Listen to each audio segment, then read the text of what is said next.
That's the downside. Turning, okay.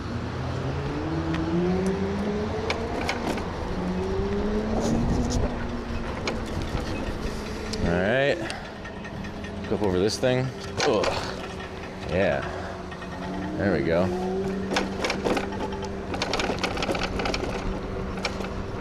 Let's go.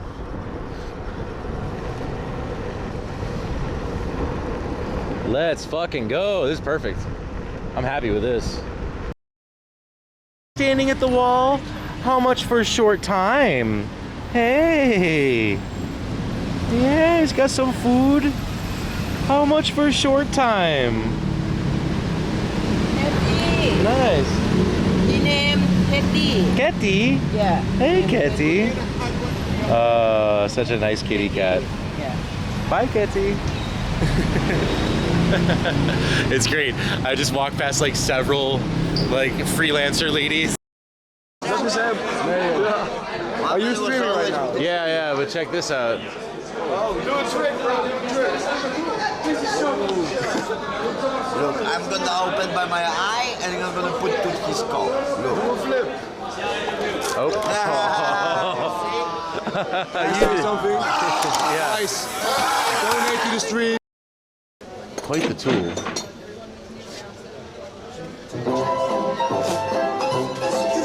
Dude. Having a good time.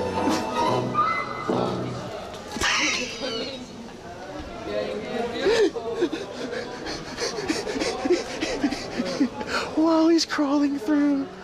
While he... Oh, that's fucking gnarly.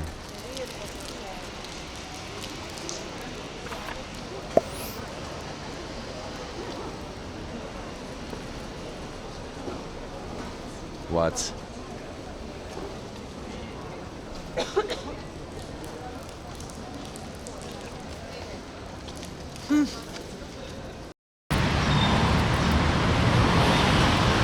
All right. 2 hours until we have to do the little restart. All that jazz. Let's get something to drink.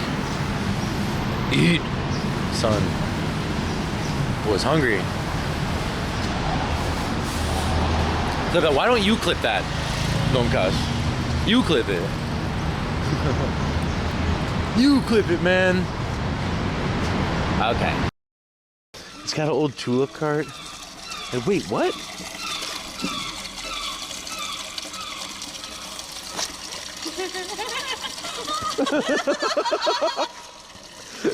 But how? Wow, now that's how you surprise someone. That was really cool. I did not notice this last time.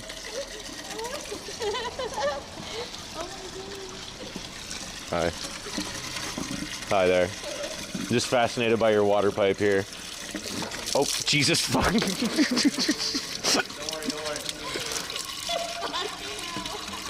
Okay.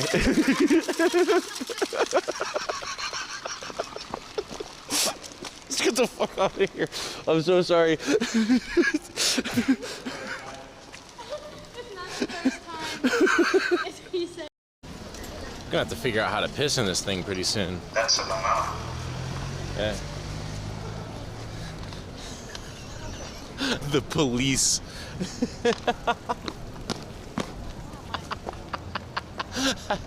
I'm the most powerful man in Amsterdam right now.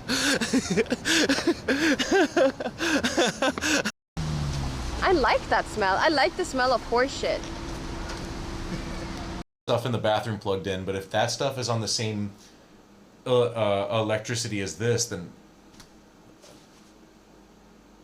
Dude, what? What the fuck is going on here? What the fuck?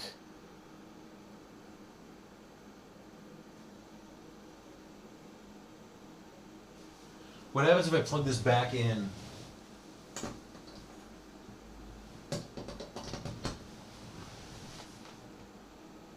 It went out more. It went out more. I took this out and it... Dude. Ooh. What is fucking going on?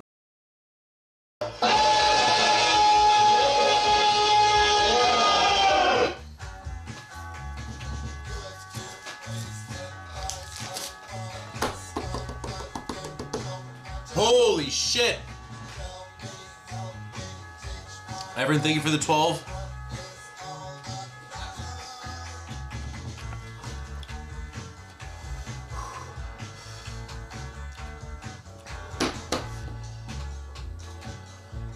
Oh my god. Oh my god.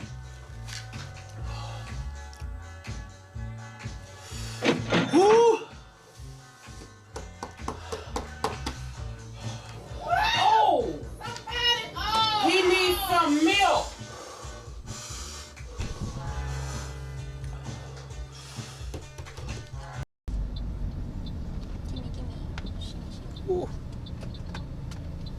Whoa, why are they flashing lights at us and police and shit? What's going on? What's happening? Are we getting pulled over into a roadblock? What's this? Hi. Oh, we have to step out? Hello. Hello, from America. We're just taking a taxi to, oh, live streaming on Twitch. Okay. Yeah. Oh, it's okay. Oh, you're checking the car. Oh, okay. I thought, oh. Yeah. Yeah, it's, oh, hold on. Hold on. You know me, always craving perfection.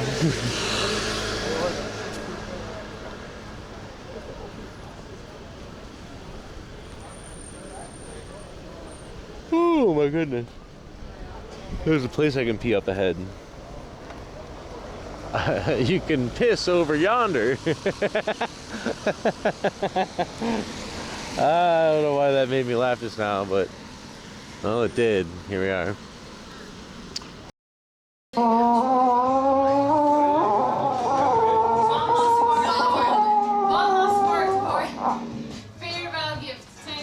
See you later.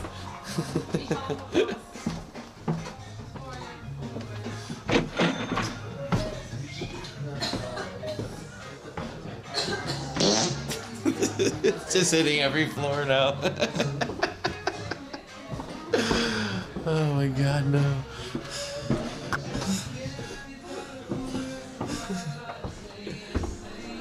You're not welcome in our coffee shop anymore. Oh, that's too good.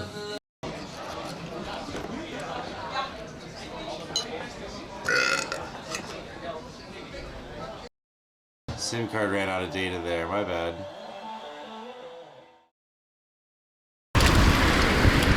Hey. What's up, guys? I forgot to fix one thing on my stream. How are you guys doing? Hello. Welcome in, everyone. Hey. Hey. How's it going? How's it going?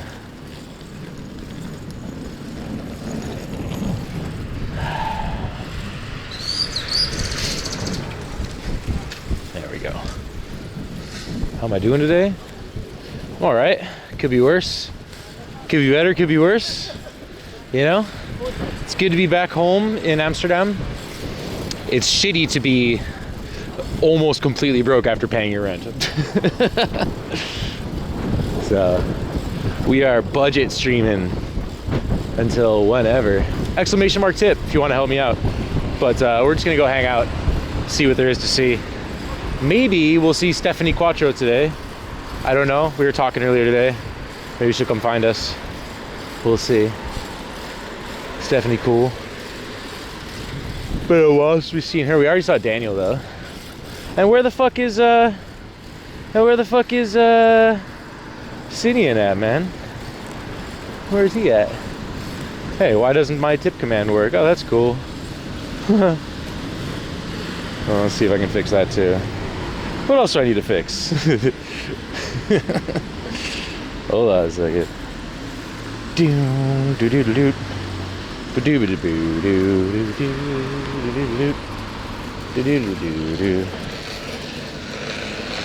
What's wrong with my...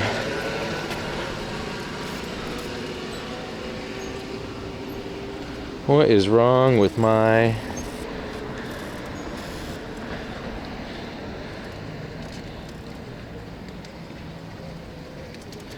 Let's see. Oh, the bot quit. Yeah. It's frozen. Task manager. Steamer bot not responding, yeah. Every once in a while it just like fucking overloads on memory usage and then it just doesn't work until you close it. A little annoying. Come on. Baseball transformation was supposed to be pass or fail, but they gave us a good. Come on. Don't do me like this.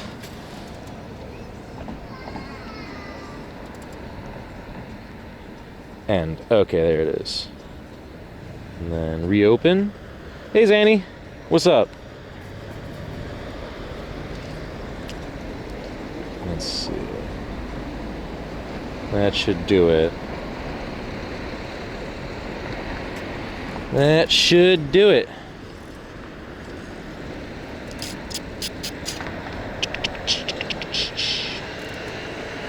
Come on. Come on.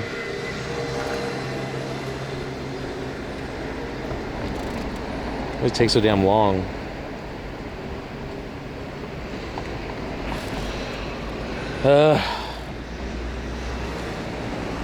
Oh no, it's back. It's there. Okay.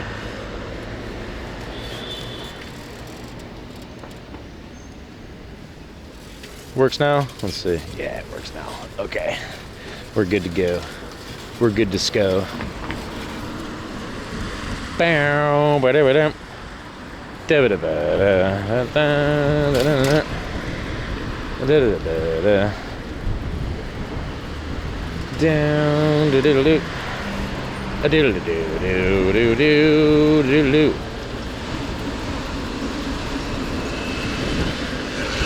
Oh, yeah.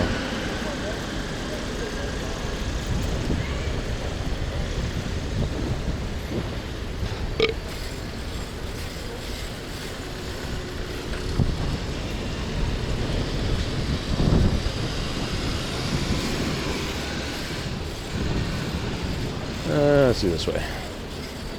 Let's do this way.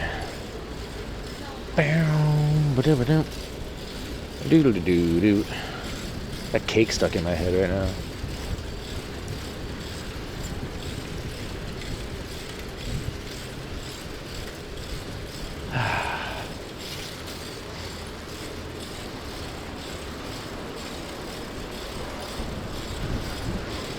I miss the warm weather, man.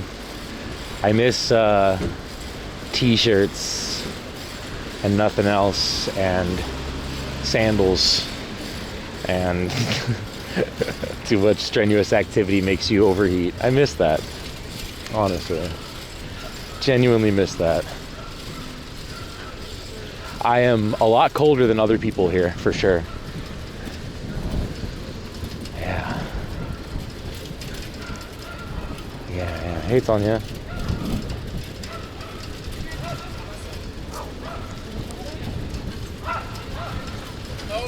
Onderweg nog stoppen.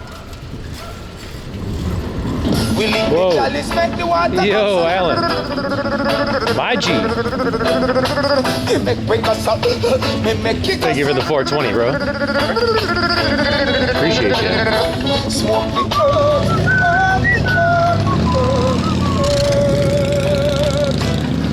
It's good as well 10, 25 degrees here. Yeah, but that's Belgium, man. What's one good thing you experienced today? I scrolled Instagram so much that I saw everyone I know's posts for the past 3 days. I have a screenshot to that effect. actually, to prove it. I saw, like, Instagram notified me of that, and I was like, oh, that's sad. Maybe I should stop looking at Instagram.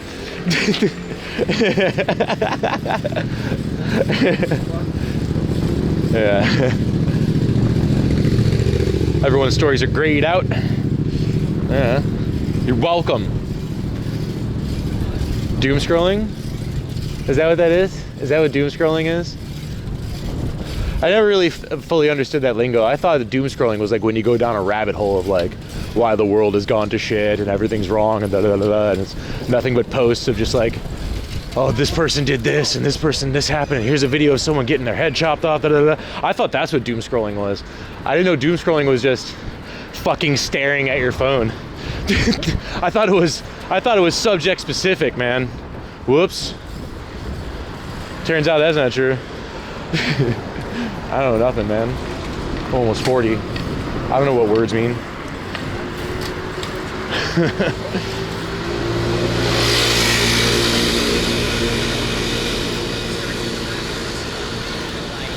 Everybody does. Doom scrolling is just wasting time on Instagram when you're planning on doing productive shit. Oh, okay. Oh, I was totally doing that today. I'm like a level 7 doom scroller right now. I am back, yes.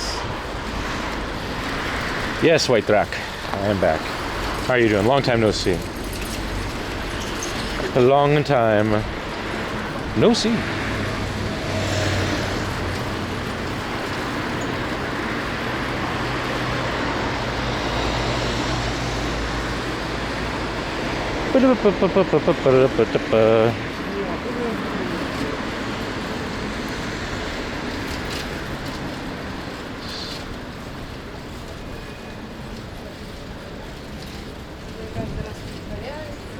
It's so true.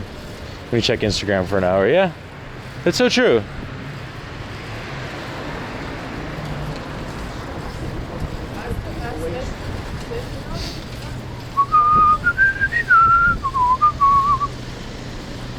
Go with the old man yesterday. Oh, his son was home, so I didn't have to help him. But I was up early for it. Well, yeah, he didn't need my help.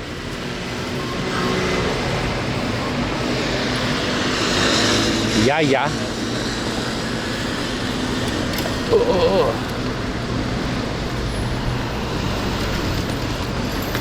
Jeez.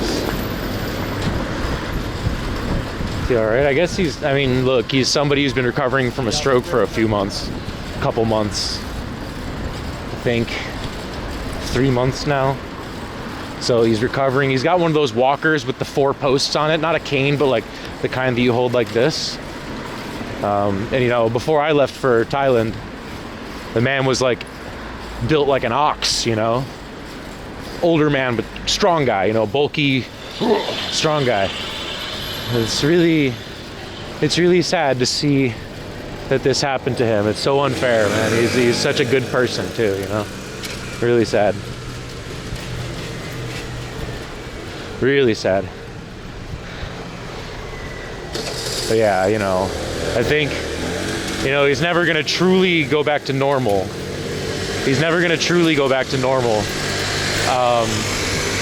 But, you know, he's kind of on his feet and stuff and can putz around the house a bit. But up and down stairs is a tough one. And where they live, we only have stairs. So, you know, yeah. Oh.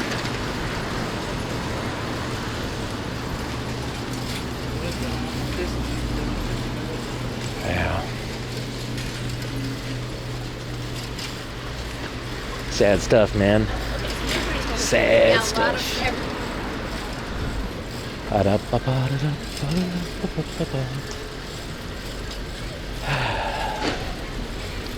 But, you know, I mean, what his son has told me is that, like, you know, the biggest hurdle that they have to cross is, you know, his depression because of this. You know, as I mentioned before, he's a man who's a very, like, kind of a go-getter, up at 5 a.m. to be out the door at 6 to go to work and stuff. One of these guys, you know, works all day kind of guy. Handyman, can fix anything, does repairs and all, you know what I mean? Like, and now he can't do any of those things, you know? at all. He just has to rest, and people have to take care of him, which he's not used to doing, you know? So I think that, you know, thankfully, the overwhelming majority of you know, the struggles that he's going through are emotional right now, you know?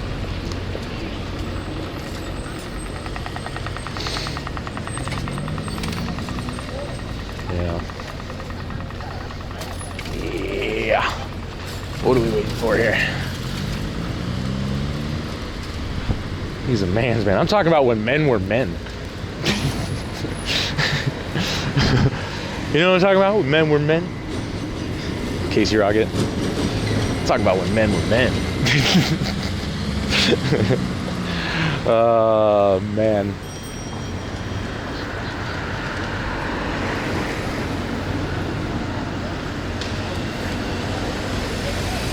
I'm talking about when men were men, all right?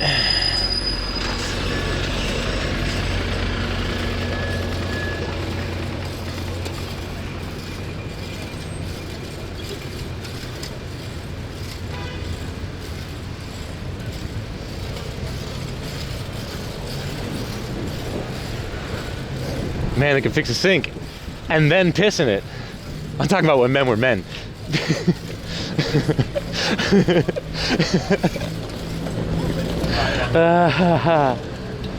It's a great bit. Just name some ridiculous manly shit and then cap it with, I'm talking about when men were men. I'll talk about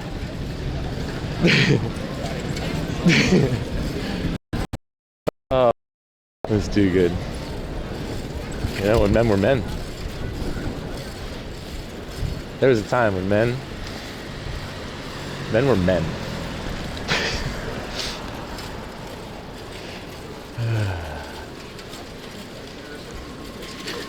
Hey, La Cramp, what up?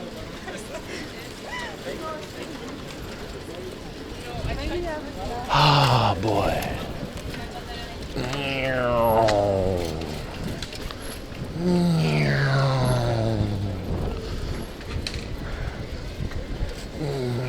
I think I want to walk around.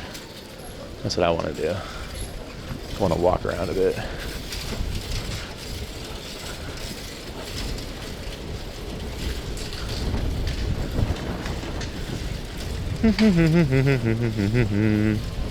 Or do I? Yeah. Yeah, I'll walk it. I'll hoof it. We can hoof it.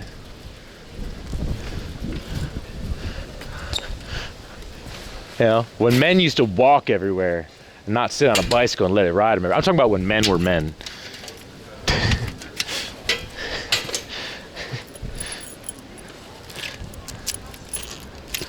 I'm talking about a time when we didn't put a lock on a bike, we would just electrify the motherfucker. I'm talking about when men were men.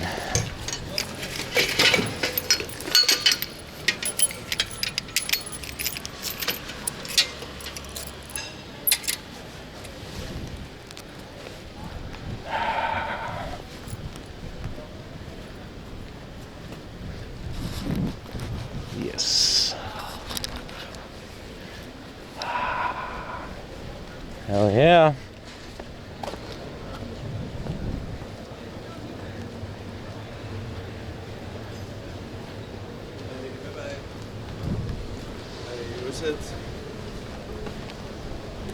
Oh, oh, oh, oh, oh, oh, oh, oh. Ah, boy.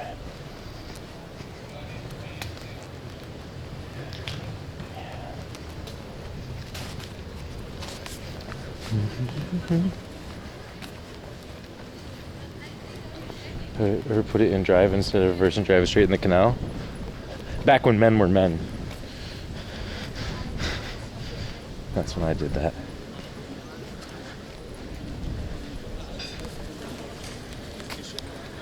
Canals aren't that deep if you fall. They can be deep.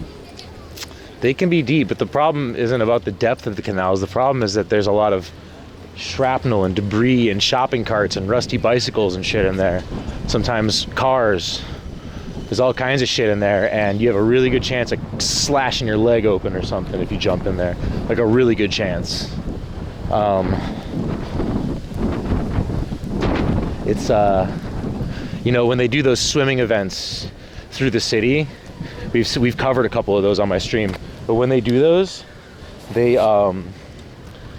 spend you know, the weeks prior to that, like sweeping the canals so that people can fucking swim through there without cutting their legs open and stuff for those swimming events. But yeah, that's the problem with the canals here.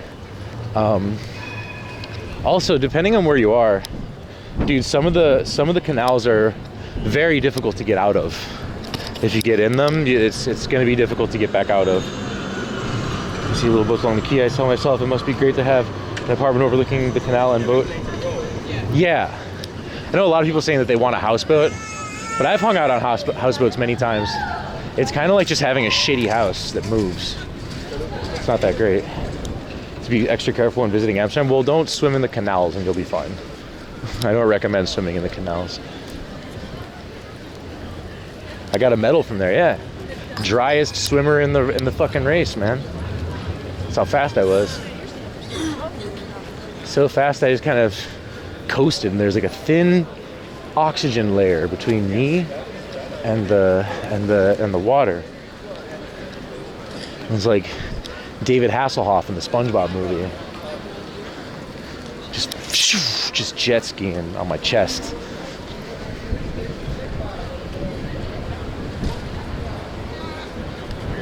Yeah.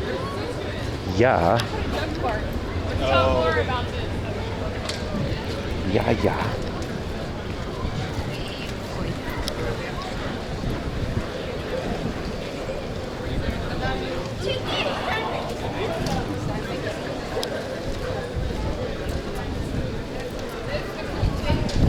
Sheldon.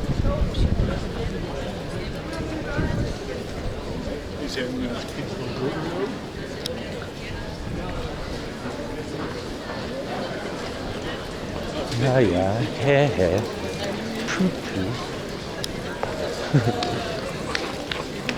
Student, I see far too many codes. Yeah, myself included, man. Getting ridiculous. Lekker.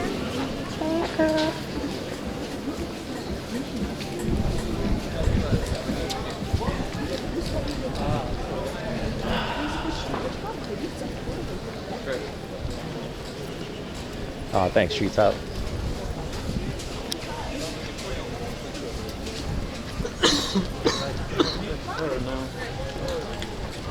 Damn, this area is all fucked up from construction. So I guess no trams rolling through here now. Okay. Well, that's interesting. That's cool. That means, yeah.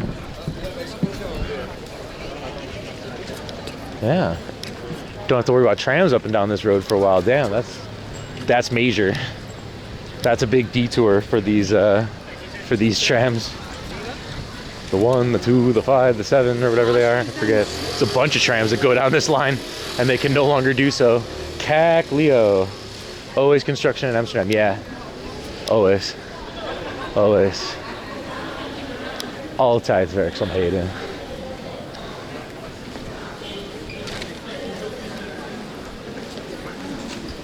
Altijd werkverkeer. Altijd storingen. Altijd zand en steen op de voetpad.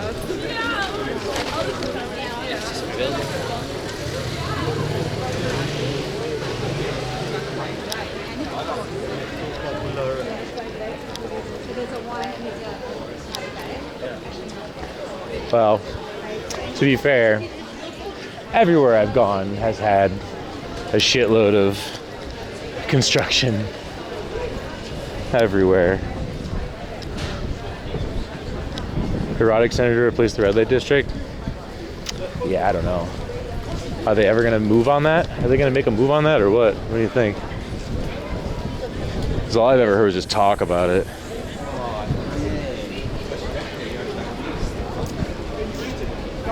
The erotic center. I think it's gonna be so shady. It's gonna be so shady.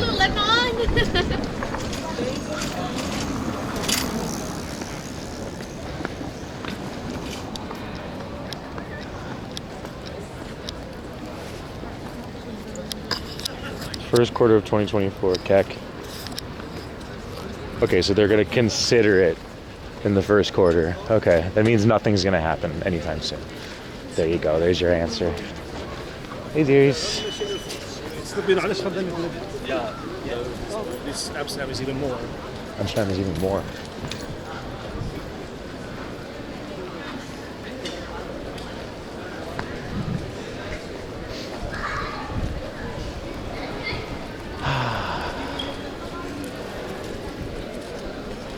Man, I wish Tony's would open up again.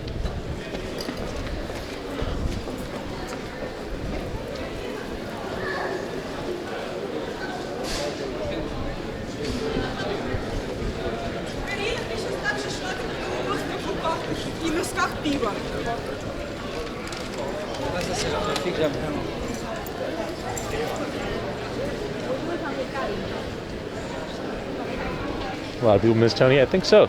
I think it's wild that it's been closed for so long, like 6 months now. And I didn't think about it until just the other day. But what about everyone that works at the Balboa family coffee shop? They just like had to get a new job or something. I wonder if they're all gonna come back and work there afterwards or what, or if it's just gonna be all new hires or what's going on, you know? What the fuck? Hey, Brain Shark. You crazy Dutch bastard. Thank you for the 25 months prime, dude. Hey, Ray. Smoke the reefer. Probably working at a different shop right now, yeah, but where? But where? I'm sure they work somewhere else. It's not like they're taking a 6-month paid vacation from Tony. You sad to see the bud tenders leave? Well, I mean, I'd be surprised. Like, some of them, like, literally, like, their Instagram name says, like, Balboa family. Carlos.Balboa family. You know what I mean? Shit like that. They, it's all a ecosystem, you know? Yeah, just give him a call. I have already messaged him. I've already talked to him about it. He didn't give me any more information than anyone else has. He said soon. Yeah, it's not open yet. It's taking longer than I thought. It'll be open soon. How you doing? Has nothing to do with our closeness. Just, you know, soon. Man's, I don't know. Where you going out? I don't know. Just walking around. Just walking around. Parlay, what up? A lot of people there are tourists. What percentage? I don't know. I don't know. I just live here. But yeah, I'm sure there's a lot of tourists here. That sounds like a job for Google.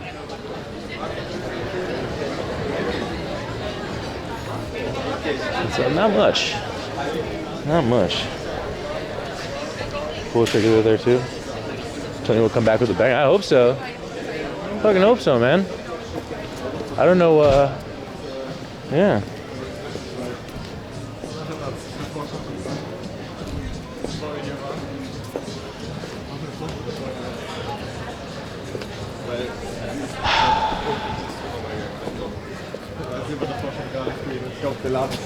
Sorry. I'm gonna go behind you guys all day. Fucking taking up the whole goddamn sidewalk. Anyway. And now they're talking about me.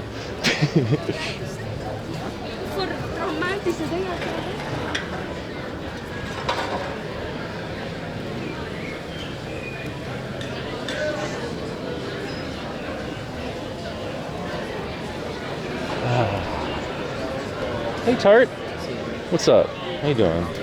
Good to see ya. Good to see ya.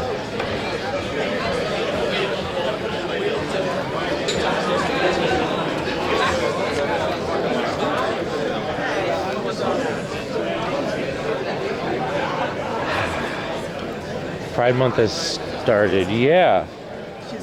You know, it's funny. I've missed Amsterdam Pride Parade like 2 years in a row, maybe even 3 years in a row. I don't remember. No, I think the first year I was a streamer, I was here for it. And the second year I was in another country, and the third year I was in another country. So this year we'll actually hit it. We'll be able to cover it this year. It's gonna be a fucking wild party. It goes like from the 27th until the 3rd of July.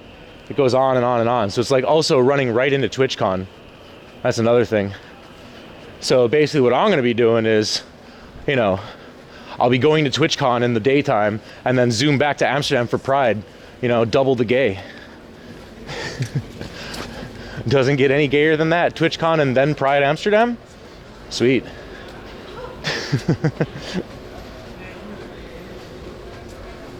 Oh yeah. Double the gay. Gayest stream ever, yeah. That's for sure. Yeah.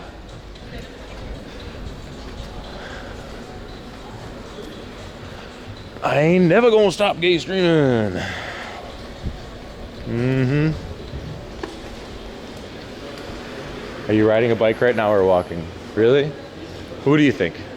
Take a wild guess.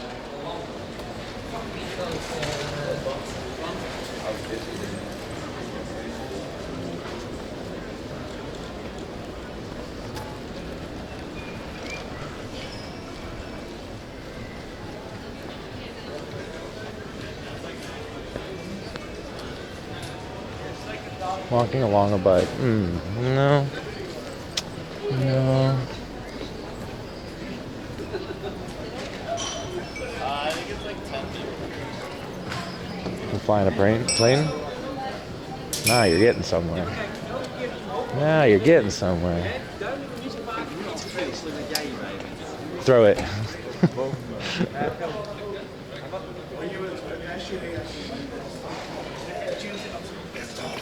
Maybe you're just walking a bike. Nope.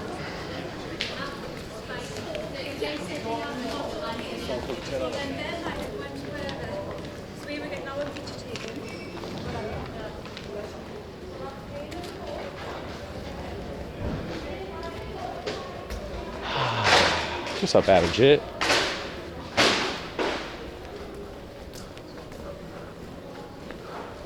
Woo! Sunsplash Reggae Festival. Aw, tickets. Who's playing? Julian Marley. Black Uhuru. That's cool. Aswad. That's cool. Hey, maybe we'll go to that reggae festival the 21st of July. Hey, RT Bone. How you doing? I'm alright. I'm alright.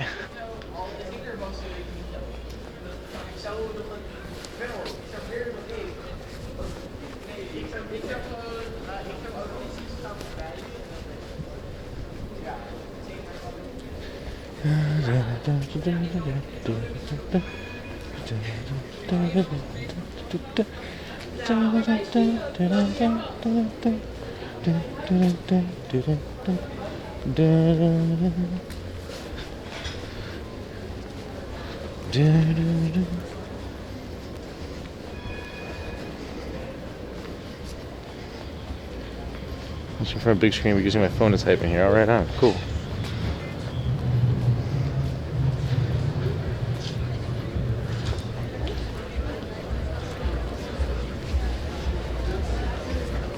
What is going on here?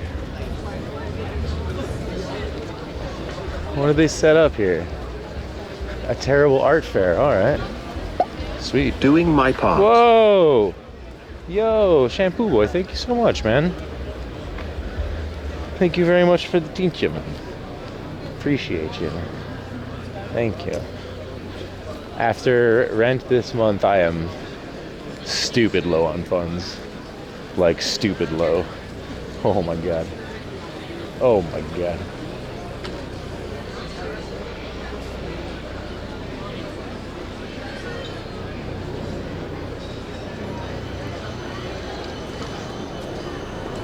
Cool.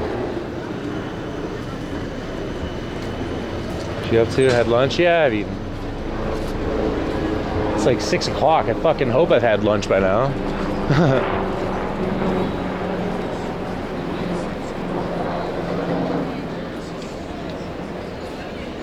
A lot of people leave their bikes in the rain. They leave their bikes in the rain, yeah. They don't mind getting wet. But when I was gone for 6 months, I just brought my bike into my house so that it could be at like room temperature and not have to face the winter and just be stuck in the weather for so long. You know? What are you doing?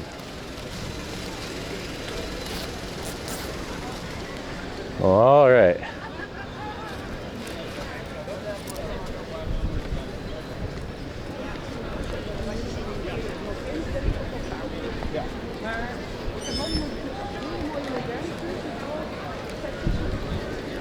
Shit.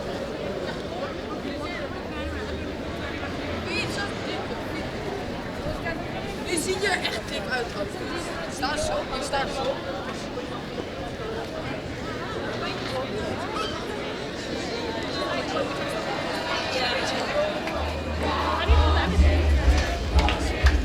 Uh-oh.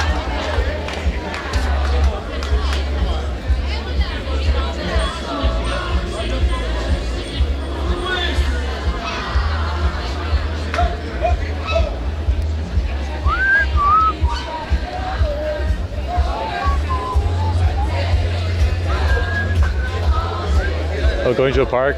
Every time I go to a park, I get assaulted by crackheads, so you'll forgive me if I decide against that today. I think I'd like to be here for a week or so before a crackhead chases me down the street and tries to break my equipment. Thank you. So let's wait until I'm here for like a week or something. Especially Vondelpark. Well, yeah, Vondelpark is the crackheadest park of all. And it didn't used to be.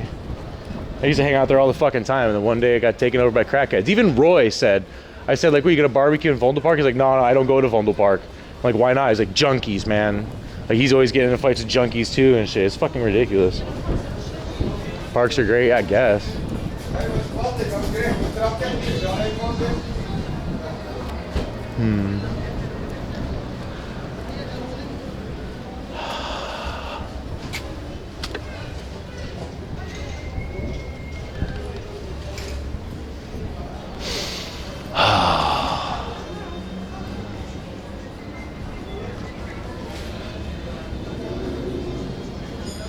Let's have a peek. There's no way to... Holy shit! This cat just fell. Are you okay, little buddy? Did you guys see that? This cat just fell from... Hey, do you have a cat? A black and white cat? Because it just fell from your roof and landed on the ground and ran away. Yeah. Wow. Holy shit. Clip that. He went that way, around the corner. Wow. Maybe. Here. This guy right here. Uh-oh. Poor thing. Are you used to that kind of stuff? I never heard a cat hit the ground so hard in my life. It was like pow. Wow. Wow. Damn. Well, anyway. You think we can see inside here? Dude, there's no way this is opening soon. There's no way in hell this is opening soon. Look at it. The whole shop is completely gutted. There's no stairs. It's completely and totally decimated, man. The whole shop is decimated inside. Oh, fuck, man. That ain't gonna be done soon. That's not gonna be done soon. It's like they attacked the whole place with the jackhammer and then just... Bro, I don't think this will be open before I leave for Thailand, guys. I don't know. I don't know about you guys, but I have never seen a place go from that to done in 3 months or less.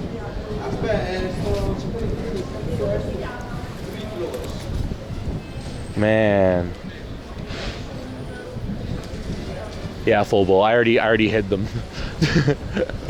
Dude, the worst thing is like when you're just like trying to go out and have a day and someone every 30 seconds is suggesting something that they want you to do. Like, stop, please.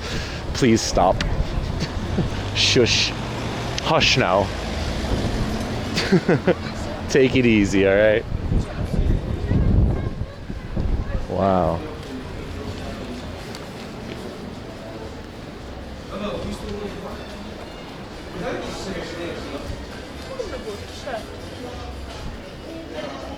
Huh. Wow. I wonder where the cat came from. I think the cat had to have come from inside Tony's. Because it's the open windows, you know? It must have come from around there and tried to come up and then landed down. Like, there must be cats sleeping in there because the windows are just wide open. Damn. Is that Balboa? Yeah. Yeah, that's Balboa family. Did you guys see the view inside through the mail slot? It's 100% completely and totally gutted. Gutted. It's just bricks and concrete in there. and just a huge mess, and ladders going up. So the stairs are also gone too. Everything's gone in that place. That shit is done, son. Baloo is thriving in the street. No, but they've been thriving. Once they changed their menu to actually good weed, they started doing really good. Why is closed? Remodeling. They closed in like January or something like that. I want to say. You crazy Dutch bastard. Fisher. Amsterdam IRL. No. Yes. Funderingsprobleem dat gaat geld kosten. I don't know if it's a funding problem. No one ever said it's a money problem. I don't think that's necessarily it. My guess is it might be a municipality problem. A municipality problem.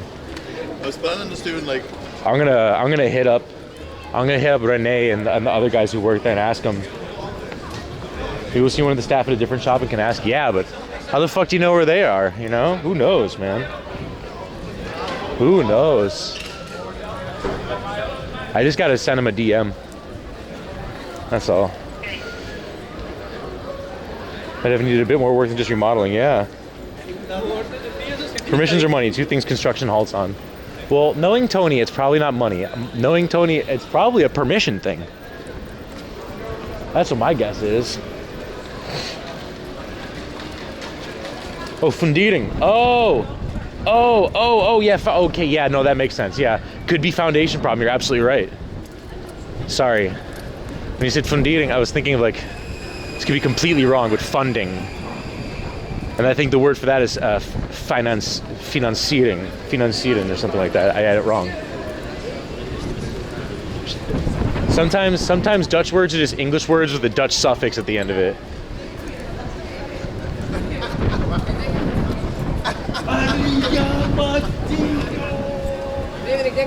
Yeah. There's some problems with that in Amsterdam. Yeah. Seems like it. It's fucking wild, man. It's too bad that they couldn't like figure out that information before tearing it apart, you know? And then find out that, oh, it's gonna take this long and then like set it for a different time or something, right?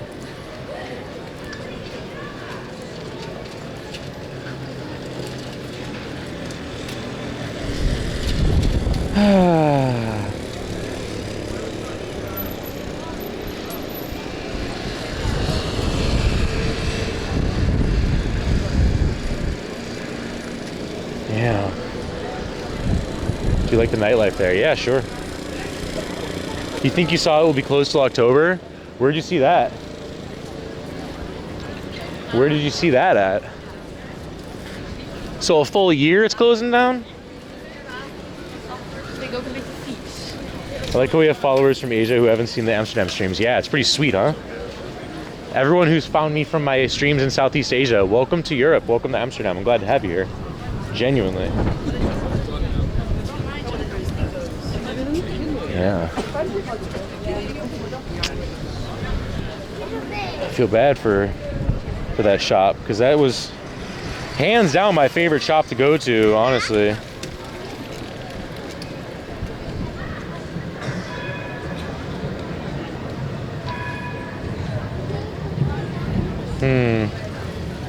Things have you missed? Nothing.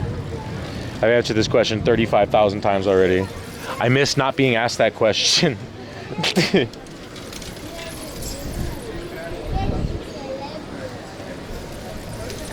Hey man, so what's the deal with Balboa Family Coffee Shop? How come it's still closed? Question mark. Question mark. There we go. Googled is Tony Balboa Amsterdam opening a new store and it came up. Yeah, you might be looking at an old shop, an old post from the first time he opened, maybe. And he's also talking about opening a store in Spain or something like that too. So it might be about that.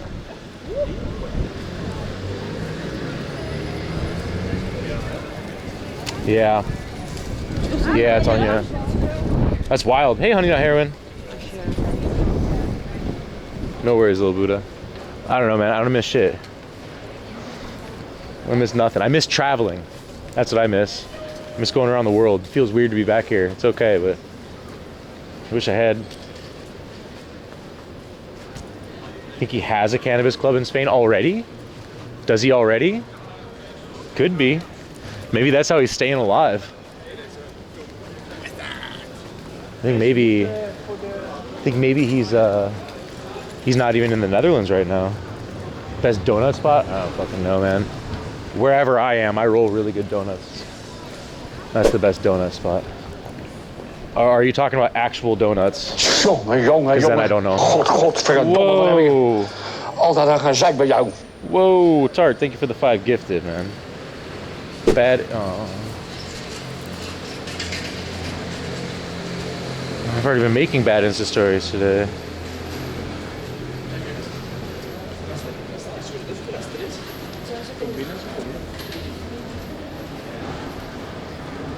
I'm having a hard time fitting all these Euro coins in my asshole, but I'm trying.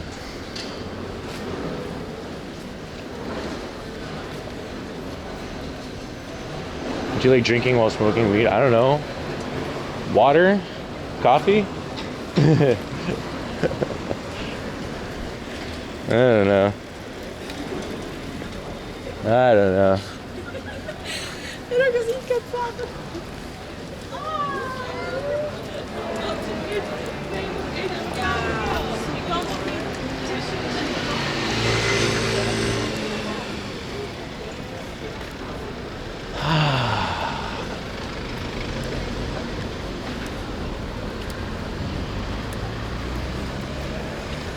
It was bad. Yeah, it was bad. It's supposed to be bad.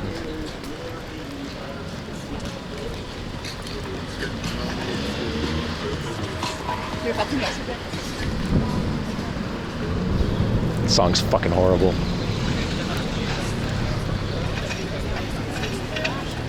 What coffee do I like the most? Black. Black coffee. No sugar, no cream. Just black. I'm trying to think what I miss about Amsterdam. The vibe, yeah. I don't know. For me, it's just like I get fucking yelled at a lot here. I get, you know, people poking fun because I got a camera, that kind of shit. For you guys on your side of it, it's one thing, but for me, it's like I get a different vibe than you get.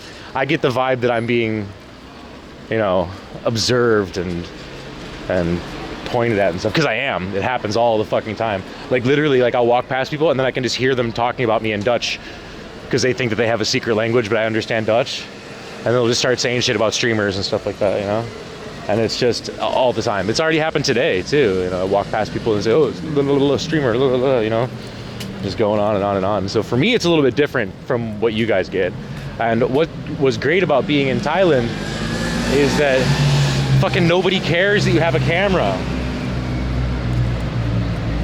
Yeah, nobody cares over there except for some sexpats who don't want to be on camera, obviously, and we learned that one.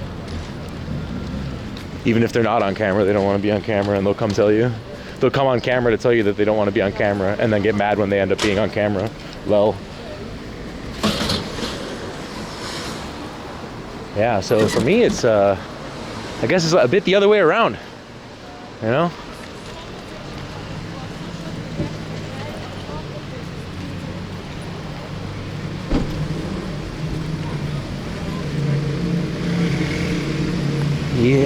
Yeah.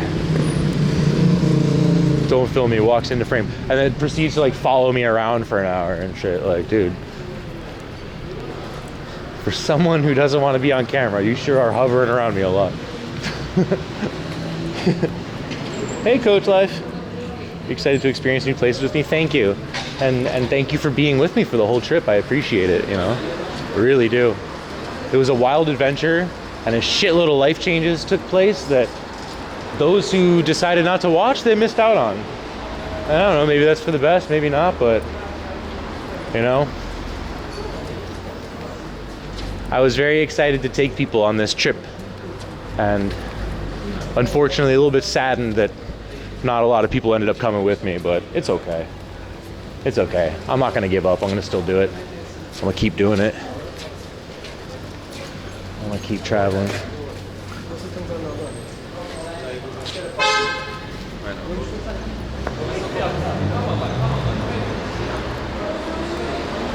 Yeah, I mean, it's a lot of it's just because I kind of had no choice. You know, I had no choice. I have no choice but to stream through it all. No matter what. Something gets me down, I don't have the luxury to take a week off, especially if like my numbers are really down for the past couple months. I gotta like, in fact, I gotta do the opposite. I gotta stream more, you know. It's a rough one. I was running out of steam, running out of energy. I needed to come home and regroup, be with my stuff, reflect, and then head out again in 11 more weeks, you know?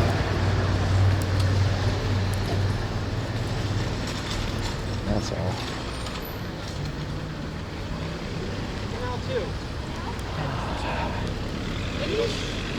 Streaming is very hard. Yeah.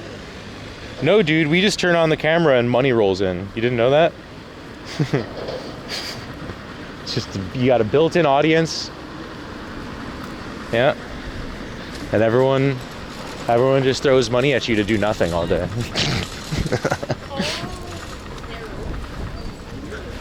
That's what they be saying anyway. Reflection is great, yeah, I guess.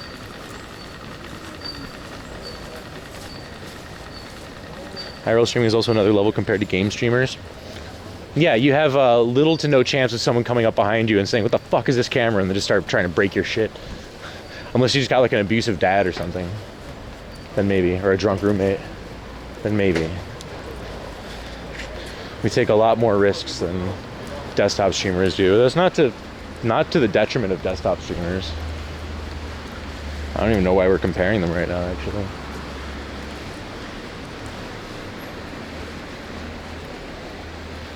You're telling me to be snooty towards streamers? Well, one thing you gotta realize is that no one's calling you a streamer. Everyone just thinks you're an influencer, which is a word that comes with a lot of extra baggage, and it can mean a lot of different things. You know that this means that at this point, it can be very easy for someone to mistake someone doing just videos for their vacation with a streamer or an influencer, and then they get harassed. It happens. You know, someone's just like taking photos and videos on their vacation. They're not streaming it. They're not doing it for Insta. They're just doing it home movies, you know? Plenty of people do that shit, and they get shit too. So it's there's it's becoming a dirty word because of certain influencers as well. Vlogger with a hard Dutch G, yeah.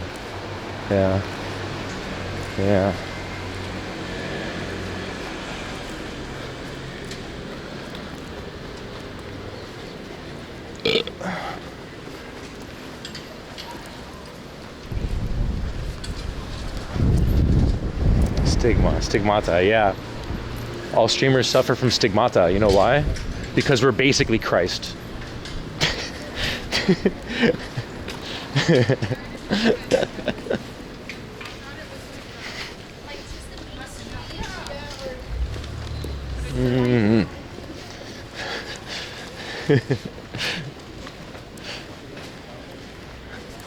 Basically, we are the Christ. The Christ.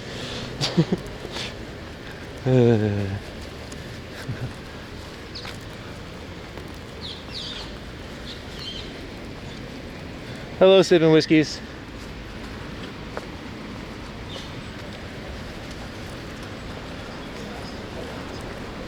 Feathering it, brother?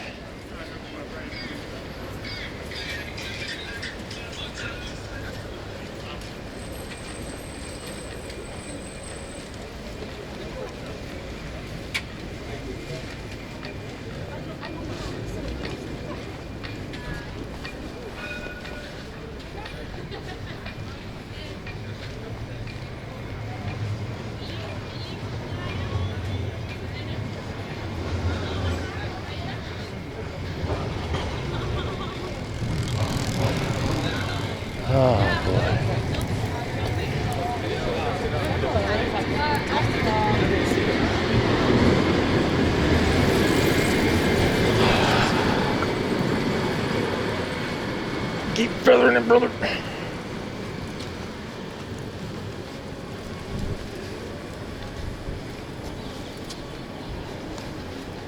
John Christ is streaming live in Amsterdam. Yeah. Yeah, man.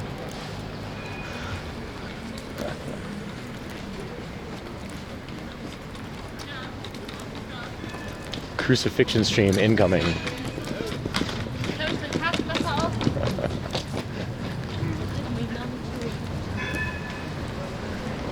Time for you to smoke about it? Oh!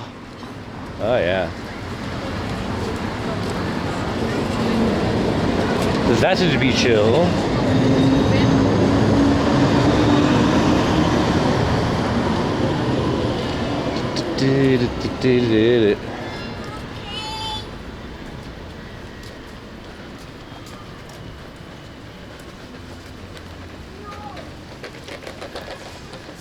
Oh boy.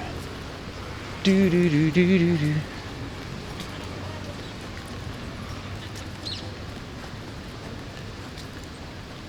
Dance around and do some cleaning. Right on. Thank you. Thank you very much. Silver tongue tub.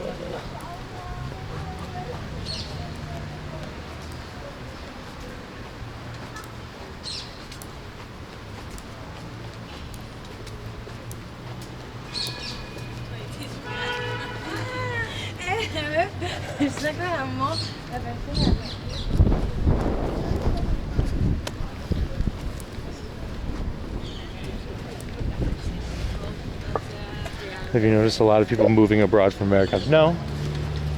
I don't hang out with expats.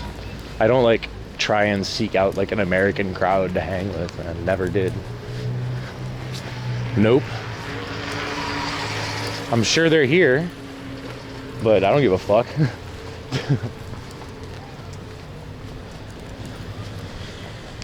Spiegelgracht. Yes. Thank you. I didn't know where I was until you announced it in my chat. Thank you so much.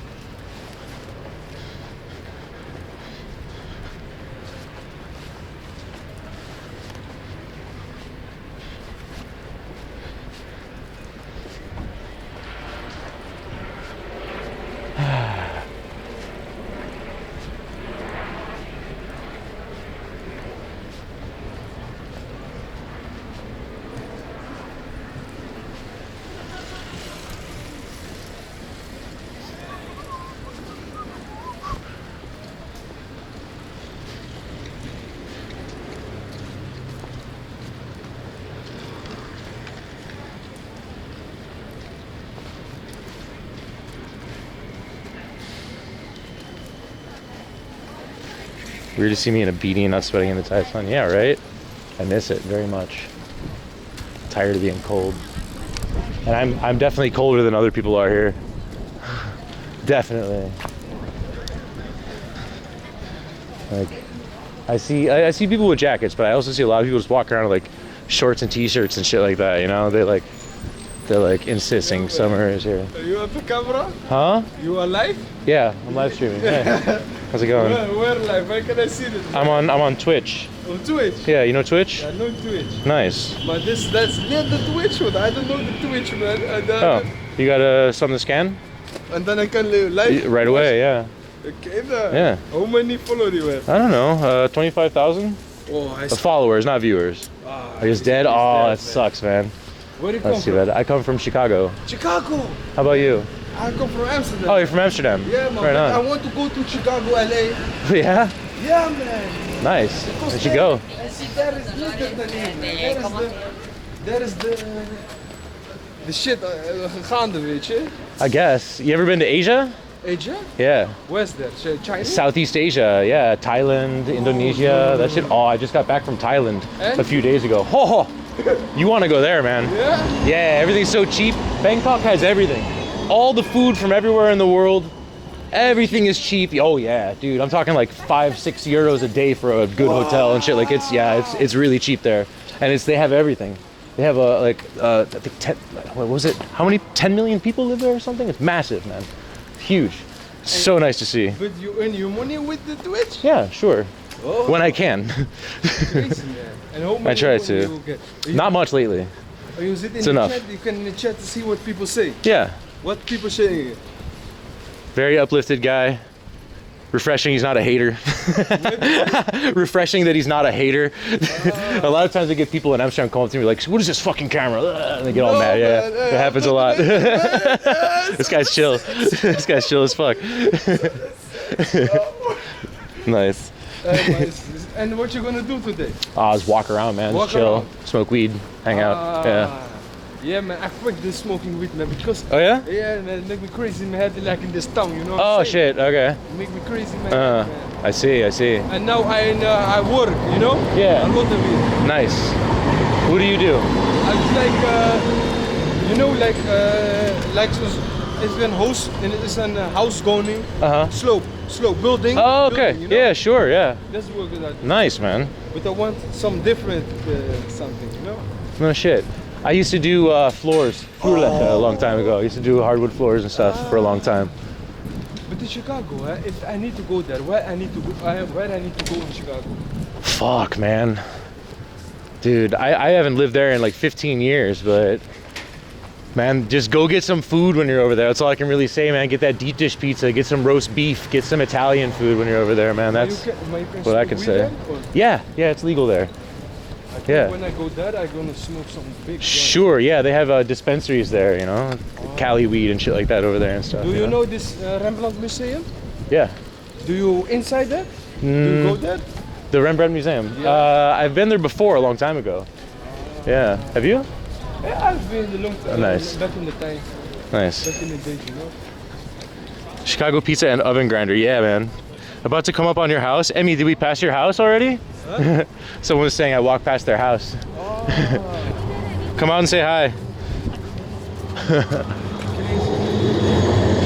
Been there 25 years ago? Wow.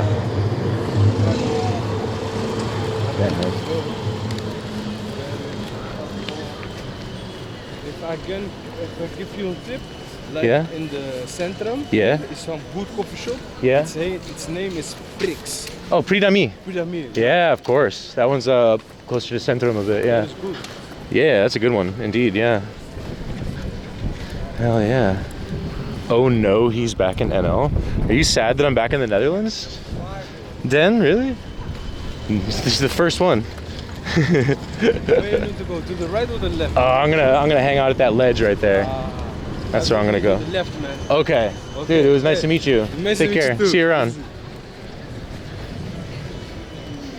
More comfy walking in my Birks than my tennis shoes. Oh, yo. Today I went outside, go to Albert Heijn and stuff, and I didn't feel like putting on socks and shoes, so I just slipped on my Birkenstocks and went instead. Oh, it was amazing, but it's a little too cold for them fucking things, man. Also, I gotta say, it's weird wearing socks every day now. I feel like someone's fucking chokehold in my ankles, man. That's one thing I've noticed. Get used to the heat again when you return to Thailand? Probably. But I'll tell you this, man, I'm fucking cold here. I'm like genuinely cold. Wearing my winter jacket. And yeah, man.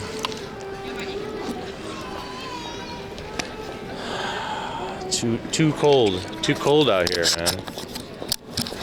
It's just too cold.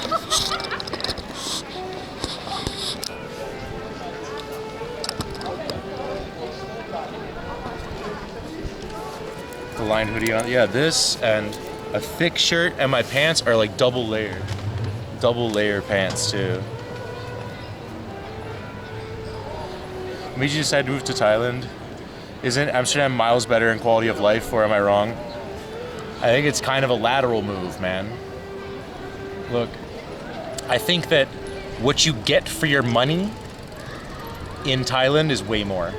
See, you can live however you want in Thailand. You can live extremely luxurious that would put Amsterdam to shame, because they got high-rise apartments there that are like 40th floor with their own gym and a hot tub built into your place and a fucking panorama window, built-in kitchen, serviced apartment. They come clean it for you and everything fully furnished and shit for the amount I'm paying right now for a piece of shit 19 square meter apartment that's not even in the center and doesn't even have an amazing view. So, you know, I think Okay, so maybe the streets are a little bit dirtier and the lifestyle is a little bit different, but that just depends on the lifestyle you want to have, man. Like, honestly, you are definitely able to have like a high-rise New York City style life in Bangkok for a fraction of the cost, man. Like, honestly, stuff that would cost here like 2,500 euros a month would cost 500 euros a month over there for like apartment-wise and shit like that. It's unbelievable. Like, it's crazy the places that I was getting for like 120 bucks a month, like hotel apartments or just apartment, short stay apartments in Chiang Mai for 120, 140 euros. Just a full ass apartment with a full massive balcony with a whole view of the mountain and stuff. It was crazy. It was like the most beautiful place I've ever stayed in my life. Like, I couldn't believe just having these mountains just casually outside my window all the time. Unbelievable. Unbelievable. This is light supply. No, it's not.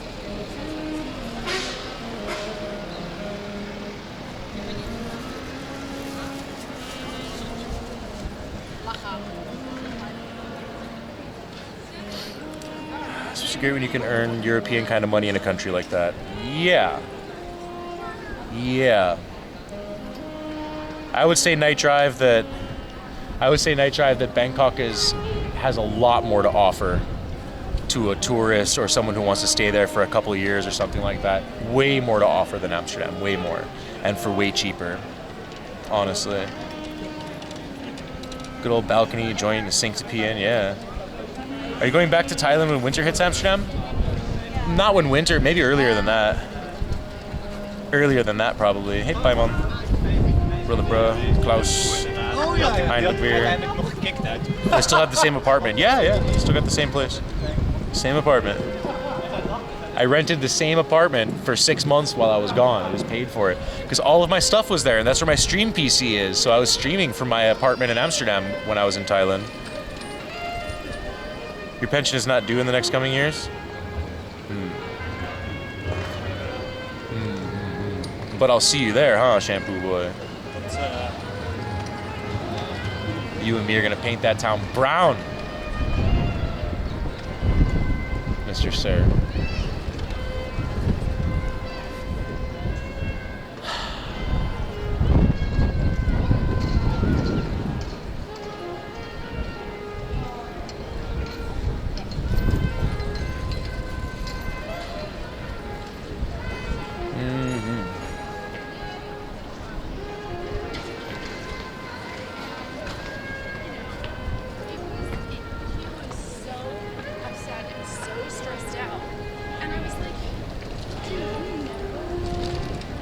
City will be happy to see the return of their mayor. Yeah. Ledge, back to the ledge, yeah.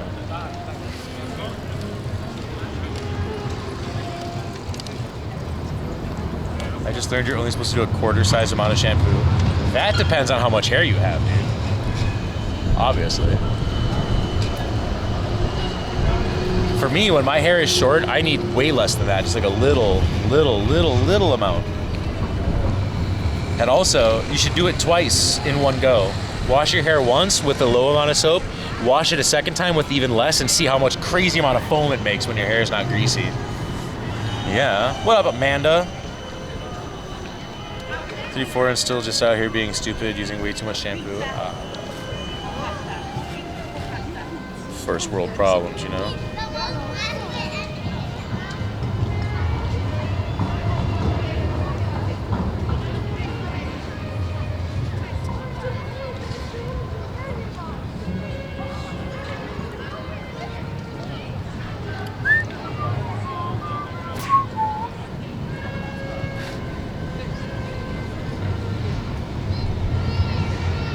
Amsterdam seems less chaotic than Bangkok.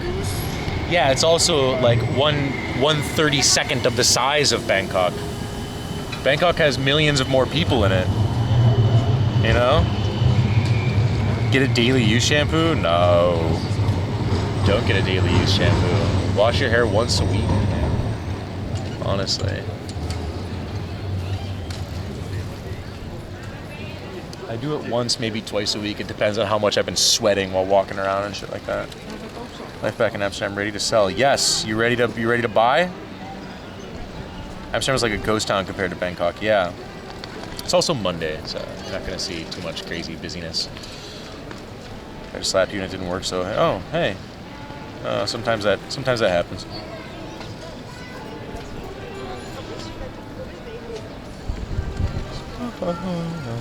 Yeah. Bangkok has 10 million people. 10 million. And Amsterdam has under 1 million. We also made first move. Sorry for not being here. Lots. We started selling car. Oh.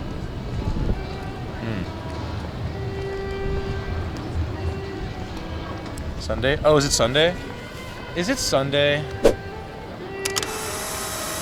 fuck me. It's Sunday. Alrighty. I'm all fucked up on my days, man. Okay, that's one way that my jet lag has shown itself. Like multiple times now I've thought it was the wrong day. And also I get really tired at like 2 p.m. It's no good. Like real tired at 2. I miss so much 7-Eleven. Just go get a nice coffee for 50 baht. One day you come back to Thailand, you are not afraid of never finding a cheap apartment? No, I'm not afraid. Oh, I'm so scared. No, I'm not afraid of that. I don't give a fuck. I don't give a fuck, man. It's, I'm moving somewhere else. How about new, you crazy Apartments Dutch are hard to find bastard? everywhere. Hey, Soek, what up? Pepe Ulamek. Hey there. Thank you for the 27 months tier 1, man. Thank you. Congratulations on Partner Plus, Soek. Welcome to the club. The cornflake ice cream. Oh, that was so good. Those are so good.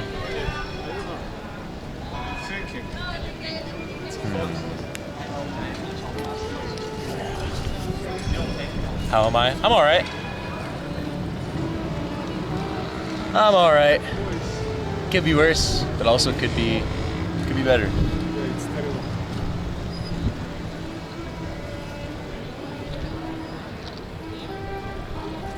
This is genuinely the shittiest building in Amsterdam.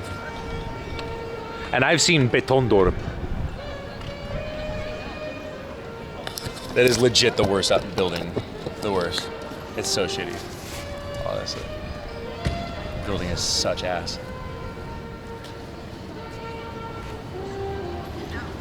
Back in the hometown. It's not my hometown. It's so ugly. Yo, it's terrible.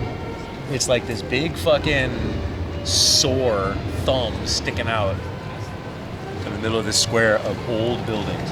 Every building here is old and historical, including the one that they knocked down to build this piece of shit. It's so weird, man. Why would they make this thing? Hideous. And then they got like RGB that shoots out of the cracks of it too, because yeah, nothing better than having a hotel that's very expensive on light supply and have to have RGB shooting in your window all night. Nice.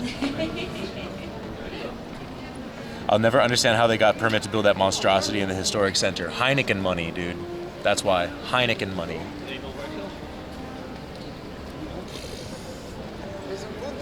You still somehow enjoy Amsterdam? Yeah, sure. Is that Central Station back there? No.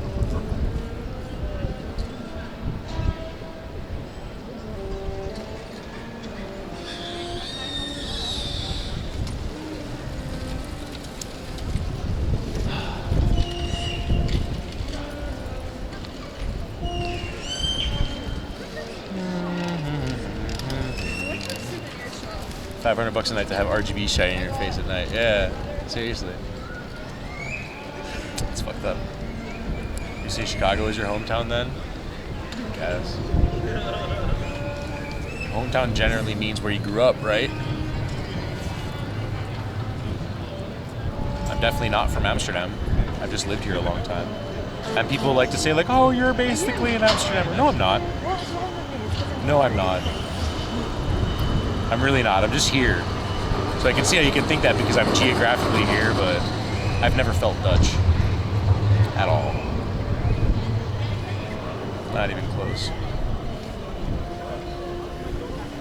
I think in the 6 months I was in Thailand, I got more welcomed and accepted by Thai people than I ever did in 15 years in the Netherlands, man. I had to like earn it here. And over there, there's people that are just happy to see you in their country and embrace their culture and shit, you know? Hey, Top Dog.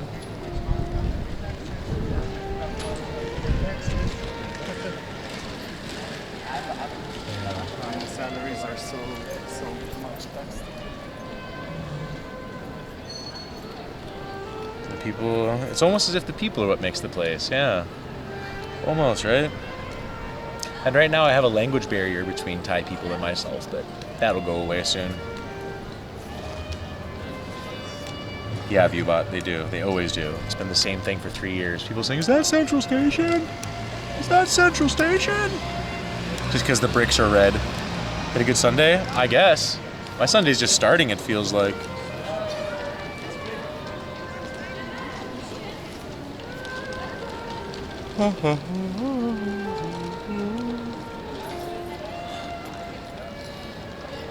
Loving the outfit? Oh, thank you.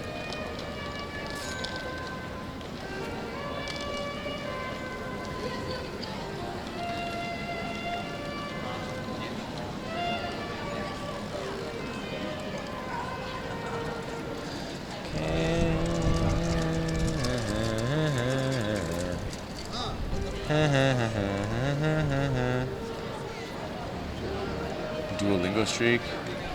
Yeah, they don't have Duolingo in Thai. Yeah, Ling is in Thai.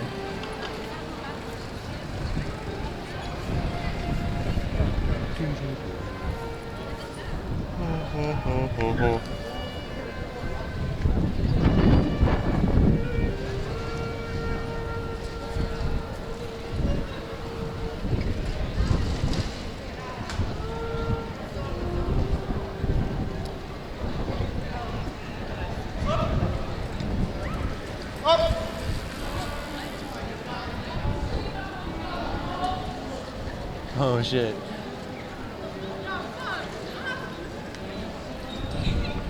So the bicyclists were just screaming at them. You know, they were like speed bicyclists yelling like, yeah, out of the way. But zebra pod, the crosswalk has the right of the way. They have the right of way. So if you're biking up and there's people crossing, you gotta stop for them. And they weren't doing that, and they were yelling at them, and they started yelling shit at them. Tell them fuck off and shit.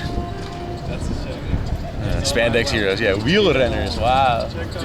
Yeah, there they go.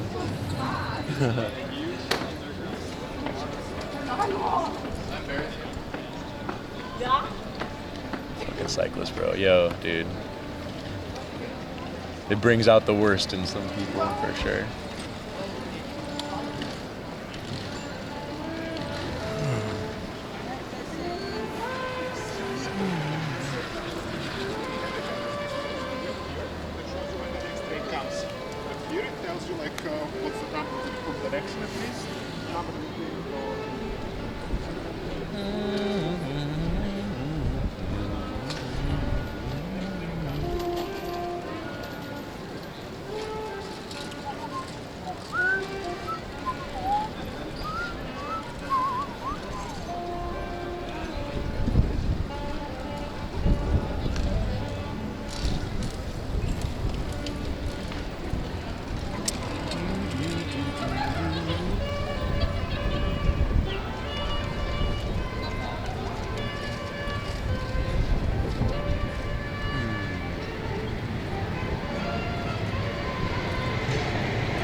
Hey, this is Kurt. Are you in here by any chance? This is Kurt. Public service announcement. Stop trying to share your band list with me. I'm not sharing it with you. For streamers, there's this thing, like, if you have like a band, like you ban people, you can share the list of bands with other streamers. Like if it's in the same team and they want the same people banned, you know, that kind of stuff. But he has shared his band list with me like every, I don't know, 8 months or so since they introduced that shit. But I don't share my band list. You know why? Do you want to know why? Because I don't necessarily want to share who I've banned in my channel. not everyone who I ban in my channel is necessarily someone who's like broke rules in my channel, and not everyone who's banned in my channel should necessarily be banned in other channels, you know? Sometimes I just ban other streamers because I fucking can't stand them. And that's just my opinion, you know? I got a handful of streamers that are just banned, so I don't ever see them in my chat. Like, fuck these guys. Honestly. So no, I'm not sharing it.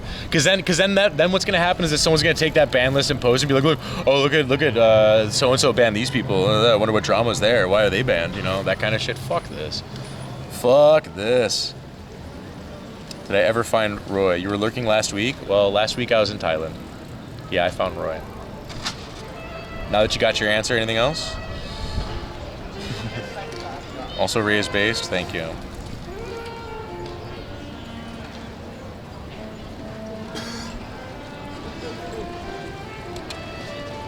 Meow, meow, meow, meow.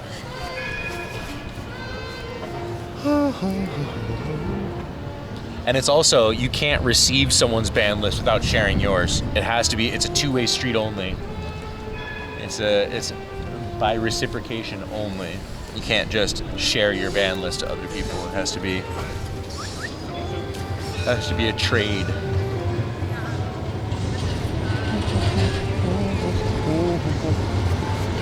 I'm curious of what would happen if I unbanned everyone.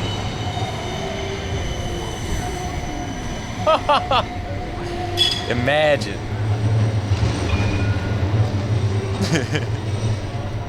You guys playing that song 24/7? Yeah, honestly. You guys are like, oh, saxophone music, nice. I was hearing, I was like, oh god, it's a fucking saxophone guy. Not again. Chaos ensues. Plus 100 viewers, bro. They still watch even though they're banned. Free all the plebs. Yeah. Let's see.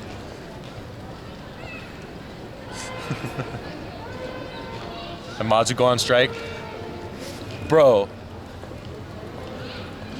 I don't know if you've noticed, but I have one, maybe two mods that are actually daily active at best out of the 10 or 12 that I have hired. If that's not already a strike, I don't know what is. I'm gonna clean shop again pretty soon.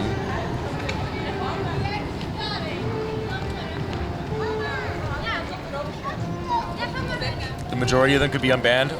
And the majority of them probably have deleted accounts at this point. Hey now, yeah, you're one of the couple, Tart. You, Narcosian, and a couple others, that's it. I have like 14 mods, you know that, right? I have like 14 mods, and I have like the same, only the same 3 ever show up, you know? Yeah, yeah. Yeah, yeah. You're a throne watcher at this very moment?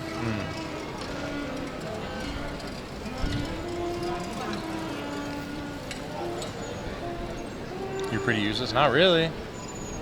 Not really. Having a mod presence, someone active in chat with a sword helps a lot. You know? Mods' jobs aren't necessarily just to be disciplinarians. They are pillars of the community that help keep the conversation going, but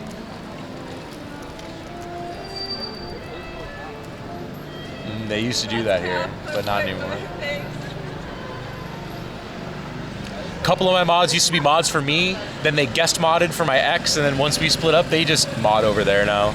I'm gonna undo them pretty soon as well. This chat is for the most part pretty well behaved because I'm so quick with the ban button. Because I'm so quick with the ban button, and I ban people quick when it happens. When something goes on, I don't wait for the mods to take care of it, I just ban it. My channel is not so busy that I need to have moderators handle all that shit for me. You know?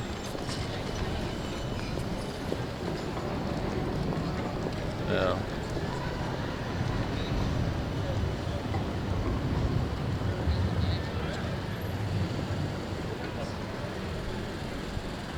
How did you avoid the crazy ATM fees in Thailand? MoneyGram. MoneyGram costs €3.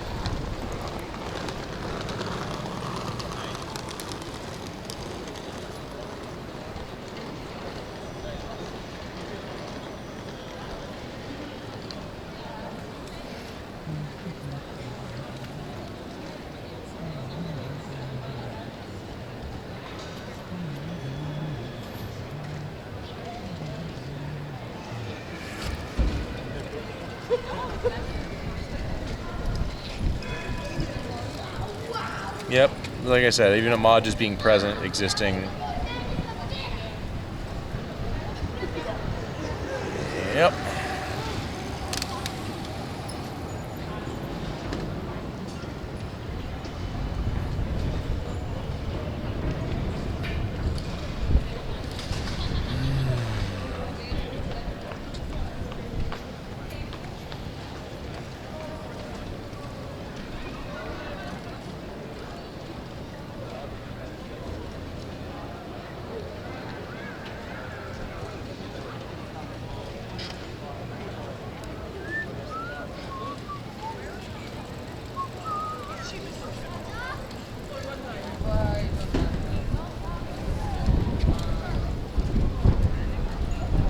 Remember how I ran into Ray?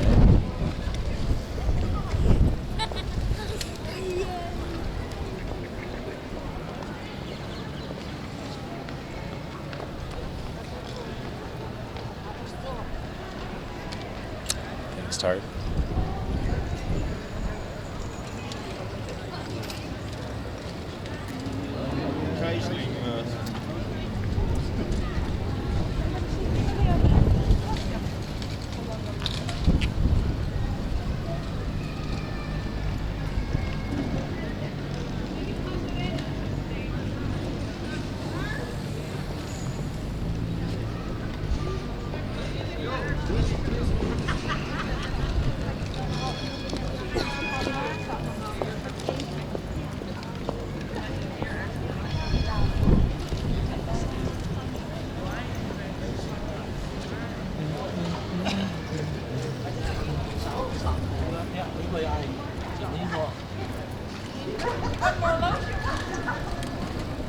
What is MoneyGram? It's like Western Union.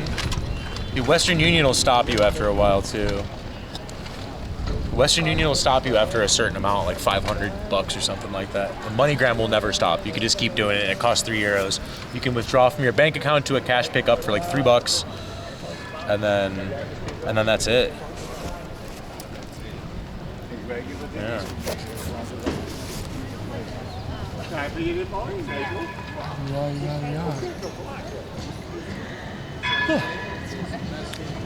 My goodness.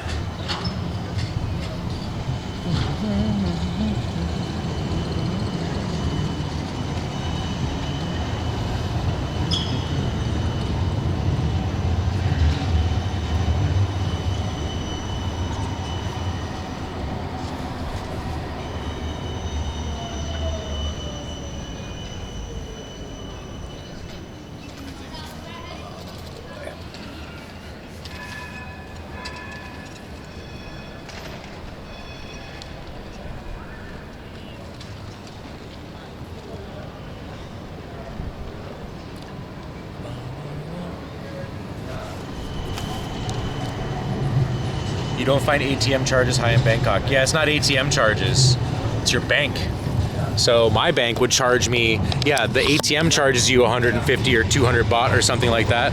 But then my bank also charges me another 15 for a grand total of about 20 euros every time I want to take out a certain amount. And no matter what I set my limit to, like withdrawal limit, it still throttles the withdrawal limit. So basically you're only able to withdraw like 10,000 baht at once. And then you have to pay 20 euros every time you take out 10,000 baht. That's fucking ridiculous.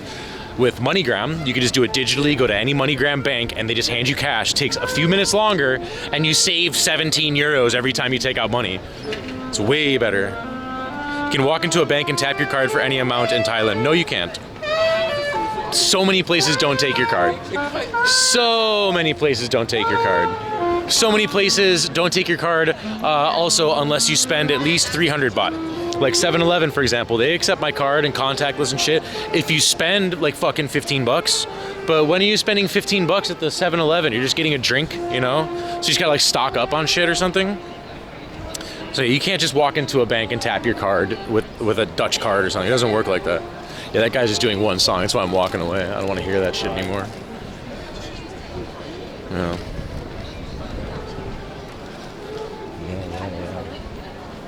Not into it. You know what? I think I want to grab my bike. Grab my bike so we can ride around a bit.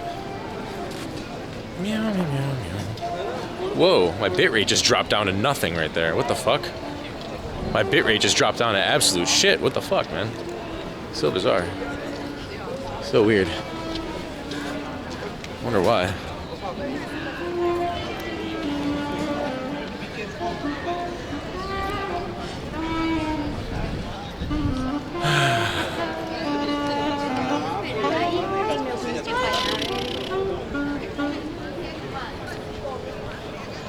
$30 at the gas station. Damn. I don't know, Amsterdam or Thailand. Yeah, but you've already asked that multiple times. You keep asking the same this city or that country question. You've done it multiple times. So you don't have to ask. I'm just gonna ignore you now. Cool. Anyway. I do buying trips in Thailand that draw large amounts of money. I've always done it in a bank. Oh, so your bank from the Dutch side, different from the Dutch side. Yeah, exactly. Exactly.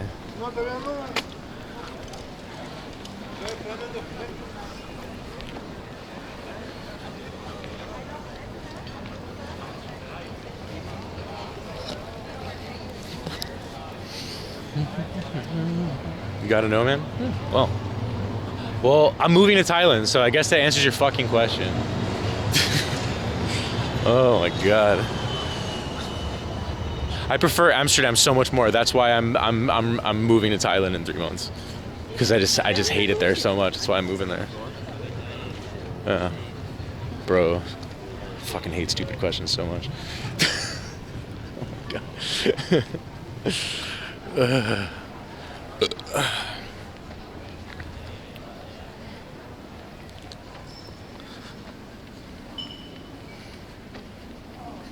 This one being told you the last 6 months wrong? Someone said that? I did. I did do the last 6 months wrong. I meant to go to like 10 countries. I did not do that. But I was also supremely fucking depressed. And running out of funds because just my channel was going quiet, you know? Just is what it is. I don't know. Just is what it is.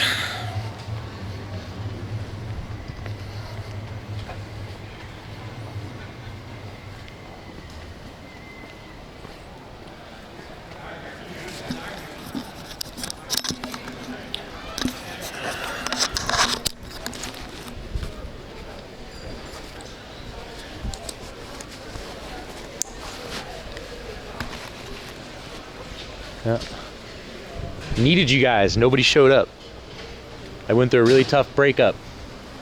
I was all alone on Christmas. I needed my community really bad. And a lot of people were there, but that 6 months was very rough on me because, you know, more than half of my community vanished when I went over there. And it's gonna happen again when I go over there, and I'm not gonna change my mind on it. I'm going. That's it. Enjoy these months. Because I am leaving. That's no joke. If you're only in it for the Amsterdam stuff, we'll enjoy these next 11 and a half weeks. Because after that, I'm gonna go to a place that makes me happy. You know? I'm gonna start enriching my life instead of walking around in circles in Amsterdam.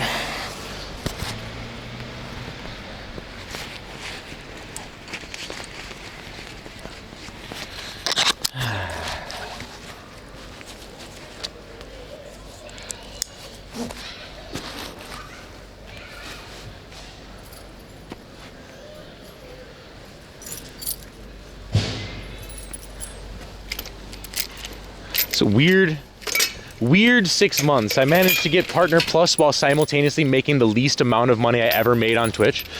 That's weird. How does that work? How does that even work? I don't know.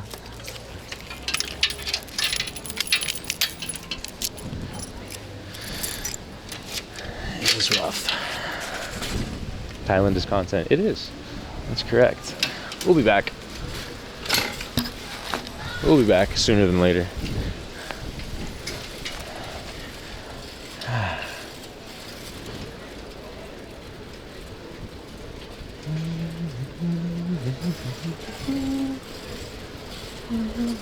Walking around in circles in Thailand. Yeah, well, at least it's not cold there.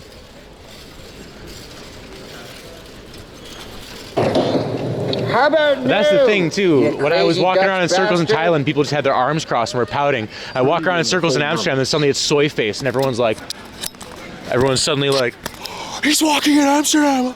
You know, it's like really what's happened here. Like I'm doing the same shit in a different geographical location. All right.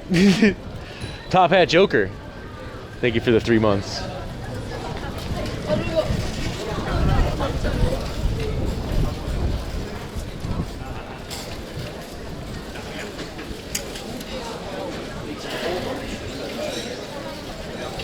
It's fascinating, isn't it? Yeah. Yeah, man. NPC programming is a science, apparently. No, just kidding. Imagine.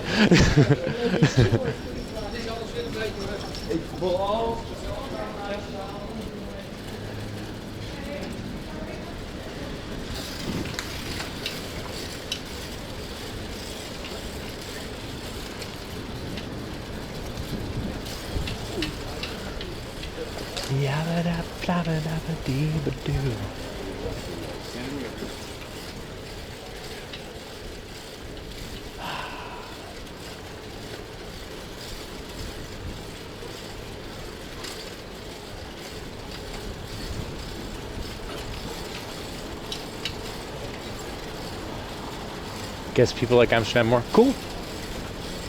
But you know what blows my mind? Other people who stream in Amsterdam, they didn't all just go over to their channels when I left. That's what I was expecting to happen, honestly. I was like, well, I hope at least like Sinian and Stephanie have like fucking quadruple the viewers. But it didn't even happen. Time zone, you guess? No, it's a lot of things. It's a lot of things, man. 60 plus 30, I know. I'm aware of that, Bangkok Johnny, but I'm not going as a tourist when I go back, so it doesn't really matter for me. Taking an education visa next time I go back, so I'll just... Pardon.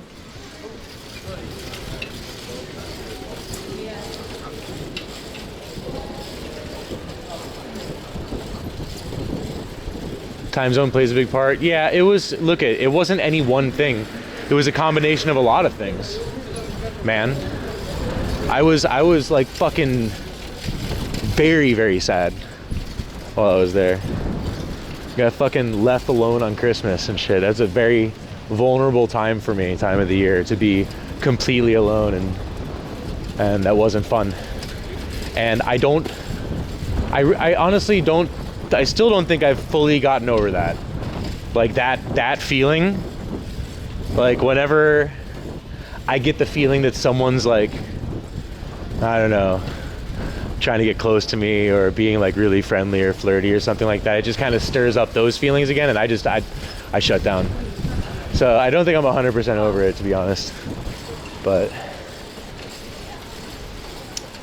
yeah, that one stuck with me for a long time.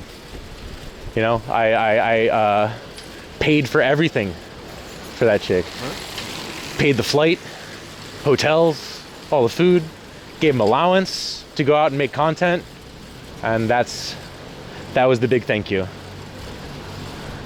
That was the big thank you for it.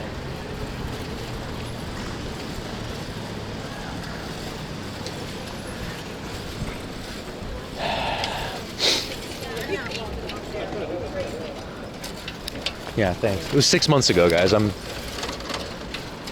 It's less to do with my ex and more to do with just how I feel about trusting people in the future. I've had a lot, yeah, built a streaming bag, yeah, 1,200 euro streaming bag.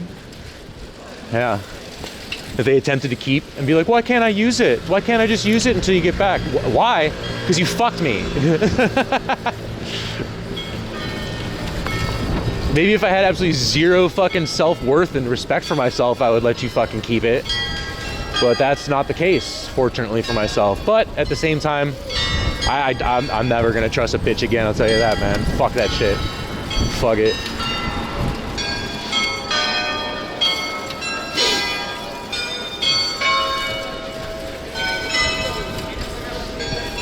How fucking materialistic and petty people can get once shit gets like that, man. Fuck that shit. I'm done, man. I'm I'll stay single.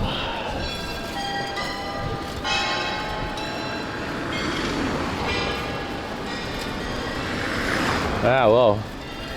Yeah, man, quote me on that shit. I don't fucking care. I don't fucking care. It doesn't matter how well you can treat a person or whatever. It doesn't fucking matter. Everyone has their own fucking narrative or what they think or their own kind of like head problems or whatever. Their reality is what it's going to be no matter what. They'll create their own reality despite anything you do to improve it. You know? Become a Buddhist? Why? Dude, I'm not going to just become religious. Okay, a little bit about me. I was born in a Jewish family, and then my mom and dad divorced and got remarried, and my mom remarried a Catholic guy, and she converted to fucking Catholicism or Christianity or whatever afterwards. So I was bar mitzvahed and communioned and all that shit. I've had all that stuff. So I got to realize from a very young age that religion is a whole gigantic load of horse shit. All right? It's a bunch of rules to live by that some people need to believe that there's a mystical man in the sky in order for them to obey those rules. Other people could just be good people throughout life and not need to have the threat of a cosmic monster in the sky who's going to punish you if you do bad things. All right? It's all a load of shit. All right? That being said, there's nothing wrong with meditation. Nothing wrong with helping out your fellow man and shit like that, but I don't need to give money to upkeep someone's golden fucking statue in order to do that, though. I could just go give Roy some shoes. There, I've done better than what any fucking church can do for that guy. Done, you know.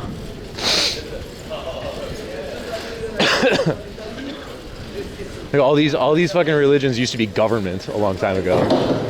How about and then most people started to realize the flaw in that, and then they're like, "Oh, we'll just leave it optional then." You're my mystical man in the sky, Ray. Hey, thank you, Daniel. Thanks. It's okay to believe, but don't tell me to convert. Yeah, for real.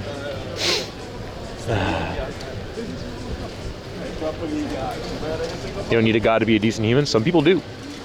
Some people need that shit. Some people don't get their shit together until they go to the military and get the shit kicked out of them. You know? Some people need it. It's unfortunate. Oh! I don't know where I'm going or what I'm doing. Oh! How are you going to do with the visas in Thailand? You give them money and then you get a visa. It's not like Europe, where they make you go through hell and high water just to fucking go somewhere or study somewhere. In Thailand, it's like, oh, do you have a few hundred euros? Welcome to Thailand. It's like that. Am I hungry? No. No, I'm not.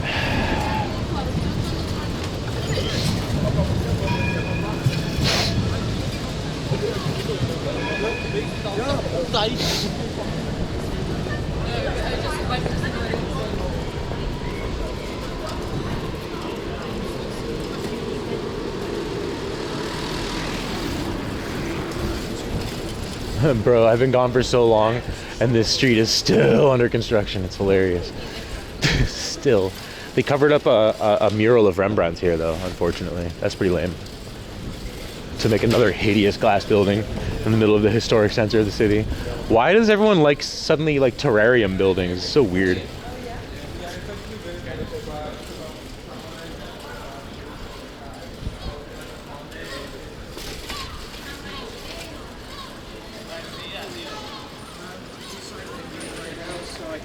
Hello, Gold Life.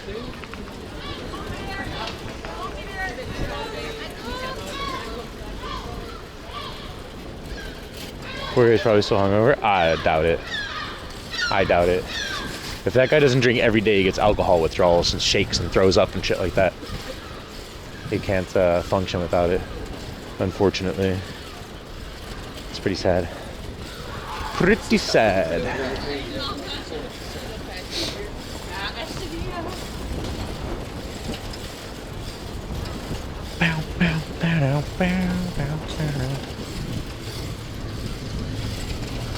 Easy goals indeed. What's up with that? Bagheera.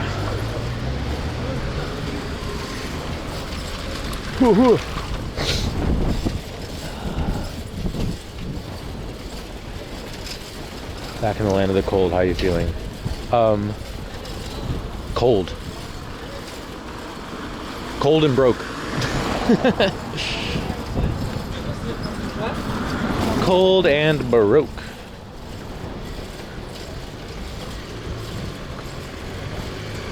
"10 months sober." Wow, congrats, man. Nice.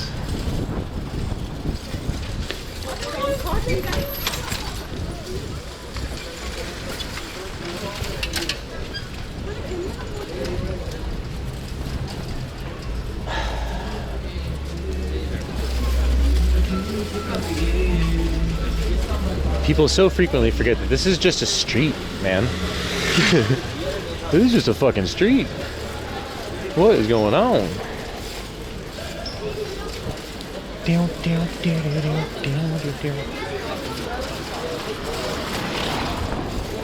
Oh my god.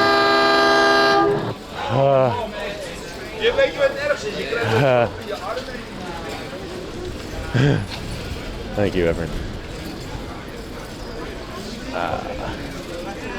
We miss seeing our old friends. Oh well.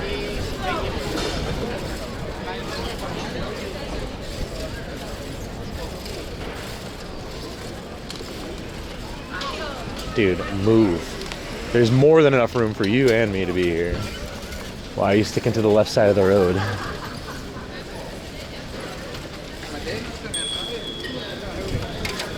Amsterdam for Tours is just a big outdoor museum. Yeah, pretty much. This will be a fun bike ride. You ready? Fiets de gast.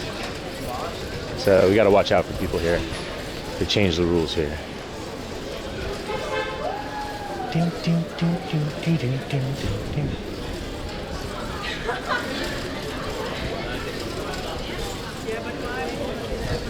Tons of people out today? Sort of. Oh, hey, Gary. What's up, man? Good to see you.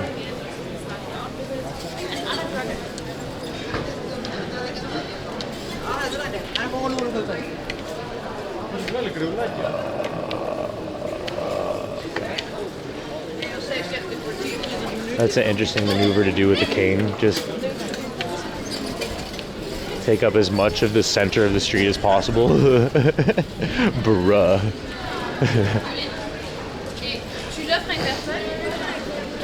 It's impossible to keep tourists on the sidewalks. Yeah, it's impossible. We won't do it. I think the old system was just fine. Just people need to stay the fuck out of the way until they get hurt. Watch out. You know? Yeah.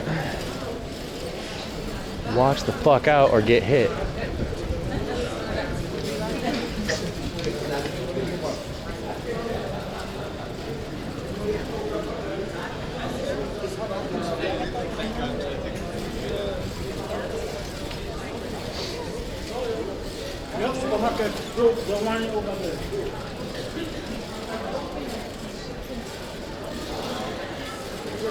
Bow, bow, bow.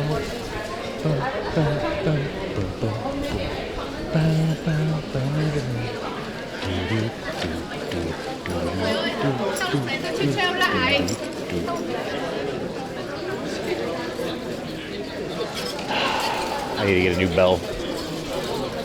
I need to get a new bell for sure.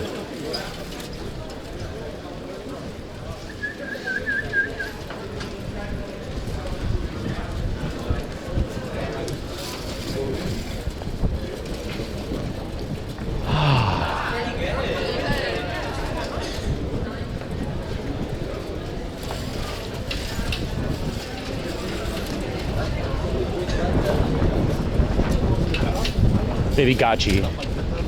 Gachi will solve all our problems.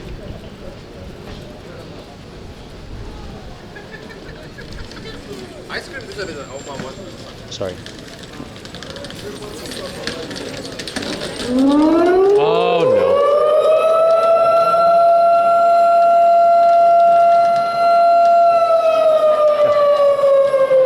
Kijk uit.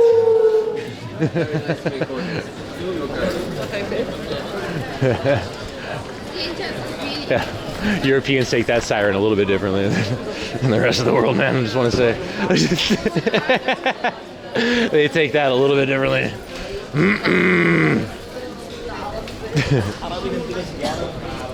Here's your bell, yeah. Yeah, it is. They're like, the fucking Germans! And the German tourists look around, is that us? Is that us? Is that us? Oh, man. Dizzy motherfucker standing in the middle of the road with his luggage. You see that guy? Yo, it's Art. Thank you for the 10 biddies. Sí, con aire. Da, da, da, da, da, da. Is it the first Monday of the month? Yeah. Dutch people are like, is it the first Monday already? Germans are like, is that up? Just thinking, oh no, this is safe. Okay. Now there's oftentimes these streets are full of dildos, but we're actually good. We're actually good this time.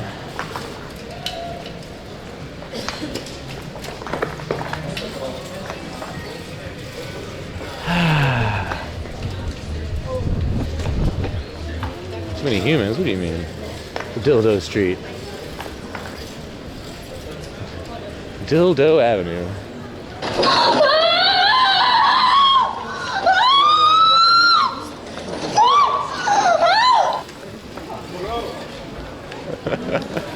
Bruh. Bruh. You're killing me out here. You're fucking killing me out here, straight up. Oh no.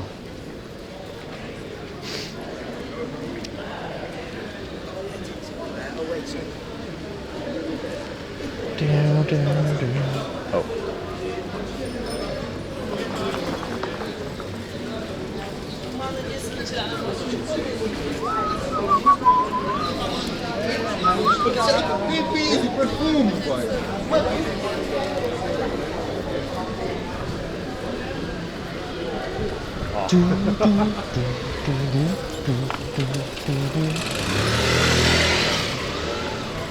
Oh boy. Boy, man.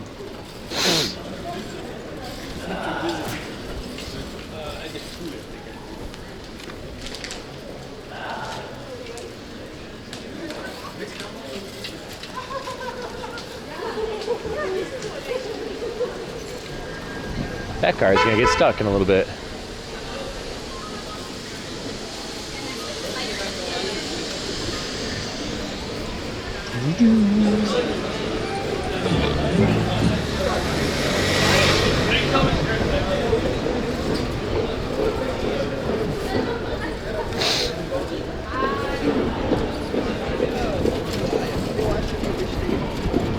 What's going on over here? Oh. Israel-Palestine protest.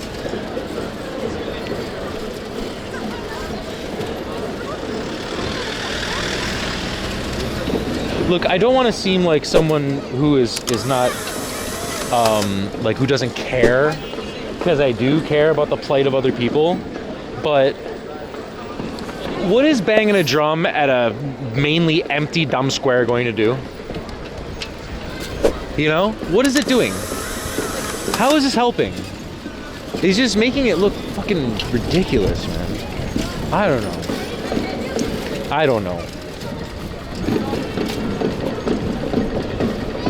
And also, if you are so adamant on fixing this and needs to be fixed, what the fuck are you doing here? There's battles to be fought, you know? I mean, fucking hell, dude, if someone was attacking the Netherlands, I would join up. I like this country. If the Germans invaded and they're like, we need everybody. We need everybody. I'd be like, let's go. You wouldn't see me go over to fucking Barcelona and start marching back and forth like, free the Netherlands! You know, I wouldn't leave and go somewhere else where I'm totally fucking safe and just start bitching and moaning.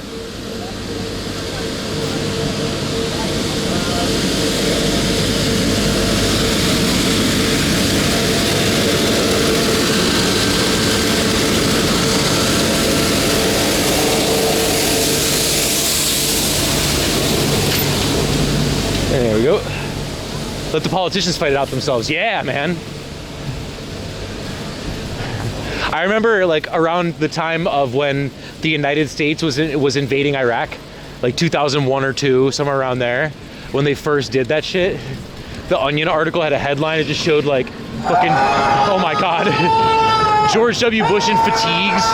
And it was like, George W. Bush bravely leads the 1st Infantry into battle. Like, imagine George W. Bush is just in the front, like, let's go, men. Like back in the day when we had kings and they would ride on horseback and lead their army and shit. We bring that shit back. I guarantee you we'd have a lot less conflict if these guys had to put their fucking lives on the line. Everin, thank you for the 12 ski, man. Appreciate it. Thank you.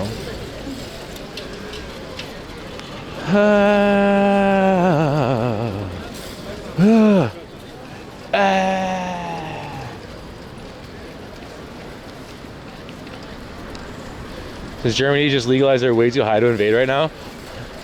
Yeah. When men were men. Fun Bater. That's what we call a callback. When men were men. I'm talking about when men were men, you know? I'm talking about when men were men. It's unreal how much they were men.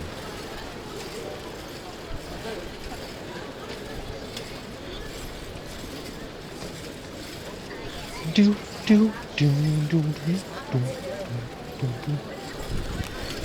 Careful now.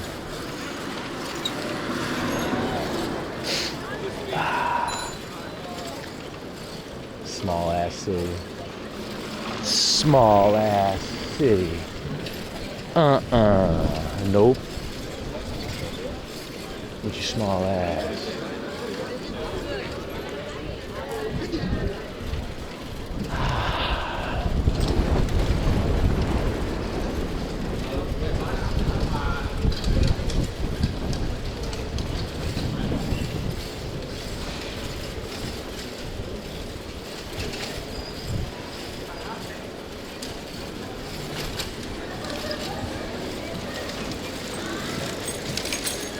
Hello, Aryan. You missed Amsterdam stream? Well, I missed half my community. Now we're even.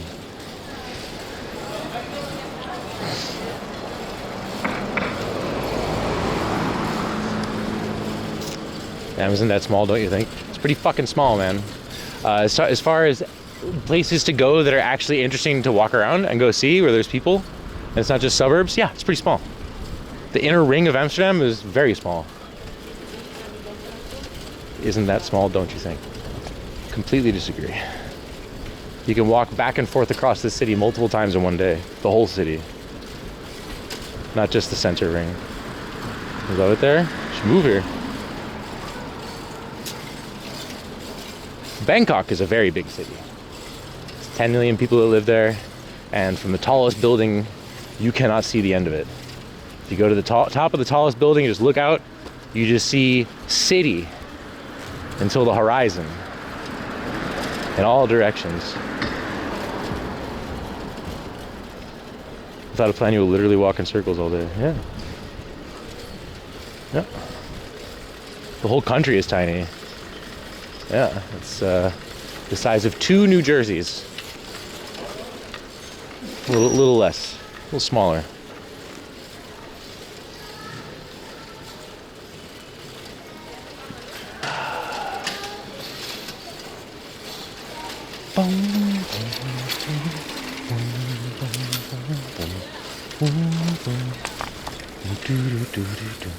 Bangkok is 14 times the size of Paris, yes.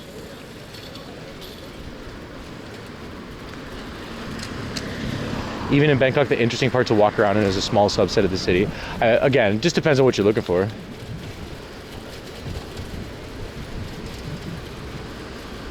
Hey, Gucci clone.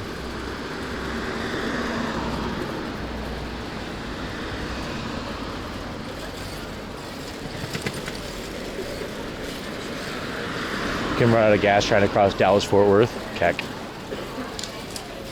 I like how you guys say DFW as a way to shorten the words Dallas-Fort Worth, but DFW is longer spoken than Dallas-Fort Worth.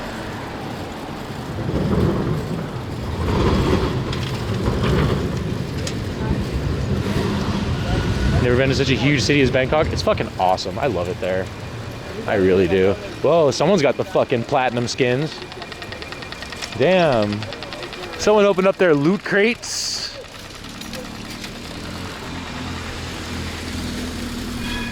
Trunk full of leopard skin knives.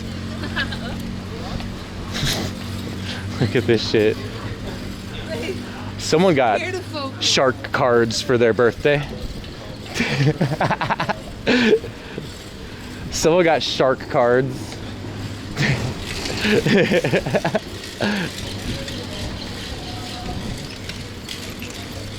Freaking awesome. It's okay, I guess. I think it's hideous. It's a cool color. I wouldn't want my car to look like that though. I don't know. Just got back home from Los Santos Customs. Yeah. He just faded the cops. He just faded the cops. That's why he's driving all careful. If you bump one thing, it just brings your star level back. Yeah.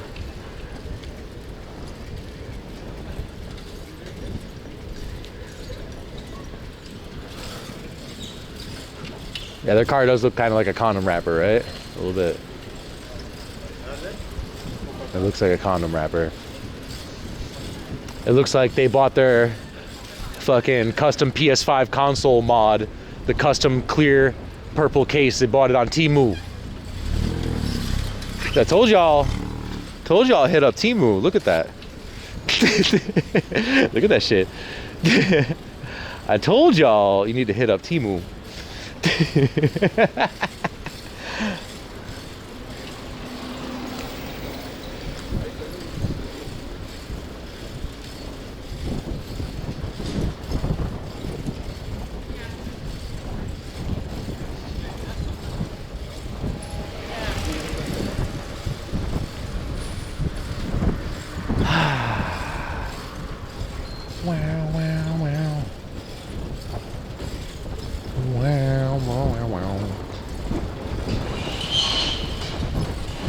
Protest fest. Oh god. Now you can pay for tickets to go to a protest. Wow. Nice. A protest concert. Welcome to Protest Fest. Oh my god, it's gonna be the social event of the season. Are you kidding me? Well, let's go.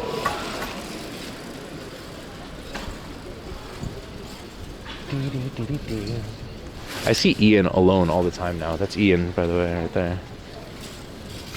He is alone all the time now. Nobody fucks with him no more. Oh, nobody talks to him anymore. Surprise, surprise. The guy who likes to pull box cutters on people and have fights with strangers and shit all the time. Yo. Sarani's World. Yo. This is the raid, man. Welcome in. Why? Yeah, because he's crazy. That's why. That guy, the homeless guy, is a crazy guy. Hello, welcome in, everybody. I'm Ray Demto from before. Welcome to Amsterdam, guys. How's it going? Good to see you.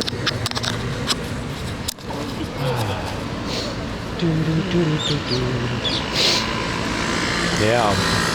I heard some stories about him too, that like, you know, he's just wilding like usual, and then he vanished for a while and people didn't know where he was.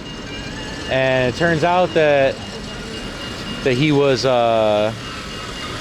apparently there's like this really crazy lady in Amsterdam who, this is weird. There's this crazy lady in Amsterdam who scoops up homeless people, takes them to her house, and has sex with them. And, you know, she feeds them, all that stuff and everything, but she kind of, like, is just, like, blowing hobos. It's like her fetish or something. It's really strange. And that's where Ian was for a long time. Yeah. Roy had told me about it too. He said that she tried to get him to go, and he was like, "No, this is fucking weird." Because basically, like, yeah, Roy said no. Yeah, because basically he's like, I don't want to be in a weird hobo orgy with my friends. Like, even Roy has the fucking thought in his head to be like, yo, I don't want to see these guys naked. I don't want to get laid that fucking bad. But they always got jealous Ian started living there. I don't know.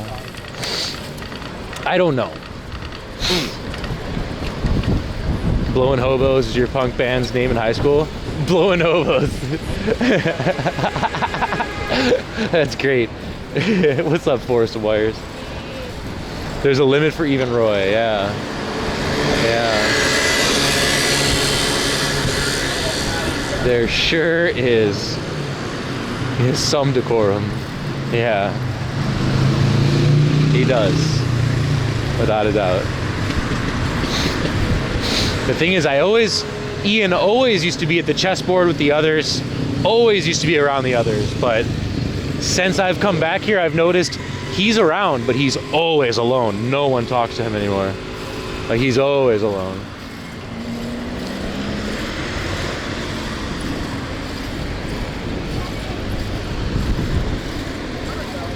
Yeah, it's a strange one.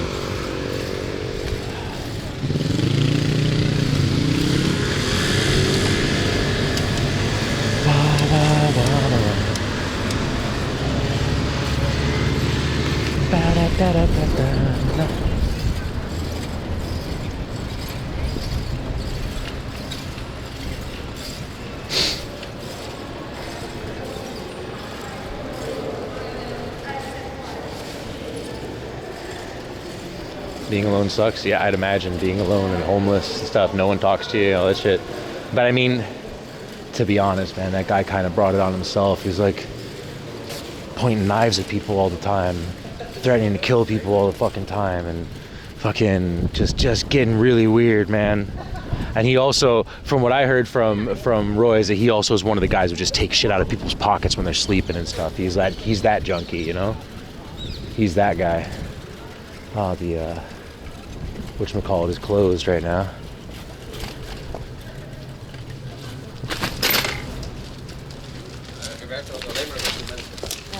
That makes sense. It's about time for it to be closed. But even Ian was getting some action. Well, I haven't seen this lady, or maybe I did. Maybe we did. We did see this lady. Oh my God, hold on a second. We did see her. Do you guys remember? Roy was hanging out with her once too. We did see her, 100%, now that I think about it. She's, you know, I don't know.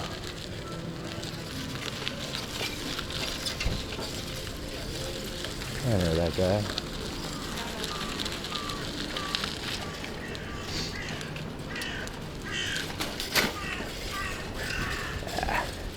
Ain't shit out here. Being alone is great, fuck people. Yeah, dude, alone is good when you got all your stuff. But if you're just a street person, you don't even have anyone to talk to and stuff, that's rough, man. I kind of like being alone. I do. I'm a solitary guy. I always have been, for the most part. I like doing things on my own. I like being alone in my house for hours on end, playing video games and talking to myself. Fuck yeah, dude. Nothing better than just embracing the madness, man. Hello, Luciniano. Yeah. Lots of people in the streets to talk to. Not if you're that guy, because every time he opens up his mouth, he's very aggressive. No joke. He's a crazy guy with multiple personality disorder, whatever you want to call it, or DID, dissociative identity disorder, whatever you want to call it. There's more than one person in his brain, and one of them hates everybody.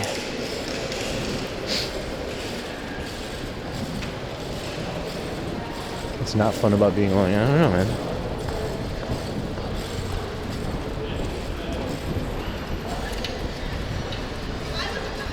Ian is the box cutter dude. Yes. Yes.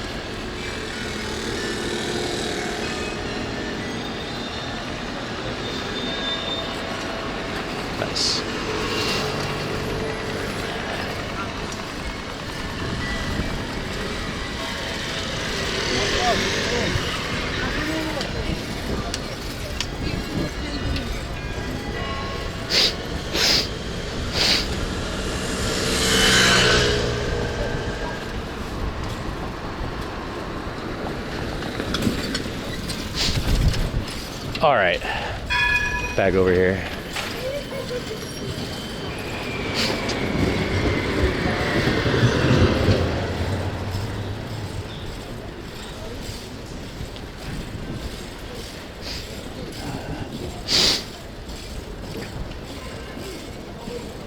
If you're alone too often, you can start getting a lot of negative thoughts.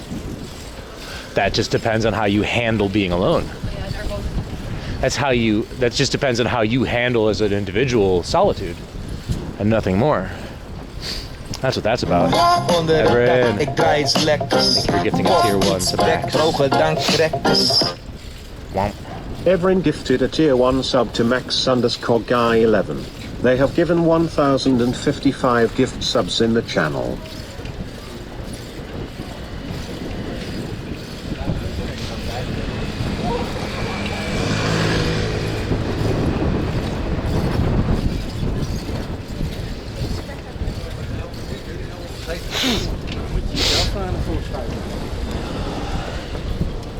But I get it. Sometimes it's hard to see any positivity in the world. She got dark for me in Thailand in December and January. It sucked. It wasn't until like February so rolled along that I started like feeling a bit better.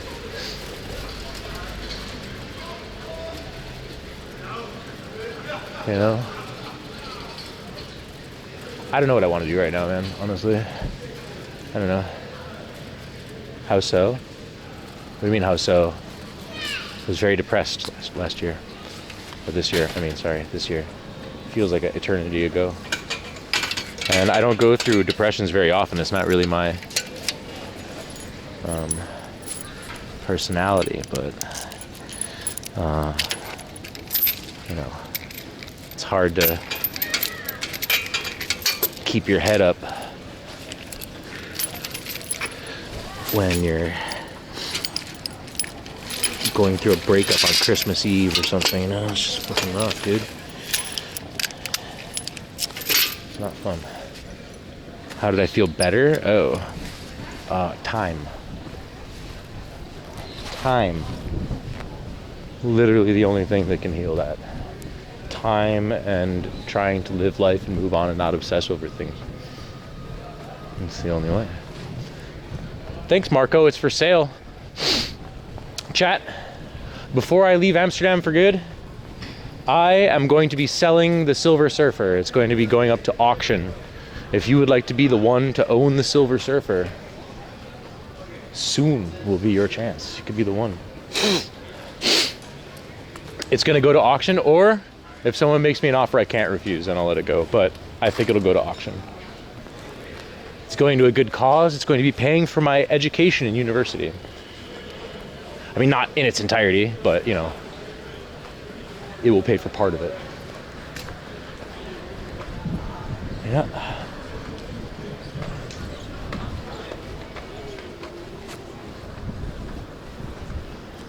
Yep.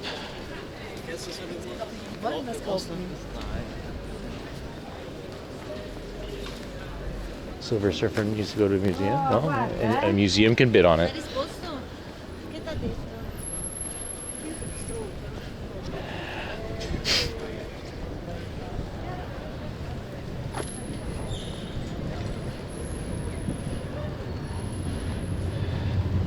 Seat? Why? I don't understand. Hey Mac, what up, man?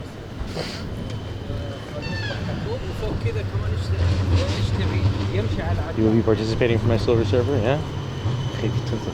Well, it's an auction, so anyone got 21?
a jawbreaker? Honestly,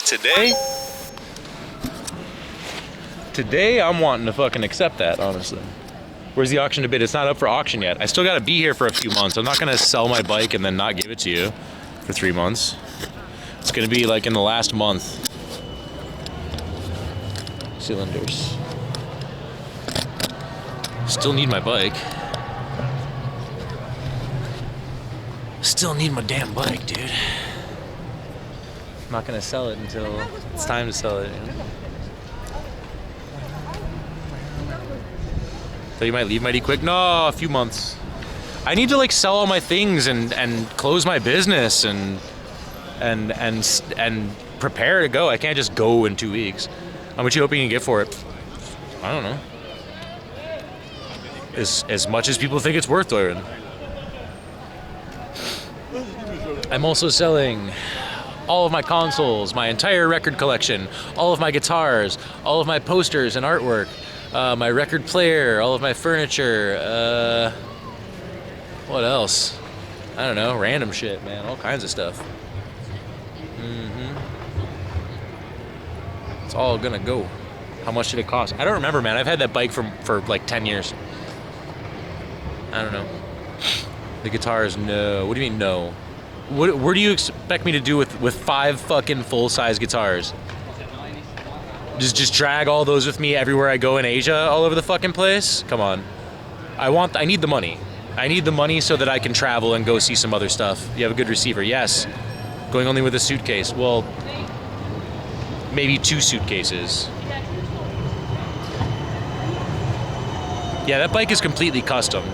It comes from a Sparta frame, Sparta bullet frame that's been completely customized, and it's a Frankenstein bike. But then I've done a lot of work on it as well. It's a great bike. Yeah, people are like, no, not the guitars, not the consoles, not the monitors, not the TVs, not the. Aren't you gonna bring your bed? Like, bro, I'm flying. You understand Parvo do Cabel's statement? I mean, they are musical instruments. Yeah, they're musical instruments that I haven't touched in like 5 or 6 years and don't plan on touching again. And the great thing about musical instruments is when you say musical instruments with capital letters, it doesn't make it any different. They're just things. And I don't know if you knew this, but they totally have guitars in Thailand. They got them. They got those. They got guitars in Thailand, you know? So it shouldn't be too big of a deal.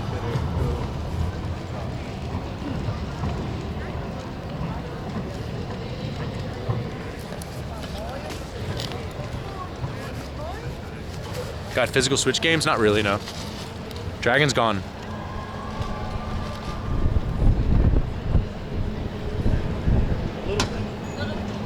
No, but once I start biking, you know. I do it.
Sell my PC? No, that's something I need. The one thing I need, people are like, what about your PC? My PC's not even great.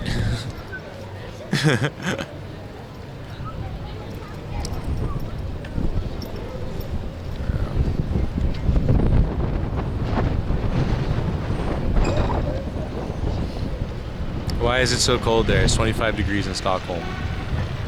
It's not how weather works. Because cold fronts and warm fronts move across the earth. I Okay. There's, you know, precipitation and pressure systems that move across the world. Hurricanes and storms on the opposite side of the globe affect the weather over here and stuff. I don't know, man. I don't know why it's not 25 degrees everywhere on planet Earth at the same time. I don't know why it's dark over there when it's day over here. It doesn't make any sense. I don't know, man. But if that's the kind of stuff that interests you, if that's the kind of stuff that interests you, you should become a meteorologist. Weirbar, if you would like to buy some of my vinyl, try out ! Discogs. My entire collection is there for you to browse. If you see anything you like, there you go. You can make me an offer, we'll ship it over, etc., etc. Are you in the Netherlands?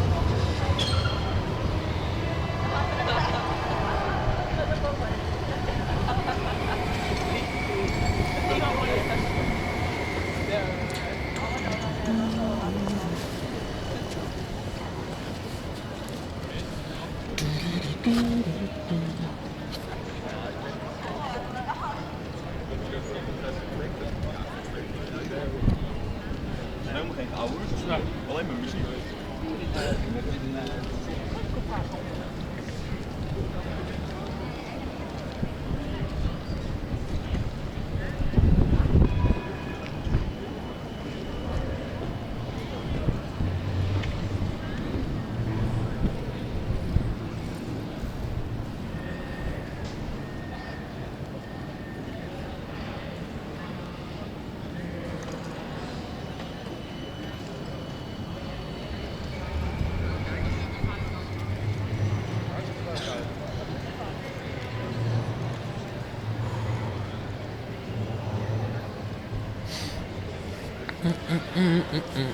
Hey Jay, what's up, man?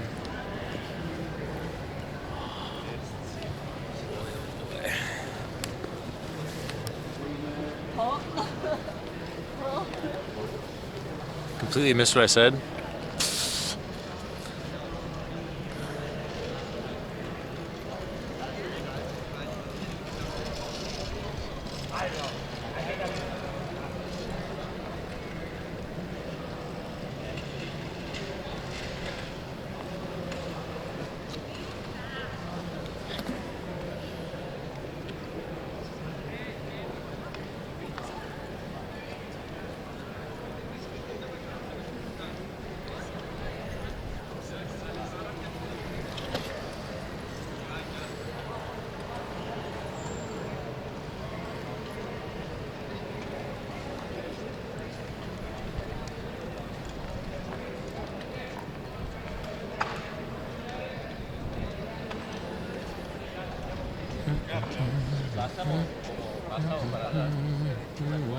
Wow, what a collection. You like it?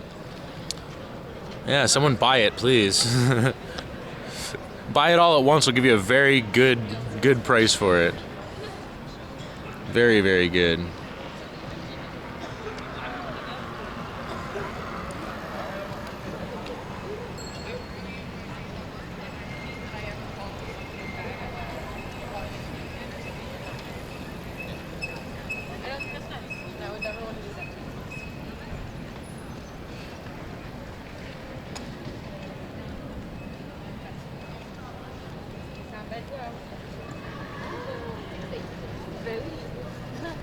J'avais fait ça à Boston.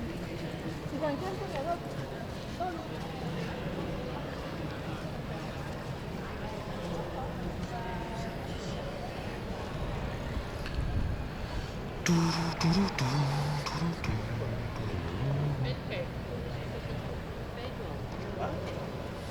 Bass guitar? I have multiple bass guitars, yes. I have multiple bass guitars. Would you like to see?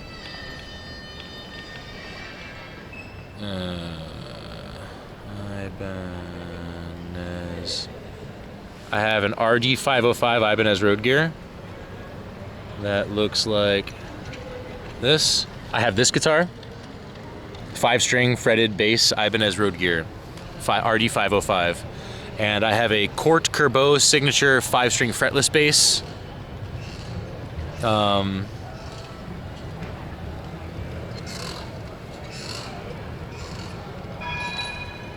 Court Curbo 5 signature looks like this.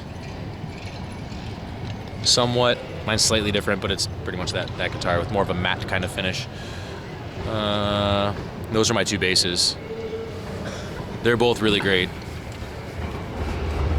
I have a couple really great 5 strings. Both totally ready to go to another home, and they have cases already. I also have a little Ibanez practice amp if you want.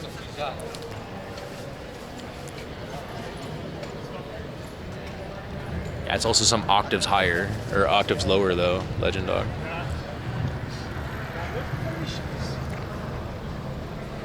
Like the 5th string, or the top string, the lowest string is probably thicker than if you take every guitar string, all 6 guitar strings, and put them next to each other. It's still thicker than that.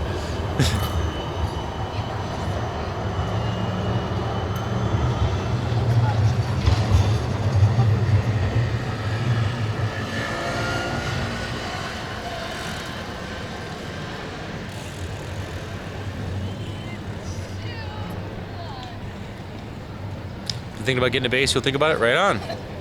Cool. Hell yeah, man.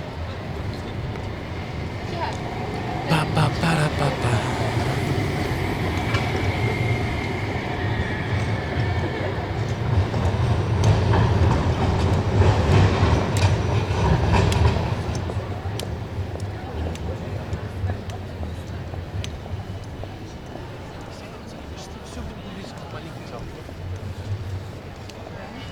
You see you jam out before selling them?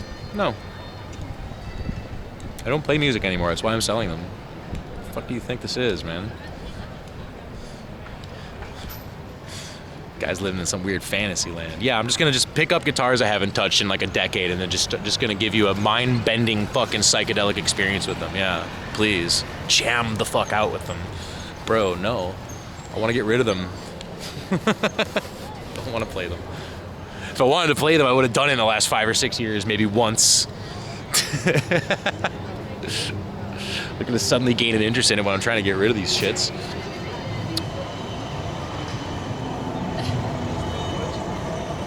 Play Stairway? Yeah, I'm gonna throw you down here. Stairway.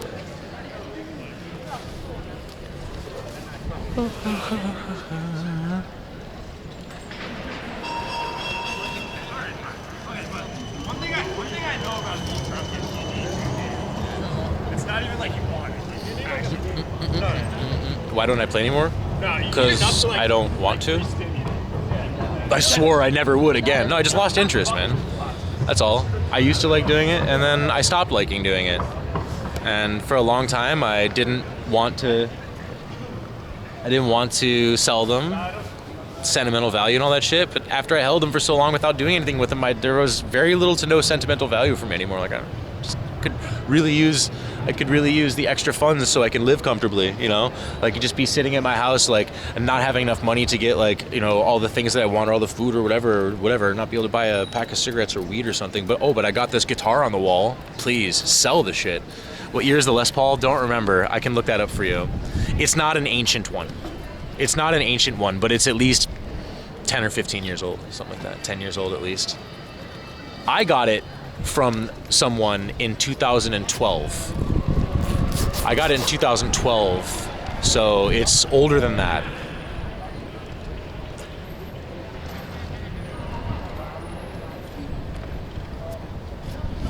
But yeah, I don't know.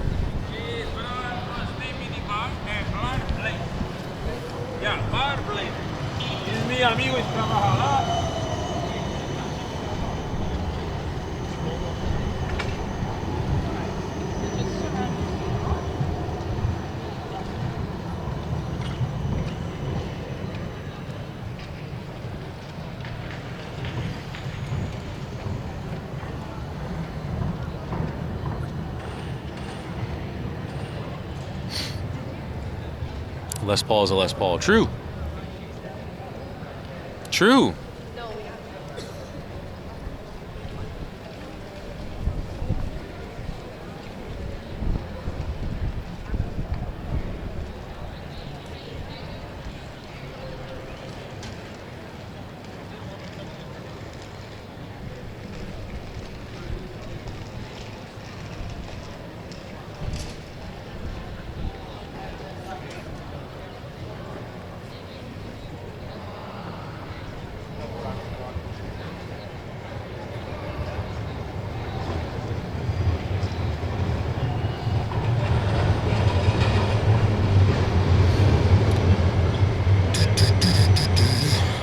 only in Amsterdam for an hour, but had never been, where would you go? I don't know. I wouldn't know where to go. If I had never been here and I only had an hour, I'd probably stay at the airport. I don't know. I probably wouldn't leave the airport too much. I didn't want to miss my flight out. I don't know, man. Probably some coffee shop, get some weed.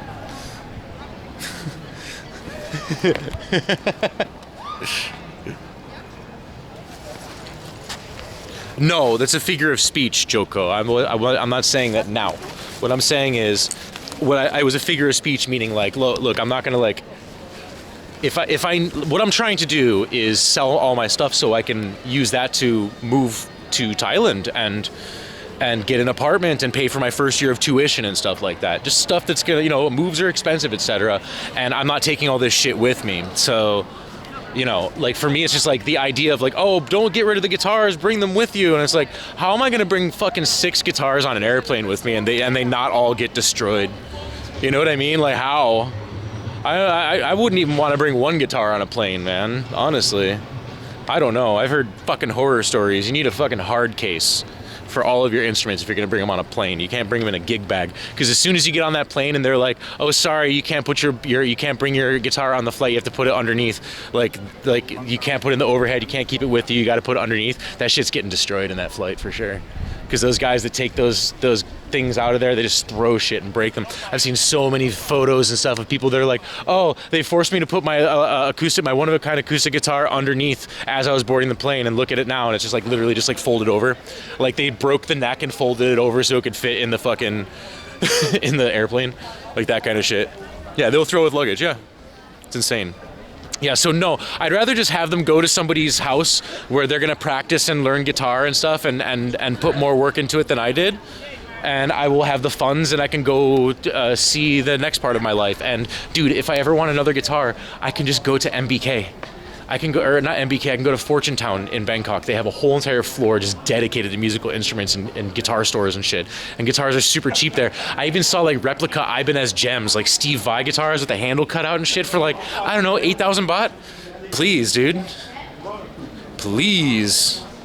I'll just sell them. It's fine. None of my guitars are like, look, they're not cheap guitars, but none of them are like, you know, custom built 4,000 euro, handmade, handcrafted, carved, no machined. Like, you know what I mean? It's not like I have Carl Thompson or Adamovich basses or some shit like that. It's not like I have a custom built Federa that I'm looking to get rid of. These are factory guitars, you know? Not a big deal.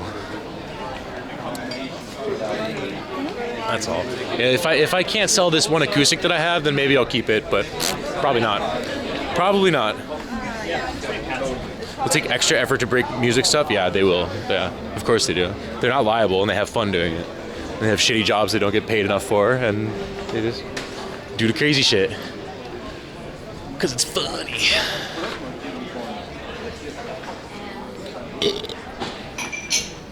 Mm-hmm.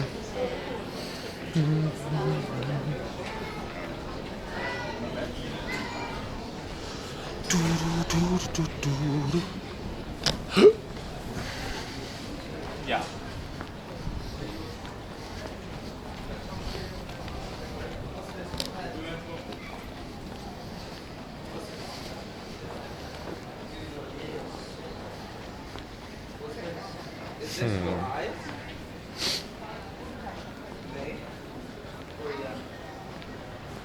Oh boy, oh boy.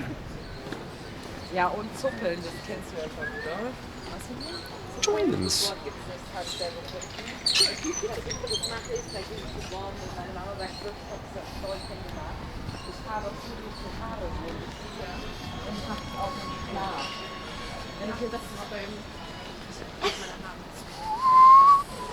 Du musst dich dann einfach weg oder so. Oder einfach so. Zum Beispiel, ich weiß nicht, wenn du da reinguckst, I've heard enough of that shit.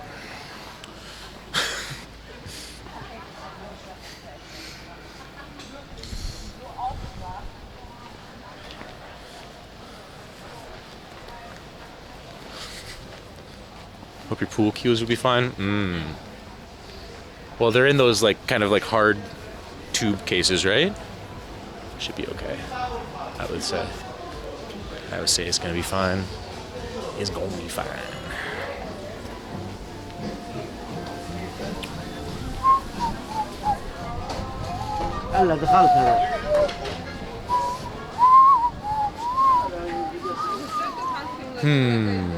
You know what?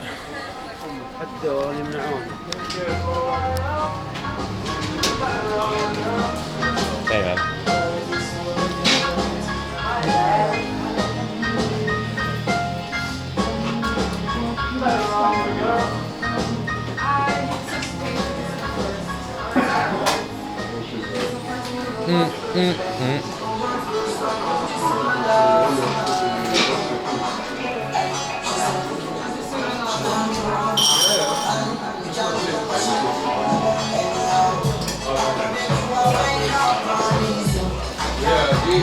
Hey man, I think it's a one weed joint. One weed joint.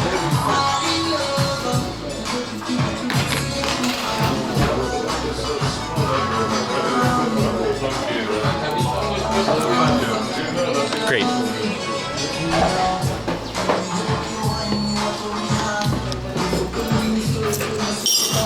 Thank you very much. Take care.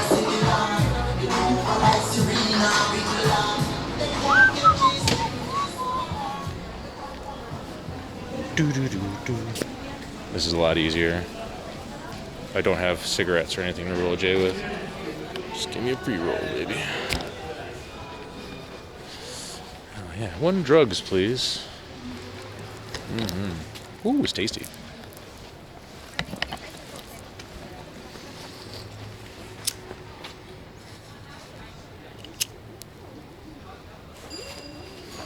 There we go.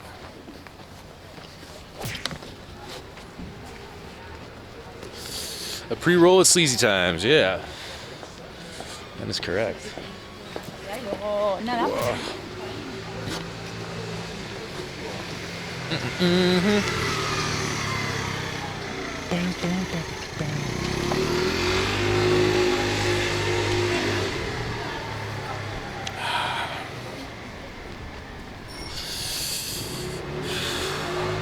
no, he bought a tourist cigarette.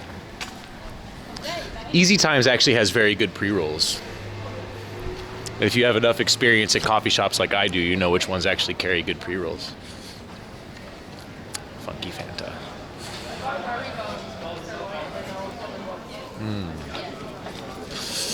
Tastes a lot like weed to me.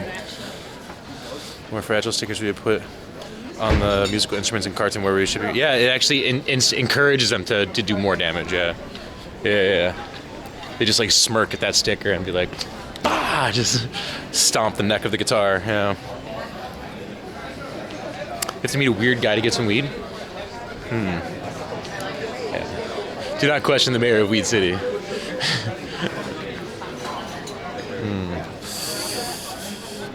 Had some great pre-rolls before. Yeah, and I'm not.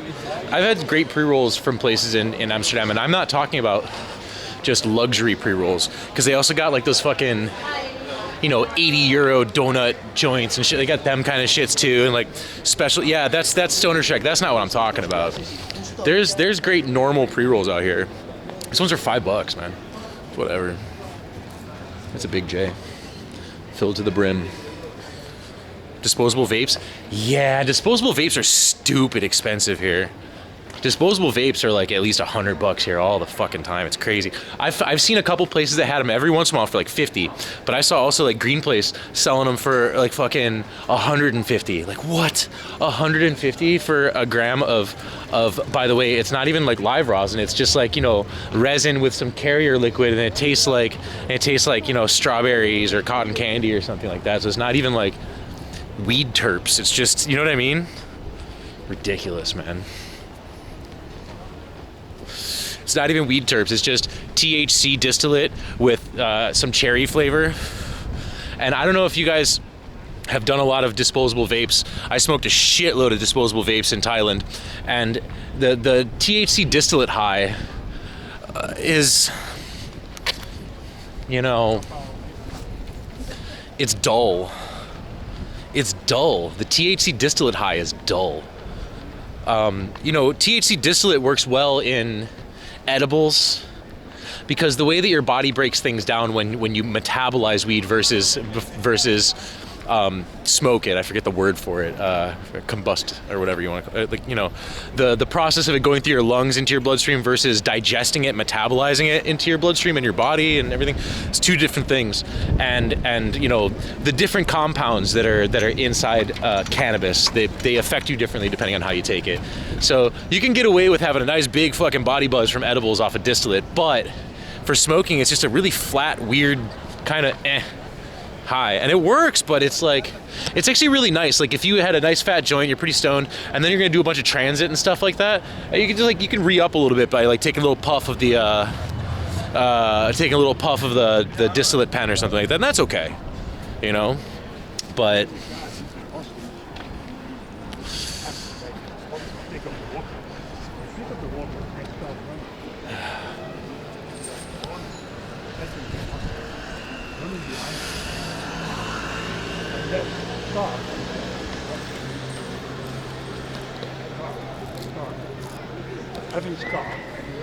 this guy's talking about the... I'm overhearing this right now. That guy died in the hospital a few days later, too. That guy, the cops got him, and he died in a coma. Yeah. And it's still on television. It was live on television. He wanted like $1 million in Bitcoin. He was demanding like $1 million in Bitcoin, and he was holding people hostage with a with an Uzi or something. When the horses run out, he ran behind it. He came to chase him, and they just pinned him. Yeah. And the guy hit him. Yeah. They just drove into the. Yeah. I was, you know, I stream on Twitch, and I'm here at this spot like almost every day. That Monday is the day that I take off and I stay at home, and that happened on a Monday. Yeah. It was the one day that I'm sitting at this ledge every single day. The one day they had an entire like comm center set up here with like they built up a little building and stuff for the hostage negotiations and stuff. Everything was right here where I normally stand. I was coming from the bar. I walked from that way behind it, and there was all big police and helicopters. Blocked off, and they wouldn't let people leave or enter into this little area. If you were here, you were stuck. You just had to wait. There were people upstairs. Oh yeah. Go on the back, they had to get out. Yeah. Go in a certain way out into the hours. They had on the news. They showed all these different views of it too, because they had them at every angle possible. They even had people on the roof because it's a skylight up there, and they were just on it like. Did you see the documentary? No, there's a documentary? It's a documentary of AT5. Okay, I'm gonna look that up. Look that up. It's everything. It's all it's all anyone was talking about for like 6 months. It's crazy. See ya. Whoa. Yeah, I totally overheard that guy talking about the hostage situation that happened here. Literally the one day that I took off. The one day I took off, man. I'm normally sitting right here. We could have seen that shit popped off. We could have had like the fucking scoop, man. Documentaries on Videoland? I'm good. I'll find it. Don't worry. I have my ways.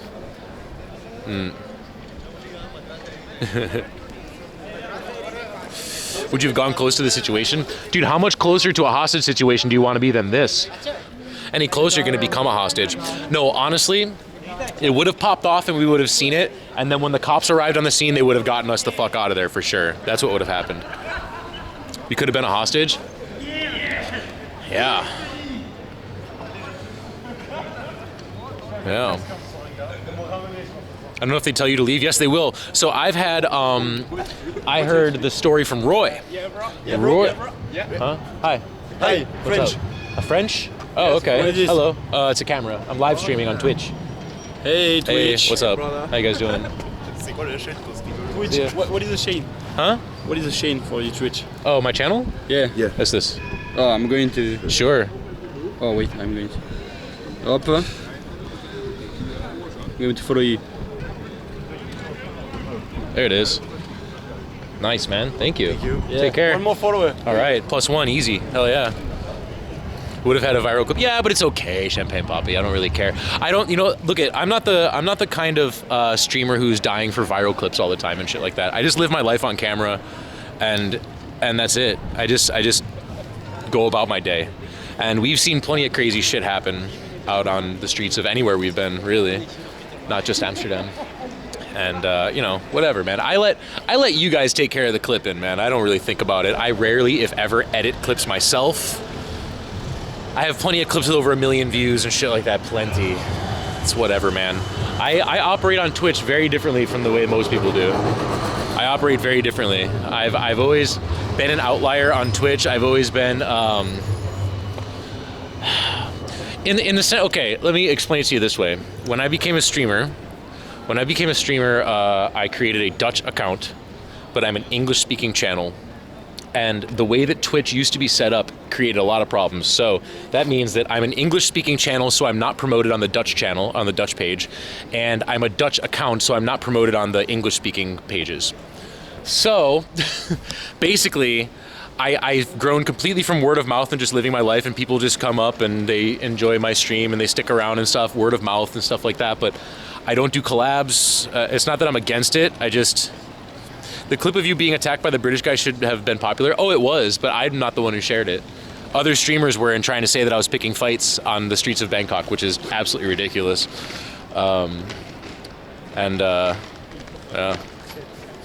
It's rare a streamer doesn't use their clips on other sites. I do use my clips on other sites, but I don't try and go viral off of like violent clips and shit. I don't do that shit. Fucking other people clip it. Dexerto sees it and posts it, and then it gets spread like wildfire by other people who actually do make edited content, you know? There's like 1 billion fucking posts of the time I got choked over there. There's 1 billion posts of that shit. People got millions and millions and millions of hits and stuff, you know? Other stuff said you were dumb for not fighting back, which is ridiculous. Yeah, but it's the same thing every time. I don't read this shit, man. I don't read the comments. I don't look at the posts about it. When other streamers are popping off about it, I don't watch. I just let it fucking whatever, man. It's not who I am, you know. Shit happens to people, you know. Shit happens to people. And you know, most people understand why. Most people are like, yeah, Amsterdam's pretty fucking rough, you know. And for me, I'm pretty laissez-faire about the whole Amsterdam streets thing because I come from Illinois and the Midwest is fucked too. The United States is rough. Chicago's rough. Rougher than Amsterdam.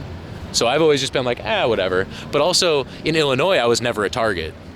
But now that I'm out here walking around with a camera, I'm immediately a target, you know. So it just immediately grabs attention by walking around with a stick in my hand like this, you know. Yeah. It's a good example of how heavy live stream goes. Oh, hey, dude. It's the magic guy. The guy who does magic tricks. He used to hate me. That guy over there walking away with the hat and the black jacket. He does card tricks. He goes up to people and tries to get like 5 euros out of them, and he'll show you some magic card tricks. And he actually does cool tricks. Good with his hands. Like really fast and shit. One time he came up to my channel when I was sitting here. He came up to my stream and started showing me, and I was like, I'm good. And then he like realized afterwards that there was a camera, and then he started to be like, oh, I don't want to be on camera. And like he was like that for me for a long time. Anytime he saw me, like if he's coming up this way, he would literally go over here. He would avoid the shit out of the camera. He wouldn't want to be on it. One time, months later, I'm sitting here at this spot. Camera's right here. Over there at that spot, just near the garbage can, some dudes are just chilling. Magic trick guy comes up to them and starts trying to, no, it wasn't there. It was over across from the Fabo. He was just going up to some dudes and then tried to solicit a magic trick to the dudes across the street from the Fabo by the McDonald's. And I just walked up, I was like, hey guys, just so you know, I've seen this guy do magic and it's worth the money. You should do it. You should do it. It's really worth it. And the guy was like, yeah, like at first he was like, oh no, yeah, like he just caught what I was doing. He's like, fuck yeah. And I think he made his sale. And from that point forward, he always says hi to me. Like, from that point forward, he's just always been like, hey. For that one time, I helped him get a 5. Is this your card? You know, yeah. In America, we're allowed to defend ourselves, so it's hard for Americans to understand that would get us in trouble here. Yeah, it would get you in as much trouble as the first guy. So if someone attacks you on the streets because they're psycho and you start fighting back, it is now treated as 2 psychos started fighting on the streets. That's the way they do it here. It's the way it works here. It's true. And to the point where it's actually quite ridiculous. It's a whole nother argument that's a bit ridiculous. But then again, also explicitly allowing that sort of thing is a very slippery slope as well, and especially in a place like Europe. So even if you are at a store and you're robbed, you are not allowed to attack them because you will be just as in trouble as the robber of the store. Yep. Yep. That's how it works here. And that's not just the Netherlands. It's just like EU general rules, more or less. Some countries are a little bit rougher than others. As you go further east, maybe things are treated a little bit loosely. But as far as the Netherlands, Germany, that kind of stuff goes, they're pretty strict about this shit, man. You know? Should be case by case. Yeah, but who are they paying to look at every case of every fucking street fight in Amsterdam? Do you have any idea how often that shit happens out here? Look, it happens to me, and I don't even talk to people. I just like hang out with you guys, and it happens to me. Imagine people that are getting drunk and looking for fights out on the street, and like going and trying to get girls, and there's another guy who's trying to get that same girl, and then they get in a fight. Like, do you have any idea how much that fucking happens? Like, oh my god, it's constant here. Unless you get hit, right? Nope. You're allowed to defend yourself. You're allowed to do it. You're allowed to try and stop attacks from happening to you. You can defend yourself. You can block and shit like that. But you can't break his nose to stop him from hitting you. You can't do that. Absolutely not true what you said. Oh, really? Then tell me what the truth is. Tell me what the truth is, Deeds. Tell me what the truth is, because I am a person who sat there for hours with police filing reports over this stuff and asked them about what my rights are. And I've had it directly from the police telling me what I'm allowed to do and what is actually okay by the law. I didn't like get it from like just, you know, arguing with people on Twitter or talking with you in chat. I talked to the actual police about this because I'm the one getting this stuff happening to me, all right? So please tell me the information. Police Chief Deeds.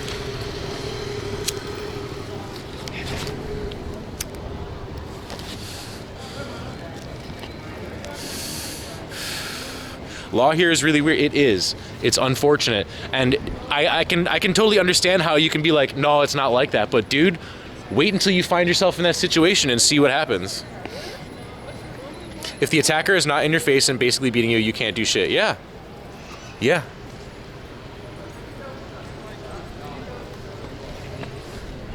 And that's it, man. Now, I can tell you, you want to know another thing? And here's the thing also, because also the police don't necessarily like this.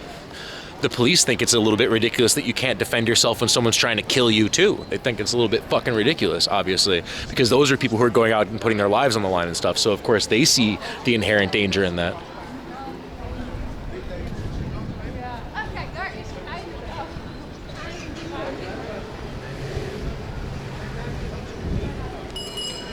I thought that guy was I thought that guy was pressing that cop just now.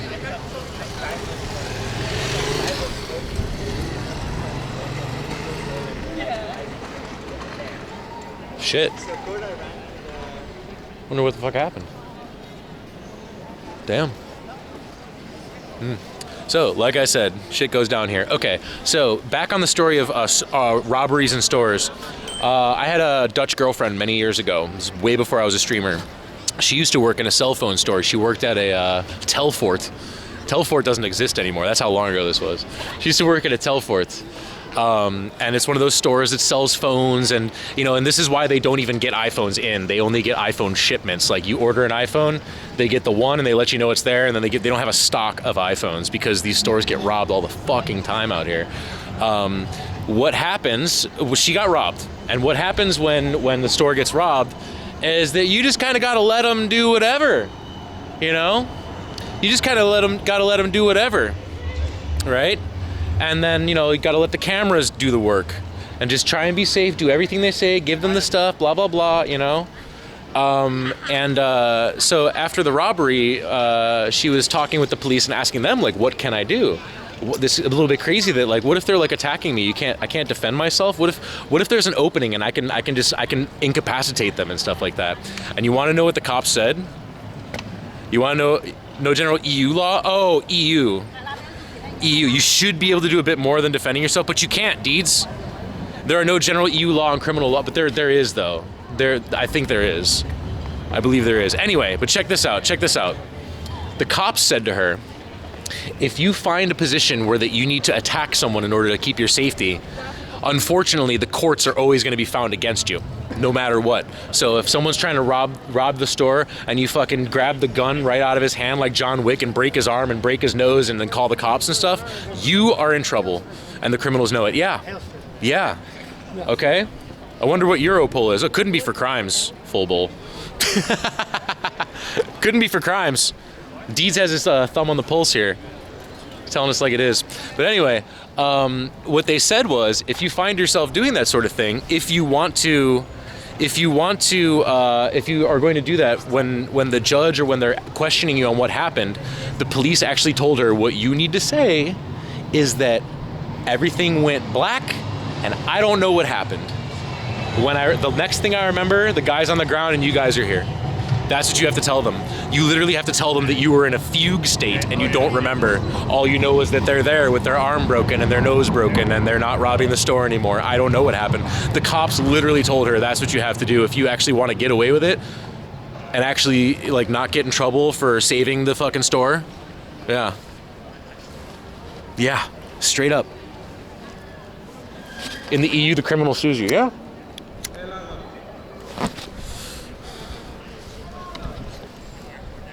You're always in a fugue state. I ain't never gonna stop being in a fugue state, Tony. Officer, I went John Wick on his ass. They stole my puppy. It is nice that they told her. I mean, well, that's the thing. The cops here are cool. The cops and the courts are two different things out here, and they recognize that separation, and the cops find it annoying that they catch a crime that goes to the courts, and that guy ends up right back on the streets afterwards, and they got to keep an eye on him and catch him for that crime again, over and over and over again. Isn't that strat overused and doesn't work anymore? I don't know, man. I don't know, Bard.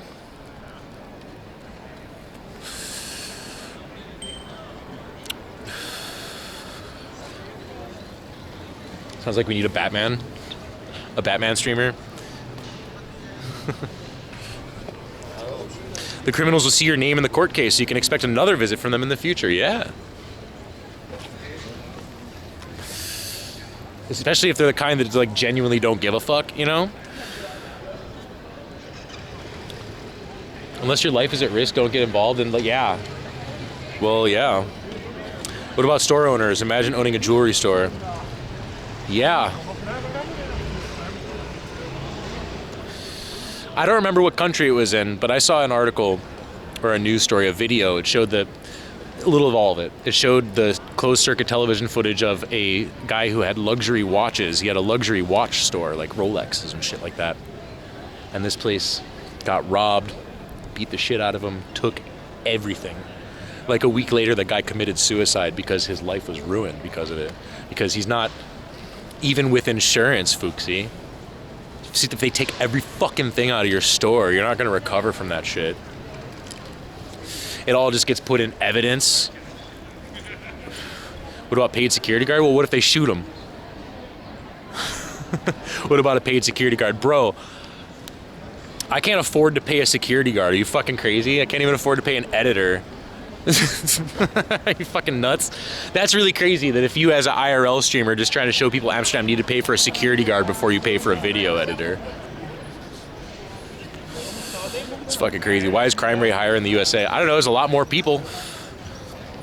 There's a lot more people and a lot more problems. Completely different system over there, isn't there? And they have weapons.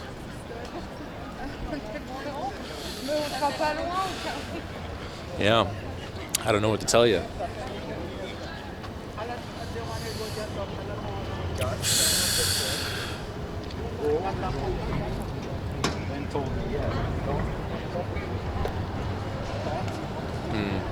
Damn, Japan envy. Yeah, the Netherlands is the size of 2 New Jerseys. I say that all the time. The United States is the size of a couple hundred New Jerseys.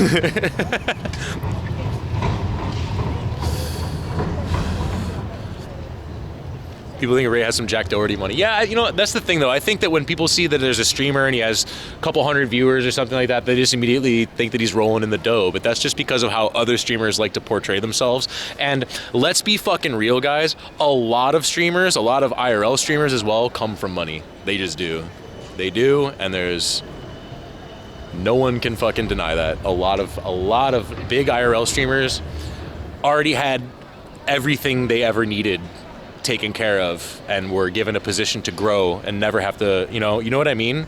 They were just put in a position where they can just grow, you know, and invest immediately. So many of the biggest IRL streamers are just, they came from being loaded already. Not me. Not me. I moved to the Netherlands with my own savings, sold my shit, worked shit jobs to have enough money really quickly to just come out to Europe. I did a lot of hard work to get to where I am today. I've never been someone with six figures ever, never hit six figures in any career. It's also harder without sponsors. It's not easy. Yeah, but dude, I don't know. That's the thing. The sponsorship game is strange, man. Sponsorship game is strange. It's like sponsors that are worthwhile want to sponsor you if you're already big. And in order to get big, you have to I don't know, it's a big fucking circle, man. I don't know. I like to just live my life on camera. That's what the thing is. A lot of people are on the IRL streaming grind. We're gonna get that content. What's up, guys? Another fucking backflipping day. We're gonna go fucking crazy. We're skydiving. We're doing this. We're doing that. We're doing this. We're going all over the place. We're catching predators. I'm just like, I'm gonna go get some lunch, man. I'm just going about my life, man. I'm just going about my life. That's it. I'm not trying to make it seem like my life is more luxurious or lavish than it actually is. In fact, I fucking hate that content. I fucking hate that content, you know? The problem with IRL related sponsors is that a lot of them, they really only want to sponsor you if you have a big draw. If they see like huge numbers on your socials outside of Twitch, then they're more likely to throw you sponsors, you know? Levi jeans or something, I don't know. Something like that stuff, like something IRL related, something like clothing, big apps, language learning apps, which was I got that one arranged for me. I could never get that myself. Could be sponsored by Raw. No, I couldn't. You know why? Because Twitch doesn't allow me to have any cannabis related sponsors. So I could do that on Insta or on somewhere else, but I don't have the same following on Insta or somewhere else that I do here.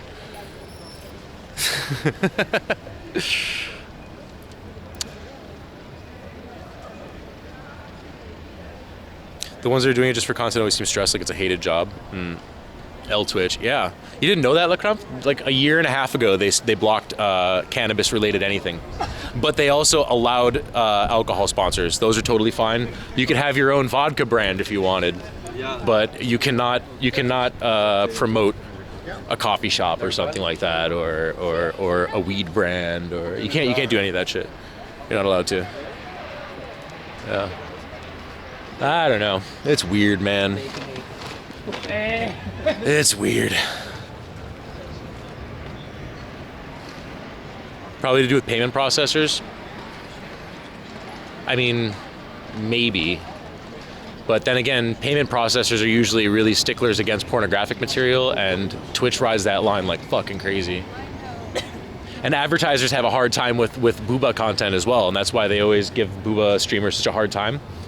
But they don't block it. They don't disallow it because it's just too much of a draw to their website.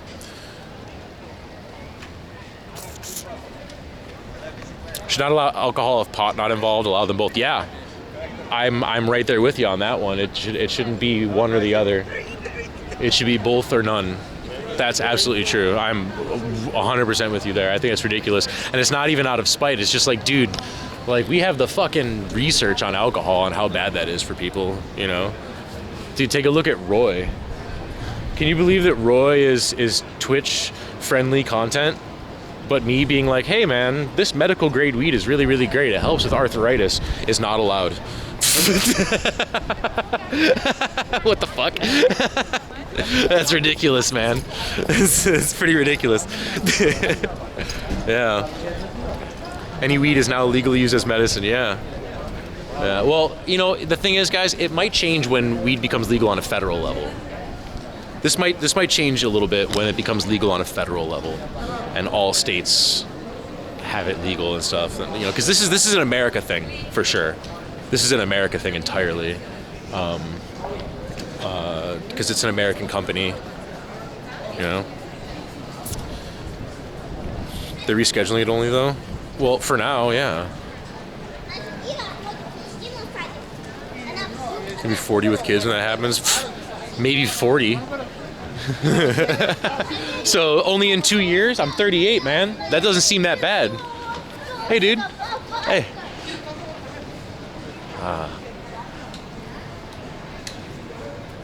They banned gambling? No, they didn't ban gambling, Fuxi.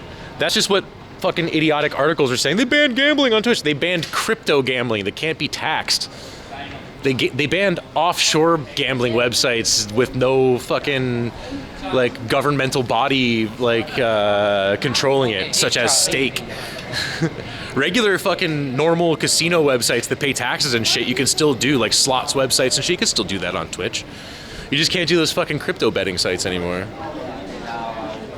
Cannot believe I'm alive to see weed somewhat legal.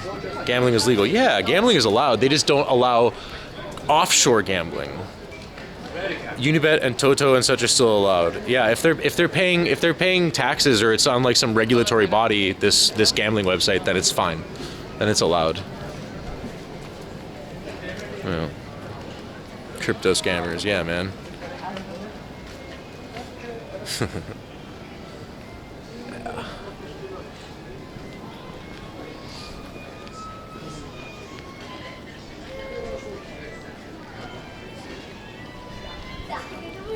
So glad that's not my neighbor.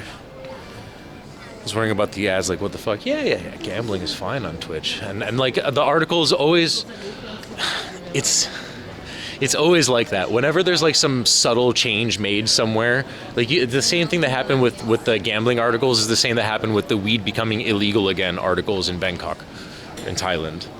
It's always like, you know, the original news is that, oh, they're going to take a look at and probably change some of the legislation about how they distribute cannabis in Bangkok. And then the Western news is like, weed's getting illegal again.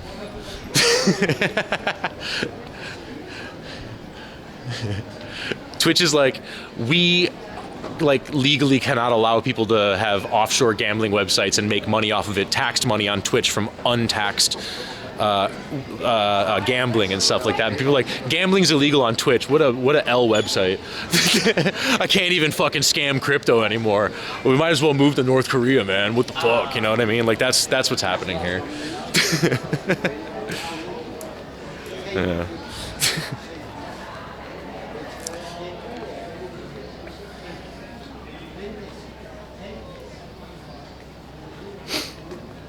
The only places where weed is fully legal are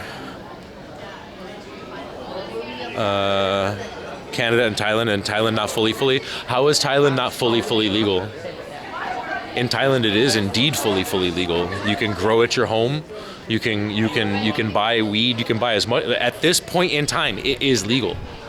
It is legal at this point in time. Like straight up. I actually don't want to go this way. I don't have to pee. Why am I walking to my rosin isn't legal. Okay, all weed in all forms is not legal, but cannabis flower is legal. So what? It's fine. It's fine. It's a start, man. It's okay. Cannabis is legal. What you're talking about is a processed concentrate, and what they're not allowing is concentrates at the moment because they don't want you to be able to do what is beyond what the flower itself can do. I mean, they're kind of like that here in the Netherlands too. Sure, they allow hash, but they actually do technically have a limit on how much THC can be in your cannabis. They do have an actual, I'm gonna go this way. They do have an actual limit on that. You are not allowed to have more than 20-something% THC in your cannabis in the Netherlands, in what you're selling or whatever. It's not allowed at the coffee shops, but nobody's out there fucking scanning THC levels. Flower is 20%. Yeah, well, I've seen flower go up to 40 now. It exists. It's fucking crazy. It's getting ridiculous. But yeah, so, I mean, it even is, if you take a look at their rules, every city's different in the Netherlands, by the way. This is per municipality, by the way, these rules. But for example, in Amsterdam, as far as edibles go, you are not allowed to have edibles in any form other than cookies and cakes, brownies, baked goods. It's all you're allowed to have, and it's only allowed to have 0.2% cannabis material in it. something like that. Like it can only have so much psychoactive material in it. They have like a real limitation on it, and so that means that you're not allowed to have gummies here. You're not allowed to have oils, tinctures, concentrates are not allowed. But that's why over here they always have it labeled as like hash, like filtered hash, or so. They always have it like named something a little more vague. The live rosin. Some places just call it live rosin. They don't give a fuck. But a lot of places they just call it like water hash or something like that, or like fresh frozen. They'll just call it that. Fresh frozen hash, which is just fucking live rosin, bro. Yeah, it's the brands you saw at the cup and freebies from aren't even sold in Amsterdam. That's right. Some of them have some of the stuff sold, like spinach from Amsterdam. They have a lot of cookies, little microdose cookies that are like 5 or 10 milligram each and stuff like that. Those are and they were delicious. They tasted just like mini Chips Ahoy, just like mini Chips Ahoy. It was awesome.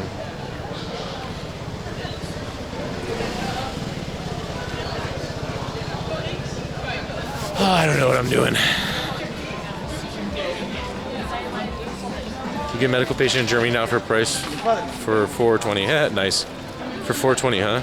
Do we overpay a lot for wheat and hash here in NL? Bro, sit down. You overpay for everything in the Netherlands. You overpay for falafel, bro. You overpay for everything in this fucking country. Believe me. And that's really not just a Netherlands problem. That's like an EU problem, really. The EU is so damned expensive, and it's just because of the existence of the EU. That's the issue, man.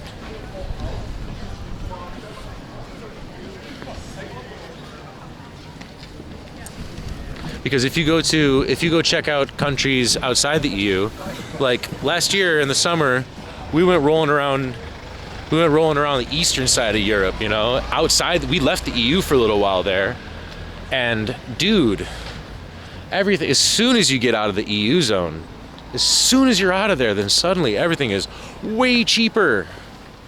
Way cheaper. And the places didn't look worse. It wasn't like they were like fucking run down or anything. They looked like this.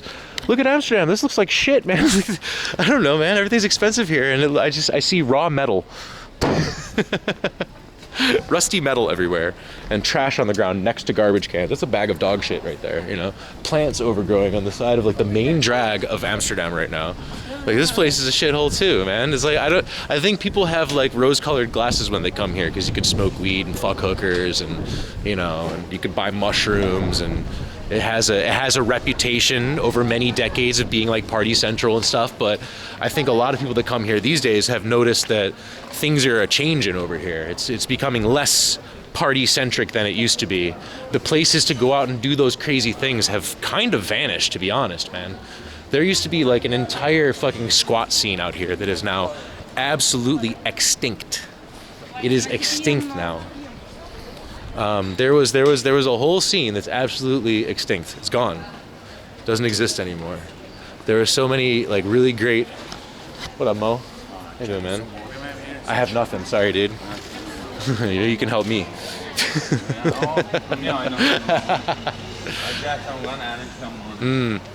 Good luck. I'll see you later tonight, probably. If I find something, I'll let you know. You're welcome. I went to Ardennes, and there were so many houses for sale. Some were obviously never sold. My feeling is that NL is just R4P'd by the right-wing parties. My feeling is to blame the right. Oh, okay. Let me guess. You're left-leaning. That was easy. I don't know, man. It's a lot of things. It's a lot of things, bro. I don't think it's the left or right. The left or right are just the reason why they're called left and right is because they are the left and right side of the same fucking being, man. It's the same shit. Two sides of the same coin. Two wings of the same bird flying in the same direction. No matter which wing you say is your favorite, that bird is still flying in that direction. All right? You blame the Dutch? Really? I don't know, man. The Hague definitely plays a part in it, but yeah.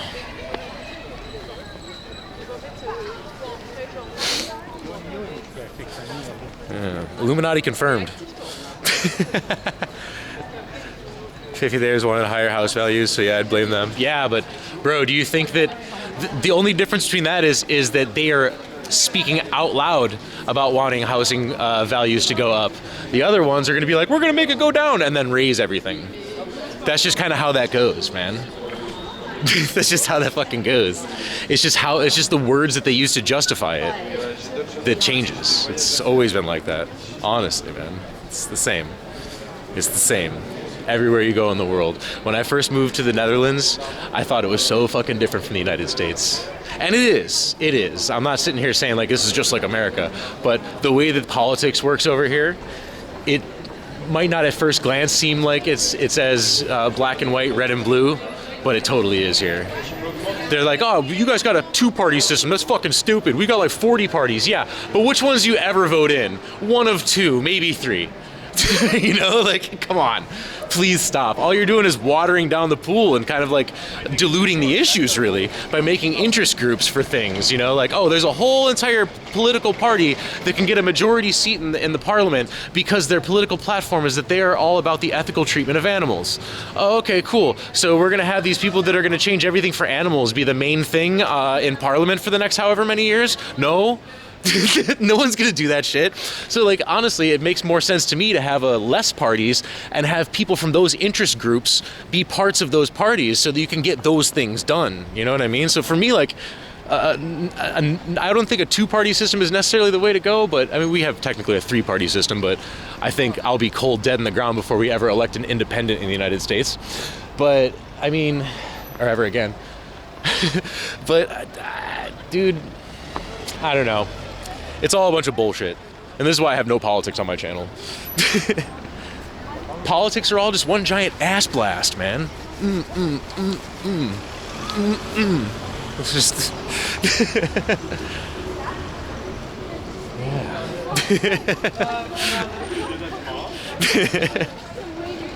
It's always sunny in Philadelphia.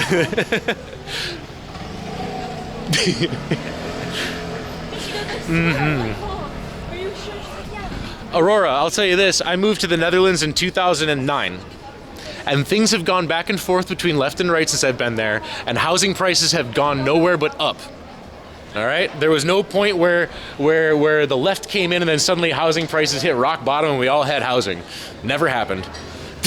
Never happened, man. Just take a look at your own fucking contemporary history, man.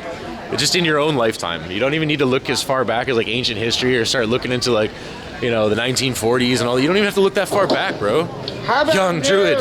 You hey, man. crazy Dutch bastard. Thank you for the 19 months. Hello, IG. Diogo Go. This country financially screwed you. Yeah. Join the club. You and me both, buddy. I'm all right, young Druid. It's because the parliament decides. Yeah, exactly. Exactly. And there's always...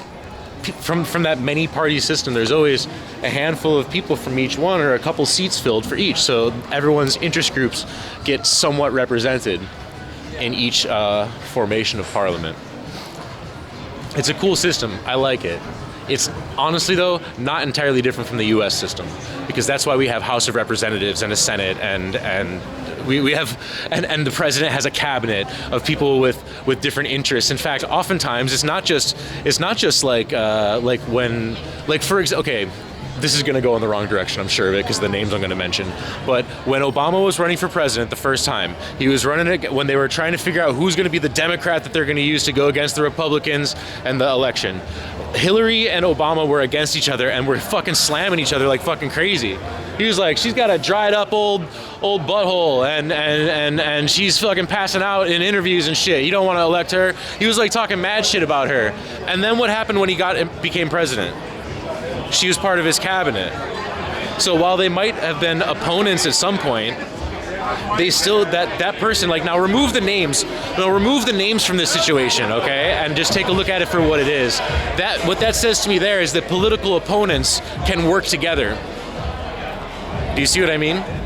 And that's essentially how the parliament works too in the Netherlands. You have this house that has several seats, and depending on how many votes they get, each of those 40 or so parties gets a couple seats. And then the one that has the most seats is like the majority ruling party, and they get the most say and stuff like that. And that's why there's always such a big The election's coming, by the way, isn't it? In like 3 days or something like that, by the way, here? I don't know, man. I think politics is all just like one poorly written Dune storybook. Like it's like Dune 7. That's what it is. That's what it is. Real life politics is like a poorly written Dune novel.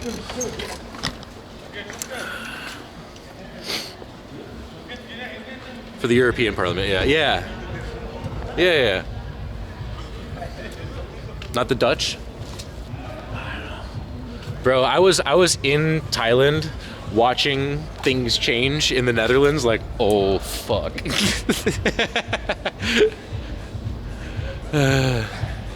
His son's books, yo. Yo, are they bad, Quantum? Are they bad? I'm right now starting up Dune Messiah. I'm in like chapter 5 now. You know, I've been reading the forewords and afterwords and stuff in these books from his sons, and I don't know, like, when I read about it, I like it. I think it's very interesting, not just the story of Dune, but also the story of, like, Frank Herbert and, like, his family life and everything like that. Because, you know what's really funny? All of the, every time you get a foreword that's written by the son of some deceased author, they always say this shit that, like, yeah, I never really knew my father so well because he was always writing and we weren't allowed in his writing room, and I kind of got to get to know my father through his books and blah, blah, blah, like that kind of shit. Like, it's always like that. It always goes like that, man. Like, literally always. And that's what his forewords are often like. And then, like, and they always have like something like, oh, I realized that he wrote so much about me in these books. Like, he placed real life things that happened with us and stuff in his books and blah, blah, blah, like that kind of shit, you know? It's like, okay, he was a shitty father. I got it.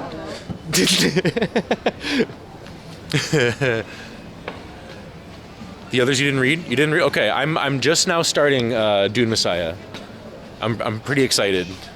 I'm pretty excited because I was really disappointed how the first Dune ended, because it just ended like immediately after this battle, and then they just start immediately just like negotiating the terms of marrying this princess, and it just ends mid-sentence, and it's just like, oh, we're just gonna end it like that? Like, I never saw a book end like that before. I was so annoyed by that. Like, it was like, it's like hearing like a classical piece and there's like a fugue and you don't hear it resolve. You just never get to hear that last note and you're like, okay. It's crazy how he's just literally writing the Middle East conflict, like even the names. Well, he definitely took a lot of inspiration from Middle Eastern themes, for sure. For sure. But I was in those forewords and stuff by his sons. He talks about where he draws a lot of the analogies from, and a lot of it was from shit like the JFK assassination, from all the crazy stuff that was coming out about the Second World War after the Nuremberg trials and stuff, like all the crazy weird stuff that the Germans were doing and stuff, like all that stuff that came out in those trials. You know, like when they were trying to figure out exactly what everyone was doing behind closed doors after the Second World War, like what's going on. Like, there's a lot of that in there. He took heavy inspiration from Lawrence of Arabia. Like, that's Paul. Paul is Lawrence of Arabia, essentially. So I think his interest in Middle Eastern stuff and Middle Eastern conflict stems from just, you know, growing up in the era of, or at least his father and him as a child in the First World War era, right? Because he wrote that book as a you know, adult married with children in the 60s, right? So it must have been like his father fought in the First World War and shit, right? But a lot of it was drawn from that. Lawrence of Arabia took place during the First World War, and if I'm not mistaken, it's a true story.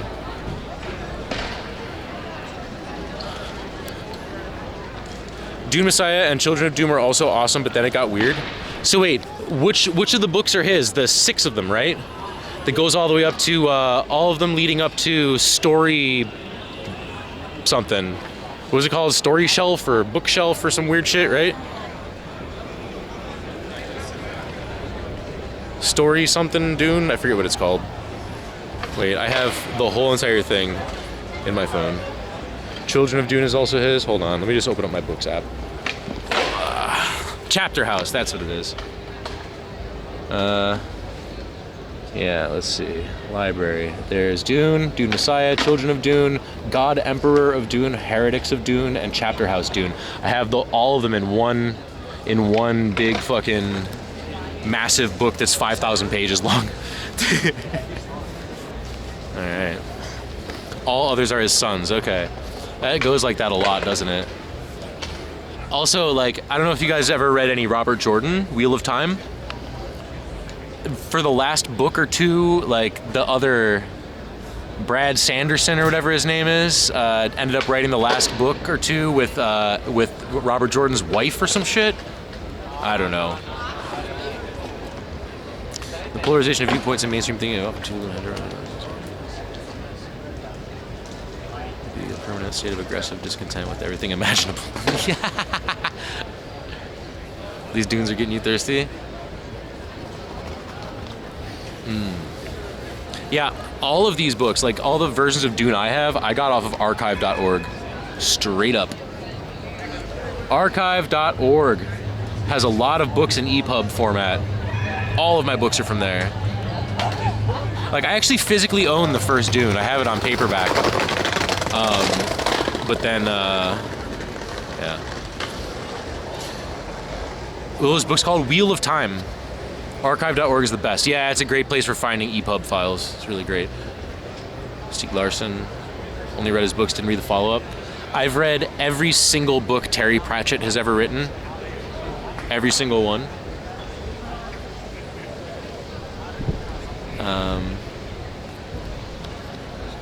That was a really great journey, and I feel like I might be ready to start that again soon. I might start up again. It's been a long time.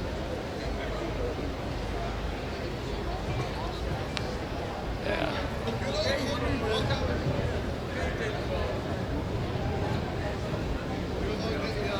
Books and a few people.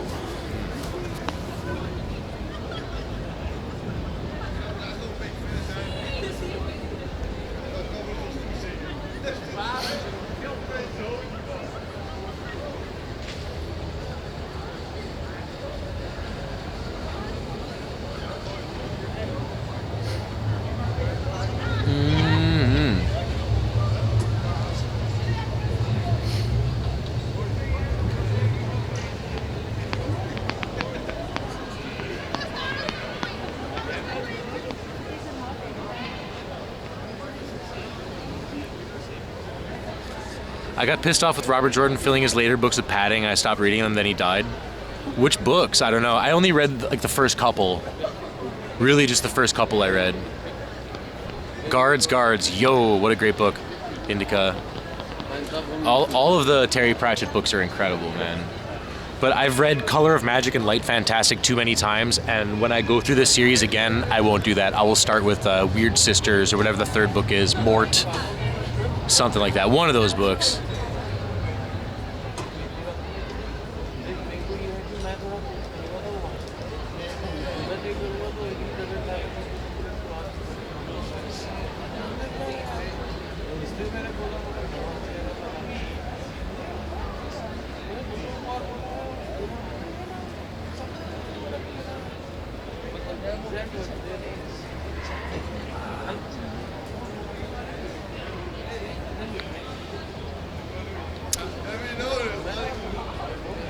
Kurt Vonnegut is the true Messiah. Mic drop.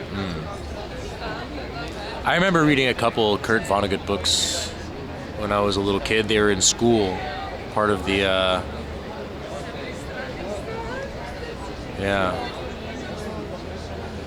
curriculum.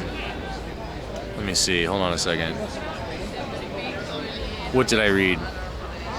I think it was one of his short stories.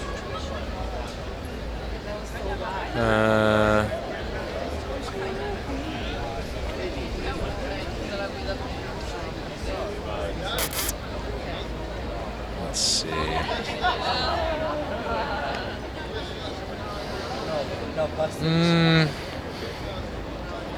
I remember one about children living on Mars, some post-apocalyptic situation where it was like school children in a school on Mars. I remember that. It's definitely one of his short stories. Let's take a look at the preview.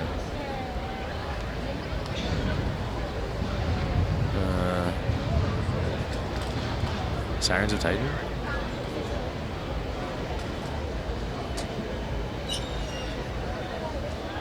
Let's see.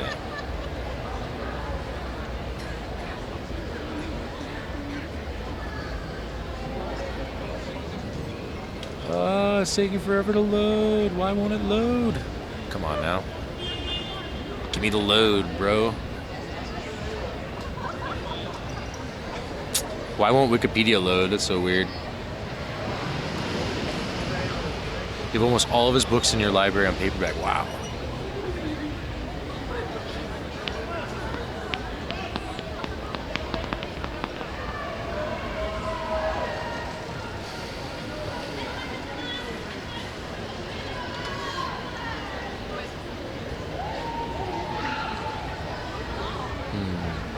Because they didn't donate to Wikipedia? Yeah, I guess they had enough, man. They're like, that's it. We've warned you. For decades, we've warned you. We're going for the New York Times business model now.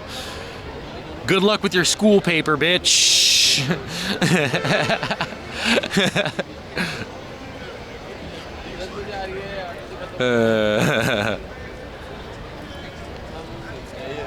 Ask ChatGPT 4? Yeah, I could.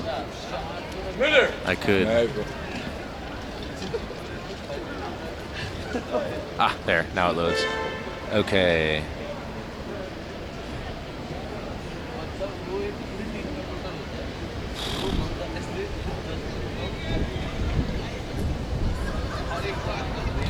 The big space fuck.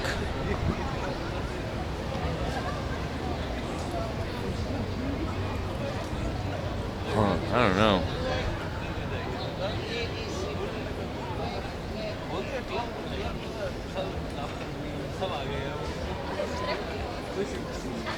Shit, I don't know. I think I'll never find it. I think I'll never find it. This story.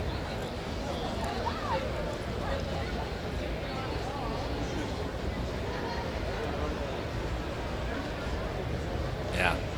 It was like literally the story is about school children in a school, and they're they can go outside and stuff, and they had to like put on stuff to go outside. It was a whole weird thing. When I was like, I must have been in like 5th grade or 6th grade when I read it, so I barely remember this shit. But I do remember the name of the writer. Ooh, wait a minute. It might not have been him. Ooh, it could have been Asimov. But didn't he also write science fiction?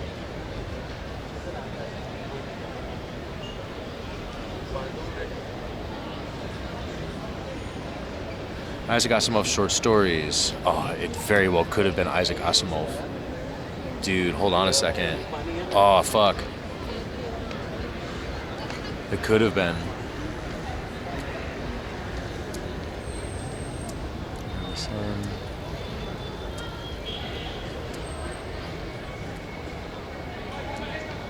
Bro, it could have been. Whoa. Onder het dak, ik draai iets lekkers. Of iets bekdroger dan crackers. L_Tata_L gifted a tier 1 sub to Tonya Tekken Show. They have given 247 gift subs in the channel. Wow, thank you, Tart. Appreciate you. It might have been an Isaac Asimov short story, actually. But he has... Here's a list of all his short stories. He has many, many. Whoa, ik draai iets lekkers. Of iets bekdroger dan crackers. Thank you. L_Tata_L gifted a tier 1 sub to Indica_420_for me.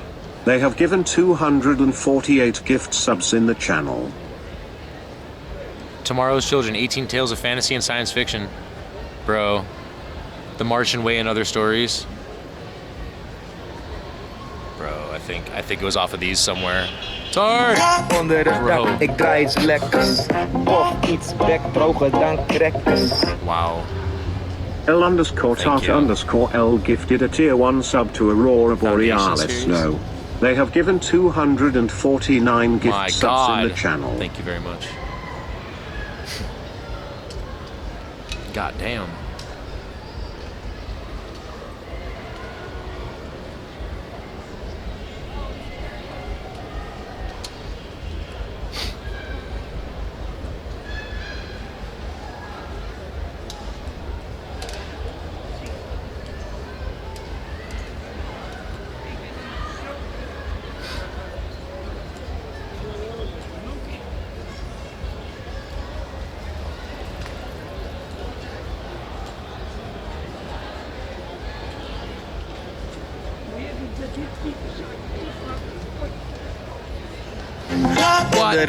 Ik draai iets lekkers. Of iets bekdroger dan crackers. Thank you so much. What's with all this L love? underscore tart Appreciate it. underscore L gifted a tier 1 sub to Mako underscore tone. They have given 250 gift subs in the channel. Alchemize our karma. Huh? 5th grade is pretty young to get on Vonnegut stories because of all the second level. But dude, I was like, I took reading and writing before school. My stepmom was like giving me reading and writing drills when I was a kid in workbooks and school books before I was actually learning it. So I was like, I went into school already knowing how to read, knowing how to write, all the letters, everything. Like I had a head start, like way before, like actual, like I had to sit there and do homework and shit, but I wasn't even in school yet. And that definitely had me reading more advanced stuff. And I was always reading ahead when I was a kid. In English class, like we would have this book, like this big thick book, and it's like all of your, you know, it's like the whole curriculum, you know, it's just like those school books, right? And this English school book had several short stories throughout it, you know, like, and one of them was like, I remember there was a abridged version of Flowers for Algernon inside that book, and I read that, and we never even had Flowers for Algernon as a curriculum, but I read that book while reading ahead in class and had like a full-on emotional experience and everything like that, reading Flowers for Algernon as a little kid while already done with my schoolwork and just continuing to read the book in class. And like, holy fuck, Flowers for Algernon is such a crazy book. If you haven't read that shit, if you didn't have to read that in school, I recommend reading it. It's wild, man. It's so weird. It's such a weird book. Hey Stephanie, I want to go to the city right now. Let's drink some and smoke up. Fuck yeah, I'm here. Come find me. Let's chill. But yeah, Flowers for Algernon. So the story of that, I know a lot of people who are in their 30s and older definitely read this book because it was just part of school curriculums forever. There is a mentally disabled person who cannot read or write very well. They have, like, you know, their brain is stunted to that of a child. And the book starts off as there's this person who takes part in a controversial study of a trial medication that could actually cure their condition and make them be able to be smart, you know, and actually like become educated and stuff like that, right? And so the book starts off, it's written from the perspective of the main character, all right? And in the beginning, it starts off and it's written like in hand, the way I read it, it was like handwritten script, really bad, written like a child. Today I did this, you know, like this. It's like, what the hell is this? And then I'm gonna take this medicine. It's gonna make me smarter. And then as the book goes on, the writing becomes typeface. It becomes more and more intelligent. It starts, you know, it becomes like a full-on, like, you know, like second level, you know. And it's about the story of this person like gaining an incredible amount of intelligence, meets someone and falls in love. All throughout the story, there's this analogy being shown to you through this test rat named Algernon. And Algernon in the story starts degrading. The rat starts degrading, like it's not working. He's solving all the mazes and stuff like that and everything, then suddenly it starts not working so well. And the main character sees that and also is also noticing that he's degrading as well and stuff like that. And eventually Algernon dies. And the very end of the book is like he's lost it all. He's back to normal, back to his original state and everything. And he's putting flowers on Algernon's grave. Like it's such a fucking, whoa, dude, that book is crazy. That book is fucking crazy. That book is absolutely crazy. It's like someone gets to gain like the way to think that like above average, and then it slips out of their hands in front. Like, oh, it's so fucking wild. That story fucked me up when I was like 12 or 13 or something. I read that when I was like 12 or 13, like not paying attention in class. It was wild, man. Flowers for Algernon.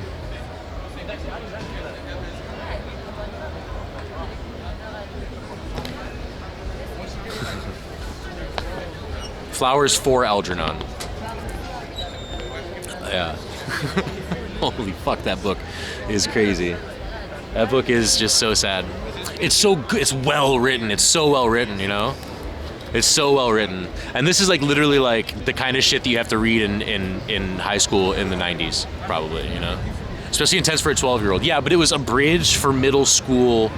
It was abridged for a middle school textbook. So if there is any more adult themes in there, because he does fall in love, so there's probably more to it than that. I never read the full book, actually.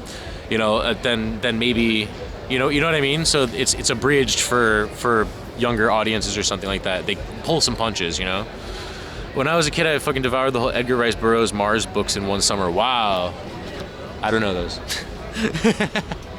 I spent most of my years reading Pratchett because he had like, there were so many books. There were so fucking many. And I also read, I never liked Star Trek, but I read a bunch of Star Trek novels. But I never really liked the show. And I read, there were some youth James Bond novels that were also written by, I believe they were also written by the guy who wrote James Bond. I think he was called 006 3/4 or something like that, or 006 1/2 or something. I don't know, it's called something like that. Yeah, like a child James Bond. Like Ian Fleming. Yeah, I believe it was written by him as well, I think. It's definitely in the same universe. Like it had James Bond in it as well. I read those when I was a little kid. I don't know how I read them. I think they were just books that were in my house, you know? Just an old book. You know, okay, I'm sure we all have at least one of these in their lives. There is a book that I read when I was a kid, and it sticks so well in my mind in every aspect, except for the title. So, it was a medieval-style fantasy story about knights and queens and kings fighting in a forest to take over each other's kingdom. And it was such a weird and wild fantasy story, and it was so bizarre, and I'll never forget what it was called, or I'll never remember what it was called, but the book was based off of the exact moves in a very famous chess game. So they took this very famous chess game between two grandmasters, and they took the moves of the chess game and put a story to it. Fucking wild. So it just became a fantasy story of knights and bishops and, you know, soldiers and shit, and the board was a forest with a kingdom on either side of it, you know? And like in the book draws like no, like maybe as an adult you might catch it, but the book doesn't really draw any hard analogies with chess. It's just like, it was just like a fantasy book, you know? For me, it was like reading an RPG, you know? When I was little, I must have been like 12 or 13, around the same time. But I will never remember what that book was called.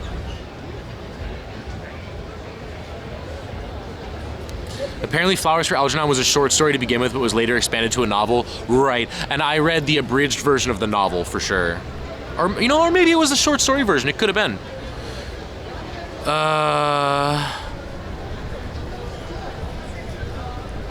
Yeah.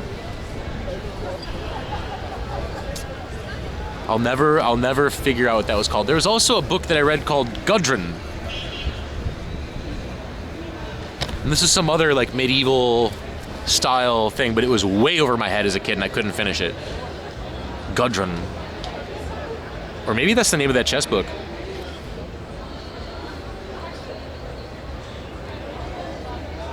It's a mythological character, but Gudrun, 1906, must have been it. Yeah.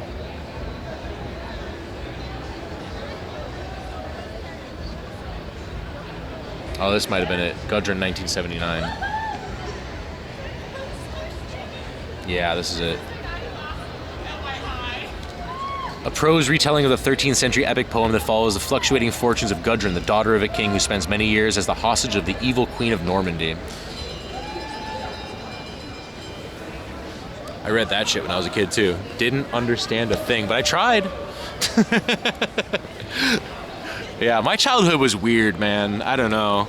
I didn't have a normal childhood for these reasons. It wasn't like, oh, my family couldn't make do. It was no. I just read bizarre fucking books. They're like, why do I even have this? I don't know. Let's read it. Like, oh, I also read Gerald's Game by Stephen King when I was way too young. Way too young.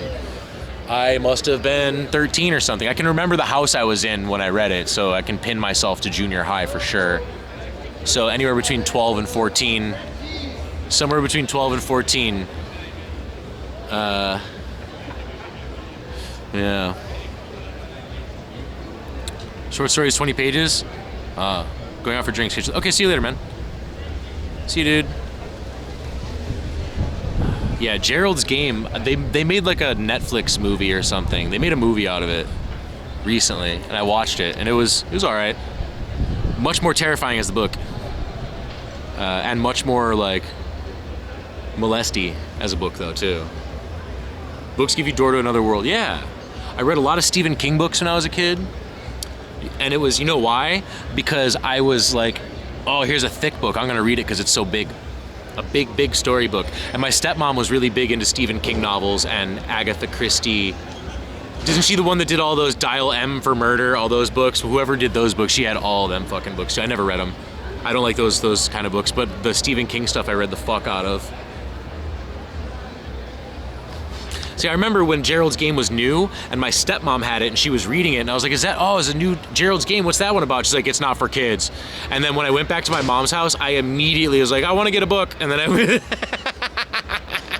I was like, I want this one, this Stephen King novel. And my mom's like, oh, big, thick Stephen King book. All right, cool. And then let me get it's basically Stephen King's porno book.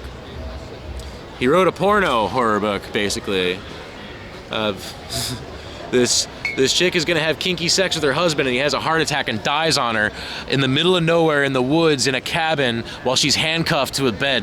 And so she's just there starving to death and hallucinating for weeks, trying to get free and stuff. And meanwhile, there's like some weird serial killer that's coming into the house and robbing her and stuff like that, and doesn't believe that she's alive. Like, he just like comes and kills people, and like he was a grave robber. That's what it was. He was a grave robber, and he was doing something unusual. He was breaking into her house and stealing her jewelry because he considered it that she was already dead and she's a ghost, and her house is a tomb, so he was robbing the grave of the jewelry. But he wouldn't have done that. He never robs the houses of people who are alive, but she was alive and hallucinating so hard he just thought she was dead. Like, it's such a fucking creepy book, man. So creepy. That book is crazy. That book is fucking crazy, man. Whoa, that book is crazy. And now imagine, she's also hallucinating throughout the whole thing too. So like, this guy is coming into the house, and it's just, it's so fucking wild, dude. That book is crazy. The book is crazy because you don't know it's real. And also, oh my God, Makatone, thank you for the 10 gifted. Holy fuck.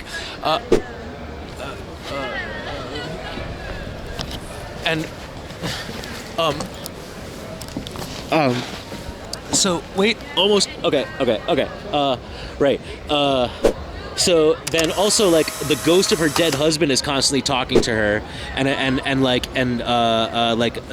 berating her and talking shit to her all the time and everything, you know, and making fun of her and stuff. And like, a version of herself is also there. Taunting her. And then she eventually starts passing out and having visions of the time that she was like assaulted by her stepdad when she was a kid or something like that. So she basically has to go through all of this shit while handcuffed to a bed and starving to death, while wolves are eating her deceased husband on the floor next to her.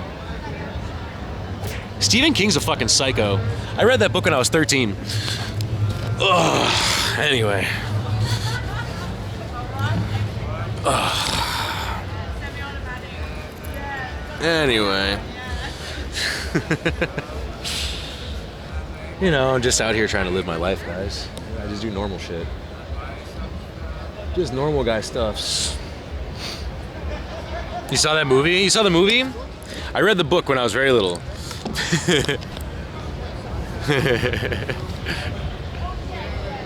Yeah. I'm just trying to live my... I just want my quiet dignity, y'all.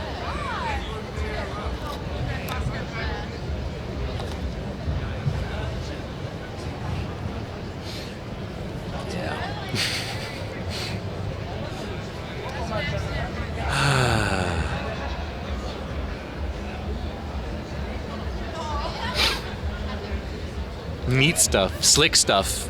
Sipping whiskeys. I like slick stuff, slick stuff. Someone has to break down that hideous golden statue. Yo, this statue is a fucking piece of shit. It's terrible. Why the fuck did they put some fucking MTV Music Video Awards statue across from one of the great master painters of the human race? What the fuck, dude?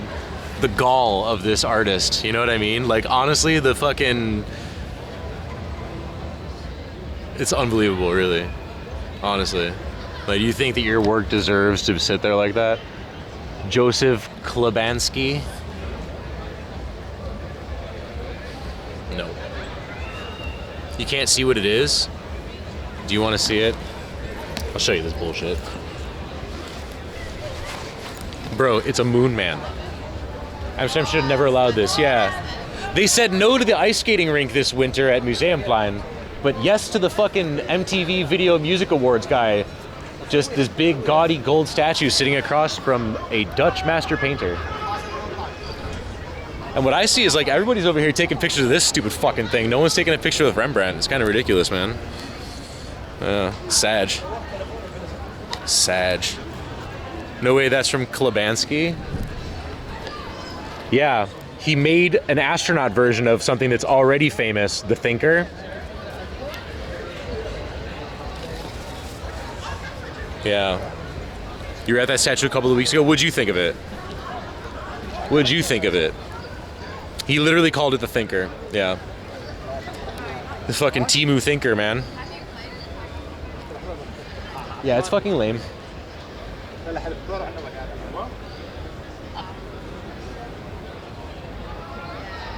You like the reflective face mask? Shiny metal go brrr.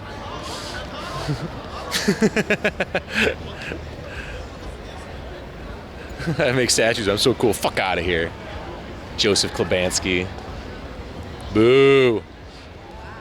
Boo. Underneath it is a huge fucking granite piece, like a giant granite stone, like a raw stone, and they make a fountain come out of it and pour all over it and stuff. You prefer the water fountain that's underneath it? Exactly. Yes. Exactly. Exactly. Put that shit back at the fucking Moco or whatever it is where it belongs. Take that shit to the Moco with all the fucking stolen Banksy art. You know that about the Moco? Moco is full of Banksy art, and all of it is on loan from private collections, and all of it is, well, the overwhelming majority of it is like literally like some rich guy bought a wall, he bought a building because Banksy drew on it, he bought the building and then fucking had someone fucking jackhammer the wall out of the fucking building and then take it and put it in a private collection as Banksy art. Straight up. Yeah. Straight up. Banksy hates that shit. At least I think he does. Seems like he claims that he hates it. Yeah. Can we meet Dara? Weird. Weird request. Weird request. Yeah, let me just seek out that person who's 20 years younger than me for your benefit. Yeah, sure, man. I'll get right on that. Fucking weirdo. Dara who? She's just one of the girls that hangs out at Leidseplein when the party streets are going down and stuff like that, and she comes up and says hi. But no, I'm not going to go seek out her. Yeah, she's super young, dude. Mumphy, you know that like when she first came on my stream, she's like 19 years old, man. She's a child. Bro, she's a kid. So no, I will not be chatting up her for you. That's a kid, bro. 19 sounds good. Goodbye. You fucking creep. It's also my friend, you fucking creeper. Fucking creep. Yeah, fucking weird, man. Fucking weird. Dude, I'm 38 years old, and I don't like when people talk like that, man. That's fucking gross, man. Fucking weird. Ew, turned on by a number. 19 cent, get to me. Ugh. Nasty. Fucking gross, man. That's fucking gross. Shit. Troy to be proud, I guess. I don't know. Leonardo DiCaprio vibes. At least Leonardo DiCaprio goes up to like 25 or some shit. At least the girls that Leonardo DiCaprio goes for are old enough to rent a car in the United States. What the fuck? At least the people that Leonardo DiCaprio dates are old enough to be off of their parents' insurance by default. You got any more tags? Let me think. I don't know. I love tagging things like this. This is fun. Trying to think if I got any more. I think that's it. I think I'm empty. Yeah. For a second, I thought homie over there was the guy with the skateboard, but it's not him. I forget that guy's name.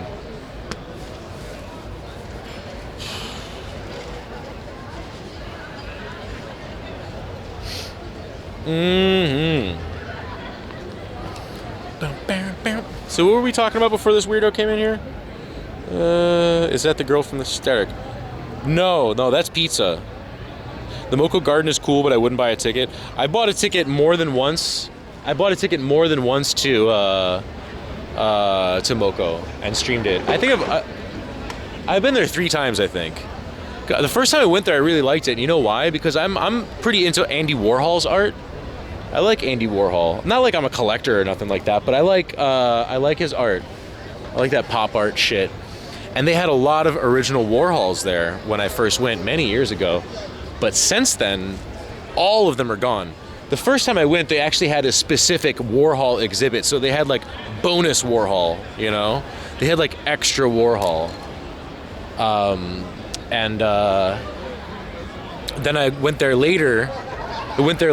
And they only had a couple things. Like one or 2 prints, basically.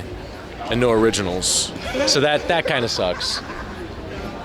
And then it's just a bunch of artists that I don't really know. Oh, there's that one Japanese artist who does all those really cool pumpkins with dots, neon dots on black background. You know that artist? I forget their name.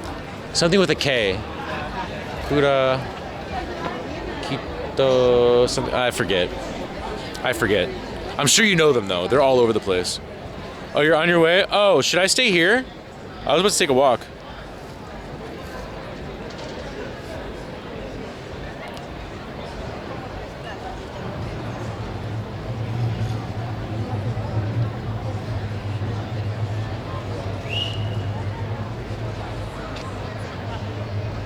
Can we see how Tony's place is getting on? We already did. We already went and looked. It's fucking empty. We stuck the camera through the mail slot. The whole building is just bricks inside. It's completely gutted and a mess. You do what you want. We can also meet Leitza. Leitza's fine. Well, let's meet at Leitza. Let's hang out at the ledge. All right? Let's do ledge. Let's go to the ledge. I'll start walking there now. So the entire building is gutted. There are no floors. You know how it used to be 3 floors? It's just fucking nothing. It's just the studs in the building. And the floors are gone. The walls are gone. You know, the green walls with the black and the green and stuff. All of it's gone. It's just raw exposed brick of the building. Yeah. It has not moved at all. It's the exact same. The stairs are gone. There's a ladder there. Yeah. It's completely 100% gutted. There is absolutely zero remnant of the shop in there. They said a few months in February, but I guess issues occurred. Yeah. I will be very surprised if they are done in the next few months because that building is completely emptied. They've gutted it. They've gutted it completely. I was very shocked to see that. Like, I knew they were going to do a remodeling job, but I didn't know they were going to tear out the fucking floors. Like, and when I say the floors, I don't mean like the hardwood floor. I mean, they took it all out. There's nowhere to walk up there anymore. It's just sky when you look up, you know? Like they're completely redoing that place. I don't know. Maybe they're making less floors. That's a possibility. They could be making less floors. It's like the first floor had a really high ceiling. You know what I mean? They could be making more floors maybe even. I don't know. I know he said that they're going to completely redo how the bathroom is and the office and stuff too, because they have an office there. You just don't see it. And it's super tiny. Maybe 2 floors? Yeah, maybe. I don't know. Maybe they do 2 floors and the third one is off. Or, maybe they're going to do a whole floor for office and a whole floor for men's and women's bathroom, you know? It could be that too. That's really possible. Hoping it's going to be worth it. I'm sure it is. But damn. I'm pretty shocked about it, honestly.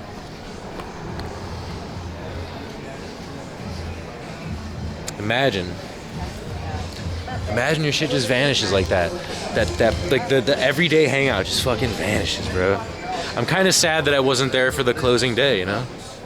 Balfaconsi, so they won't do it. Yeah. Well, I mean, if it's private, Cheetah. There's always someone around to do this stuff when a lot of the blue collar guys are on vacation. There's always someone to do it. Open. He was going to be open a couple of weeks ago, and the place still looks. Yeah, dude, it's toe up. It's completely toe up.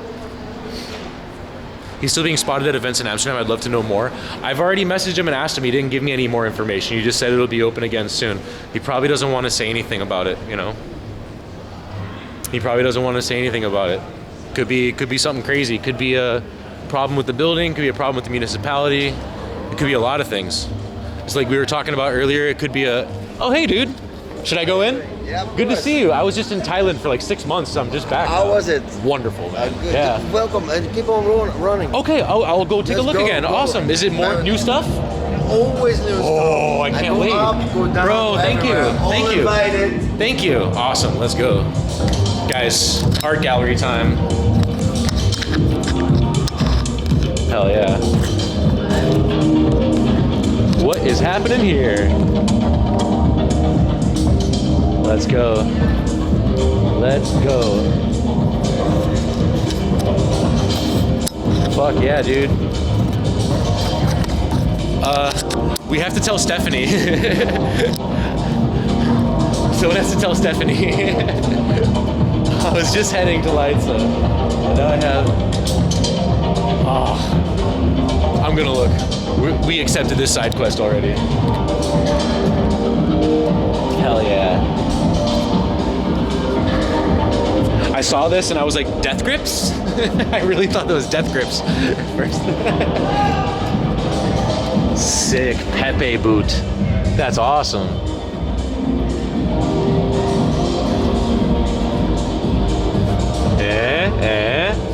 You know what that is. You know what that is.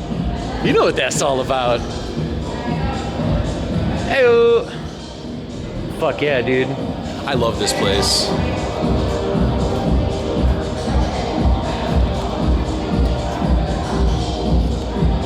Oh, they still got the pornos over there. We gotta be careful. Now, I know it's actually allowed to show nudity and art on Twitch, but I don't feel like riding that line. I don't feel like riding that line today. I just got back. I don't need to get banned. I need the money.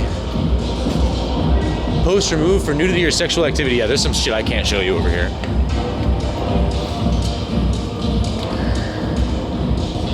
I see Frank Zappa over there. See, this is exactly what I was talking about, saying I like pop art. This, man. Look at these. That Mario is sick. That Eddie Murphy is sick. Bowie, Muhammad Ali, Tina Turner, Quentin Tarantino, Bruce Lee, Eartha Kitt? I don't know. Warhol. Is that John Cleese? Dang, Snoop, Princess Diana, young Michael Jackson, some bitch, who cares? Wow. Wow. Byron!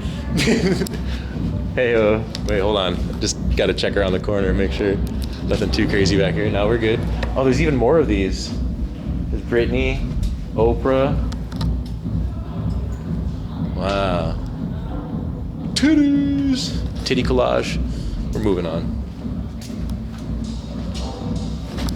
Is that Femke Halsema? I think it is.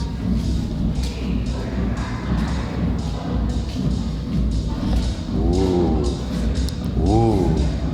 Virus. Whoa, dude. Hell yeah. Name of this place is WIHH. What is happening here?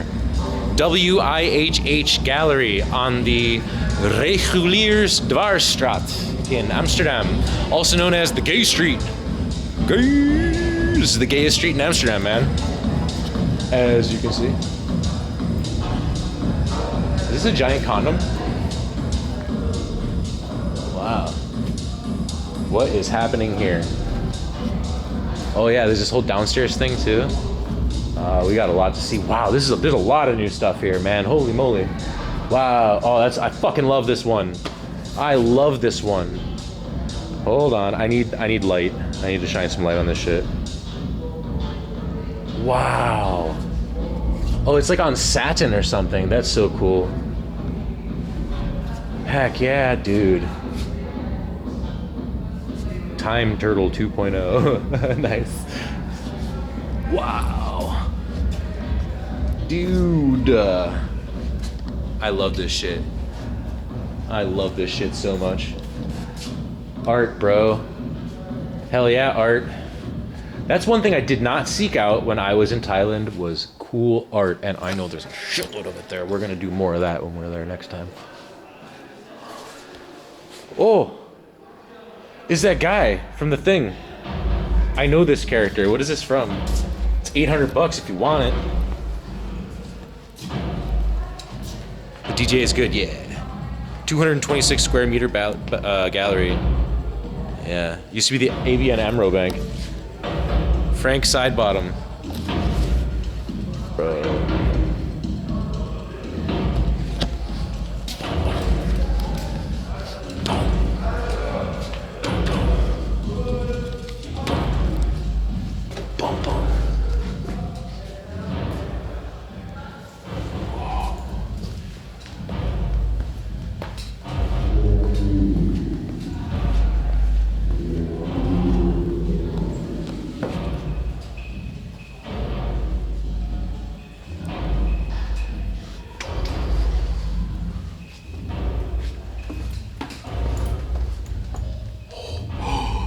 Oh my God, what is down here?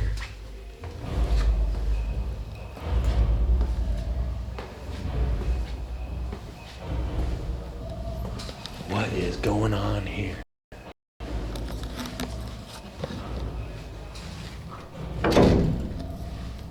Oh shit, man. What the fuck? Bro, that is wild.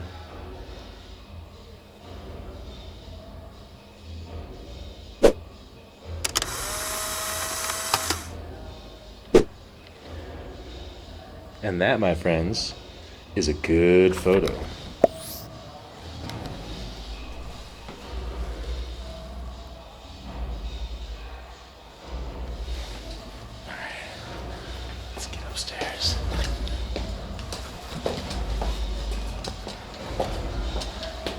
I love weird art so much, man. You have no idea.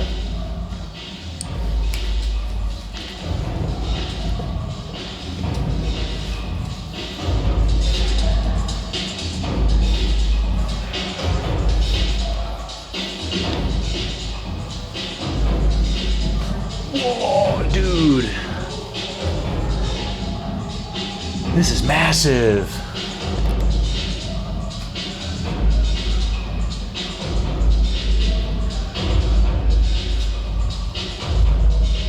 Whoa.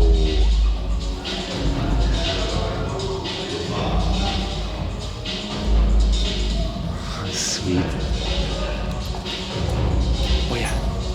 been up there already. And then down here is also a spot that we haven't. This is the other side of that door where the dog phone was.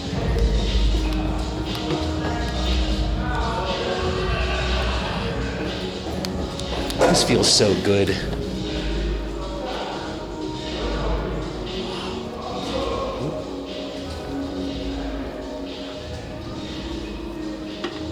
This is like the bank vault. This is the old bank vault. This is so cool. You just see art hiding in there. You're only able to just like peer in to see it in the distance and stuff. Whoa. Okay, this is the other side of the dog phone room. Holy shit. That's wild, man. Wow.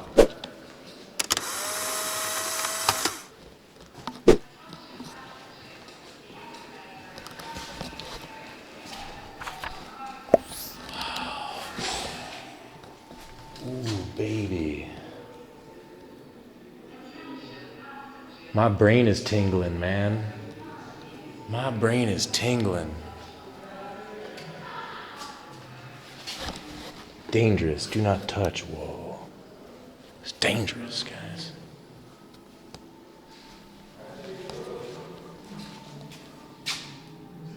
Oh, there's also like a thin hallway here to go through. Let's see what's in here.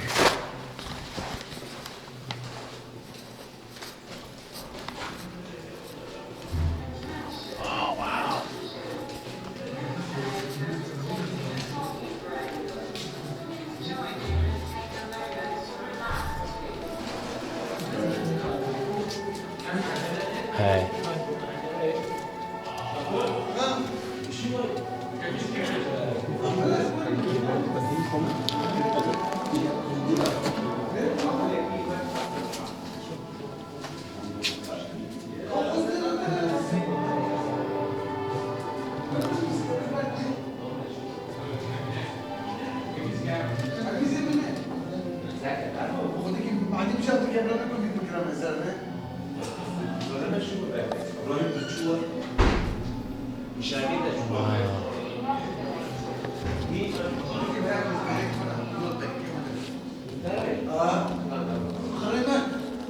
They got fucking Warhammer guys. I think the last time we were here, there was only one. There was only one of these statues. Now there's several.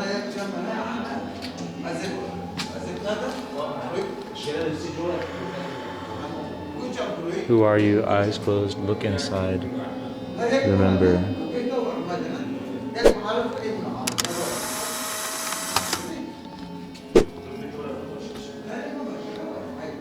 Jesus, this scared the shit out of me.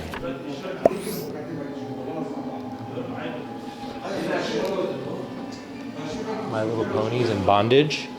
Let's fucking go, dude. Pacific Pony Park.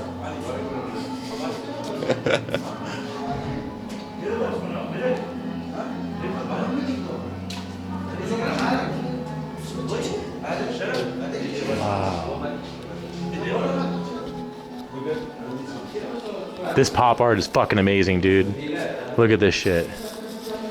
Psychedelic Ariel. Is that Gem? Wow. Dude, this is crazy. What the fuck is going on with these guys?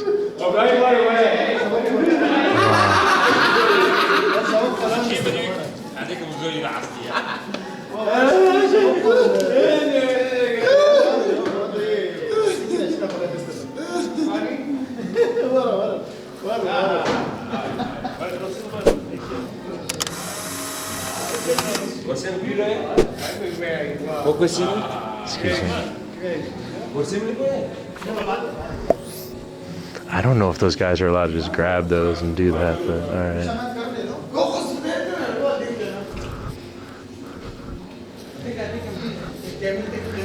Wow. Bro, where are we?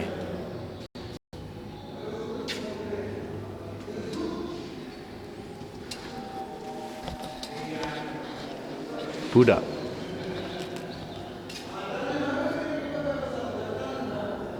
AI.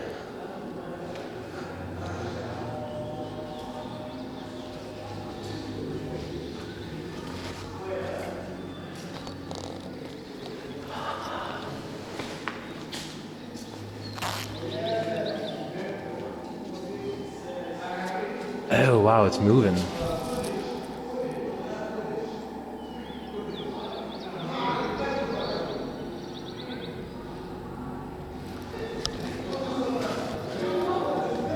Hearing those guys yell is really breaking my immersion.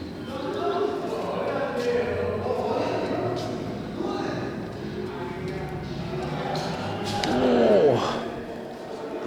Bro! What is going on here?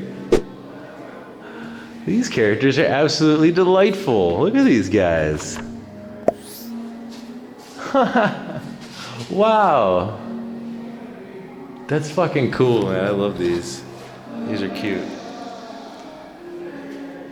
Like the green one? Kermit the Frog, yeah. Elmo, and then it's probably Cookie Monster, Bert and Ernie. Tessa Hermes. Dang.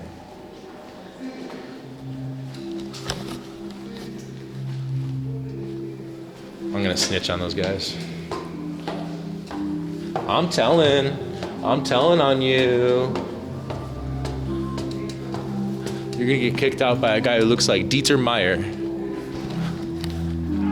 Dieter Meyer joke for the kids. And the kids love that Dieter Meyer humor.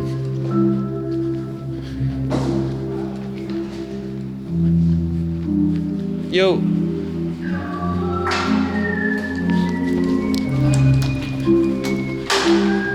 Hey man, there's this group of guys downstairs in the basement. They were like fucking with the mannequins and stuff and grabbing shit and... Oh, that was upstairs. Yeah, they're in the basement. Oh. Like with all the cloths that are hanging, they were grabbing some of the painted stuff and running around with it. And,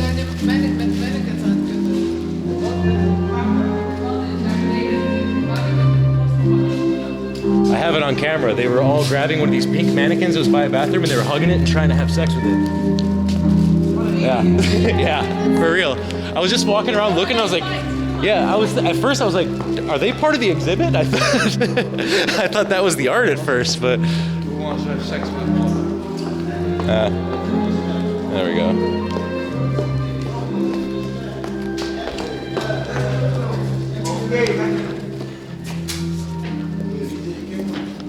Yeah. Yeah.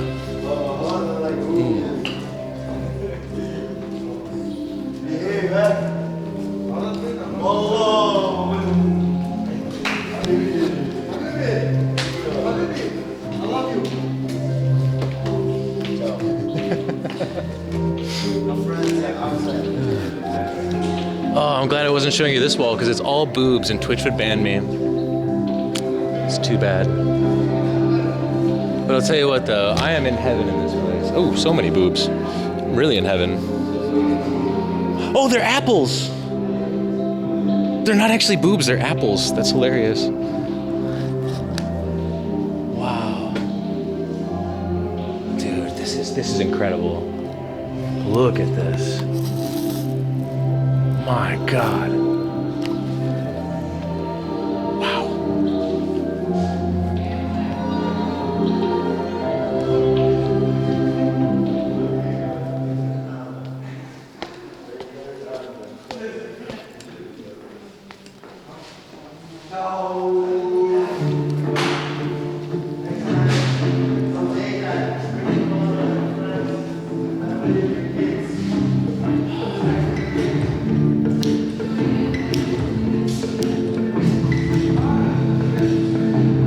Sounds like The Residents. But you never need me.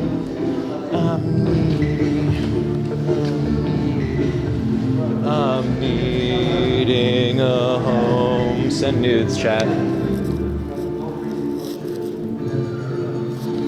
This really sounds like from the album Demons Dance Alone, like heavily. Like heavily. Oh, we didn't go down here.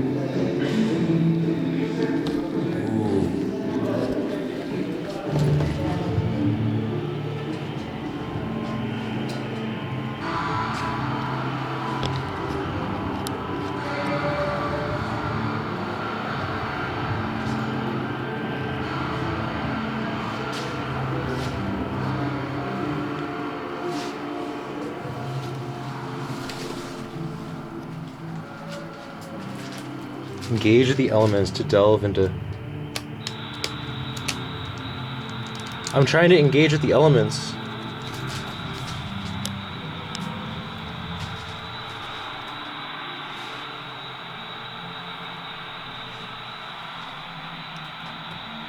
It doesn't work.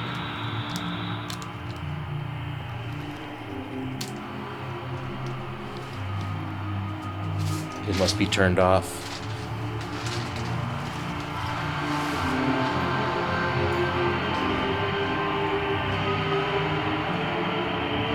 Dude, this is the best use of a former bank I've ever seen in my entire life. This is the best use of a former bank that I've ever seen.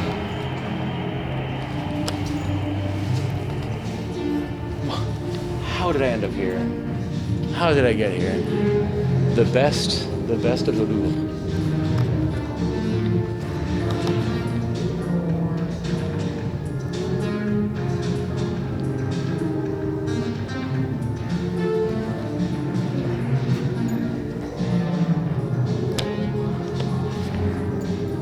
This music is the shit.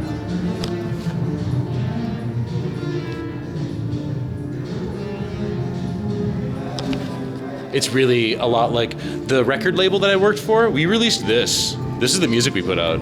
This kind of shit, man. Just various degrees of this kind of stuff. Just weird, noisy, experimental, avant-garde stuff. Yeah. Wow.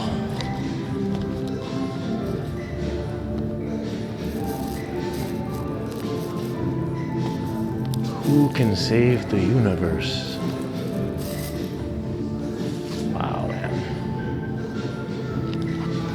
The person doing this art, they're all over the place doing the Kiki, apparently. They are good. OT301, wow. They do a lot of actual like concert art. Full paintings to promote concerts. It's absolutely wild. Like for local stuff around Amsterdam. Wow. Holy shit, man.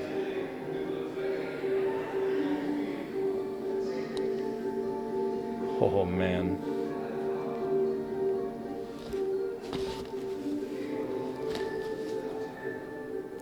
Oh, Renee just messaged me.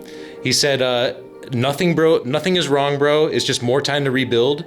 And they destroyed everything inside. It's gonna be completely new. So, that's it. It's just taking longer. He said there's nothing wrong. That's it. Stop living in your fucking bubble, man. Yeah. Diversify, bro. It's so damn loud in here. I love this place. Fuck. I swear to God, this is like UFO Hawaii and stuff.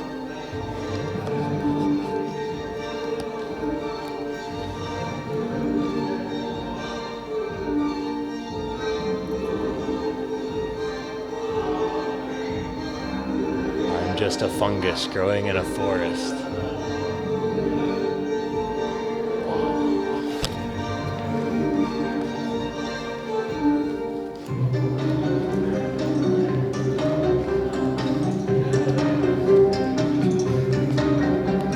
Maybe I do want to take LSD.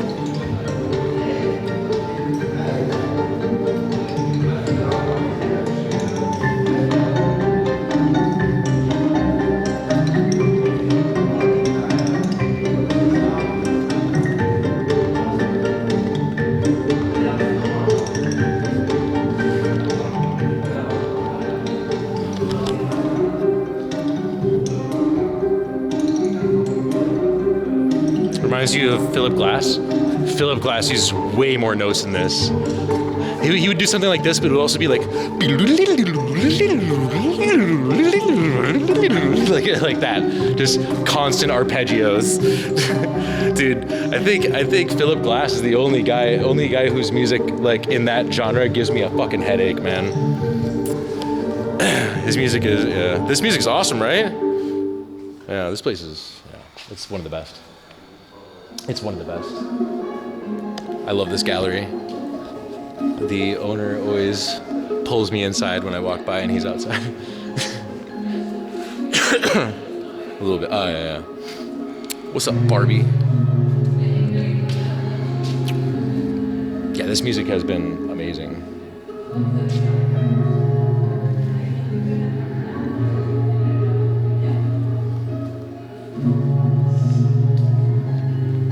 Think Shazam knows what this is?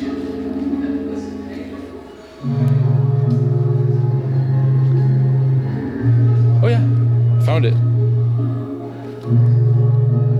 Shit. Just gonna go ahead and add this artist. Chapelier Fou. Parallel. This is Tierras de Fuego. That's what we're listening to. Yep, I got the album. Sick. Living this gallery experience might be sick to be live in an art installation that you create. To live in an art installation that you create. Yo, what's really cool about this building is this used to be a very big bank. This was the main room of the main office of the bank, and underneath you can actually get into the basement here. This whole place is covered in art, all the floors, upstairs, downstairs. There's 2 basement levels, and there's a whole bank vault area that's with the big thick doors. They're all still there, and they're just like part of the exhibit. You go into the vault and there's even more art and installations in the basement and stuff. This place is crazy. This place is really cool. What is happening here? This one wasn't here last time we visited. This is a beautiful carving. Incredible, really. Look at that fucking thing, jeez. Like a school of fish. Wow. Dude.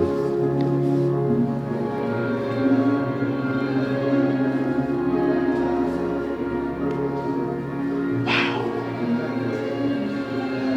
This is amazing.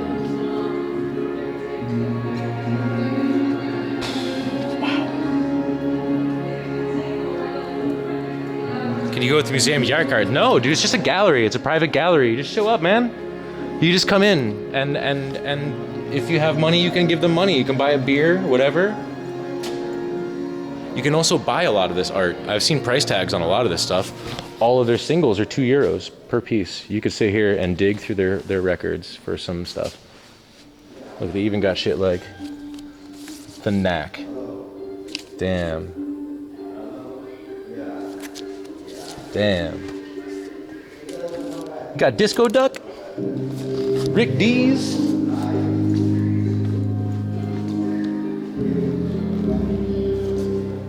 Wow. So cool. This place is awesome. Yeah, Barbie, this is amazing. Well, I mean, all it takes is a wealthy art trader, you know, to be able to afford a space this big, 260 square meters or some shit like that. This is a big, very expensive space in the center of Amsterdam. Hey, give me. Nice.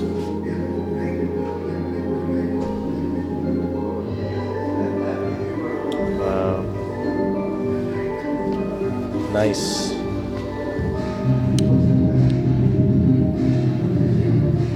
That's really cool. Wow.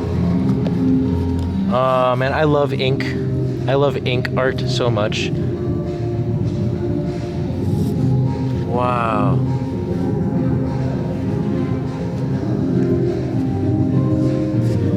Even Stranger Things. Gosh. Wow. So cool. I love it here.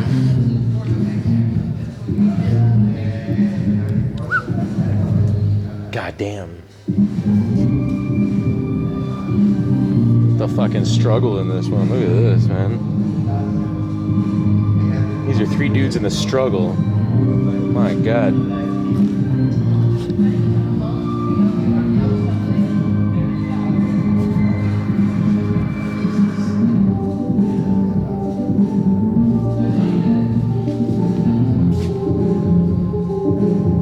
A lot of it's definitely like AI art and stuff. Crocodilia. Some music and some books. Man, that's so cool. Ah, excellent. All right, we've got to run to meet Stephanie.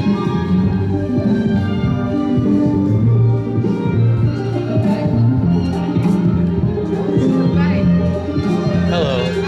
Thank you for letting me look at your gallery again. It is amazing as usual. It's grown a lot. There's a lot more new pieces, and love it, man. And they love it too. Good. People, they were asking nonstop. Come to us anytime. Yeah. Really? Yeah. Get inspired. What is happening here? WIHH. Come. This place is worth it for sure. Come visit. Yeah, it's a live stream on Twitch. I just do outdoor stuff and travel and stuff. I live here, but I'm gonna be moving to Thailand soon. So a few more months here and then I'm out for a while. Yeah. And how long do you stream at a time? So far I've been at it for like 5 hours, but I usually do like 10, 12, 14 hour days and stuff. I just stay on. Yeah.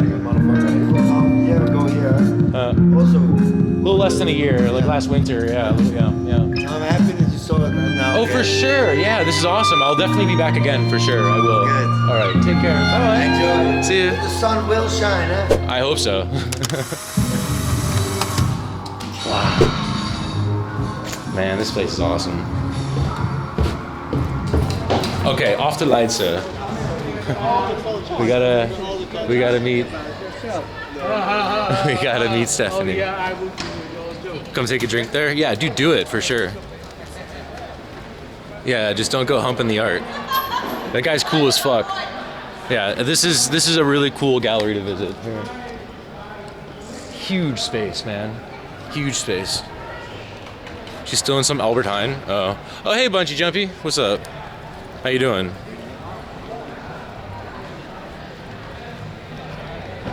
Fun. When you come to Amsterdam, I will show you that for sure. It's still so bright at 9 p.m. there. Yeah, the sun goes down at like 10, 10:30-ish, somewhere around there. Well, 10 o'clock. Actually, it's almost 10 p.m. now. It's 7 minutes to 10 right now. Yeah, at the peak of summer, it gets dark at like 11 o'clock at night or some shit. So looking forward to it. Hell yeah, absolutely. We got to talk more about the kind of stuff that you're into to figure out where I can drag you, because I don't want to like, I don't think you smoke weed, but there's a lot of coffee shops here. And if you did, I could take you to those places too, but I don't think you do. I don't know. Hey, Sinian. What's up? How you doing, man? Good to see you in here. Edible, maybe? It's so much worse than smoking for a newbie. God. Oh, man. Never tried? Oh, yeah. Well, don't start with me. I don't want to be known as the streamer who gets everyone high. Missed you yesterday. Yeah, well. Hey, Helen, what up? Yeah, yesterday I decided to take it off, man. Just decided, like, I'm gonna chill. I didn't feel like going nowhere. And then also today I was like, I think I'm gonna go start streaming. And then I opened up Instagram and I saw on some of my friends' stories, there's just like this whole march protest was going through the city and shit, like the whole fucking thing. And I was like, oh man, I actually just don't feel like covering it at all. I'm just gonna stay home until that shit's done, and then I'll go out. Roy asked 5 times where you were. Yo, you know what? I was looking for Roy last night at midnight when it was his birthday, but he got drunk and passed out. He got drunk and passed out and wasn't around for his birthday to finish that bottle. So we tried to find him. He got too drunk too quick and then slept through his birthday, midnight birthday. And then the day afterwards, I was like, well, how many birthday celebrations does this guy want? Yeah, I was at home. Man. I was playing Final Fantasy VII Rebirth. I'm currently just like at the final boss of Final Fantasy VII Rebirth. Almost done. Almost done with that shit. Oh my god. We saw this.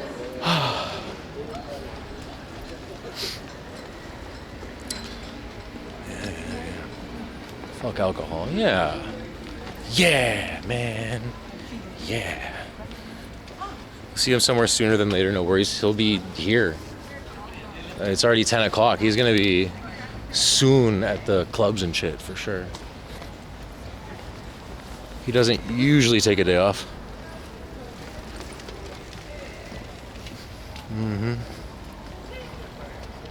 I ran to him just after midnight, so he was like, it's not my birthday no more. Oh.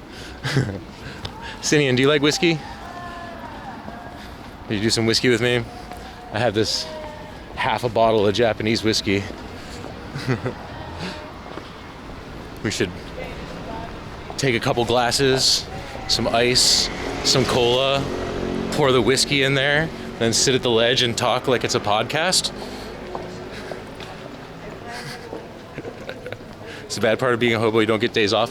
I guess it depends on how you look at it, because if you look at it another way, every day is a day off. Sounds like a plan. Watch him be like, I don't drink whiskey. I don't like whiskey, so therefore I'm gonna turn down a rare, extra aged, uncommon glass of whiskey. Goddamn fool. Chug it in shit-face stream. Yo, Roy basically drank half of that bottle to himself. 250 milliliters of 51 proof alcohol.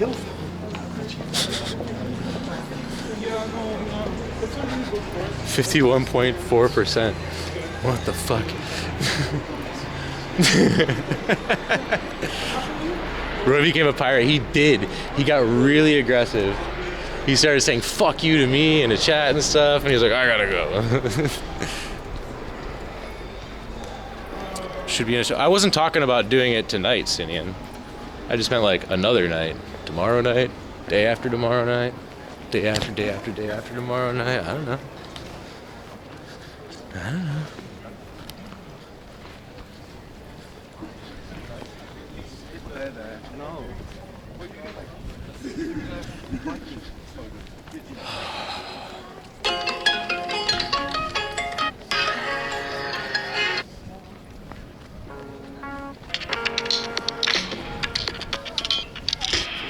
I have this record now. I was like, what is this bizarre music we've never heard of? And now... Oh yeah. Bro, I can't wait to listen to this with good headphones. Honestly. I cannot wait to listen to that with good headphones. That shit sounded wild. I loved it. Yeah. That was very cool. Who would have thought you could just Shazam that bizarre shit? Okay, Makaton.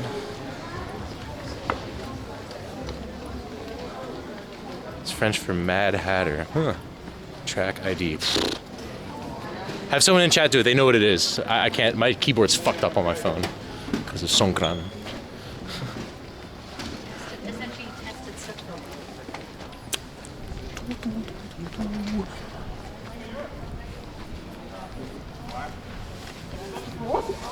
Yeah, cool stuff. Please. Yeah, someone in chat, can you type in the name of that album? Or...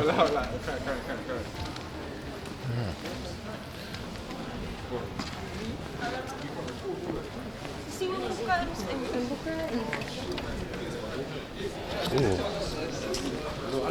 Yo.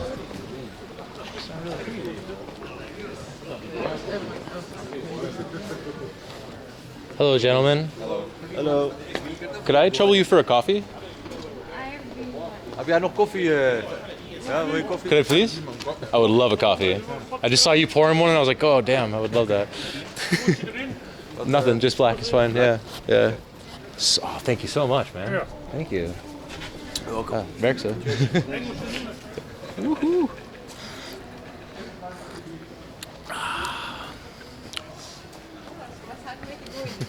Coffee side quest complete. Oh yeah. Worker coffee too. It's the Road Medic coffee.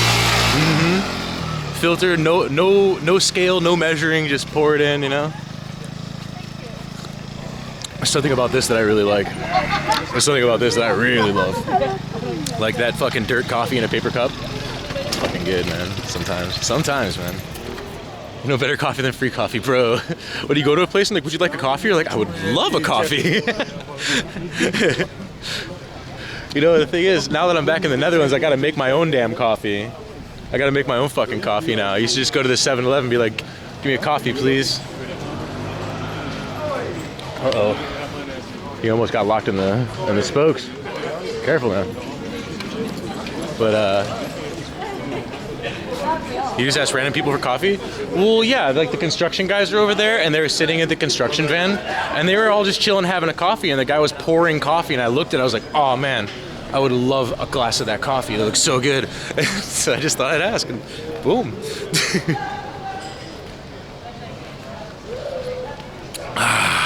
Yeah.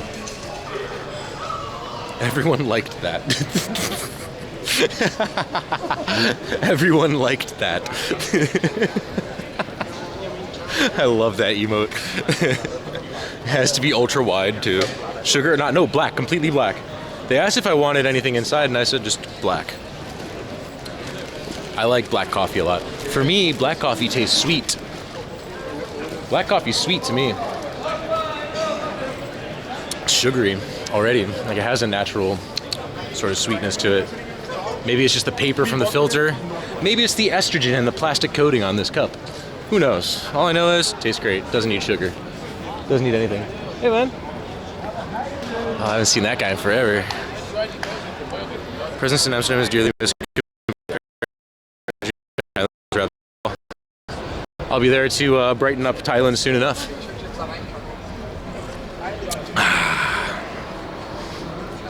The difference is because I know a lot of people here. And people recognize me. But the same will happen over there too eventually. You can't stand sugar in coffee, milk mayhaps? Really?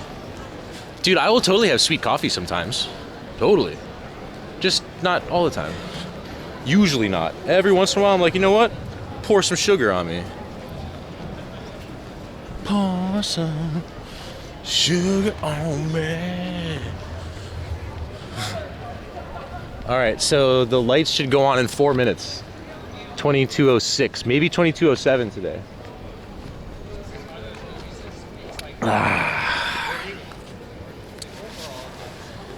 WSP, I'm Dutch. Hello. Goedemiddag. Goedenavond. Oh shit. Perfect timing. Yeah. Perfect timing. That never happens with us. That never happens with us. Shit. Oh man, I forgot my lock, so I need to have bike watch tonight. That'll happen.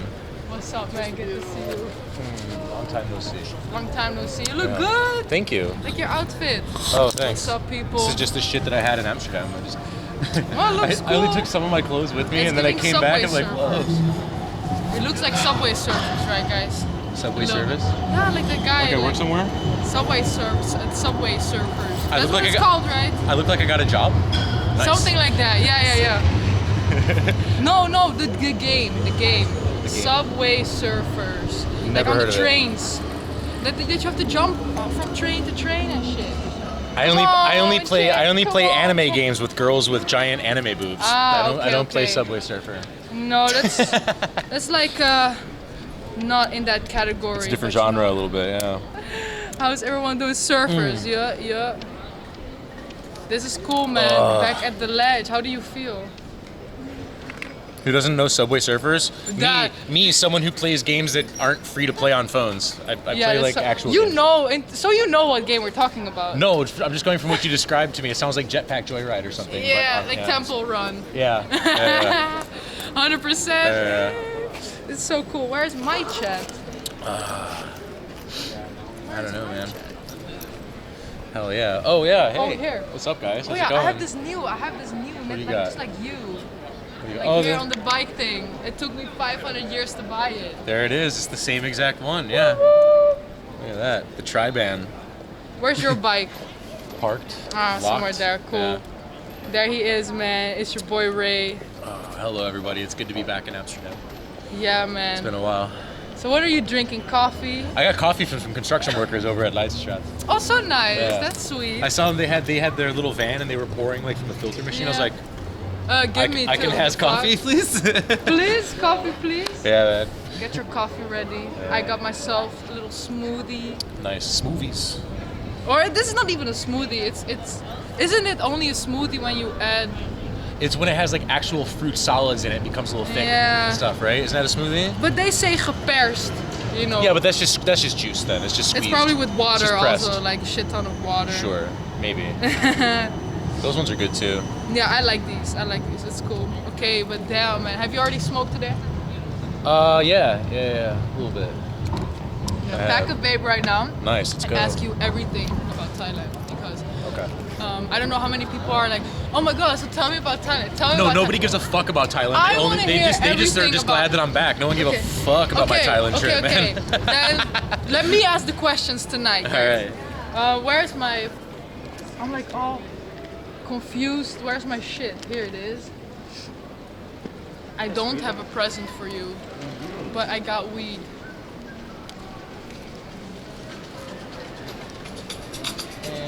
No rain. Any second now. You sure? Yeah. No manifest. Yeah, really. Any second now. Not rain. Oh.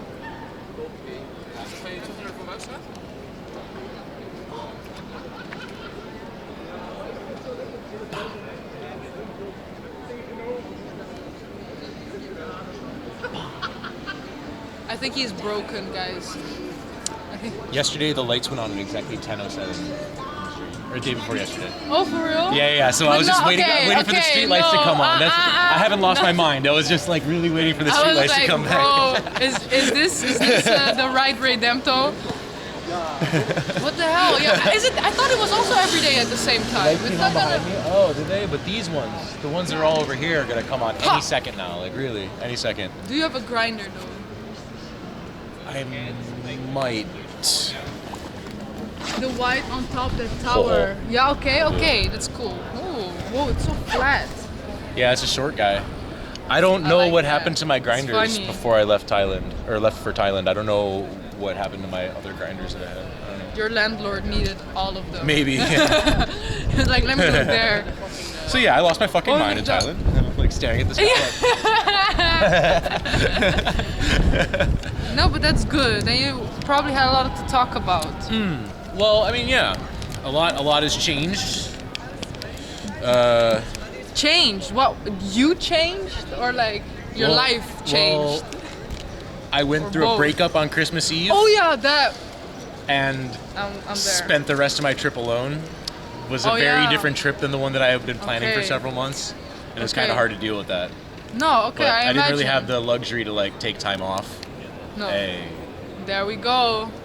2 minutes after the next Some day. light in the dark. But yeah, it was just a little bit kind of tough to deal Yeah. with by myself. No, I get and shit, that. you Yeah. know?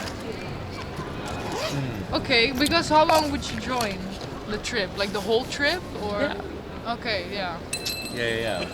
Okay. It lasted about a month. But so you made the best out of it. I did, And but I you had did plans love- to go to a lot of countries, and then that just kind of stopped because I was just like, I lost all steam. I was like, I don't feel like getting in planes all the time and No. stuff like that. I just kind of want to rest. I was a bit depressed, to be honest. Yeah, no. So I get kind of that. just dealt with that out there. Okay, yeah. Kind of sucked, but the stream saved me for sure. Having my community with me was a big help. You know, I wouldn't have gotten through it without those guys. No, I heard. Shout out. And also, it took a couple weeks or a few days to realize it, but like I had to pull my head out of the hole and kind of realize, oh, by the way, you're in Southeast Asia in a fucking tropical paradise. Maybe you should go outside and have a nice day. You know, like that kind of dawned Maybe, upon me you at some know. point. Yeah. I don't know. Maybe you should stop feeling sorry Sun for is yourself and go shining. outside and eat Yeah. some really cheap food and smoke legal weed in a tropical paradise. Maybe, I don't know. I mean, And at that some helped. point you just gotta make the decision, helped. move on, and Yeah, for sure. yeah, That helped. deal with it. Yeah. No, but for real, I mean, it's like nobody's gonna save you, only you and Yeah, the chat. yeah, like of that's course. that's a nice thing too. And Yeah, I'm curious, like how many cities did you go? You didn't go to different Not to countries. that but, many. like- No, I did. I went to Laos and I also went to Malaysia. Okay. Oh, nice. Just for border runs. I spent like a week in each country. Oh, okay, cool. I like that. Yeah, it was That's cool. enough. Kuala Lumpur, Vientiane.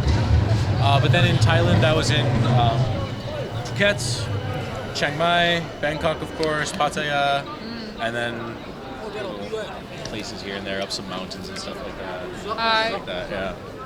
Some islands. One island, Koh Lan. Just a tiny little island with clear water, sand that feels like pudding. Obviously. Yeah. All the things. That kind of shit. Yeah. The whole package. I've discovered that I'm not like super into beaches and islands. Hey, what's up? Who the hell was that? No idea. Just some dude with a neck tattoo said hi, Stephanie, and walked away. Cool, I like that. Hey. All right. I love that. Yeah, Okay. I don't recognize him. Yeah. Maybe watch his You know stream. what? You know what the thing is? People are always Average like, Stephanie Quattro viewer right there. But we still, bro. You saw That's all it. you We guys. had a spark. We had a spark. No, but it's like people are like, what? You don't recognize me? And I'm like, I mean, I know you do because I walk with a purple camera through the city, Yeah.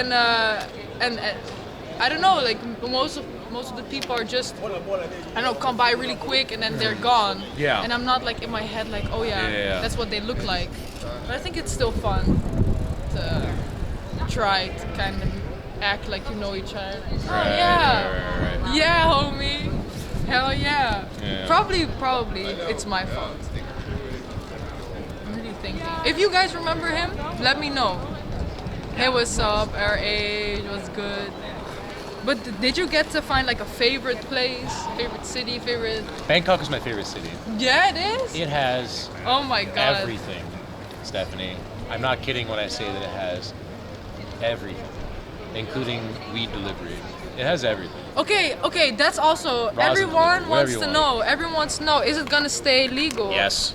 Okay, because Yes. Don't believe the news. no, The news that's is what I thought too. mistranslated, so there's a lot of subtleties in Thai language that are done with tones and stuff, and sometimes when their language, even though it's very direct, it doesn't mean exactly what the translation said. And so they definitely want to change the laws and tighten it up a bit, but that's because right now it is an absolute fucking balls to the wall free-for-all. Free for all. Like, you can buy kilos out of the coffee shops. You can just walk in, can I have like 1,000 grams of that? And they're But like, it yeah, is sure. like 18 plus or Yeah, is it's that like also 20 plus or something like that, I think. I think it's 20 or something. Oh damn.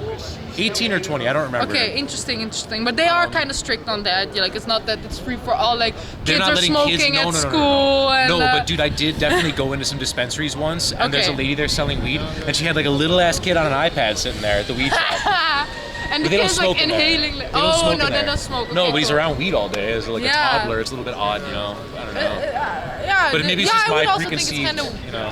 No, I think it's also weird if you have a kid like at the bar like the whole. But that's night or also whatever. something you see all the time in Thailand. Little kids running around Yeah, at 3 in the okay, morning yeah. barefoot selling candy and shit like that. And their parents are around the corner or working at the bar or something. Yeah. It happens there too. It's just a little bit different there. Yeah, a little bit yeah. different. Yeah, very cool. So, like, they want to tighten up the rules on weed over there so that people can't buy kilos and traffic them throughout Southeast Asia. Because all the That's other what's countries are like, yo, can you get that under wraps, please? You know, they're like, we're tired of beheading people for having a kilo of weed in our country. Can you know, so they are trying to change it. And they wanted, the furthest right-wing party in Thailand said that they wanted to make it for, like, cancer patients only. Like, let's just Yeah. reverse it all. And they proposed that bill last year, and everyone was pretty much like, nah, dude. Chill out. We're gonna find a middle That's- ground. yeah. Basically, it's probably gonna end up a little bit more like how it is in America. But where- so there is really like parties there in the politics. I don't know what the politics Yeah, are there, it's but not they like- are pro. it's not like a weed, they're, dictatorship. Like, Yeah, it's like yeah. similar to here. They have a parliament and shit. Okay, but Yeah. they're enthusiastic about Some. weed. Like they're not. Okay. Just like here, some. Yeah, no, but here it's not enough, right? But over there, it's brand fucking new too. It's like a new world. Yeah. So you know, like I mean, money. How it was 20 years ago, like the ideas of what weed is 20 years ago for the West is what they're thinking now. You know what I mean? So they're still on that. I heard weed makes you go crazy, and so many people are winding up in the hospital now because of weed, and that's They are like that there? Yeah, okay. They're a little bit behind on that, and the old propaganda is working. So the right wing guys are like using like the old Reefer Madness style propaganda and shit. It's kind of working a little bit, yeah. So but it's the same problem that we have here, although the Dutch are pretty calm about it. That like they say that like, you know, people come here, tourists come, they get high, and then they go to the hospital because they think they're dying. I know. Out here, people are pretty chill about it. They're like, no, you're not dying. Get the fuck out of here. Over there, the Thai government is looking at it like, oh my god. Yeah, they're freaking out because the people there. Yeah, because their emergency rooms are filling up with people saying that they're dying on weed, like Thai people too, and it's new to them. So they're like, okay, there's a problem here, and then like the medical fields are complaining to the government, like, yo, you got to do something about this. People keep showing up like zombies on weed and stuff like that, so it's looking real bad for that. You know what I mean? So it's like. Bro, but it's just that's coming what I from saw. Misunderstanding though. In Spain too, that someone like fell on the floor and shit, just passed out real quick. I've seen that a million times here. Yeah, me too. Yeah. But they were like, they didn't know what to do. It's because they woke up and got high. That's they didn't eat food or have any something to He drink had with some them. beers before. He Oh, said, good. That'll like, help. amazing. So we literally had to help the employees, like, hey, give him a Coke, give him some chocolate, sugar water or give something. you know, give him some fresh air, whatever. Let him sit a bit. But they were so uneducated about it, and maybe probably some people here too. One of the cool things that they're introducing. Okay, let me hit this real quick. Yeah, let he hit him that real quick. It is road trip from Ballonnetje. You were there the other day. I right? was, yeah. Did some dabs with Daniel. Oh, for real? I had the Dabex.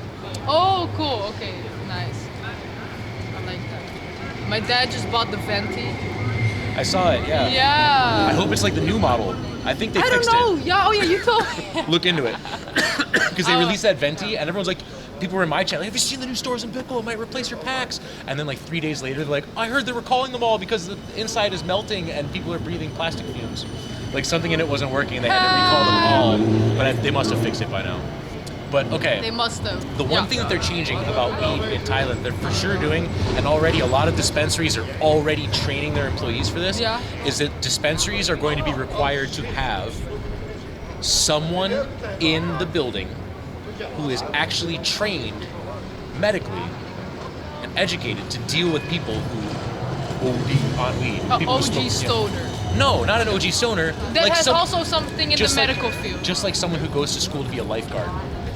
Yeah, but you also gotta know kind of like the. It's not that serious. Okay, like so with weed, right? there's like, well, yeah, but there's things about it too. Like, yeah, there is things. About there it. is, but and like psychosis and stuff like that. They need people who know that shit. They're requiring people to have someone there. Yeah. So what they're doing is they're picking an employee, the smartest one at the shop, to go get schooled. Oh, like that. That's cool. Yeah. Yeah. So they're already stoners, whatever. Like the one guy. Stoners, there's a shop I went to a lot in Chiang Mai called Pink Leaf. They're fucking awesome. Their guy Nam, he was learning. He's studying and doing bookwork and stuff. He was at the shop doing bookwork and shit. And he's one of the growers. Oh, okay. Yeah. So like I thought this was beautiful. I was like, man, I wish they made one person be trained at every coffee shop to deal with people who smoke too much weed. Yeah. That would be amazing. And beyond just the one cola thing, but actually like obviously can take their blood pressure and shit like that, like anything. Like I never got to that point though where I needed medical support when I was not feeling good with weed. Imagine if you were freaking out on weed and then it turns out that the guy behind the counter is a professional. Relax, it's okay. Hold on, let me take your heartbeat. Oh, you're totally fine. Listen. Oh yeah. Having someone who's a fucking professional. I already felt like. You know what I mean? Like not just some stoners like, oh, drink this water, man. You'll be all right. Like it needs to be like someone who just like, don't worry, I'm a doctor. I'm gonna help you through this. You know, like literally, that's so beautiful. I love that. Yeah. I see that. So if anything, they're making it better. They're making it better. Thank you. They're making the whole weed scene like it's a great idea. But that's the thing, because here it's all paused for like years, right? They don't change anything. They don't. Well, they brought in the medical weed though, right? When I was gone, they brought that in. That's huge. True, it's that's huge. But they didn't do it everywhere. I'm not talking. Yeah, but it's only like Tilburg or something. That's still all about, like kind of like outside of our. I don't know. We will feel that change, but I mean, I think I know what's happening with the Netherlands. Tell me. Okay. He has so a all we've seen hypothesis. is that the Dutch government is kind of pushing against weed in general. Yeah. They're kind of done with it being the tourist attraction here. And what have we been seeing happening around the world? Weed is becoming legal all over the place right now. A lot of countries, a lot of states in America, a lot of countries in Europe are legalizing it's weed. still becoming to more states in America. Yeah, they're still doing it. Yeah, and we're already reclassifying it on a federal level, which means that it won't be federally illegal anymore soon. So right now in the states, we are? no, in America, in America, states decide if it's legal, but the federal government, like the G-men, they still say it's illegal. So even though it's legal in California, the government can still raid a dispensary and close it down and put everyone in jail. It's fucking crazy. But then states started getting pissed off about it, and they're starting to like block the government from arresting people for it. It's a whole fucking fight. It's crazy. It's some crazy shit.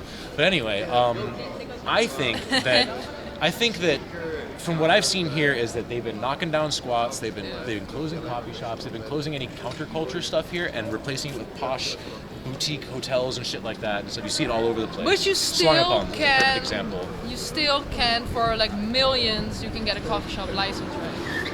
No, they're not giving out new licenses here. But you can I only thought- take over a license of an existing shop.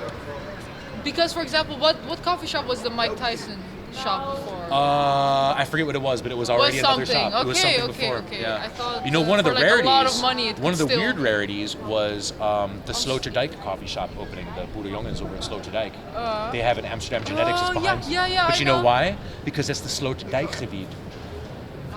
It's like Sloterdijk is its own fucking village. No. Yes, Sloterdijk was a city. Amsterdam absorbed it. Sloterdijk Yeah, Sloterdijk village? used to be its own thing. There's this little tiny Sloterdijk village that's over there by a tram stop, right before the bridge, before you get over to Sloterdijk station. Yeah. And it's got a little chapel and a little store that says Aardappelwinkel. Like this is the original remnants of the old Sloterdijk village. I didn't know that. I didn't know that. That's cool. Yeah. Like in the 70s, it used to be its own thing. Because in Amsterdam East, you also have Amsterdam East, Amsterdam Genetics, whatever shop, and that one was not there before. And I'm like, was there a coffee shop there before? Like, I really can't remember. I think it there was a coffee shop there. Does someone know in the chat, Amsterdam Oost coffee shop? Come on, man. Another stupid thing about the cannabis laws, if you have to be tied to get a license for growing. But I saw that American Twitch streamer grow, right? Like the pineapple. Or is he not doing pineapples? that? I think so. He's French Canadian and he lives in Thailand and he started his own dispensary. I visited it there. Yeah. Oh, okay. They're closing it. It's already closed. It was unsuccessful, unfortunately, because his weed was amazing. It's really sad because he gave me everything. I tried all his weed. But was weed. it because of the law or? No, you're talking about walking pineapples, right? Yeah, he's French Canadian. He's been living in Thailand for a long time. He had like a wife and Yeah, kids. he does. He has a kid now. He just a year ago he didn't have a kid. Okay, and he was trying to get me to go to his shop, and I didn't make it over there in time. Yeah. And then this time I come, and he's got a baby like this. He's like, "Here's my shop." And it's crazy, but and so like his life's going a slightly different direction, streaming less, got a baby, and also the shop didn't do well, but it's because it's literally a kiosk, like a little fucking hut. On the side of a road somewhere. It's not on a place where you can walk. It's like you're walking and there's cars zooming by you and shit. Like it's not like it's a terrible location for it, unfortunately. Fuck. And it's a shame because the man can grow. Yeah. I was surprised. No. I was like, you grew this? I was like, we're gonna put this right on the fridge, sir. I'm so proud of you. Like it was so good. My God. Shit. He gave me That like sucks, 10 grams of fire too, and I smoked it all in like 2 days. Yeah, it was sad. It was sad to hear. Pineapple. Walking Pineapples is great, and his shop is called the Smoking Pineapples. I wish she about dance class. Gaki. Oh yeah, I've been taking dance classes on stream lately. Yeah? Yeah. Okay. Because I've done that before in the past as a kid, whatever. I loved it and I stopped. What kind of dance classes? It's called popping, and it's like people always. You were popping as a kid? No.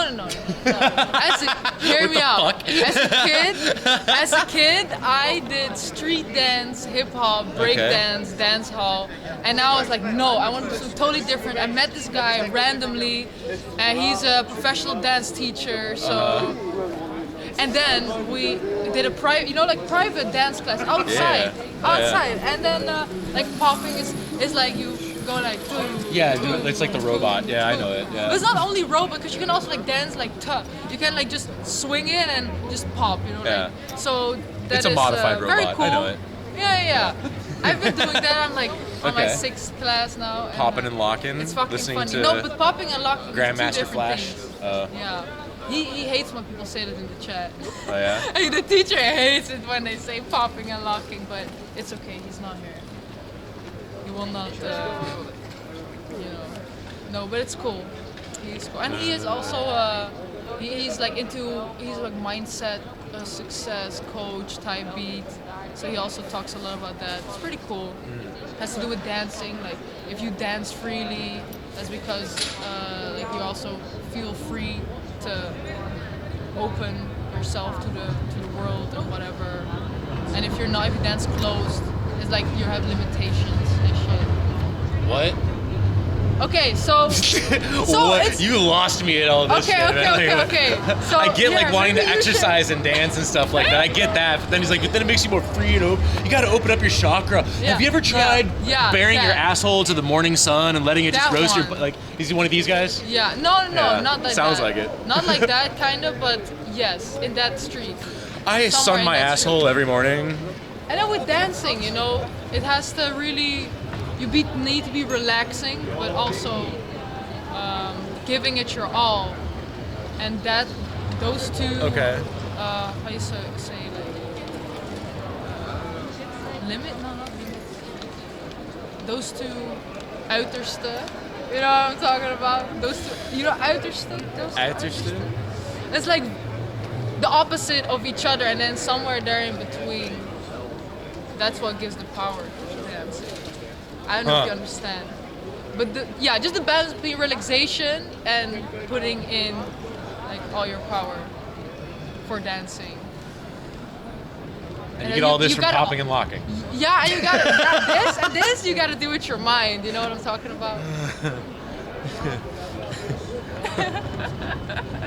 I think he needs a few more days to like let this marinate. Oh yeah. Yeah. Come back with when you know the answers. Will do. You'll be the first to know. Oh man. What do you think of the road trip, by the way? What road trip? Your road trip or what? The weed is called road trip. Oh. Yeah. I was just immediately thinking of the road trip you guys were talking about. Yeah, doing. also, That's but why I was also like- want to know more about your road trip because I have way more questions. I just want to know, like. Tastes good. Yeah, tastes good. How you feeling? Alright. Yeah. Yeah. Okay, that's nice. Pretty alright, yeah. I'm pretty high as fuck. But that's Pretty also- high as fuck. Yeah. After the biking and shit, I feel like the THC already reached every corner of my body. I'm marinated. But okay, I want to know when you were in Thailand, what is something of their culture that you're really like, wow, I wish would do that all over the world?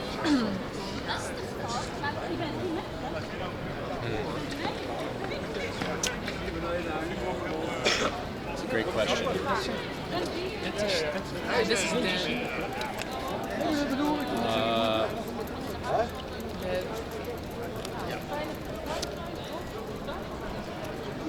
I don't know if they have anything that's like so particularly unique that I wish they would be exported to every part of the world. Okay. But things that I really do appreciate about Thai culture is that everyone there fucking smiles. Like, that's a really like, hey, like the people it is called the Land of Smiles, and that's really part of their culture. Yeah, that's the name of the country is the Land of Smiles. And they have a real big sharing culture, man. People like, you know what? I'll put it to you this way: when people say "How are you?" or "How you doing today," they don't ask you that. They say, "Are you hungry?" Yeah. Yeah. You yeah. You mind? You mind? Oh my god, that's so cool. I like that. Yeah, and the food is a huge part of everything there. You eat like fucking 20 meals a day there if you let them feed you. It's crazy. Aonde, pera? Como você tá? I wish that we could see. Okay, I know for a fact that like the really strong food safety policies in Europe is the reason why we don't have a flourishing street food culture here. Because over there, I've seen a lot of chickens sitting in the sun and stuff like that, but I never got sick once, man. And I ate so much great, amazing street food, just just some old granny cooking some sausages for the last 50 years in the same spot on some little fucking cart or some shit like that. Oh my god. No.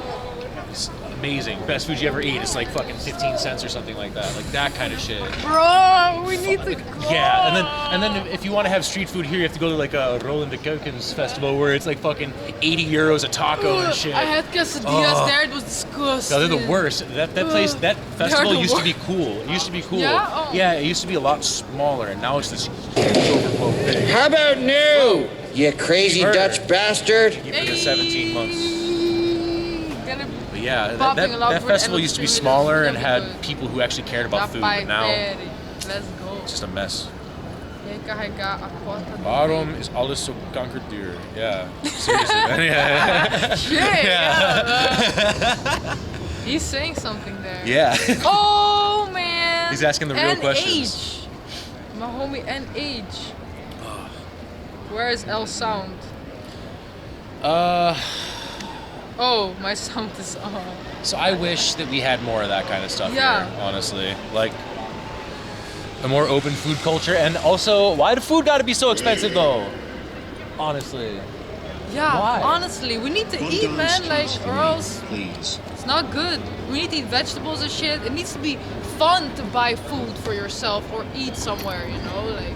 Yeah, you know, it's wild is that It's a natural thing. in Thailand it's more expensive to go to the supermarket and buy food to cook for yourself. It's cheaper to go out. For real? Yeah. I ate out every night of my fucking life there. It was great. Oh my god! And do you see a lot of people just locals eating out? Oh yeah, Everyone just on the street. Okay. Yeah, that's really common. I mean, okay, obviously households with wife and kids and everything like that, they're probably cooking, you know, because they make piles and stuff to, you know, obviously that makes a bit more sense.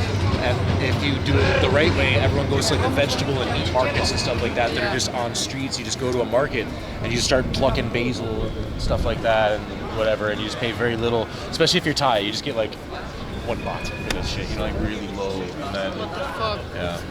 That's crazy. Oh, the food over there. Oh man. Okay, now I'm so tempted. And it's to not go. just about Thai food, by the way. In Bangkok, they have every cuisine. Yeah. And they but have like good? 5-star. Yeah? Yeah. I've had some of the I mean, best yes, Mexican food I had in 15 so- years there. Would you say it's a world city? Yeah, big Yeah, time. so- There's 10 million people who live there. Yeah. Okay. And there's yeah, literally food from every cuisine. If you want French food, there's some 5-star, Michelin star French restaurants with a French chef that they flew out. They got all that shit, and it's not that expensive. There's so many Michelin star restaurants there, and it's like And you went there? $4 for a meal. Like, yeah. No way. Yeah. See, in Europe, Michelin stars are often rewarded for- based on like the dining experience. Bart, how And you doing? How's in everyone Asia, the feeling? Michelin stars are rewarded based on fucking good food and nothing more. Yeah. Over there, they have more things. They have Michelin star, Michelin bib, and Michelin gourmand recommendations. They have like 3 things. So like the Michelin star is for like the crazy fine dining experience, you know. And then the bib is for like, these are like smaller restaurants and street food places that just have the most insanely good food for a normal price. And then the recommendations is like really rare little places, and it could also be really cheap. It's Bro, just like, where did you do you just find this on the internet?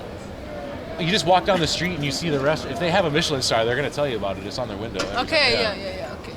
And then you just look them up. Sometimes you'll be Dang, walking down the thank you, street, Greg, for the follow. you'll see Everyone- like some random diner, and there's like a line outside it of this shithole restaurant. You're like, what's up with this? You like look it up, and it's like extremely famous for one dish. You're like, all right, let's go.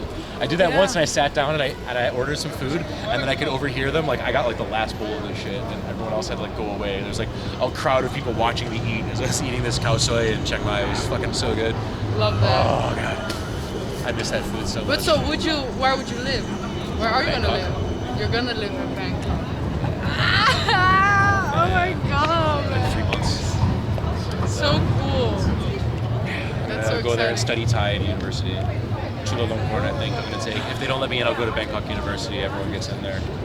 And then you're like can't stay there. Then you can stay there permanently. If you get an education visa, you can stay there for as long as you're getting an education. And the programs that I'm looking at are like 4 years.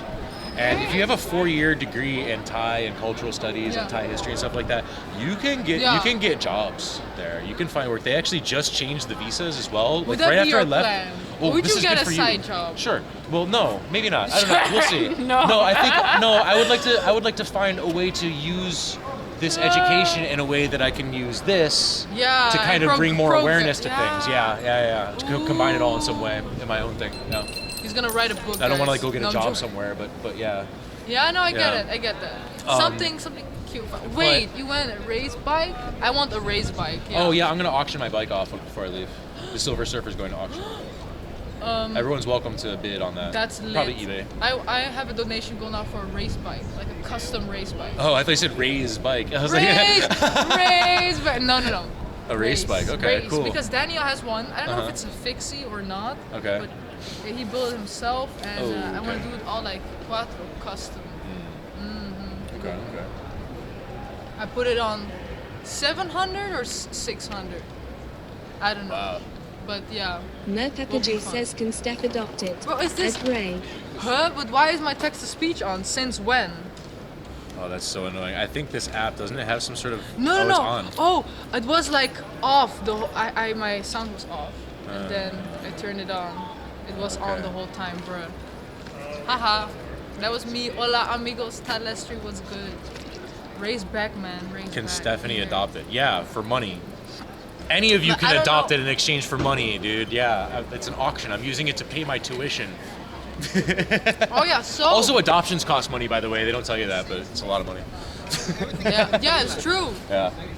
It's true. But like my parents are gonna in 3 weeks they're gonna go to Portugal. Oh, finally that's happening, huh? Yeah. So yeah, what's your but- living situation? Yeah, but they didn't sell the house yet. So you're just gonna squat there? No. No, hear me out. Hear me out. So my parents were like, fuck it. We're not gonna wait here in the shit summer weather that's not even summery. This is not summery, man. I'm supposed to be in like a skinny jeans and like crop top and like a crop jacket. I like crop jackets. But yeah, so they're going. They're gonna rent a house there. Okay. They are, yeah. Oh, so are Already they still packing, trying to sell basically. this house or something? Yeah. They're just gonna wait there. Okay. Basically. Gotcha. They just don't want to wait here. Gotcha. But so in the So meantime, you're gonna squat there? Gaki, thank you for the fort. No, I'm gonna pay them to be there. All That's right, not okay. squatting, Anti-crack. right? Like Anti-crack. you know. He's gonna do anti-crack. Nice. 4 Right on. euros from I'm Gaki. really Thank you sorry, so much. but I'm happy to donate. Excuse me. The disturbing. No, you're not. Don't have to be sorry. Like this is what I do it for, bro. For up? you disturbing me. Doesn't Thank bother you for me being either. here. It's part of Welcome streaming. in, guys. Thank you Welcome for contributing. Yeah, happy to donate. Let's go. All goes to the race bike, and we still need to. I still hear Ray's bike. Race. This all goes towards Ray's bike. Fast bike. All right, goes to the fast quattro custom bike. Yeah, so no, that would be fun because then we kind of have the feeling like we're paying for a place because we've never paid for a place, me and Daniel together. Yeah, and it will be the price. Literally, my parents, what they pay every month is the price that I'm looking for. Every like me and Daniel together. Yeah. How much are you guys gonna end up 1K. paying? 1,000? Yeah. 1,000. Yeah. Yeah. So. But yeah, 500 a month from each of you for a whole ass fucking house is pretty insane. I know, right? But it's gonna be a lot of effort also to maintain the house, but so we have to really. Not really. Thank you so much. You just gotta vacuum and shit. It's not a big deal. Yeah, but I mean, you don't know Daniel.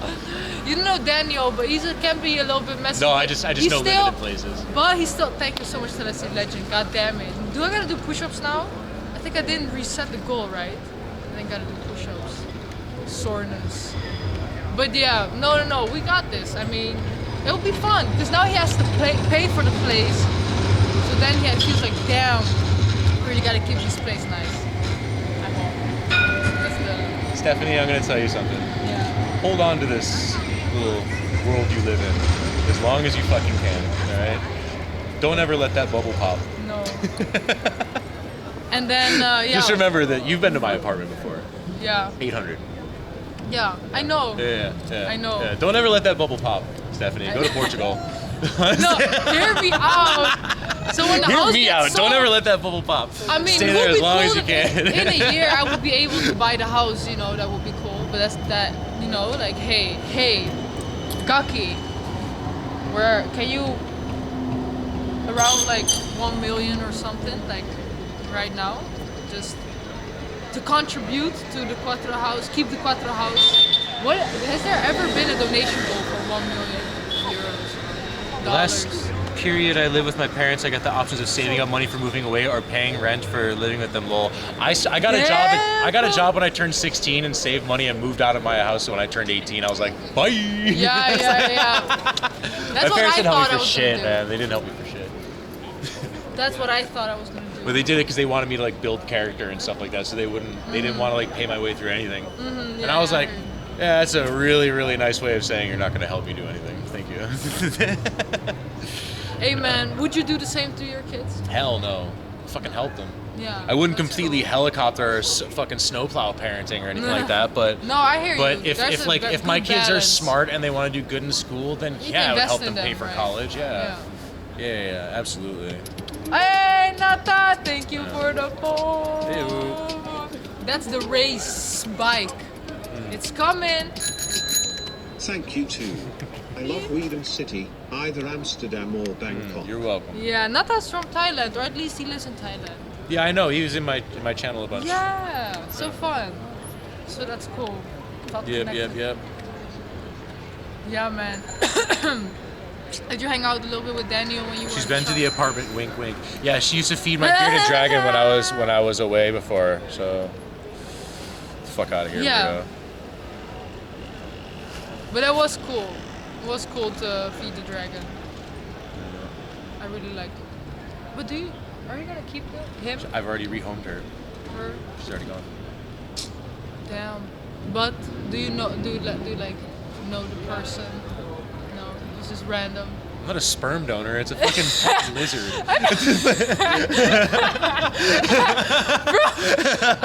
It was just a fun question. Like, it's not like a giving up a baby for adoption or something. It's a fucking iguana.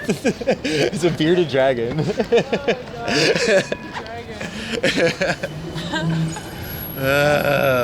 Are you gonna get a new pet? Or no, dude. Okay, so my dragons, I had them from before I was a streamer. Oh, wow. So they were just like a product of the life that I led before I became a traveler and stuff like that. And honestly, it just became like a real issue for me at some point. Shit. When I'm in Amsterdam, it's okay, but anytime I wanted to leave the country for a few days or something like that, it was like, all right, I gotta pay a shitload of money to put her in a thing, or I gotta ask someone to feed her for me, or what? And it's just like, what the fuck is it? It sucks, yeah. Is there people that take their pets with them on vacation? Yeah, but I can't do that with a bearded dragon. She needs a terrarium. Yeah. You can just like let her be in room temperature. What animals could you bring with you? Dogs, cats. People bring those shits on vacation all the time. I think it's stupid. Don't bring your dog on vacation. They don't know the difference. All right, just fucking leave them home. No, but or else you have to leave it home. Leave him home. Yeah. And then. Exactly. And then. Yeah. Why'd you get a dog if you want to travel? Then you need to get. That's why I got rid of my bearded dragon. No, I think. Okay, maybe it would not be handy for me, you know. No, it wouldn't. Like if you're alone. It would be a complete liability. Every country you go to, it's going to be a problem getting it into the next country. It needs a passport. It gets stamped and stuff. Some countries. Needs a passport? Yeah, dogs get passports. They need a microchip. They need to get certain shots for certain countries. Some countries, they don't even let them in. You know why? Because they got a lot of stray dogs. They don't want you to bring it there and abandon it. So you can't even bring your fucking dog in. Bringing dogs into other countries from flights, huge pain in the ass. You got to fucking knock them out and put them in the carrier with the luggage and shit. So they're in a freezing cold carrier thing with drugs to knock them out. And you have to administer it. So you're the doctor, and then they're gonna wake up in the middle of the flight in this dark cage in a holding bay in the airplane, super loud, freezing cold, with a shit ton of other confused animals, and you're gonna traumatize the fuck out of them because you wanted to take your fucking dog to Bali. Damn. Come on, that's horrible, man. Leave them at home. They don't know the difference. You're just gonna traumatize them. It's crazy. It's fucking crazy. So does anyone here in chat take their pet with them on vacation? No. If you do, you're a piece of shit. Up. I want to know. No, I don't think. I think you gotta do what you gotta do. I put you in the same. My opinion is that you're in the same group of people that bring babies to movie theaters, man. Seriously. Babies to movie theater. Okay, so.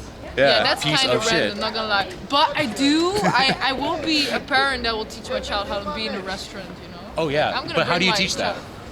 How do you teach that to a toddler? Bring them to the restaurant. And then when they scream, when you're in the middle of a meal, what do you do? I think like I would already have methods at home Like with what? the child that you're just gonna talk with Name the child, one. you know, Name, and like name, name, tell me how you're Yeah. going to reason with a 3-year-old because they don't get to have the thing that they want and get them to stop screaming in the middle of a You'll crowded just- restaurant. How do you'll you just- reason with them? You'll analyze their feelings. You'll just sit with them like calmly, give them a hug, whatever. Just Oh, yeah. give them their time, you That'll know, clear and it right up. whatever. And then we will see.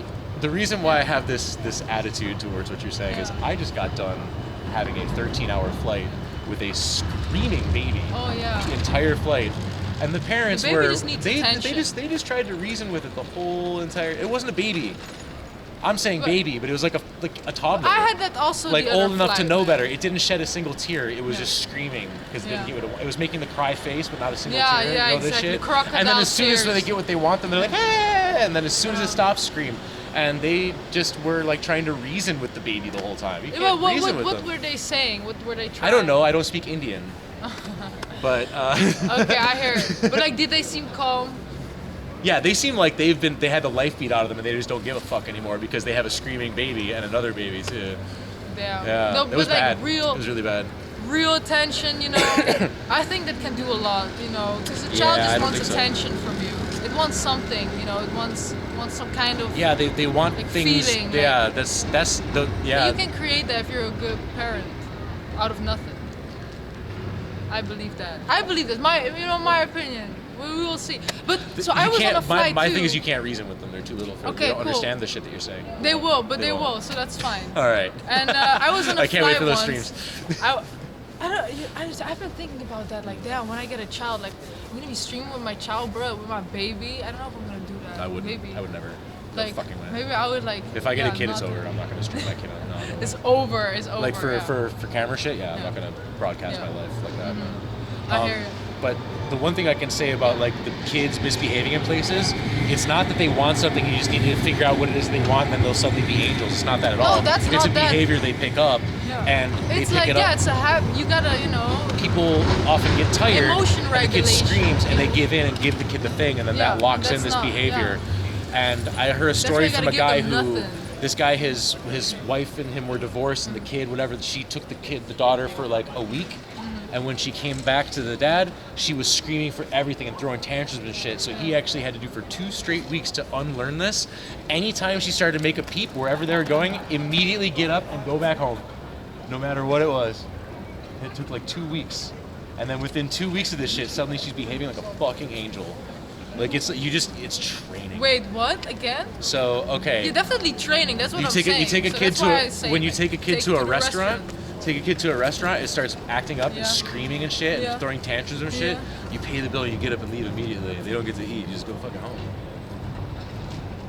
Okay. Like, or we're going okay. to the store, we're going to the movies, and you're being a brat on the way and screaming and Yeah. fucking kicking the doors and shit like that in the car. So turn around, and go home. Okay, okay. Not like, now, honey, we've talked about this before. We have to know that shit don't work. No, that's also This shit does not work at all.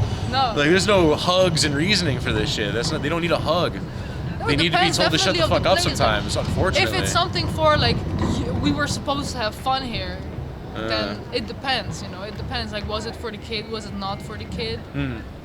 If it was for the kid and they're gonna be fucked up, then yeah, we're gonna go home. If it was for Yeah, me, yeah. they're gonna practice being with That's me. where like, it. That's on where my it becomes shit. a thing, you know. That's where it becomes crazy because like for people like us that are just going about life, Yeah. we get to see kids acting out and they just have to like do parenting on the field and it's not working and you're like stuck in this place and you just have to hear this kid scream the whole time and you're like, oh my god, like it's a different. Like, I don't know, to have to do it that way. You know, it's really You know? fucked up. You cave to pressure when you're in public with the kid like that. Cave. To pressure. So like the kid is screaming and Yeah. screaming. It's very embarrassing to have your child screaming and acting up and screaming and throwing a tantrum and shit like that, right? You see people looking like, fuck, oh, you know, this kind of shit. You It's mean embarrassing. like And it's then embarrassing for the child or for you? For you. And then, oh, and then like that. so you will kind of cave into them just to get them to shut the fuck up so that you can stop disturbing the people around you. The little kid, they don't care. You know, they don't. No, but they don't care that's about not even people what it's about. You know, it's more like For me, it is. I just took a 12-hour flight with one of these. I would not look at it like that. Yeah. Yeah, I would not look at it. But you know, we will see, and everyone got their own way. I just think that the kids are smarter than we think. You know, they know way more than we think, and you can teach them really. What do you mean? They're just smarter than we think. Smarter how? They pick up things fast. They pick mimic up, yeah. your, I mean, well, they're growing, they're behavior developing, and yeah. whatever, I think they're as smart as we think, and they're growing and developing. What my mom has always told me about kids, she said it's monkey see, monkey do. Literally that, 100% is monkey see, monkey do. Like 90% of it is they just pick up on your behaviors from the moment they come out of the womb, even.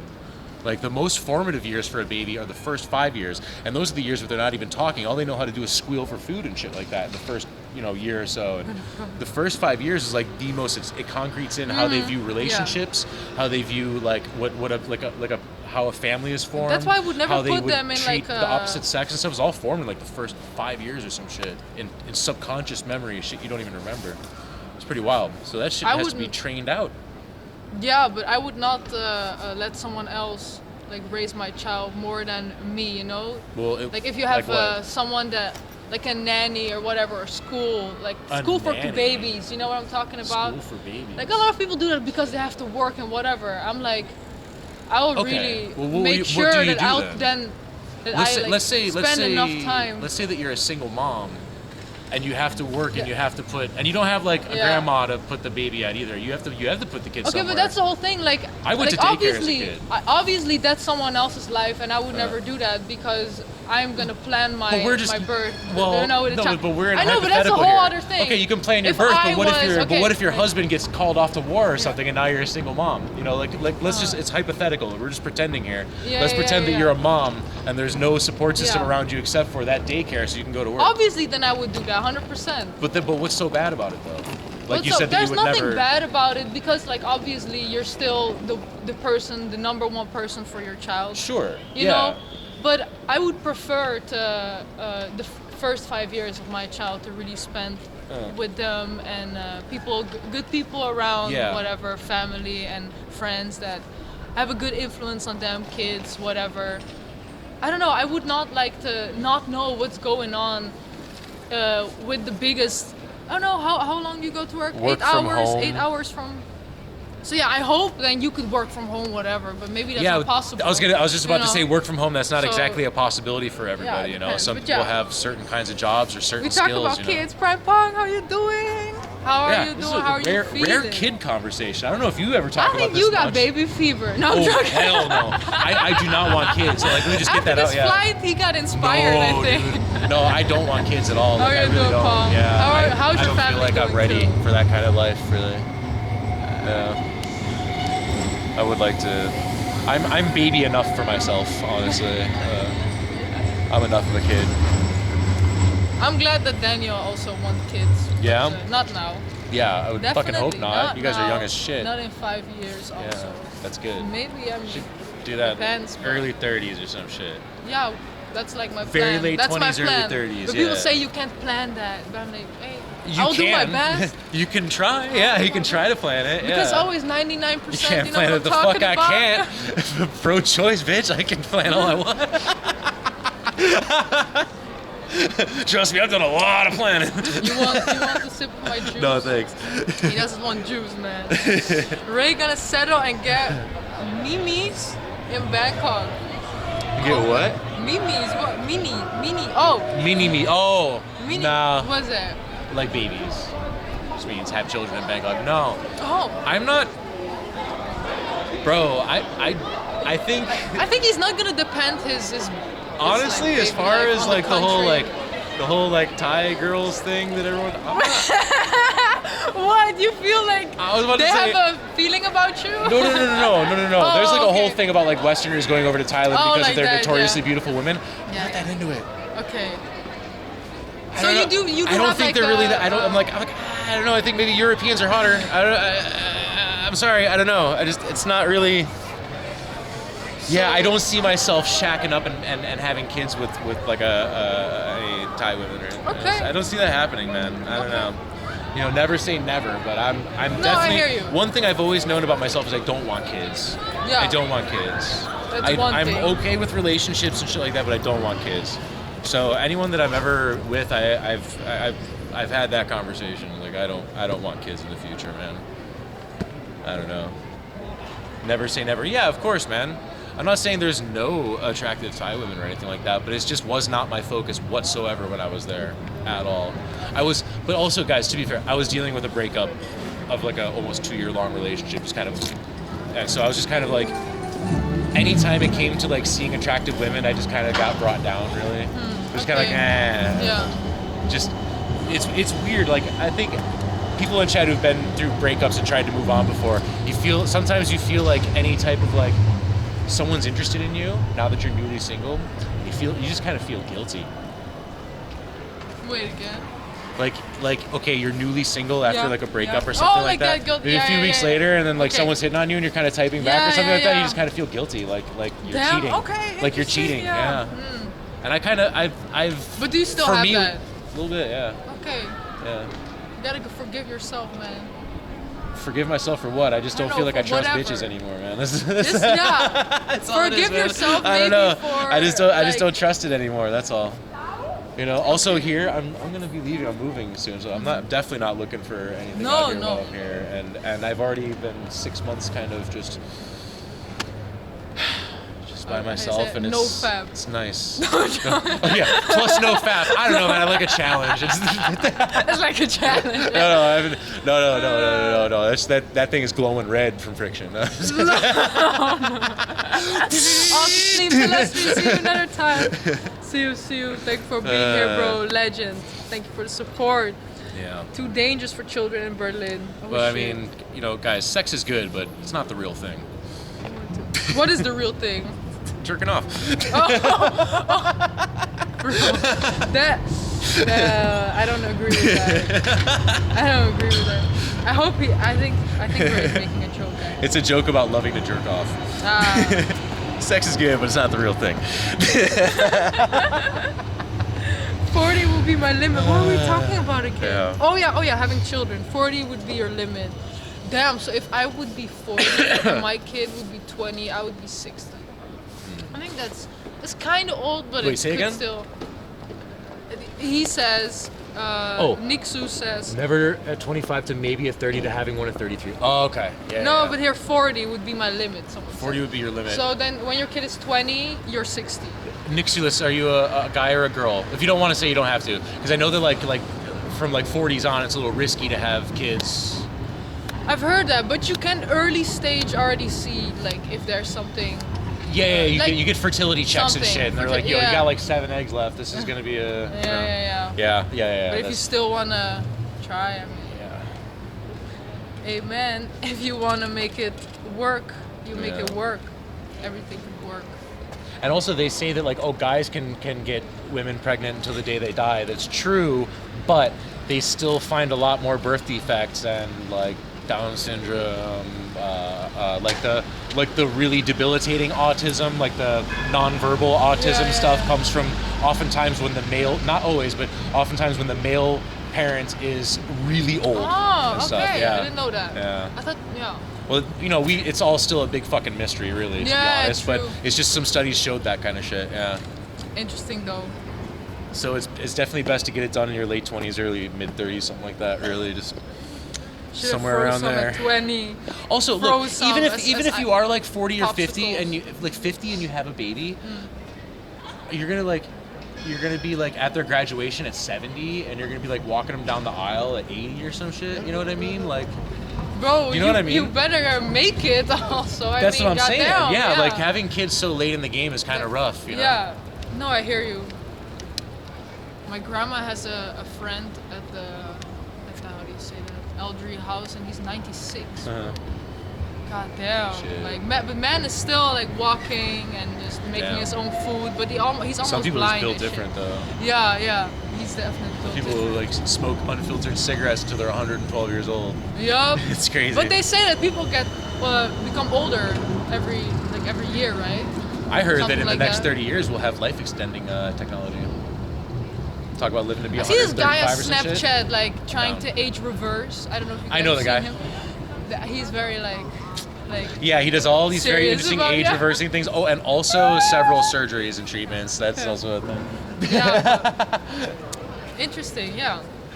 I mean, that's not my life purpose. No, that's wild. The guy does. he looks very young for his age, but he also looks fucking scary. Yeah.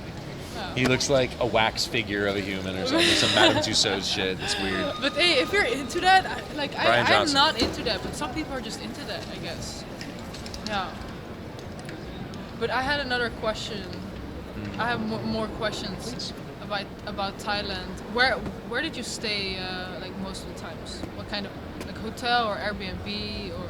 Oh, I never did Airbnb out there. Oh, So, okay, one thing about Thailand is that it is technically illegal to do an Airbnb if you're not going to stay there for a month or more. Oh, because what? Airbnbs are people's houses and apartments, and they're not hotels, and they don't have a hotel license. So over there, they're like, yo, dude, you can do Airbnb, but it's got to be for 30 days or more. So, and then most of them were like weird boutique places that were kind of expensive and shit. Airbnb got expensive lately, like the last few years. So I use Booking.com, and I have the high level thing over there, and I got a lot of great deals. I was also just booking places for 2 weeks at a time, or even a month at a time, and getting hella deals that way, like 60% off and shit. Yeah, you gotta book early. No, not even early. I was booking you said the month. No. I'm saying booking a month. Oh, At a month. the, like I'm walking, hi, can I stay here for before. 3 weeks? Yes. Oh. Okay, boom, discount. Like. Damn. I did everything short notice there. Are you kidding me? I didn't do anything ahead of time. There's way too many hotels. You'll never be out of a room. There's always something there. You don't have to worry about that too much. And did you have like a fucked up experience with a place? I had one hotel that had like absolutely no water pressure.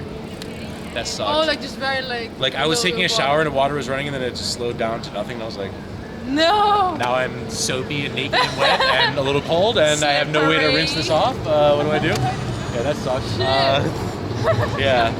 I've had some hotels that didn't have warm water, but it's such a warm country that the water was already a little warm. Yeah. You know what I mean? Coming out of the pipes. Yeah. It's not that bad. It's not that bad. That's not the worst thing. Yo, when it's like 40 degrees outside, having a shower at room temperature water is just fine. Yeah. It's no problem. Definitely. It's not like being in the Netherlands in the winter and you only have cold water. That would be death. It would be terrible. Yeah. Oh my god. Because the water is cold coming out of the ground here. Yeah. Cold. It's colder than the. That's actually one thing I really love. Tap water in Amsterdam in like February. You just let the tap run for like 3 or 4 seconds, and then you have like you have ice water. It's so good. Love it. Gaki says, if Stephanie were my child, I would be incredibly proud of her. So sweet, Gaki. That's so cute. Thank you, man. I appreciate it. You guys, you are also. I'm proud of you guys. Okay, children of the universe. Proud and loving. So, sweet. Yeah. You can stay at just about any hotel you want there. It's pretty easy. But okay, I stayed at a wide range of hotels, from like really cheap ones to one really expensive 5-star hotel for like a couple nights. I did the Carlton. The what? The Carlton. The Carlton. Is that famous? Holy shit. Yeah. Is that like 5-star? Yeah, like so the tell me full about the experience. How was it? I don't know. Check Vaughn. It was fucking crazy. Oh my god. It was. I didn't leave when I was there. Like everything you need. There's multiple restaurants in it and shit. And there's a rooftop bar with restaurant and cocktails and breakfast buffet and a spa. And how much was that in and like there's euros? A pool. Definitely cheap.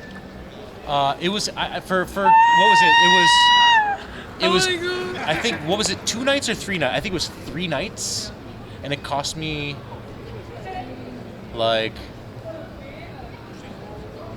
250 euros or something like that. Wow, It's nothing. That's nothing. For a 5-star hotel. Nothing. That's how reminds me of 250 for Fresh 3 Prince of nights. Bel-Air. 250 or Carpenter is 300 for good. 3 nights in Amsterdam will get you a shithole. Yeah. It'll get you a dump.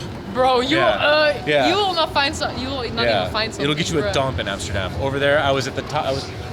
My view was like, the window was as wide as this fucking ledge. Like that was like not as, but like pretty fucking big. Yeah. And it was just the whole city.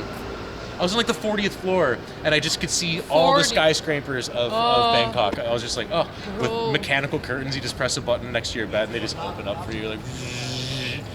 You know, they had the Japanese toilets that wipe your ass for you and shit. Yeah. They had, how was that? Did you like that? Exquisite. They warmed the water. Look at him. We have an edited video of my very first Japanese toilet experience. I did it live on Twitch. It was hilarious. I pulled down my pants and sat on there, and everything lit a spray me. But you like were at the camera in your head. At my face, like all reaction based. So that's allowed. I thought you were not allowed to like hear someone pee. I didn't pee. I just sat on the toilet. Oh, and ran you just let it spray. We're just gonna sit there and take a full shit with them. Just like, all right, do your work. Let's see how clean they get. Let's see how brown this paper is afterwards. Let's see. This is the full review of the Yamagachi Beautiful. 500 This road trip really Assmaster toilet. The road trip really be hitting, man. It was good times. That was the nicest hotel I've ever stayed in my life, though. The bed was so comfy. Fun. Oh God, the TV was massive and it knew my name. Opened up, turned on the TV. It's like, "Hello, Steven. Welcome to your room." Because they take your name at the hotel, but they enter it into some system and then it just like customizes your room for you. Yeah. The only thing was missing is a robot. Like, hello, Mr. Steven. I guess. What do you want to eat They had today? room service. You just ordered it from the TV, little Oh, from the remote, TV. like Netflix, but for room service. There was, yeah, it was pretty awesome. That's cool. It was pretty awesome. Yeah. Black belt toilet. Perm, is that what it's called? Black belt? I don't get it. I do want to go to one of those toilets. I think it's cool as fuck. I like that. I'm one of those people, yeah. But oh yeah, I went to not to Thailand, Italy. I went to Italy for the first time. Yeah? It was fun. That was cute. Expensive as fuck, huh? Yeah, it was like. Where were you? Oh, all right, Milan. Yeah, expensive as Milan. fuck. It was. I spent like 300 euros in one Europe day there. in general, like Milano was West Europe. It's close. Milano is one of those very expensive cities. It's one of the more It expensive was fun parts to of Italy. see though, but 2 days were enough, you know. 2 Yeah, days 2 days were definitely enough. I to- spent like 300 euros one day and like 150 the next day, and we only went to like cafes and shit. We didn't even do anything crazy. Yeah. Couldn't believe it. I went to that Lake Como. You know that? No. It's like famous on TikTok. I went almost nowhere when I was there. We just did the city and then got on the train to the next country. We were speed running each place. 2 Oh days yeah. each. Oh yeah. So the road trip, man. Yeah. I want to go on a road trip in September, a month, and I was thinking, actually, fuck all the places I've already been to. Let me just do East Europe. Yeah. Eastern In Europe a is month, the shit. I mean. Eastern Europe is the shit. You might take a little more than a month though.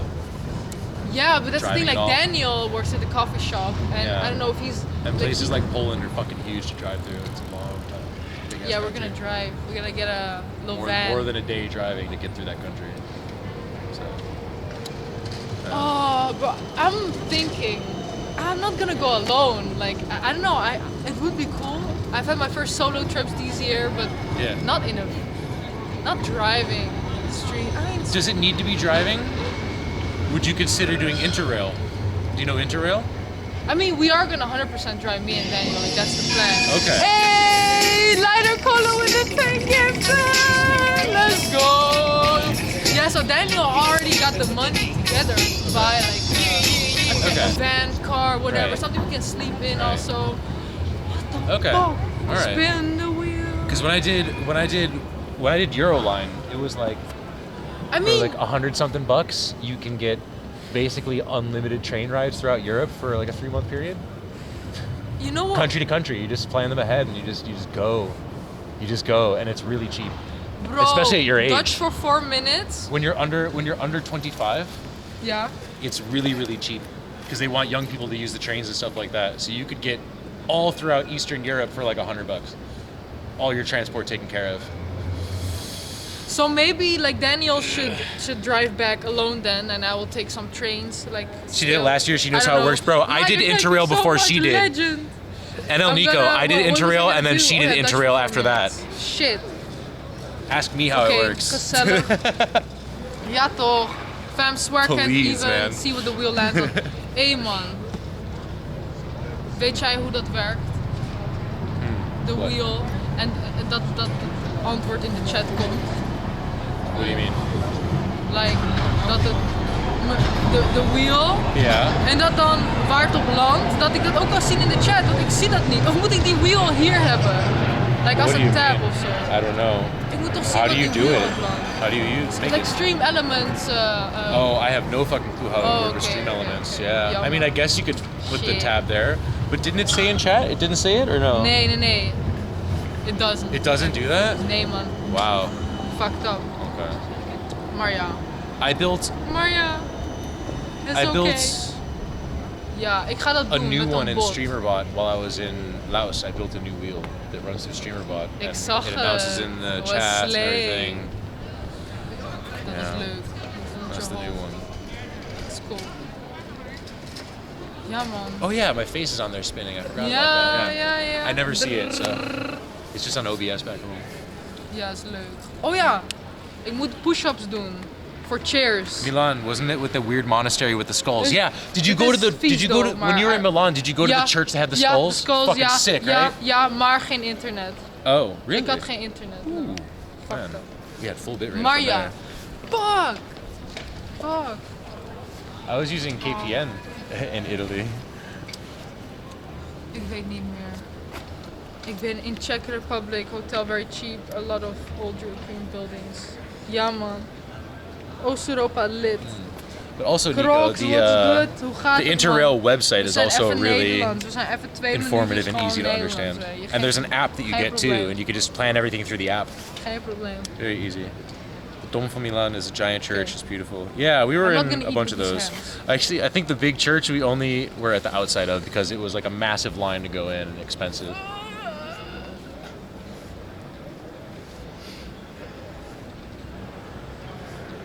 I'm so sore.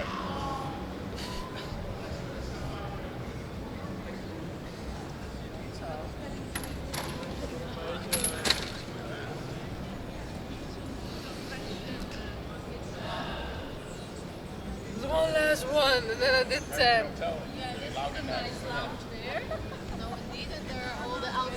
I don't even know. Je bent de quoted today, Wow. And now Italians you. are so welcoming and friendly, huh? Now your turn.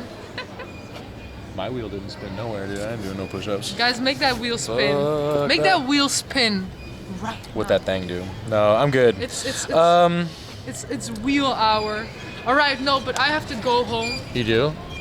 because this was actually a day that I was like, oh, I'm not gonna stream today. Oh. And then I said in the chat, if this in the Discord, I said if this message gets 20 reactions, I'll go live tonight. And then got 20 reactions. Well, you know that's always gonna work, right? Yeah, but I was like, I want to stream just short. I told them maybe have a drink, and I was like, you know what? I want to see some hype. I want to see some hype. Yeah. But now I got a call with my editor because we are gonna make a cool YouTube video. Wow. It's gonna be How the very- fuck do you have an editor and sponsors and all this shit? I've been doing this for 3 years and I just cannot find the right people. How the hell do they all just land like that for you? What do you do? So, she's my best friend. Oh wow. Oh my god, ik was helemaal vergeten. Fucked up, man. Hey, volgende keer. Oh, your best friend's already an editor. No, that's the thing. She was not into editing at first, and then she said, I don't know, man. We became friends, and then we started talking about she wanted to be like also a little bit artist, creative, whatever, and then she became my editor. Wow. And now, yeah, it's crazy. She did it for free for the longest time, and now I'm paying her. So that's very cool. But she's very busy with her other job, you know, her real job. Every editor I've ever found paid or whatever, I've paid all my editors and they just cannot They don't be do consistent. this. Okay, they can be consistent, but that's Like not because they have get one another or two. job. No, I don't know. It doesn't really matter. I will give you this much money and you will do this much things. Yeah. Oh, that's awesome, perfect. Let's go. And then Yeah. they like start and then they just vanish after a while. What? Yeah, happened to me multiple I think times. The most yeah, it's weird to say maybe, but And anyone a who's like connection is really very good and they important. want to do work for me, they just don't have the time for it. And anyone who's like really Yeah. enthusiastic about doing it, like they just kind of fizzle off and vanish once they actually get the okay. Then they're like, and then they get shy and then they stop. It's like, damn, man. Who do I have to pay?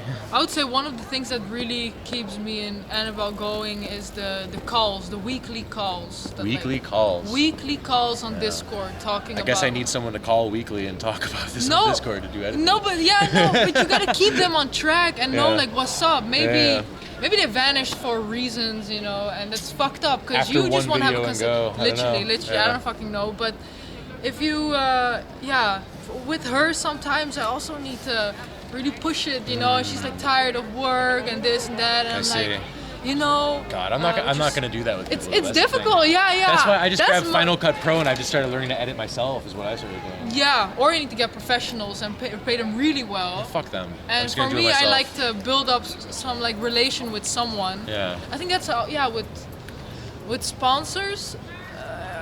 What would you do? Like, I just send a nice offer. I think about a nice offer, and I make the contract or like the offer in a document.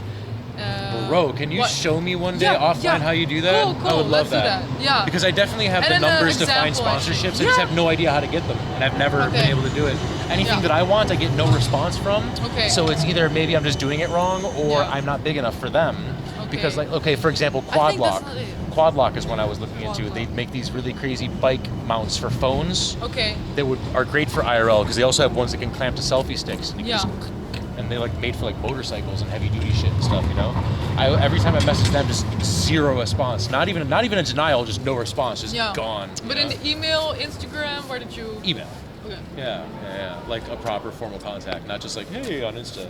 Yeah. Okay. No. I hear you. Yeah. Because I even put together a media kit. I have that with like my stats and stuff like that. A little bit about me and stuff, like almost like a CV kind of, but that's nice. I guess. A little bit more like a media kit about like my experience in streaming and what I can offer, a lot that kind of stuff.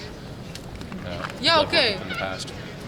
That's cool. I think that will definitely be. Let's talk about that. We will talk about this. Jeez, it's like mostly because I know this friend and he does social media marketing. But how do I know him through Instagram? I don't know, man. Yeah, just by being you on the internet. I'm that generation, you know, the DMing generation, Snapchat. I don't think it's a generational thing. You don't think it's just there? No, I don't. I think it's. I just make friends with people. And I get, you know, they're like. I give you this, you give me that, like I think the fact that you said Instagram kind of made it all make sense for me. Okay. Yeah. Okay. Yeah. Because girls on Instagram have a very different experience than guys on Instagram. 100%. 100%. Yeah, it's way more social for you. Anytime a guy wants to reach out for something on Instagram, they're the creep for everything. It's different. Yeah. No, but that guy, for example, people in my, I see them as people in my DM. Obviously, some are really. Not, you know, acting like animals, but alright, like most people, I would really try to see if there's something, like some kind of connection that could work.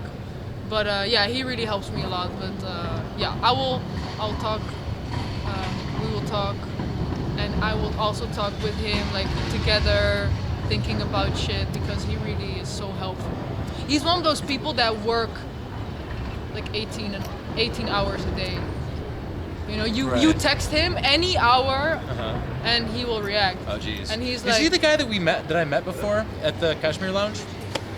Because I was hanging there with you, Froggy Booty. Oh no, not him. And you remember Ryan, him, right? Ryan. Yeah. He's he was also cool. talking about wanting to do like editing shit for me, and then he never talked to me again. By the way. Yeah, he's vanished. I'm not hating Ryan. I really like you, but he is sometimes a little bit like he was we can do this and this and this and this and this. I'm like, all right, man. Here's my info. Hit me up, and then nothing. You gotta keep people in, man. You gotta like the whole time like.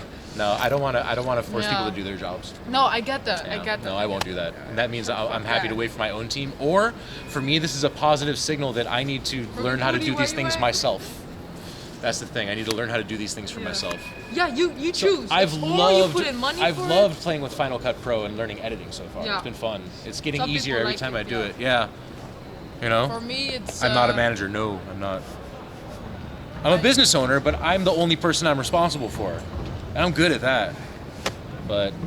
I mean, actually, I also have this guy, and he's new, and he does my shorts for like reels. You have a whole fucking team. That's so wild. Bro, it sounds like a whole team, but I see him just as you have more than one person that's making videos for you. Yeah. But that's a team. We call him Lil Homie. You know, he's still, you know, we're growing, and. He has more time than I actually have time to also give him videos and whatever. Right. So he could maybe make videos for you too. Oh, sure. That would be so cool. I mean, at this point, I'm kind of just trying to make them for myself, honestly. Yeah. Yeah, because I'm just like going Yeah. around and filming things with my phone and then cutting them together in Final Cut and then posting reels. Like I'm doing it that way now. That's the thing also, I'm getting because better every time. he will not instantly maybe make what you want, and then you Yeah. get a text, you know, Yeah, or like and call. I then- actually don't even know what I want. So like you Okay. know, when it's so like my clips are one thing, right? Yeah. Because they're just clips from your stream and it's you being you, so it'll always be your tone. But when you're going to like make a recorded reel, like, hey, I want to try this thing out today. Oh, that's different. How do yeah. I make that still sound like my thing? And that's But what I'm that trying I to figure found out. that difficult Yeah, too. yeah. Those reels I prefer to edit myself. Yeah. Also. That's what I'm doing. But like stream Yeah. shit, I feel like okay, kind of talks for itself. Yeah. Yeah. But I'm still not consistent with it. But we're getting there. I'm trying my best. For real, it's crazy. Even though I got them, it's Hmm. still. Well, I'm fucking proud of you either way, by the way. That's, Thank you, amazing. man. But When I first met Stephanie, she was only doing desktop and stuff, and I invited her to come outside and do IRL with me. Listen. And she really liked it. And then she asked me for the whole list of all the things she needs to buy in order to be an IRL streamer, and she has like the same exact setup as mine. Different bag, but the insides are pretty much the same, and you know, and yeah, she took that and ran. I kind of saw that she was going to be a really good IRL streamer, and I was right. Bro, but no, for real, like I can't I just thank saw you it coming. enough I for don't that. know. I felt like it was a thing. Yeah. You really like switched the switch. I'm really glad. It's super And, awesome. Because all I ever wanted when I first started streaming here, I was the only one in Amsterdam doing this. There were no other people. I mean, she was streaming, but she was desktop, and there's a lot of desktop streamers in the Netherlands. There's a shitload of them, but they never go outside. And there's a couple that do it like once or twice a year, you know. Yeah. And then there's a couple like in the boonies who stream too. That's yeah. bro. I was saying when you were not here, like, am I the biggest IRL streamer of the Netherlands? Because, like, not that it matters, but Sahed how Tafi, many people? Carmen, yeah, probably. but they are like, if you look But at she's a their Dutch about streamer. page and whatever, it's still gaming. Like, it's still But gaming. she just does like motorcycle trips and shit, and horse she's riding. doing some crazy Yeah. like subathon. She's Eve- already Eve streaming for Bonnet. like 2 years. I don't know. Eve Bonnet as well, although I haven't seen her in a little while, but Eve Bonnet was always doing bike rides and bass guitar. Yeah. Leanie Walks. But Leanie Walks is more sporadic nowadays. She used to stream a lot, like almost as much as I did in the I beginning. need to hang out with her. We need to we will hang out with I'm going to see her tomorrow. Oh, so fun. Okay, tomorrow. No stream though. No, Just hang out. Oh, cool. Fun. I've known her since 2010. That's crazy. We've known each other for 14 years. Yeah. Yeah, we've known each other for a very long time. I like Best friend that. in Amsterdam, Leanie. We started streaming at the same time on Twitch. That's so fun, man. Shout out to Leanie Walks. Don't forget to follow. Don't forget to follow Redempto. Yeah, I'll forever cherish my first streaming moments and you helping me and whatever. The ice cream thing, right? Ice cream thing. We'll never forget. And the mad donut. That fucking crazy donut we smoked. Oh, that was crazy. I still have my first IRL stream like downloaded. I'm Oh, so really? happy. Yeah, the rest Nice. I don't have. Like the streams after I don't. But that first I've one lost I most do. of my IRL streams, honestly. She sounds home rich. Rich from. She is. home. Just accept it. It's okay. Yeah. But that's the Trust thing. fund Like, kid. my parents worked hard for it. It depends on which. Yeah. Well, I mean, that's what what can they're I- butthurt about. I guess. That's- Yeah, I'm like shit. Like you could do the same thing. You can do the And same my- for your kids. And Yeah. my parents are still, Look, like, I am where- not. My parents are not wealthy. My mom was a single mom, and I work for everything I have. I'm not Yeah. jealous of her. I'm very happy for you. Yeah, but it's also cool. very happy for you. Like that Thank you. takes a lot, Yeah, bro. you Like just, some people have creating to your do other creative things, business and shit. Just different walks. Yeah. You shouldn't blame someone for having parents who are well off and shit like that. Hey, man. They won the cosmic will be- lottery, hey. man. Don't be hating. You won't be that rich parent, alright? Be that rich parent for Yeah. your Her parents are cool. I've for heard. your Yeah, kids. I've heard. From the inside, and if possible from the outside too. All right, her parents are cute, cool. Oh, so sweet, Tweety. Yeah, shout out to my parents, but I will give them. Oh, I will give them everything back, bro. I can't wait for that. We'll do it. Hell yeah. I'm gonna go now. Okay. See you Bro, later, this was Stephanie. fun. Good to see you. We'll see each other soon Yeah, around again. absolutely. Bro, Yeah. I don't even have to check the Twitch I mean, I'll check the Twitch, but I don't have to be like, oh, he's there. I can't go meet him. You I can always just stream send a snipe you message. whenever the And you can fuck also I just send a want. message if you want, you know? Yeah. You don't have to find me on Twitch. You can just be like, where are you at? And I'll send you a location. Oh, that's nice. Hey, Raya. Right, guys, for us it's going to be an early night, but that's no problem. We have to do some things at home, but I'll still stream the road home, guys, because beautiful Amsterdam is still here. It's alive. We're alive. I'm not alive, man. I'm kind of tired, but... Pretty quiet on a Sunday, too. Yeah. What time is it? It's already 11:30, damn. Well, see you later. Later. Bye-bye. Later. There she goes, Stephanie Quattro. Wait, I have to go other side. Yeah.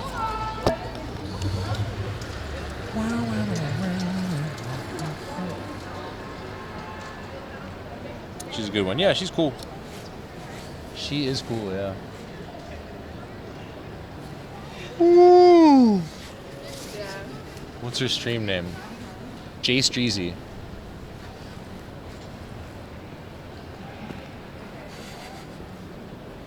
Yo, dude. Hi. I wanted to say hi. I was just listening on Oh, your right video on. thing. Hey. Yeah. What's up? How are you doing? I'm good. How are you? It's a live stream, by the way. Oh, right. Yeah. What are you up to tonight? Just going for a walk. Just going for a walk. All right. Where are you from? Ireland. Cool. What are you here for? Is this in like? It's a live stream on Twitch. Yeah. Yeah. It's people who are actually watching right now. I don't know if you want to have a chat maybe after you're finished your live stream. Or Why? Why after? didn't plan on being on a live stream. Oh, well, I mean, I'm just hanging out here. I'm here almost every day on my stream. Does that mean you just like keep streaming? I live my life on camera for the most part, yeah. The amount of time? A lot, yeah. When I want to go offline, I do, but... So how's the results and stuff, like you hitting some metrics, or are you just doing it for the funds, or what? I don't really do content creation like that, but I've been streaming full-time for like 3 years, a little more than 3 years. But I'm not like the kind of person who takes a look at metrics, as you say, stuff so much. I don't know. I just kind of just go online and stay online and just enjoy life and yeah, man. Hell yeah. So I heard you guys were mentioning some stuff about the editors and stuff like this. Editors, yeah. Yeah. Are you an editor? No. Oh, fuck. I'm never gonna get an editor again. Not for something that isn't live? Well, yeah, so I mean, Twitch is cool and all, but there's no algorithm on Twitch, so like discovery is just word of mouth or collaborating with other streamers. If you really want to grow as a streamer on Twitch and get people like new eyes from anywhere, you have to go to other platforms that are like, you know, algorithm based, like Instagram, TikTok, YouTube, that kind of stuff, and try and make content that would bring them into your live stream. So that is like short and long form edited videos on you know, TikTok and like YouTube reels and videos, and then shorts on YouTube, and then also like long form videos, like evergreen content on YouTube as well that wouldn't be on other platforms, like, oh, here's me going to the top 10 whatever of Amsterdam, that kind of shit, you know. Regular original YouTubers just used to mention editors. Yeah. And they usually do their own. Yeah, that's what a full-time YouTuber does though. But see, my making content is literally being live. And then I just do this until I pass out, and I wake up the next day and do it again. There's no editing time for me. Sure. He's so funny. He's all right, yeah. Yeah. I seem to remember him on a bridge one day.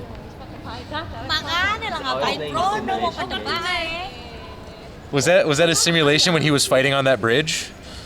PewDiePie? Was he fighting on a bridge? Yeah.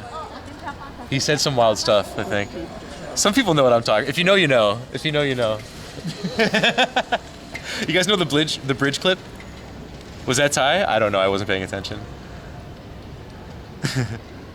I heard you guys talking about finding editors. I'm definitely not one, by the way.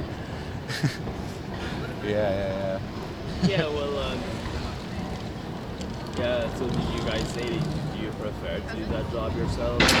Man, I wish I had an editor who could capture the tone of my streams or the tone that I would like to have, and have someone else take that work out of my hands so that I could focus on making content and have someone else edit. I would fucking love that. But I've found plenty of people that were enthusiastic about doing it with no experience, and then plenty of people that were like plenty of experience, but were like, yeah, I could try and squeeze you in, and then it turns out that they don't,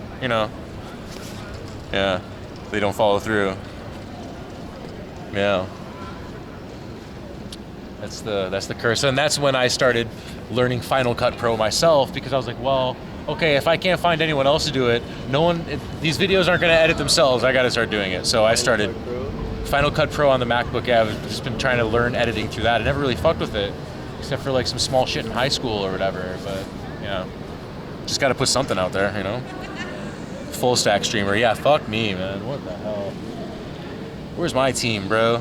I need to put one together. We need to organize, folks. Ugh. Yeah. I heard you mention Airbnb in Thailand. Yeah. There was just one thing. When I went there. Yeah. Interesting what you said about the 30 days. Mm-hmm. I seen a sign up. It was a sign outside of the condominium. It's like a gated residential as well. Sure. And very nice one, very central Bangkok. And I was hanging out there with a friend. And the sign was saying that they were like, I understood that they were like insinuating or sort of like the context that I derived from the sign was when they said like they didn't want Airbnb people, Oh, I know what you're talking about. They had a sign there saying like keep an eye out if people are coming in and out. Contract renting here for 1 year. Yeah. It costs 16,000 baht per month. Yeah. In the contract, and they pay their electricity for their amazing modern. And then they rent it out for even more and shit. Beautiful. I love that condominium place. Yeah. It's called the Base. Okay. Some models live there, I believe. Okay. And so I thought, I derived that people were not supposed to have the contract with the owner of the condominium. Yeah, and sublet it. Make their own contract that doesn't exist out of Airbnb, and like that's what they're doing. A lot of people are like, they're in China, they live in China, they rent a condo in Bangkok, and then they rent it out like that. Yeah. And they put it up on Chinese websites to rent and stuff. I don't see that particularly as much of an issue. Not really a big deal, really, is it? But I'm just saying, share the awareness about that small, like, funny. It was a funny little sign to see, because some fellas like got an idea that they can make some money in a business way from somehow the Airbnb thing. They do that shit in the Netherlands too. It's called house milkers in Dutch. Huisjesmelkers. They will take an apartment, a 2-bedroom apartment, and split it up into 4 bedrooms and rent it out to a bunch of students. It's crazy. It sounds sketchy enough. It is. Very, very sketchy in between. Sometimes like they don't even give you the keys. It can go one way or the other, but I think that's also very much sort of like about how it is living there as well, as a person who doesn't obviously have that nationality. Without being super hooked up. I mean, it's not that hard to get hooked up there to understand everything. You were saying possibility of living there. I'm going. Yeah, I'm moving there. You saw it. Likely or unlikely or whatever. Oh, it's highly likely. Yeah, I'm only going to be here till the end of August, and then I'm moving to Bangkok. I've been living in Amsterdam for like 15 years. So you got a great opportunity. No, I'm just going to get an education visa and learn Thai at a university. I'm just going to go study. Okay, yeah. Just go have fun and study and stream. So as far as economics for yourself, you don't need to plan to like have some special work opportunity. Exactly. Yeah. Great. I don't need to. Yeah. Wow. Well, that must be pretty amazing to have. Well, I mean, most people that want to go out there long term is that they start a business or something, you know. or do something like that, or consulting, shit like that. A lot of expats that go to Thailand, they open up a business, or they end up getting married, or they get a partner, maybe don't marry them, but then like open up a restaurant with them or something. Yeah. And then they're on paper as 25% of the company, and then they have a residence permit. Yeah. Yeah.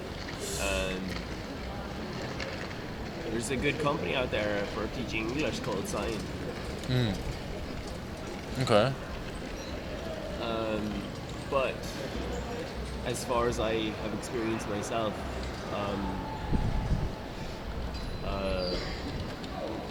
most people now is superly good at being bilingual, and they could probably teach the whole English curriculum themselves as well. So it's tricky for people to explain why there also is a TEFL program.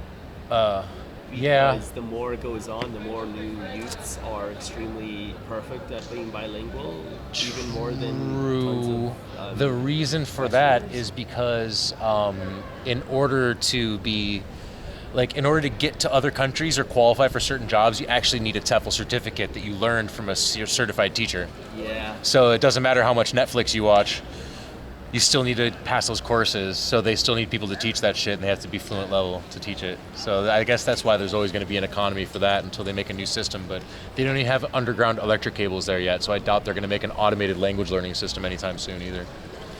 Interesting you mentioned that. They're just starting to do that, though. Did you ever play a game called SimCity? Sure. Long time ago, Super Nintendo or something. I think the only way to get underground electric cables in SimCity was to install wind turbines in solar. Whoa. And they didn't mention exactly specified underground cables. Huh. Interesting, yeah. That's the least of their problems. They actually are starting to do that in Bangkok, though. And in the big cities in Thailand, they're starting to put some of them underground. Some of them. But it's going to take 20 years before they're done with it, I'm sure. Isn't it funny how the priorities is still those characteristics, but the state of the architecture of those condominiums there is the most magnificent that I've seen in the world ever. You mean the modern ones? What the fuck, man? Like the modern hotels and shit at like Sukhumvit and like along those areas, like there's like a fucking Batman condominium. There's some crazy Those shit out there. companies are awesome. Yeah, Those there's some companies crazy are fucking shit out there. Their design is so good. It's exactly perfectly. It's the exact stuff that I just crave. I really like their condominiums that they have there. Anyways, I lived there for 1 year previously. Wow. At least minimum, anyways. How'd you stay for a year? I saved us some money and I went English teaching there. Oh, cool. Yeah. Nice. When was it? When were you there last? It was a few years last. Oh, okay. I just got back like 3 days ago from 6 months in Thailand and Laos and Malaysia. Yeah, I first went there on holidays like 3 times to check it out, and then I ended up moving there for a new life and stuff. Anyways, I thought I would have been able to at least like have some rights to sort of like live there, but That's hard to get. Like ultra long term. You have to like marry somebody, and even then it's not English for sure. teaching zone is sort of run by Englishmen, and never mind about the TEFL certificate thing. That's like it's nearly just sort of like frivolous to mention. But there is some really good things like review, and the structure of a lesson plan is really a really wonderful format to actually, if it hasn't happened yet for most adults to never have come across this format, is hilarious, because teachers in a school in English speaking countries don't provide framework. So if there's no framework provided, teachers got to act like they keep for themselves the framework which is their job. If they give away the framework to students, it's like they're saying that they're not going to act special about themselves anymore and it's about their ability. Then it changes to it's not about their ability, it's about the framework.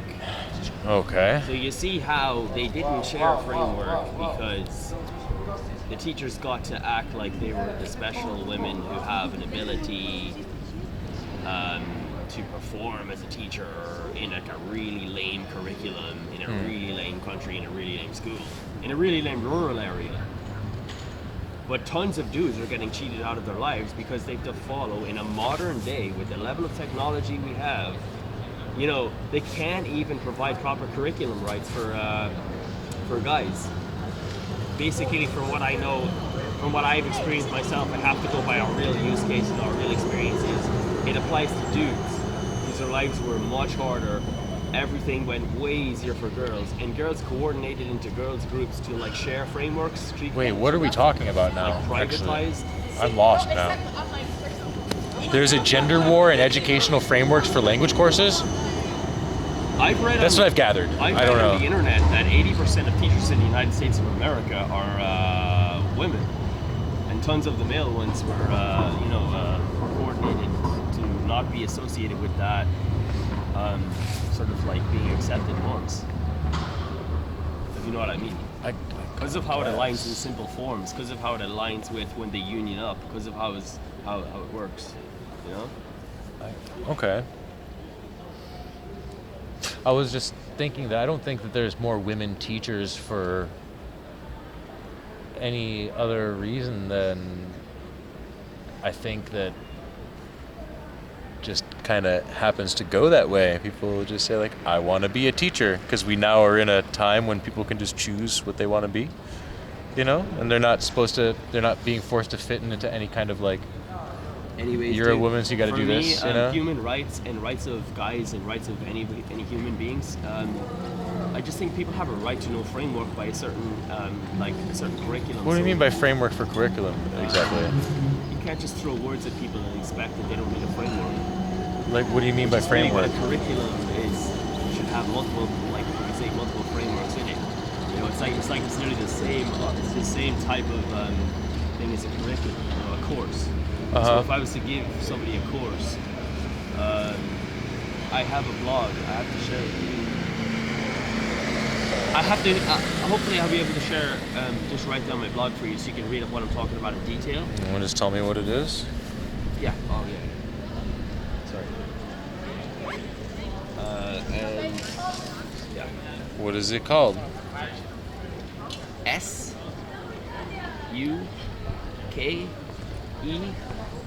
That's an English E. Space. K-A-H-U-N-A.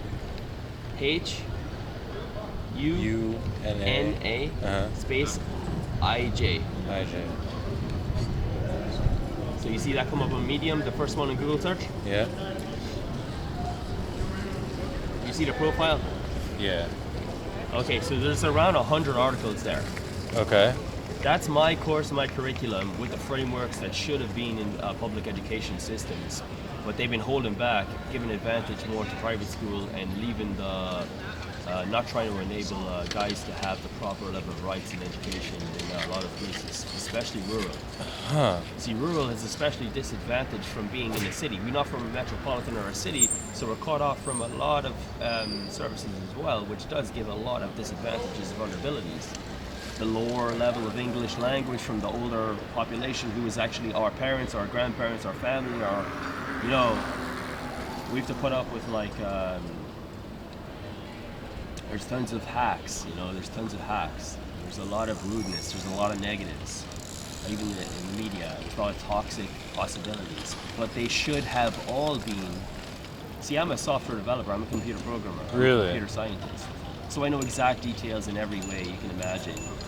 Because what have you done with software engineering? I've made really great software. Yeah?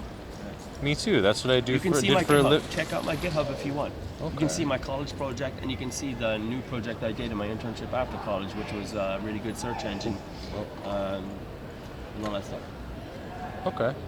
But I'm mainly focusing on words now. So I like this article. I love PlayStation. Yeah. Dude, that custom firmware PSP is one of the greatest things that ever happened to mankind, man. It's just beautiful. Yeah. Yeah. You wrote that in 2023. Hot take, I love PlayStation. I know I'm going to get a lot of blowback on this, but PlayStation is a good console. There's so many good memories on PlayStation. It's one of the best saviors of life. You know, if you want to play PlayStation sometime, you can always hit me up, because I love PlayStation. Right on.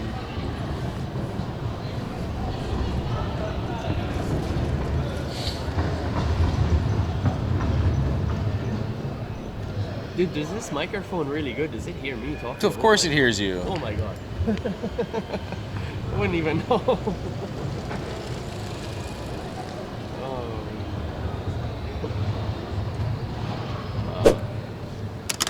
Well, I can only wish you the best of luck with your work and everything anyways. Well, thank you.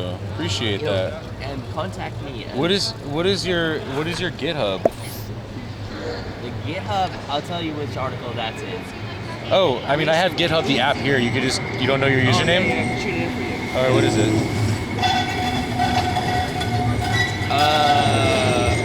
So it's fork maybe. F-O-R-K maybe.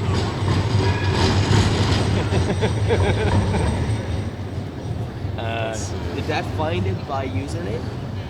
People. You're Luke? Yep. Yeah. I got you. Wow. Nice, man. I'll drop a follow. I haven't got that much in there. I just have a couple of projects, but I did... Just 47 repos. It did sort of have like a perfect Java project and one perfect like PHP project that was really good, showing what a database works like, a search engine works like, you know, main functions. I learned what PHP was properly. Yeah, functions. sure. It's very much about the word. The main focus point for me is definitely about we're running language in our brains. Some Django work, I humans, see. Nice. And it's really about the word. So I got to use functional words. Before I was a streamer, my career was a lot of Django development. I did a lot of Django. So it's cool to see you have some stuff here. You use Django Jet. Then there was just some stuff there that, you know, I just liked. So it doesn't mean it was my project. Okay. Some of the stuff is projects that I liked and added into my profile. I see. You know, you just Sometimes you just watch repositories. Yeah, I know. On YouTube, or sorry. On GitHub. Yeah, I know what you mean. So you could just watch things and take inspiration and shit. I originally didn't even know what does fork for. Why do you fork things? Oh man, can make a different version. Minecraft. Did you get any good games in Minecraft? Minecraft, I don't really play. No.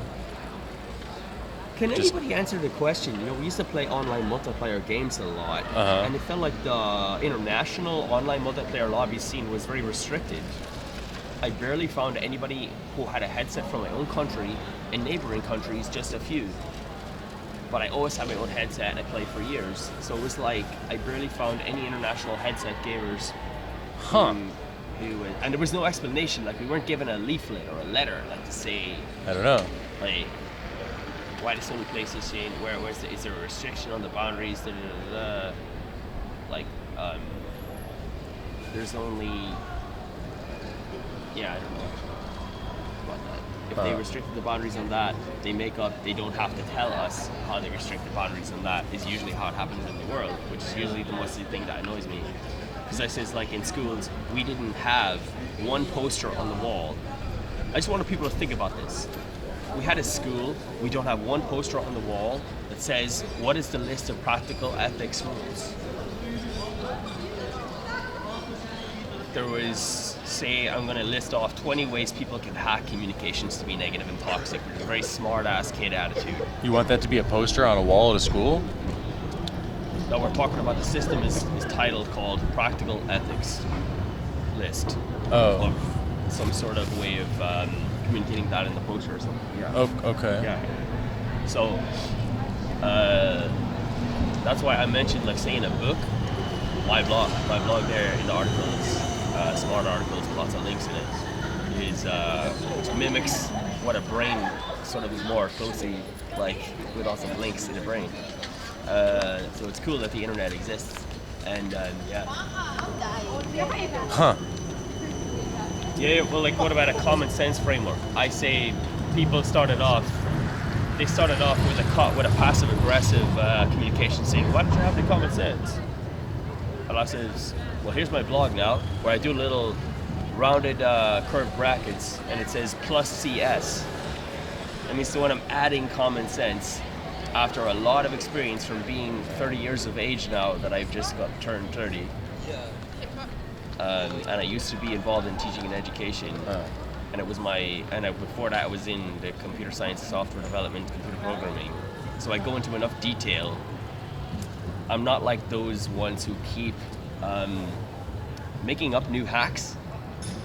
Right. That was the main problem I always found, was people keep making up different hacks. Like what? You know DDoSing? Sure. They do that to people. Yeah, I know. That's how they make people have problems where they're not allowed to live. Huh? With health, with cognitive health. From DDoSing? A human is the same as a server. Oh, so I see what you're getting at. You can make a request, and then I you see send a response. You're saying that people are sending Also called a distributed question denial of service attacks to or an people's answer. brains? Yeah, that's the perfect simple form way of explaining it. Oh, okay. You see, that's what I see. the negative side, the negative range is. Then there's like efficient and inefficient, where in my blog I described it as letting people know what simple form was, because nobody told me in my entire education what simple form was, because they won't share frameworks with us in education and public education. Bro, we are one DMT anecdote away from this being a Joe Rogan podcast. I love Joe Rogan podcast, but I don't understand why nobody explained why public education refused to give us frameworks, proper worded explanations of what was useful. They wouldn't give us a thesaurus. They wouldn't mention a presentation on what a thesaurus was. They acted like everything was privatized, and it was like there's just a private house somewhere that everything secretly happens in, but in public education, it's really lame. And there's no explanation to why. You know? Right. Dude, like I it's like me who has to explain to you what's missing out of public education. It's like, it's me who's doing that. It's not the teacher who works at the school. It's not the school. It's not the principal of the school. Yeah. It's me who has to take all the negatives of their lame curriculum and their lame schools. It's me who has to say in my blog what they don't do. It's me who has to pay my economics and my health for what they don't do. That's all I'm saying. So I hope you enjoy my blog, because it really gives a lot of frameworks that I made sure that I share with people, no matter what background they're from, and no matter what area they're from, and no matter if they're male or female or whatever prejudice possibility that people make up in local little rural areas. But I cannot wait to dig into that blog, let me tell you. Yeah. So, Jongen. Godverdomme, wat heb ik Thank you for the 5 altijd een gezeik bij jou. Yeah, someone just gifted some subs in my channel. Sorry. Thank you so much. That's awesome, bro. Look, nice to meet you. Oh, nice to meet you too. Make sure you fucking shoot me an email. You know, I certainly will. You know? But I thought you said you don't edit. I never edited before, but if you can show me, I would help you edit if you needed help with some Oh work. God. All right. Join the club of guys who said that to me already, man. I need someone who knows what they're doing, who can already, because it's an art form, man. It's really a skill that takes years to study, and I'm taking years to learn it myself. I need a pro. You know? But you can, when you look at my blog, you can see how much I upload. A lot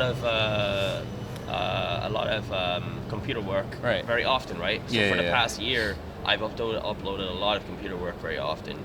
A few times, at least a few times per week and stuff like this. And I try to make each one of them better quality, but some of my articles was messing around trying to be lighter and trying to be different formats, and I try to cover all formats because I'm not prejudiced against any formats. Right. If you know what I mean. I guess. And I'm not trying to brainwash people, so that's why I cover all formats, because in art. Well, it's now I called, think you're trying to brainwash people. In art, it's called. What do you say? You're not trying to. Sorry, in the word or in art, it's called new combination. A new combination means every combination. it doesn't mean we just do marketing advertisements the same way over and over again and make you a hamster in a hamster wheel. Yeah. Did you get my email? Yeah. Oh, I'm gonna have your Medium and your GitHub. Medium, yeah. And your GitHub. I followed you there. And you can find my email there, I think, right? Yeah. It's there. Yeah. So just send me an email. On the I will send you an mail email. If you I'll like, let you know what I think. If you want to meet up for a coffee or Sure. or a beer or a cocktail, let me know. Whatever. I don't know if you drink. Not really. Are you from Canada? No. Where are you from? I'm from America, but I've been living here for like 15 years. No way. Yeah. 15 years? Yeah. Oh, wow. So it's been a long time since you've been in the States? No, a couple years ago. And what state was that? Illinois and California. Illinois, California. Wow. So that's a sunshine state. Yeah. OC. Did you ever watch the OC show? No, I didn't. I know it though. I remember it. We like that. The OC show. We used to We be do? on the TV, like the national TV channels, like the old TV, you know, and it was analog. It was only 10 channels. Yeah. But you guys over in America was already talking about cable for ages. I think we had to wait way longer before we got cable. Really? Yeah. Oh, I don't know. I think you got... Onder het dak, ik draai eens lekkers. Of iets backdrogen dan crackers. Well, better say... Oh. Peace you out. guys better say good luck anyways. See ya. Yeah. Have a good night. Okie dokie. Take care. Bye. Nice to meet you, Luke. Dude. Who did he mean we? He's like, oh yeah, we used to love that. Like, who the fuck is we? He's homeless for sure. That guy's crazy. Like, I was just noticing, like, it was one of those things where, like, he looked like normal, but then the more you looked at him, the more you realized, like, oh, his shirt's fucked up, and oh, there's a stain there, and oh, those shoes are really old, and he was a crazy guy. He now has just walked over to in front of the clubs. He's talking to himself now. Yeah, he's talking to himself completely right now. He's talking to himself and waving his arms now. He's a complete crazy person. He is a complete crazy person. He's walking around talking to himself now and checking the ground as he's walking. He's a homeless guy. Schizophrenia, guys. There's a lot of that in Amsterdam. Framework, baby. At first, he seemed like just a shy guy who wanted to talk, and I'm always happy to talk to someone who, like, comes up like, hey man, do you mind if I say hi? And I'm like, always like, yeah, sure, because then it just seemed to me like it was someone who's curious, you know? And then, you know, he was like, oh, I overheard you talking about this, and I overheard you talking about this, and stuff. And I'm like, oh, cool. He was actually like, really listening to Stephanie and me. And then, like, it started to slowly, like his conversation points made zero sense, and that, yeah, it took me a minute to realize as well, yeah, he was full-on schizophrenic. He made an incredible effort. Yeah, I mean, but there's a point, like, you realize that you don't have to carry any thread of that conversation at all, and he'll just keep going. I stopped listening at some point and just remembered keywords and talking points.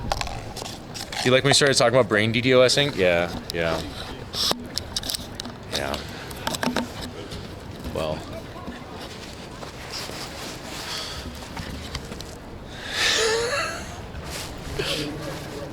Where do we go from here, man? Well, I got his GitHub. Oh, by the way, his GitHub was all, like, he forked WordPress, and he forked Django, and he forked a bunch of, like, beginner tutorials for PHP and that kind of stuff. Like, he just, like, forked a lot of educational resources and stuff. And he was like, I got a bunch of projects on there, and I just checked his projects, and it was literally all tutorials. He's like, yes, I understand how PHP works, and, like, I was thinking, like, yeah, I do too.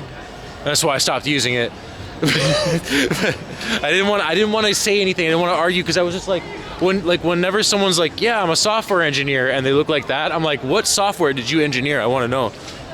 You know, I want to know your projects, right? And well, And then once I started looking through his GitHub, I started realizing, oh, okay. And he showed me his blog. You gotta look at my blog. Gotta look at my blog. Whoa, man! I've never had someone tell me you have to look at my blog and them not be insane. Never in my life. I swear to God. I've written some great software, man. Like, there wasn't a single original project, man. Okay, so his blog is a bunch of absolute nonsense, and I had noticed he was putting brackets in the titles of his blogs, like his blog articles. Oh, there he is again. That's the guy. In the brackets of the blog article, he was like putting brackets, like code brackets, you know, curly bracers and shit, parentheses and stuff, like just like he's defining a function or something like that, you know. It was really weird. And like, so I was like, oh, okay. And you know what he reminded me of? You know what, he uploaded computer work. Yeah. Yo, legend.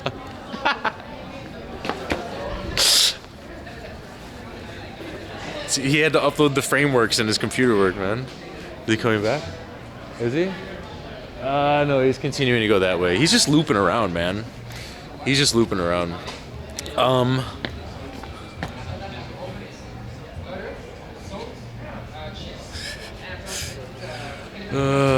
Fuck, man. I totally lost what I was gonna look for. The frameworks, bro. Oh, right. Yeah, I know what I'm going to look up. He reminds me of... Who's that fucking actor that Rogan had on not too long ago that was talking about the fucking periodic table of elements and stuff like that? Who's that guy's name? Holy shit. Stephanie! Thank you for the raid. You walked away just before the craziest fucking conversation I've ever had. Hello. Stefania Quattro just raided with 118 viewers. Trying to find this guy's name. Terrence Howard.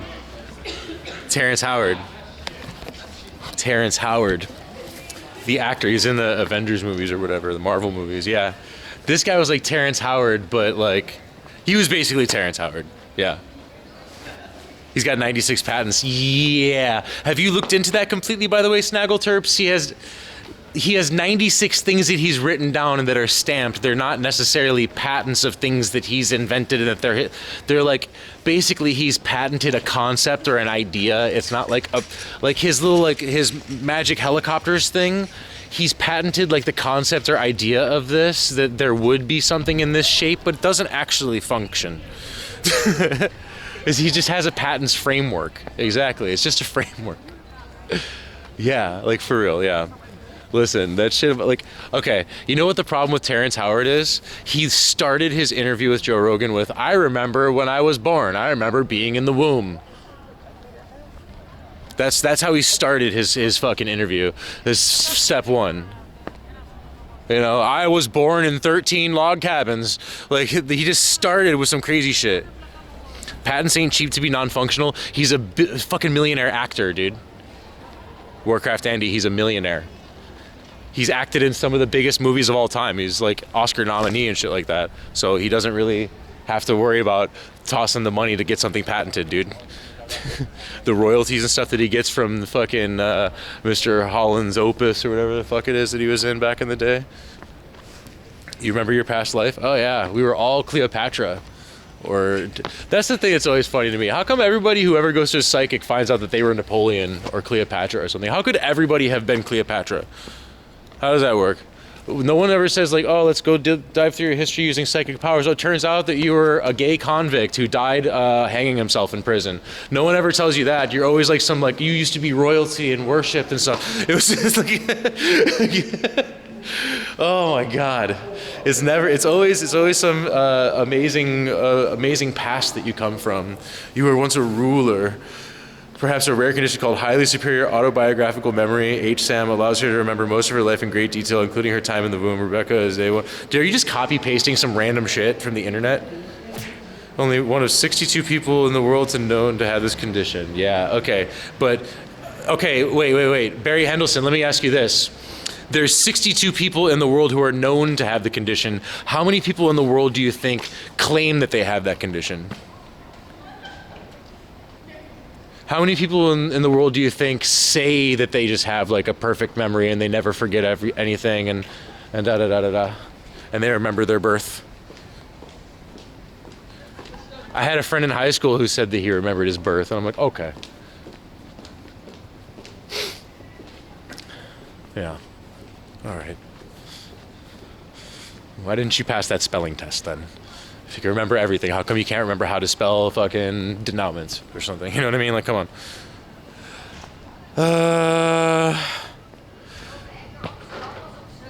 If you say you have it, you have it. It's 2024. Come on.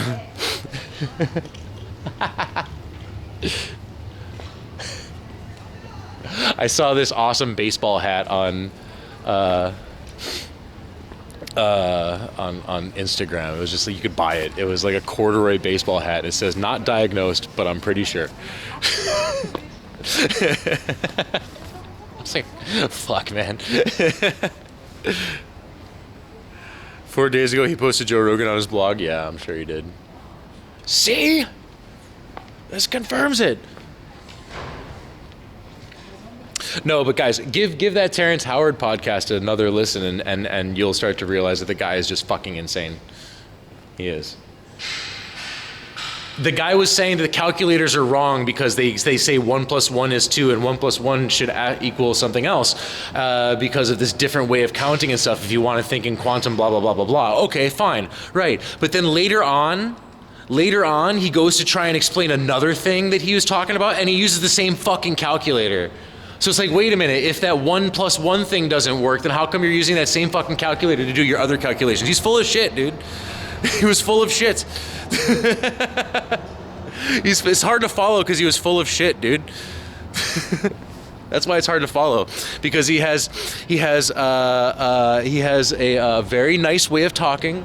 He's a fascinating individual with a lot of very interesting stories about how he remembers his birth and all this other stuff, and then he starts telling you some really wild things about quantum physics, which, okay, I'm not saying he's not a smart man, I'm saying he's wrong.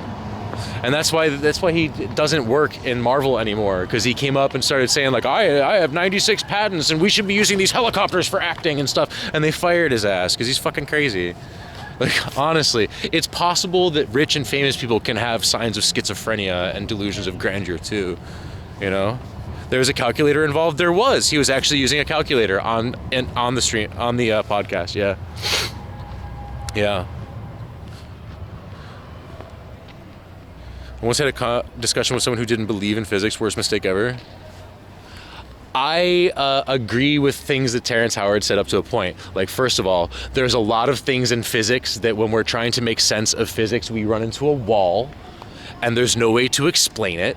And we can't figure out why that this phenomenon happens the way it happens, which just says to me that, yeah, maybe we don't have a 100% full, perfect understanding of the physics of our universe. Okay, cool. Does that mean that the things that Terrence Howard is saying is correct? Hell no. Hell no. You know? Yeah, going from idea to idea with no real base. None of the stuff he's talking about is tested. Like, none of it. None of it. Oh, his periodic table of elements that he claims he invented is literally something that's way fucking older. He didn't invent that for shit. Now we can actually discredit some of the things he's saying, because some of the stuff he was claiming was his, like that periodic table that's like done in notes and tones and stuff like that, already has been created. It already existed, and he just kind of like is explaining it again. I forget the name of it, but it's already something that already existed. And that was another thing. He was trying to say that instead of it being blocks, like the periodic table of elements, instead of it being blocks with set elements, it should be more like a gradient. And things kind of fade into other elements. And I guess that can kind of make sense when you're thinking about molecular structure and things just kind of changing molecule by molecule and slowly become other things. You change one molecule and it becomes something else and stuff. Okay, I can kind of wrap my head around that. But then he starts saying like, now on top of that, everything has a tone, a musical note, and everything has a tone and an octave, and this is a high tone, and this one is an A note, and this is on this many hertz, and that means that it's going to do this. And then it's like, okay, he's fucking crazy. That's the problem. That's the problem. That's where it starts to make zero fucking sense, you know? Hello, beautiful game. What up? Welcome in, everybody. Again, from the Stephanie rate. How's it going? He knows the framework. Yeah. it's a lot like a lot of these guys that have a lot of ideas, and even like some of these conspiracy theorists. You know, a broken clock is right twice a day. You know what I mean? So some of the things he hits it right because he's definitely done a lot of reading and retaining a lot of facts. But that, like Terrence Howard and also our buddy Luke that we just met, they're just people that they got a mania at some point and have started pouring through documents and doing research, which is watching YouTube videos for so long that they just like fucking snap their fragile little brain, and they will just start rambling this stuff to anyone who's willing to listen to them. Yo, he was like rambling, and anytime you guys set off a sub notification or something like that, when that happened, he would like almost run away. Like he just immediately stopped, turned around and like ran away, and then the music stops and he runs back and he's like, like he was really confused and shit. And I said like, oh, it's just they just subscribed, and he didn't know what that meant. He was like, ooh.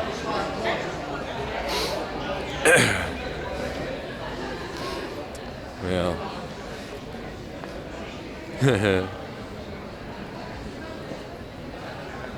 You don't believe in teriology? I don't think so. I mean, it was supposed to scare him off. Was it? Yo, listen, why are you, like, when someone finally comes up to me, is giving you guys good content, talking like an absolute madman, you want to scare him off? What's wrong with you guys? What do you even want? I don't understand what you guys want, man. Someone comes up and just starts saying the most crazy nonsense live on stream, and you're trying to scare him away? What do you want? What do you even want? People always say, like, go talk to people. We get someone talking to me, and then you're trying to scare them away. Damn. You want pancakes? Well, get yourself some damn pancakes. I'm broke.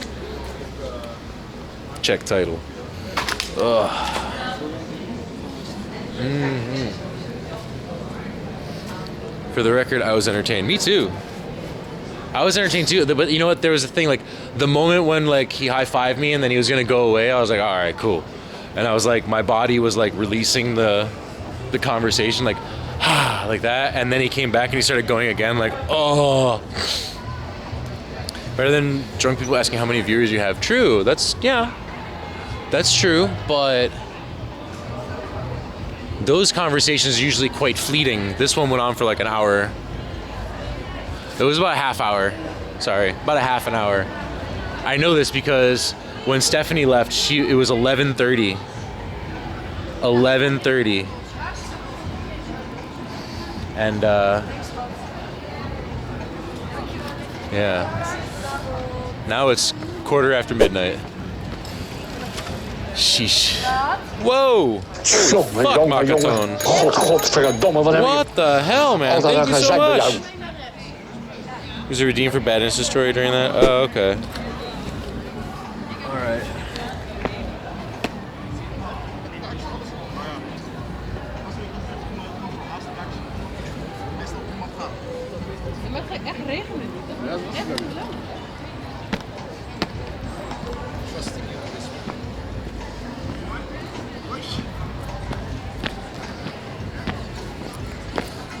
This is my life now.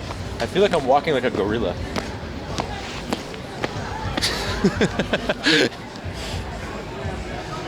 There you go.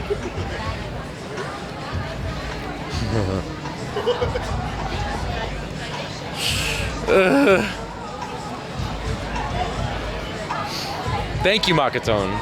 10 gifted, man. That's super fucking kind of you, my G. Thank you, thank you. Appreciate you, man.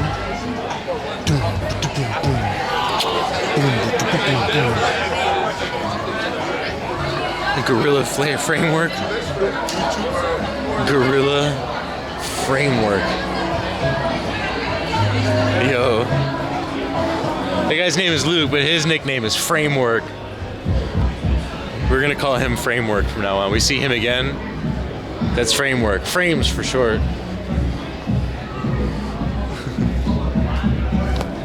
Oh my God.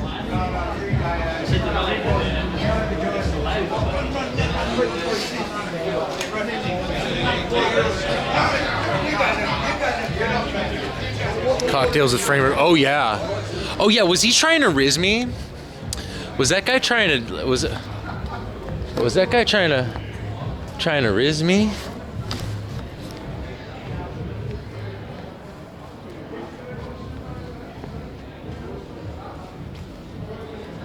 Are we good?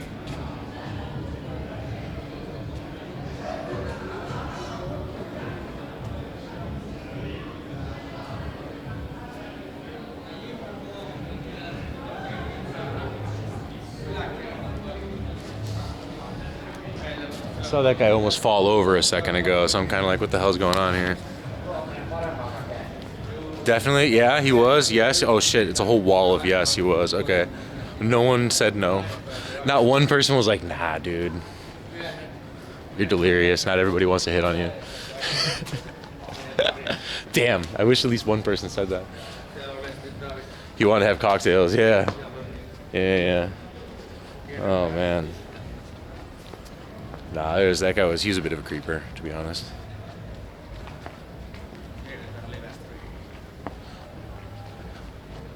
From Thai to US in 5 seconds, I knew he was a time traveler. His voice cracked when he asked you for cocktails. Oh yeah, he did. Or cocktails. Yeah, cocktails. I remember I heard that. Yeah. Like he was just like, yeah, just coffee, or beer, or cocktails. Like, okay, all right.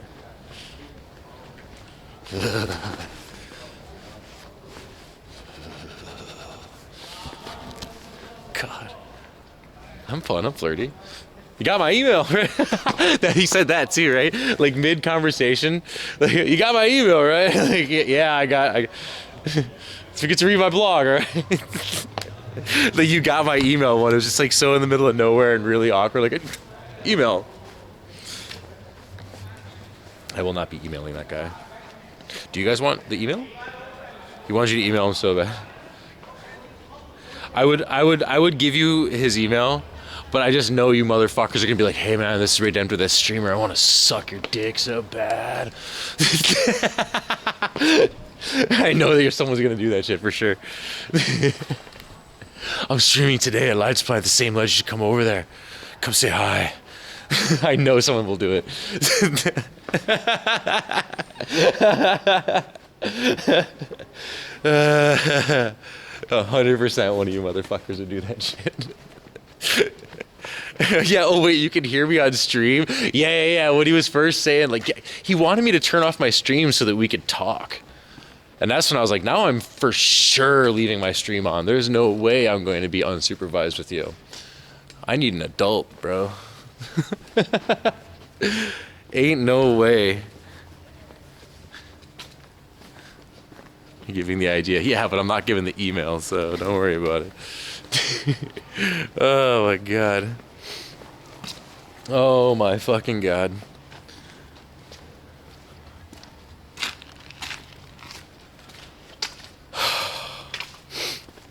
We're adults. We all need an adult here. I need an adult. I need an adult. Oh my god. Oh my god.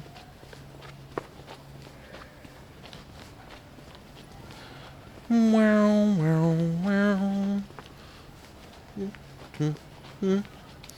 Meow.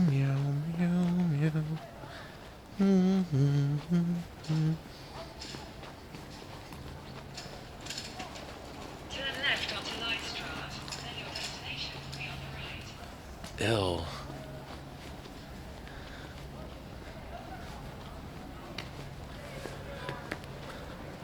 So he isn't your new PlayStation boyfriend? No, listen.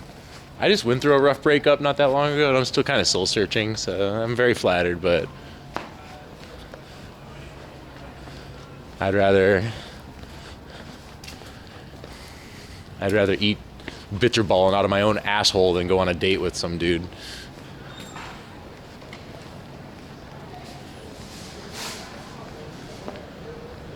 I'll never be gay. Yo. Yeah.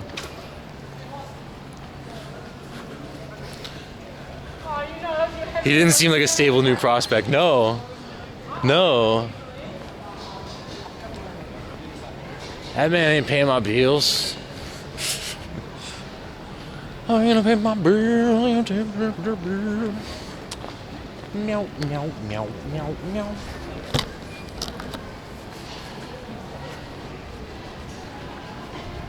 So, meow, meow, meow, meow, meow.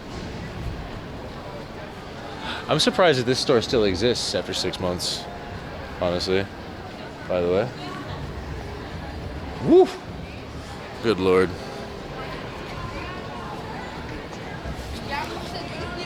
I don't see no Roy nowhere. Did we not go past the street that he would be on? Did we skip that, or let's check? Let's check. Oh, is this Tiger? Oh, okay. Oh, it used to be something else before this. And okay, they actually opened up something. It was what was it called? It's called Gideon or something. My bad. No, it's Flying Tiger. You're right. It used to be a place called Gideon or something. That it was just similar store that just had a bunch of random crap in it. So it is gone, yeah. But I thought it was the same place because they have like pretty much the same fucking display with crap in the window. And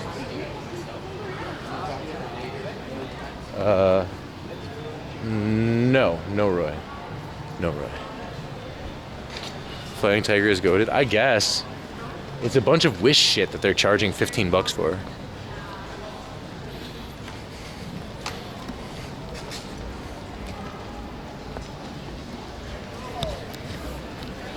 Swear to God, after being in Thailand for so long, I don't ever want to buy any electronics accessories or any of these little fucking things in the West again. You see that thing right there is 10 euros. It's just like a little under thing for a teapot. This is about 15 baht in Thailand for the same exact thing. They ordered it from the same fucking warehouse. All this shit for sure. For sure. They're just selling it for $10 here.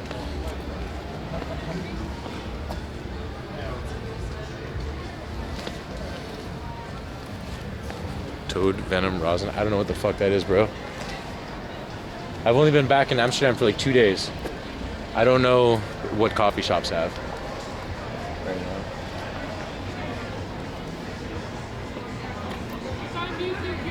Wow. Junk.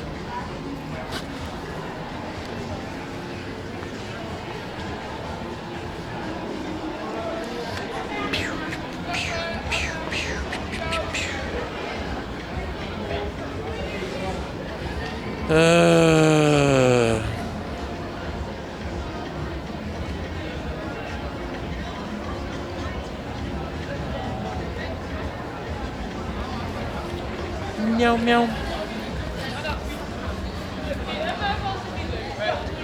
Oh, I know that guy. I just realized who that was. This is the dude with the super cool bike and loudspeaker who's always just like hanging out, getting high. Let's go say hi to him. Have you ever been to Greece? No, I wish I was. I wish I have.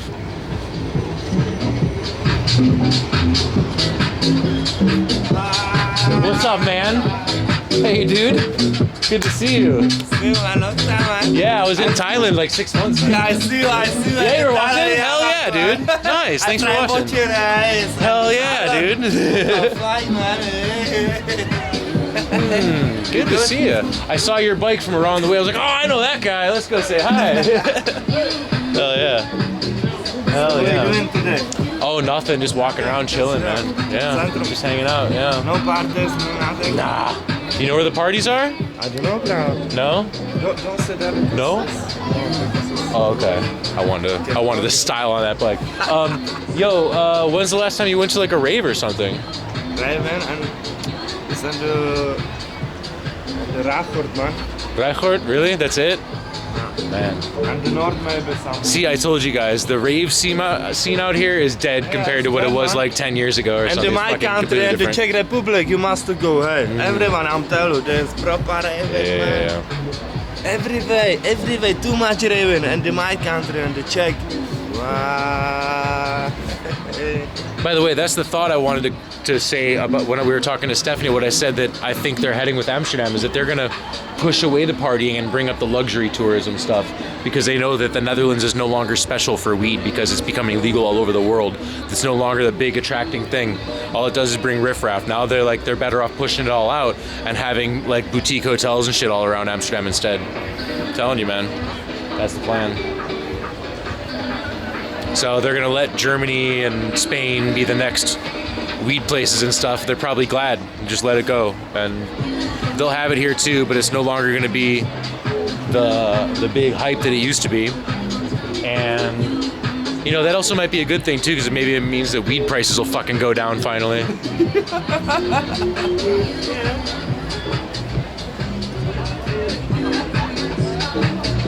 Thailand is the new Amsterdam. I think Germany is the new Netherlands, bro. You guys keep saying Amsterdam like it's a country. People are like, what do you like better, Amsterdam or Thailand? Like, bro, a tiny ass city. Very good. Very good. It's better. It's better than here, yeah. I know, man. Shit, man. Yeah. Very good. Yeah.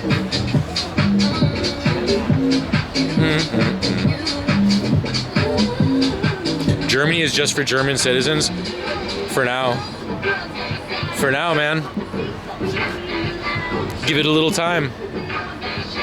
You know, Stoner Shrek, in Spain, it was also like you could only get into an association or a club if you had a residence permit. You needed to have a Spanish ID so they can get your address in Spain. And that was the only way you can get a membership in there. I got one as a tourist, and then I also got one while living there.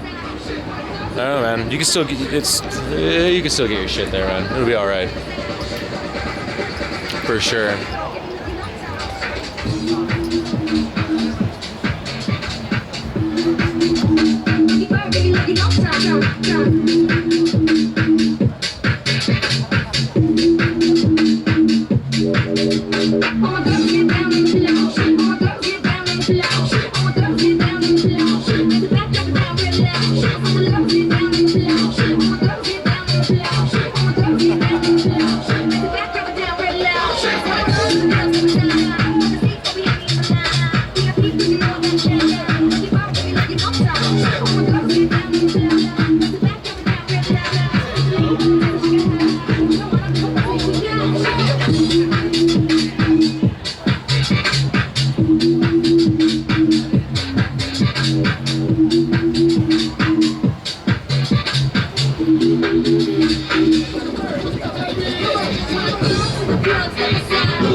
Song? Isn't this like Black Eyed Peas or some shit? This is the rave I was looking for. Yeah, there it was.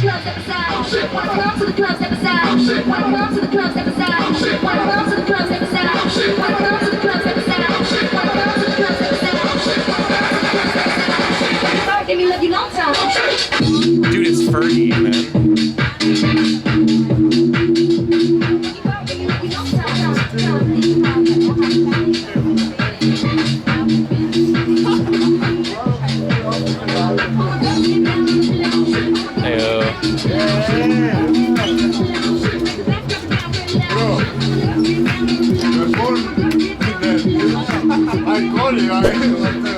I said, go there, if you dance, I will cheer.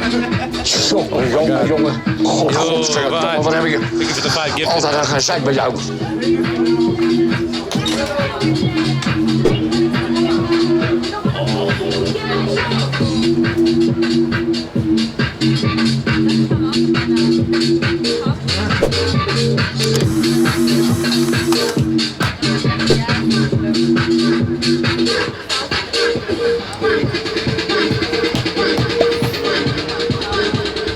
This bus stop versus Thailand.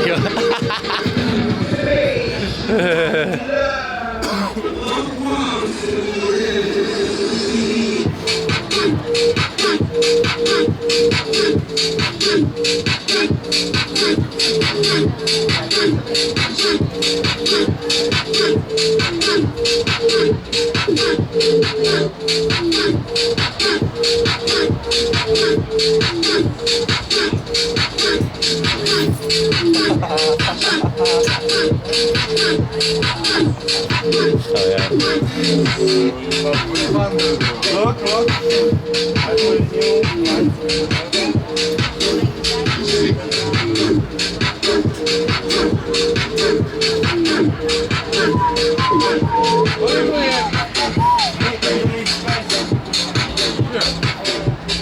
That lighting framework is sick. Yeah, sick framework. Indeed.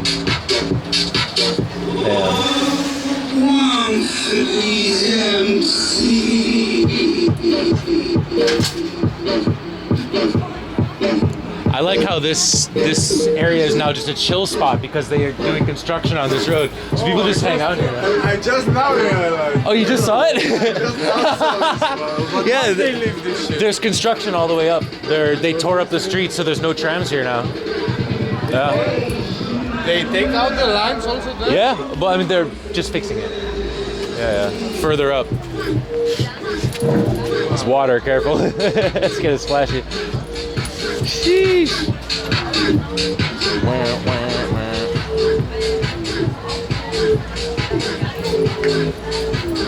Must go some nice place, man, with no police, where I can put it louder. Well, Central Station is good, man. Yeah? Yeah, I can put louder. Oh, they don't care there? Really? Red Street. Red Street is full of people. Red light. Red light, yeah, it's full of people. If you go there, bro, it is.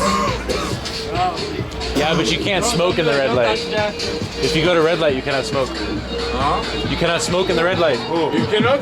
No. Who? No, I will show you. I guess me. Yeah, but I mean the police will find. My groom is smoking, they don't care about this. Yeah? Oh, really? Oh, that's good to hear.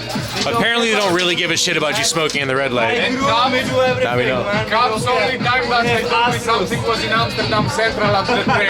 Only time, but they, instead of giving me fine again, they told me, you know. Okay, wow, I didn't know that. So they are cool, they didn't fuck it. Even They don't though care. No fuck around, this is They're not doing it. protection. Yeah. This is working with us. I see. I see. Go my groom, they go police with us. I see, I see.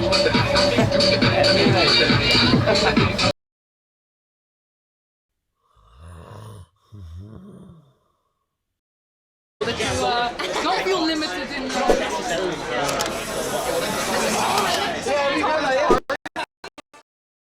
So I don't smoke in a cigarette, I smoke only marijuana. You don't smoke marijuana no more? Yeah, I do. Ooh, thanks, man. Of course, I was getting high in Thailand the whole time, man.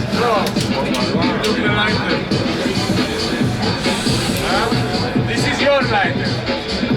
The other one. Now I escaped it. Like you go home, I give you this one. Okay? Is this sweet? I hope it's sweet. Make it. No, this is okay. No, I'm kidding. Yeah, but look how I make this one. I take this out. Okay, but it's okay. Yeah, but we need to, I will go to this motherfucker's face, bro. Leave it. Fuck it.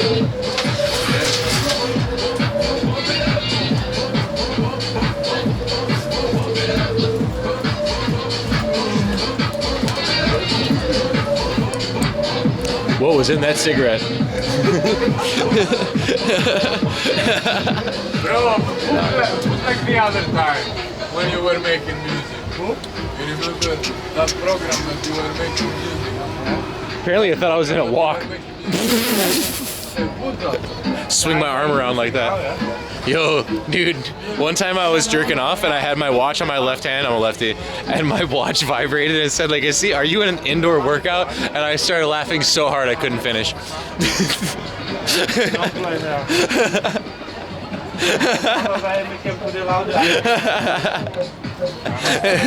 It seems like you're doing an indoor run.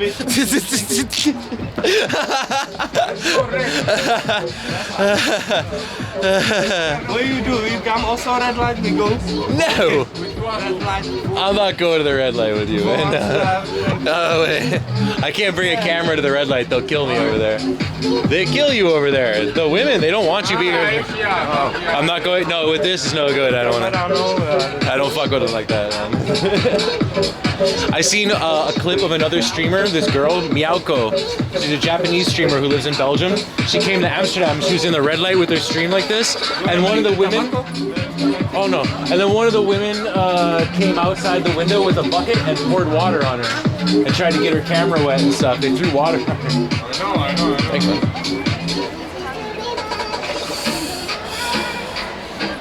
Jill. Jill. You ever notice that?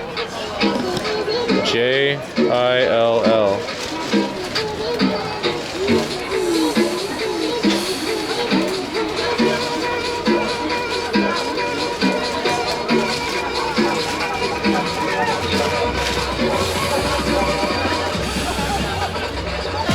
You know what that bucket was for? Was it the cum bucket?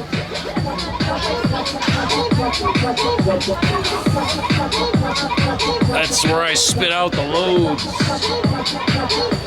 He knows what I'm talking about. Easy way for Jill to remember her name, yeah. Yeah.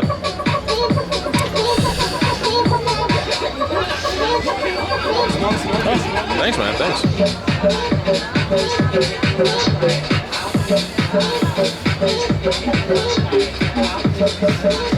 Never plays hard to get? Don't have to treat for dinner? No.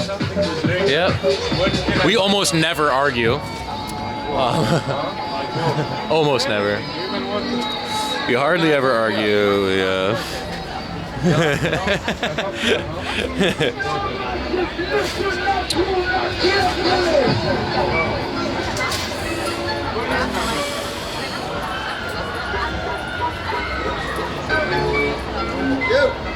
Hello.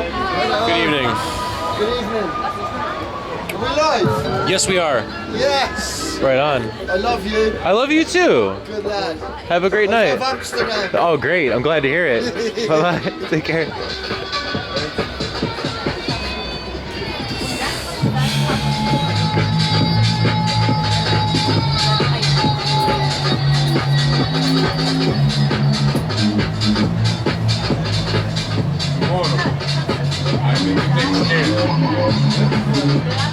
What did you smoke last time? That's gonna be my Riz line too. Let me ask you something. You play PlayStation?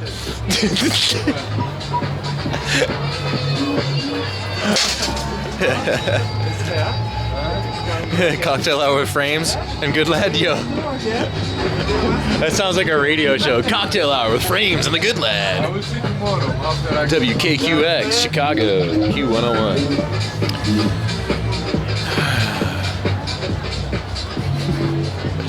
Frames and the Good Lad mornings.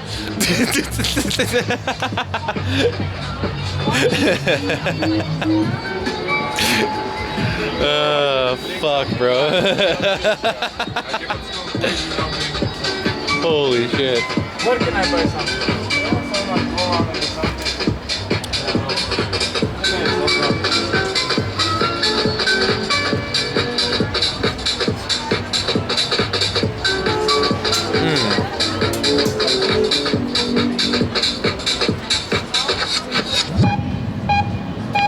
Wow.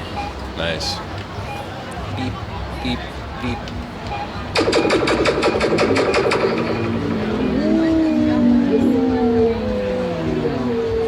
Yo, you have a license to play this. I have a rate to have a license. Man, if you get a license. Jill, you're 38. What's your problem?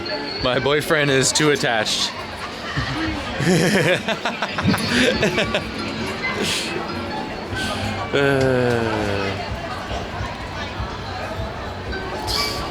Everywhere I go, they're literally attached to my body, man. Here you go. Always touching my food. You come back, Janne, or you want to go to I want that also. Let's go directly and buy something to drink. There, I told you. Okay. I have a space there that I go specific, that I chill there, I smoke a joint and after I go. And I remind myself that I don't go there to pay for that shit ever. And I go there since I was not even, and I go there since I was not even living here. Wow. Since I was in children. Wow. Holy shit. Alright guys, take it easy. See you later. Have a good night. Bye man. They're going to the red light to hang out. Yeah. Yeah. He said, I go to this one spot and chill in the red light and smoke a joint and go home just to remind myself that I don't do that shit anymore. That's what he just said. I go to the red light district and look at the women in the windows to remind myself I don't do that anymore. What a maniac. Fuck, addiction theory. Yeah, man. I just buy a pack of cigarettes and I put it right there in front of me and I look at it every night before I go to bed. I'm like, yep. Oh, that's good. That's fucking good, man. Oh, God. That's too good, man. Whoa, folks. What a night this is turning out to be. We are in hour 7.5 right now of this wonderful wandering around like a moron stream. You know? Fucking amazing, dude.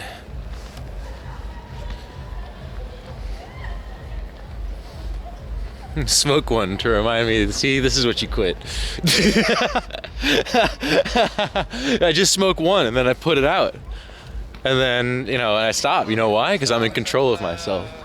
And I do this every day without fail. Sometimes multiple times a day. It's just a reminder. Hello, Lucky Luke 35. Hello. Hello, hello, hello, hello, hello, hello, hello.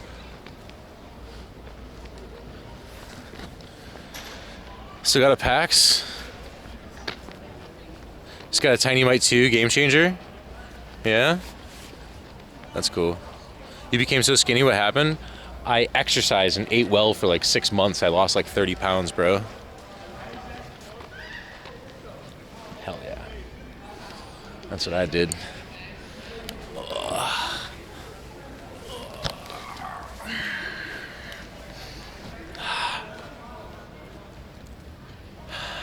No, that's not even how Luke spells his name. The other Luke that we're talking about. Couldn't be.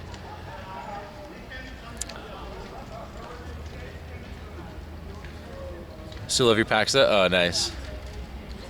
How much is that in kilos? Like 15, 16 kilos? Something like that. Good job on that, I guess. You guess? Well, thank you, I guess. I was overweight. All right, I'm home, gonna sleep now. It was fun to see you again, homie. Ready to see you soon again, and peace. Stephanie, nighty night. Good to see you again for sure. Absolutely. Take care.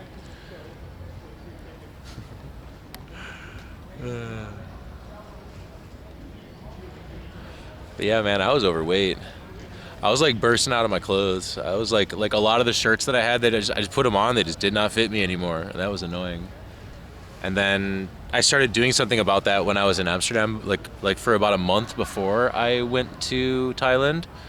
And then it kind of went, I thought it was going to get harder when I went to Thailand, but it got easier. I was doing more exercise, I was sweating more, drinking way more water versus other stuff, just a lot of hydrating. And that, dude, flushing your system with tons of water all the time helps a lot when you're losing weight. No heavy beers, no carbs before marbs. I don't know what that means, but I didn't really, so you don't eat a lot of bread out there in Asia. So there's carbs, of course, rice, you know, but having some white rice is not nearly as bad as having like a bunch of bread with every meal you ever have. You know what I'm saying? Hey, dude, there's like literally no politics in my channel, dude. All right. It doesn't matter what your platform is or what mine is or whatever one that you support. It doesn't really matter. It's none of that in my channel. We talk about everything but that here. Thank you. White rice makes you fall asleep for some reason. You know what I miss? Good sticky rice. Just fried pork and sticky rice. Oh my god. Alright, get the fuck out of here, dude. I told him, man. He doesn't want to fucking listen to me. Doesn't want to listen to me. No politics, man. Fuck out of here. There's other places. Free Palestine. I'll get right on that. I'll get right on that. Hold on, guys. Guys, that's it. We're heading there. We're gonna go free Palestine. I've had it. Shut the fuck up in my Twitch channel with this shit, man. Shut up. Get out of here.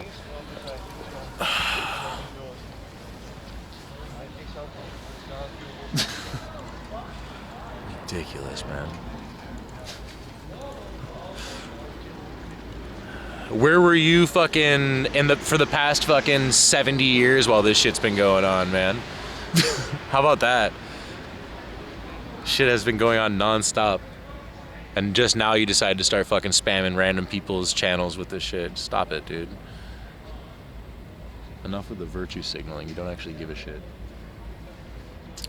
Anyway, bro's dad wasn't born yet. Yeah, well, that's what I'm saying. This has been going on for a really long time. How come at the 0 hour when there's like 30 Palestinians left alive, suddenly there's a social media movement about it? That's terrible. That's fucking terrible. Not until the fucking last minute. Suddenly people starting to like say like, oh. Anyway. Ooh.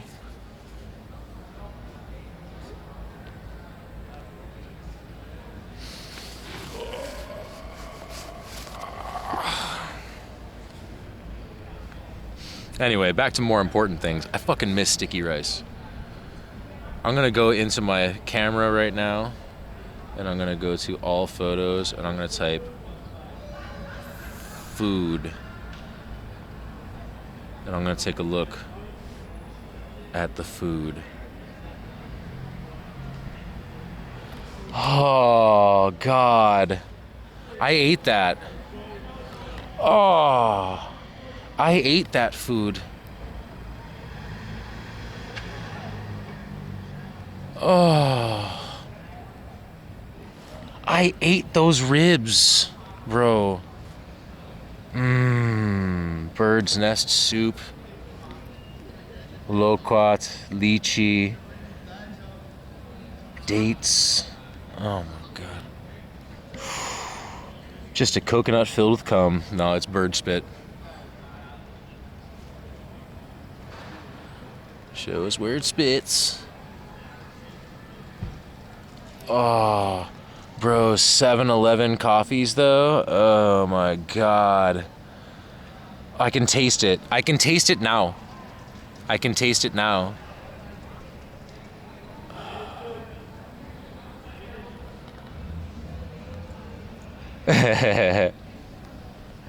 Oh my god. Mexican food. Actually good Mexican food. Fuck you.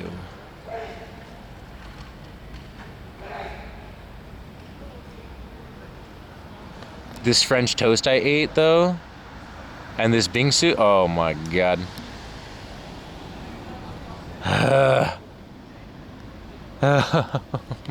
The food here is so... This was an espresso that I got. This is an espresso shot with a tiny ball of ice cream and a cookie melted into it and shit. I miss 7-Eleven for sure. Big time. How about the... Oh, this Indian food though? Oh my god. The food is so good. Oh god, I ate so well for so cheap. Arisa cooked that one. Oh my god. Oh god. Oh, there we go. There we go. Sticky rice, fried pork, lob. Oh. Oh, God. Oh, my God. Look at all that meat. Oh, fuck you. The frog I ate.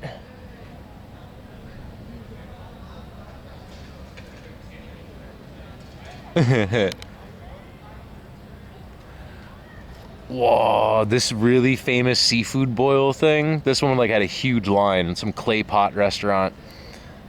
I ate this off stream. It was so good. This is in Kuala Lumpur. Oh man. Favo? No. I still have the taste of this in my mouth. I'm not trying to ruin that by eating fucking Favo. Soup dumplings? Wasn't this a Georgian food from, yeah, food from Georgia? Georgian soup dumplings we got with assorted cookies? Those were crazy good. And then deep fried ones too. These were fire. These were so damn good. Oh. God damn, dude. Oh my God.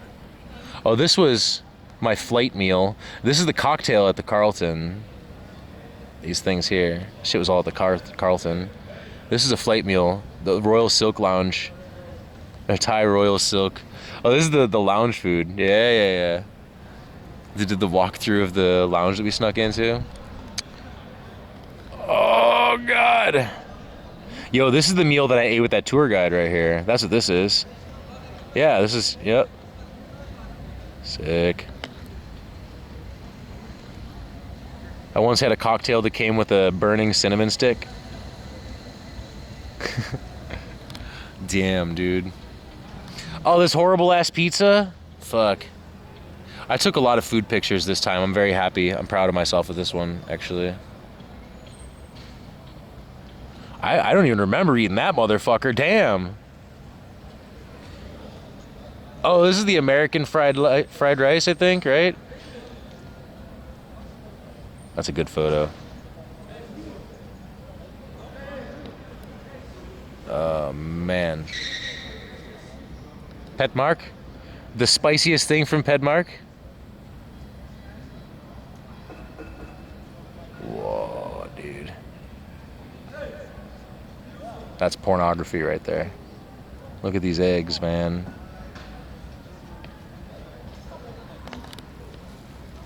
God. Oh.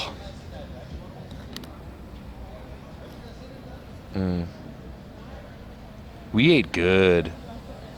We ate good out there and smoked good too, apparently. Look at this shit. God damn.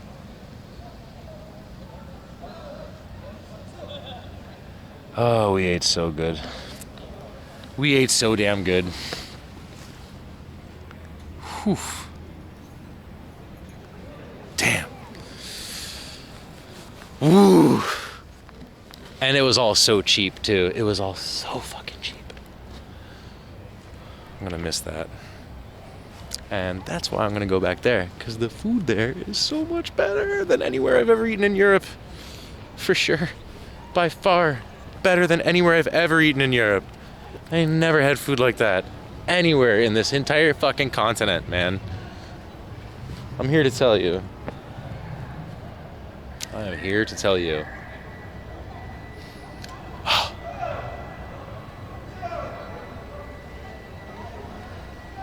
Hey, Bard and Makaton, guys, you have been arguing since Stephanie was hanging out. Can you please stop? Can you take it to DMs, get a room? Please, come on. Come on. I've been quietly just ignoring it this whole time, but please, enough. Just stop. Thank you. It's only love. Yeah, but just stop chiding each other, poking each other in the ribs in my channel right now, okay? You've been arguing ever since the home rich comment. I've been here, I've been reading, I've been noticing it. It has not gone unnoticed. All right? That's all I'm saying.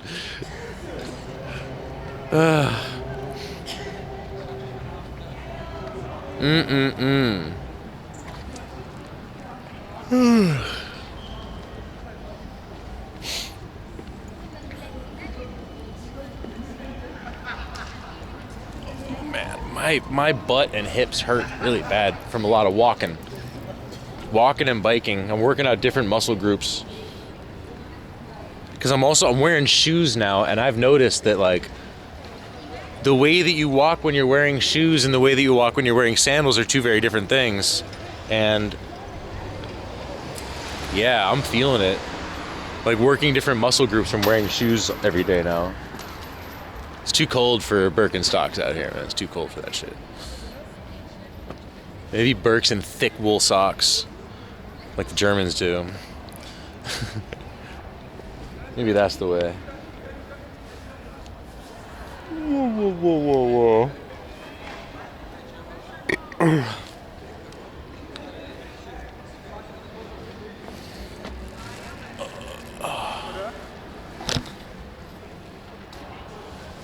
Let's go walk this way. We're gonna do one more round around the city, and then we're gonna pop home after that. Oh, my battery is at 9% on my chat phone. I have to, real quick, I gotta see if I have a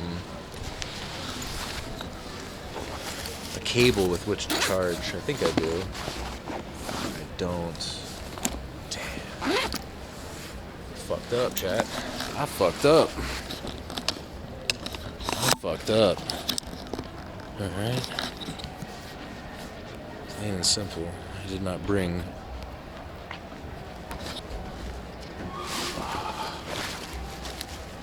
I did not bring my shit. Oh well.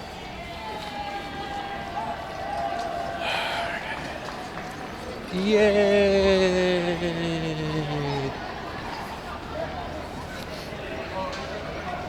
You got my email address though, right? Yep, I've committed it to memory. Oh God.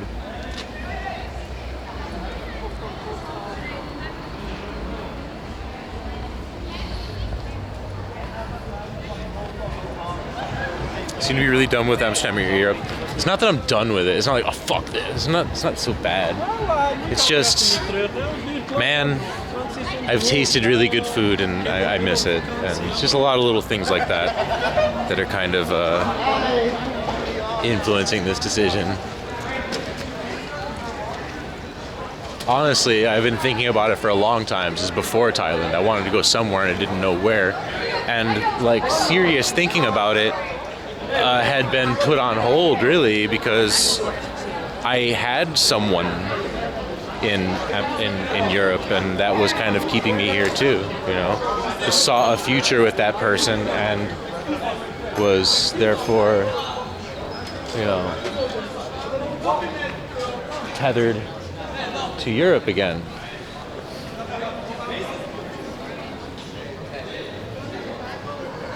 Oh, I think that guy puked everywhere. And he's just kind of sitting there afterwards. That's wild, dude. And post-puke blues, man. Post-puke blues. Post-puke blues. Do do do. Da, da, da, da, da. And you know my throat is sore and burning. Da, da, da, da. And my mouth tastes like bile. I just need to sit here for a minute. I'll catch up with you guys.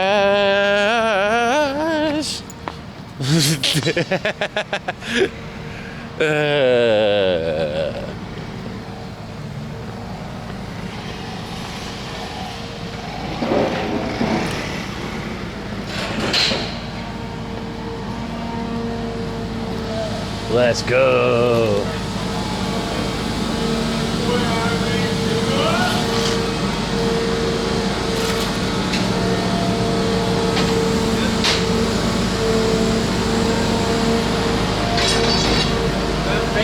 Hell yeah.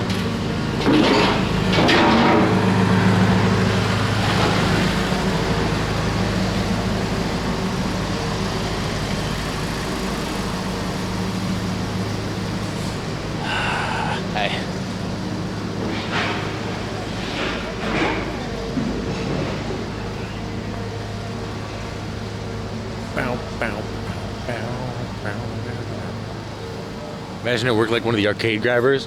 What he has to keep putting quarters in.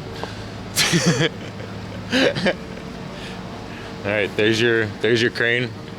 Here's your sack of quarters. We're gonna count the quarters at the end of the day. Hey, that's my luggage. The big one back there. That's my luggage. Hey. Or do I have the slightly smaller one? Oh, I think I have the slightly... No, I have the big one. That's mine, the green luggage with the rivels on it. I got that luggage. I bought it from fucking Bijenkorf. It just always drops the shit. Oh, you gotta keep trying again. It's just like clanging like crazy. Oof.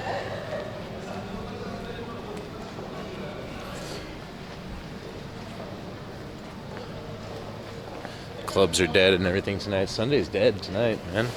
Fucking June. Ain't shit going on out here. I think people are getting the hell out of this country during this time of year. This is the vacation days. Ish, sort of. I'm gonna go get to my bike. Because I actually have fucking 7% left on my chat phone. God damn. Before everything dies, I'd just like to say thank you to everyone and just, you know, it's been a wonderful day. We're not ending yet. But just in case something goes horribly wrong, I just want to say thank you for a wonderful stream day. It's been great. You know, I was a little bit stressed about going live today for various reasons. I've got a lot of things I need to take care of, and it's like I have to, one, take care of shit at home, listing stuff for sale and stuff, but I also have to earn money. I also have to stream and make content and stuff. So I'm at the moment kind of struggling to find that balance and stuff. And I feel good about today though. I got a lot done on both sides of that coin, so I'm happy and thank you. We've reminds me of the time you retrieved your lost luggage from Schiphol by yourself. Oh, that was fucking hilarious, man.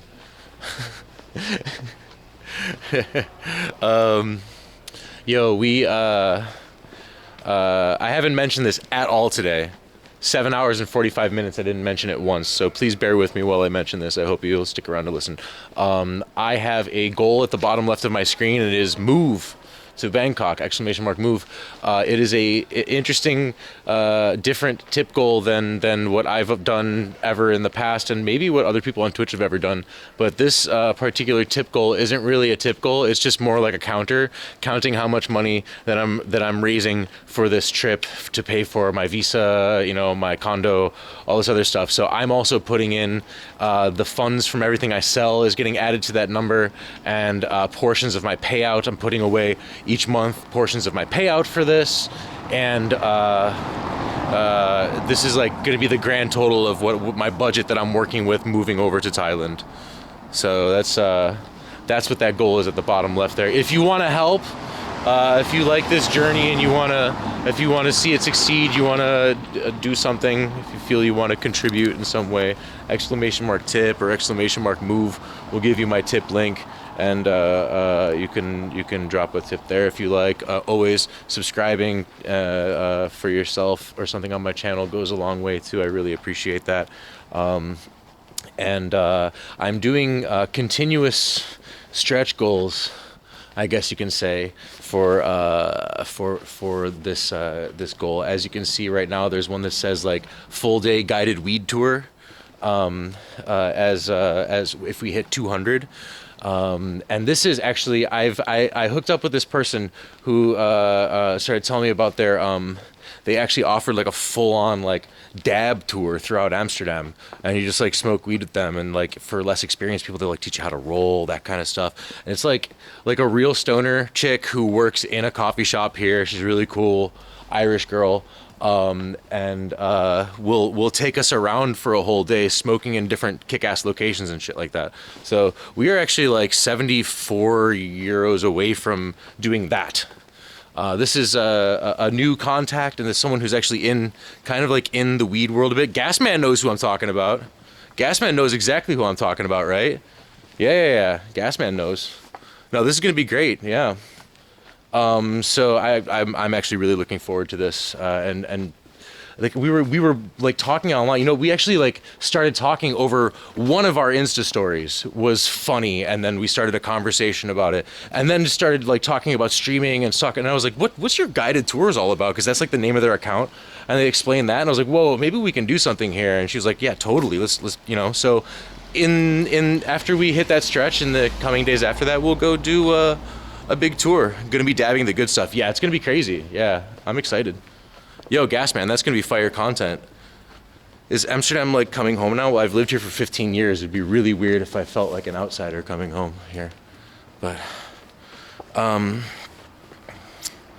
yeah, man, I can't wait for that one. That should be fun. I'm gonna bring all of my dabbaratuses.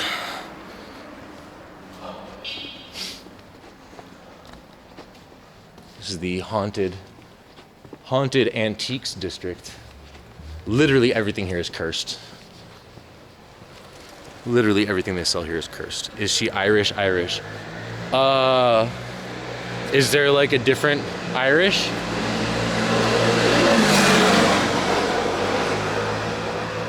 Is there like another kind of Irish, or do you mean, is she Irish or Irish like fucking framework? He's Irish, but had no semblance of an Irish accent whatsoever. Irish people in chat were baffled. They're like, what fucking part of Ireland is this guy from? Mars? Like, what the hell?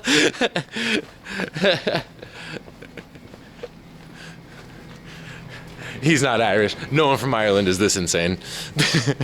This is not our brand of insane. I heard it. I heard his accent a little bit. I heard, you know, Irish a little bit. I heard that a little. I did.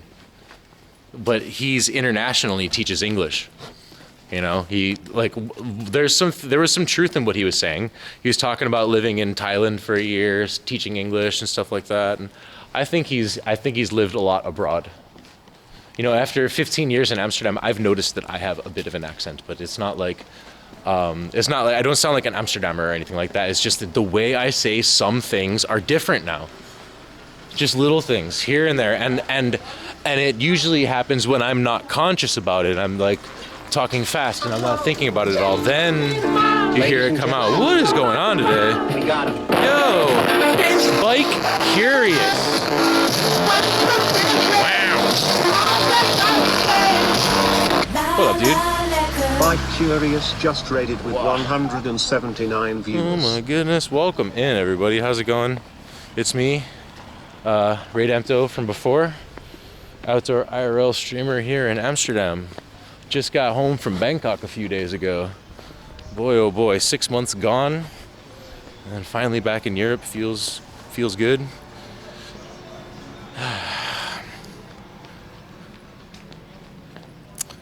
Greetings from the Netherlands. From the Netherlands? You guys are in the Netherlands too? Is Bike Curious in the Netherlands now? What's going on? How was Bangkok? It was great, man. Good time. I was 6 months in Thailand. I was all over the place. It's a really, really great country, and we're gonna move there. I think that means delicious. Yes. Oh, he's San Francisco. Oh, okay. Greetings from the. Wait. So does that mean Angvid? Are you in the Netherlands? Or were you just saying like hello to the Netherlands? I don't know. BC is in San Francisco. Yeah. I assume Angvid is from NL. Yeah. That's what I'm gathering now too. So I was just saying before you guys raided that we are in the cursed items district. Literally everything they sell over here is cursed. Look at this. Come on. There is no way that you're putting that inside your home and not being haunted by a shogun or something. Look at this. Do you have any idea? The only thing that might not be cursed is that Buddha. That might be the only thing that's not cursed. Look at this. Look at all this shit. Unbelievable. Unbelievable. Cursed. Everything. Every last thing here carries its own specific kind of curse. Specific affliction. Why no Kick streams? Because Kick is dead, dude. Fuck Kick. I don't need to stream there. Why? What does it matter? You're watching my content now. You're watching my content now. Why do you need me to do it on another platform? You're already subbed here. You don't even have ads. You could just watch and enjoy. The website's dead. Unless you're one of the 3 fucking nuisance streamers who have a few thousand viewers on there, then you're just one of the people who's got a couple hundred viewers over there. And wow, that's like a lateral move for me over on Kick. But guess what? They also don't have ads. They don't have bits. They don't have anything. Oh, cool. They have a 95 split. Cool. Well, a 95 split of nothing is still nothing, dude. It's not worth it. It's not worth it. I've done the math many times as well. I've tried over and over to do the math and see if it would be viable to just switch, but it just doesn't add up. It doesn't add up. Even if I have the same amount of subscribers, even if I have slightly more subscribers than I have now on Kick, I don't make as much as I do on Twitch. I have a 70-30 split. I have a 70-30 split and ad revenue and cheers and tips and all of my alerts work, and I have a bot and stuff like that, and we have an API so I can actually do effects and like shit like that on my stream too. So why would I like remove all of those features from my stream for a 15% increase in my sub split on just subs? Like, come on, dude. It's not worth it. Not worth it. Does Kick have raids? Yeah, I think this is called host or something. And it works immediately. You just type /host, raid empto, boop, and it's like, you're hosted, the end. It just goes like that. But yeah, man, I don't know, man. Kick is not worth it for me. It's not like, just same reason why Rumble isn't worth it for me and why I don't do Facebook Live, because it's not my platform. It's not where my followers are. And the revenue share isn't enough. I'm established over here. I got like 25,000 followers or 23,000 followers or something here, and like what? A few thousand on Kick or on any other platform. Doesn't make any sense. Most of the big streamers have viewer bots. On Kick, that's what I heard. That's what I heard. There's a lot of that viewer botting stuff. And the only thing they say is like, if you're view botting, we'll never get you the Kick Creator Program. But so I think a lot of people are like, I don't give a fuck about the Kick Creator Program. I'm going to stream on this website because you don't stop me from bloating my viewers with bots. And I just use that information to leverage myself sponsorships on other platforms. Be like, look, I got 4,000 people watching me over here. Give me a sponsorship. Give me free shit. And then they just start giving you free shit. Why would you care about the fucking being strapped into paying streaming 8 hours a day or something like that? Have to do it in order to make your wage on Kick? Are you insane? That is so ridiculous. That like kind of takes the whole like creative out of creator program. You know what I mean? Will Kick survive longer than Mixer has? Who cares? Who cares? I'm pretty sure it's just going to be a scummy little footnote in the world of streaming. That's for sure. And people are going to be like, oh, those were the good old days. Remember when Kick? People are going to forget all the racism and transphobia and shit that goes on there. Unchecked by staff. Sometimes encouraged by staff. Does Twitch have bot armies too? What do you mean? No, they're pretty good about botted streamers these days. They're pretty good about that shit. They catch it. They're pretty good about that. Oh, my bike is over here. I walked straight past it. They're pretty good about it, but of course it's not perfect. It's the internet. The thing is, on Kick, they just don't do anything about it. You can just bot yourself to 10,000 viewers if you want. They don't give a fuck. They really don't care. They're like, oh, cool. It makes it look like there's 10,000 people watching our website. You know? Oh boy, sounds awesome.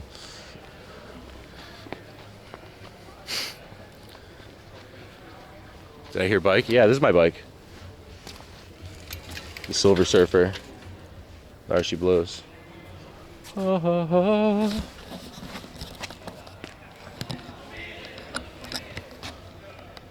10,000 baht in euros? I don't know. 1,000 baht is like 25 euros. So 250.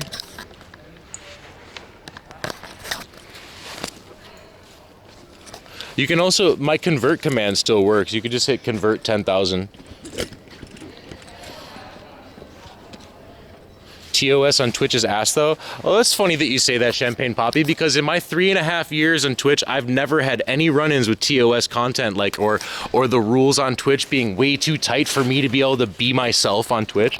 The problem is, those are just guys who want to do fucking filthy content, And the fact of the matter is Twitch is an all ages platform with fucking advertisers on it. So yeah, you can't fucking take hookers home and bang them on stream like people have done on Kick. So yeah, the reason why they get away with that is because they don't have any advertisers to answer to. But if they last long enough to not like fizzle out in their first phase and get out of their beta, and they're gonna eventually get advertisers, and when that happens, all your DGen content's gonna go out the window, because no Mercedes isn't gonna fucking pay millions of dollars to sign a contract with you guys if they got people fucking, you know, if you got people like, you know, slamming minority groups and stuff on the front page of the website and shit like that, you know. It's just gonna change. It's just the fact of the matter, guys. It's not even my opinion, it's just cold hard facts. Kick is where banned streamers go. Yeah, like the majority of the streamers that are like really big on Kick are banned on Twitch. Aiden Ross, Ice Poseidon, you know, these guys, right? They're banned on Twitch. In fact, wasn't Aiden Ross just recently reaching out on Twitter, like publicly on Twitter, begging Dan Clancy to unban him on Twitch? I thought Kick was the future. Why is he begging for an unban as a fucking famous streamer? Like, holy shit.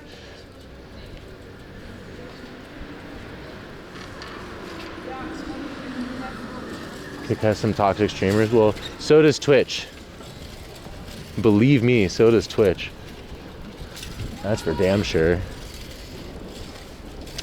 It's not necessarily the platform that's the problem, it's the people, man. It's the people and where the money comes from. People get special treatment when they're bringing in a shitload of money to a platform. Nepotism becomes involved. It's a mess, dude. It's just part of it. Kick is dividing Twitch pool. Bro, do you know how many people... I want you to go right now. Makaton. It's just a fraction of streaming worldwide. Yeah, listen. Kick and Twitch. How many people are streaming on Twitch right now? There's a website that will tell you. How many people are live on Twitch right now and how many people are watching it? Now tell me how many people are live on Kick right now and how many people are watching it. Kick is not dividing anything. They're just yelling really loud on Twitter. They're not dividing shit, dude.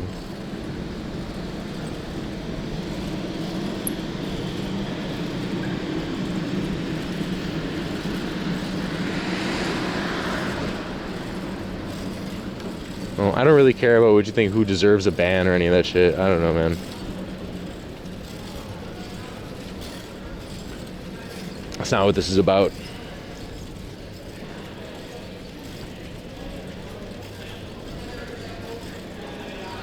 I have no idea, aggro. I'm not naming anybody.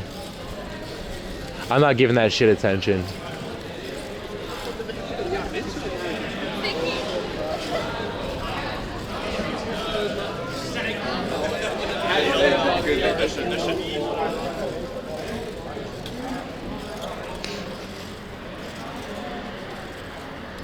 $2.8 million on Twitch and not even a half a million on Kick. Okay.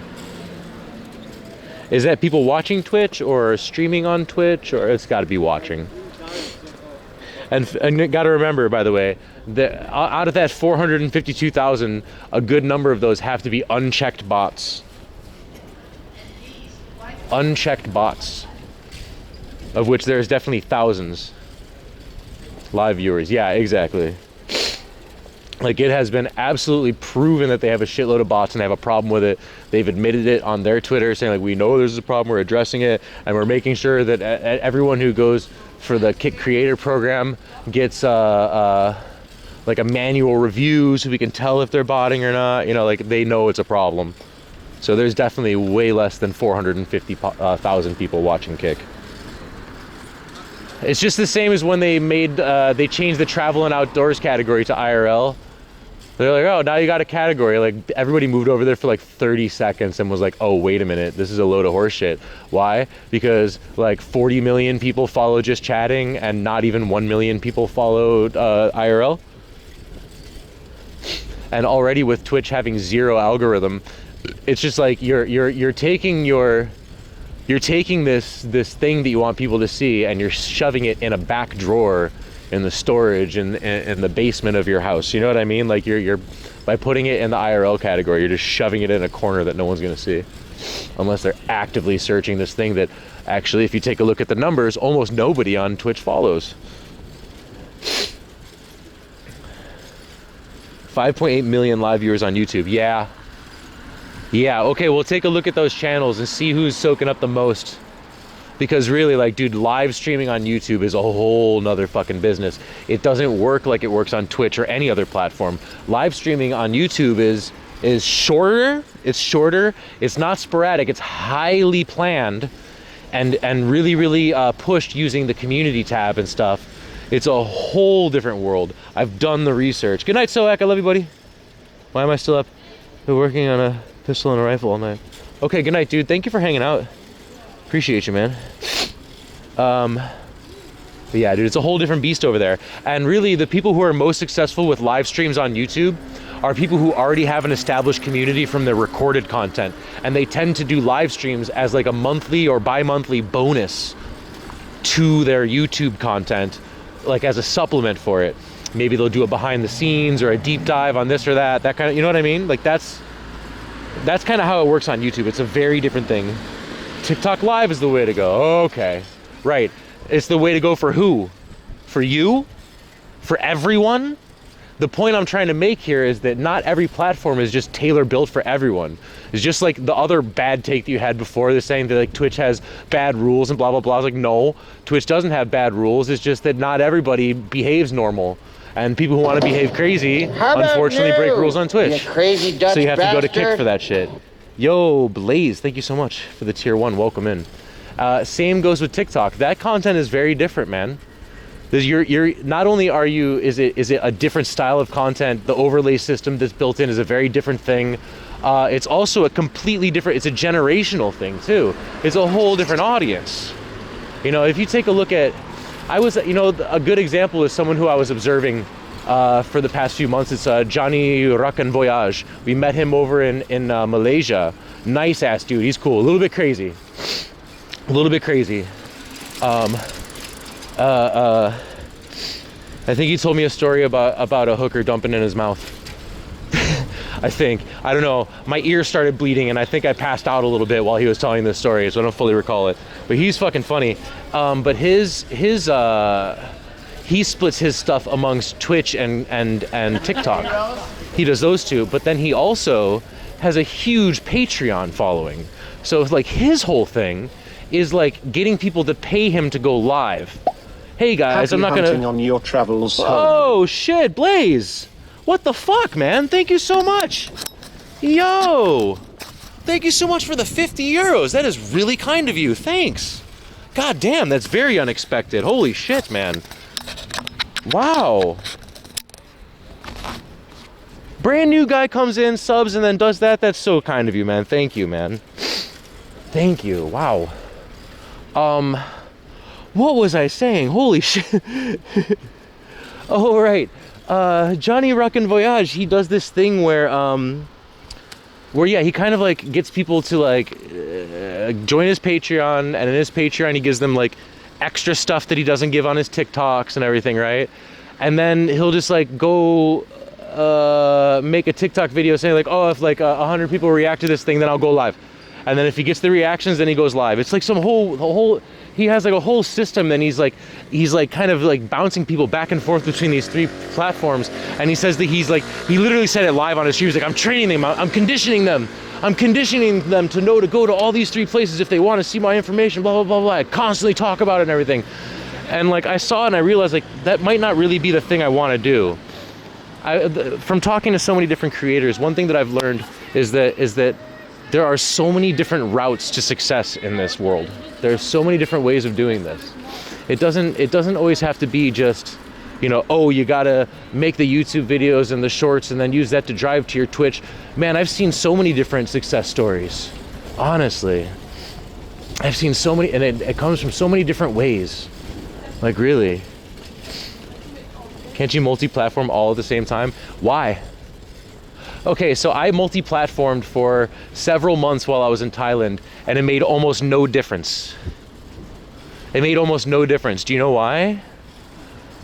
People don't want to watch content that they can watch on 5 different platforms at the same time. When they see that you're talking to people that they can't even see the chat of, they're like, what is this crap? And then they walk away. They're missing the conversation. They're not a part of it. Multi-streaming doesn't work like that. I mean, unless you're doing stuff where you don't really interact with the community that much and you're just making content and they're along for the ride, it might be worthwhile. But I mean, the way that the rules work with Twitch, for example, is that if you're gonna multi-stream while also using Twitch, Twitch's rules are that Twitch has to be the main platform and you should not have any other chats on your overlay besides Twitch. So that means I'm not even allowed to have YouTube and Kick and whatever on my overlays so that everyone can see all the conversations. That's fucking crazy, you know? So they kind of like gave us halfway of what we wanted. They're like, they took away multi-streaming and then they gave it back and then they took it away again and then they gave it back again not too long ago. And when they did, they're like, oh, but you know, you can't put it in your overlay whatsoever. Like you can rebroadcast your Twitch stream on other platforms is kind of how they're putting it, instead of making it like a multi-platform experience, you know? I had some ideas of what you could do with a multi-platform experience, you know?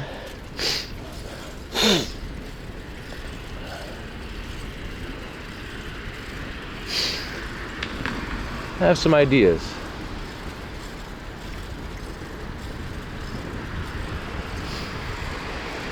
Like, but before it wasn't allowed. Like, I had some ideas like, so you know how I have my chat at the overlay at the bottom, right? What if you could make it behave differently depending on which chat is more active? So if we have Twitch chat there and it's just full size, and then things start getting more active over on Kick, you'll see the Twitch chat starting to shrink.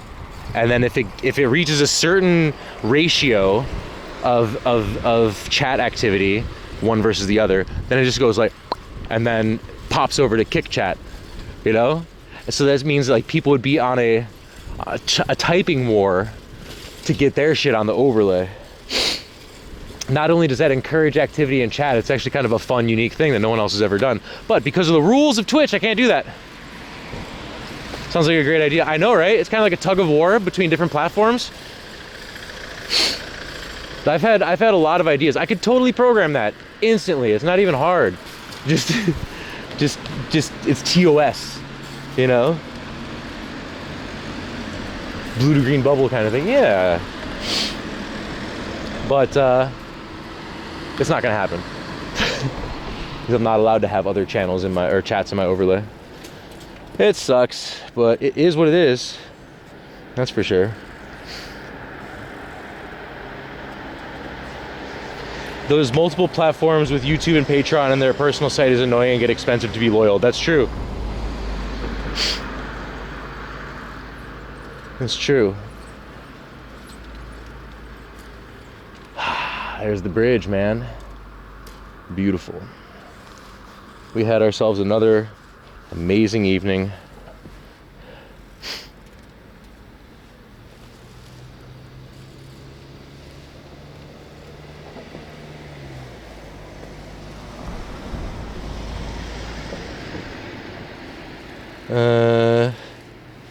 Hold on, let me just check something real quick.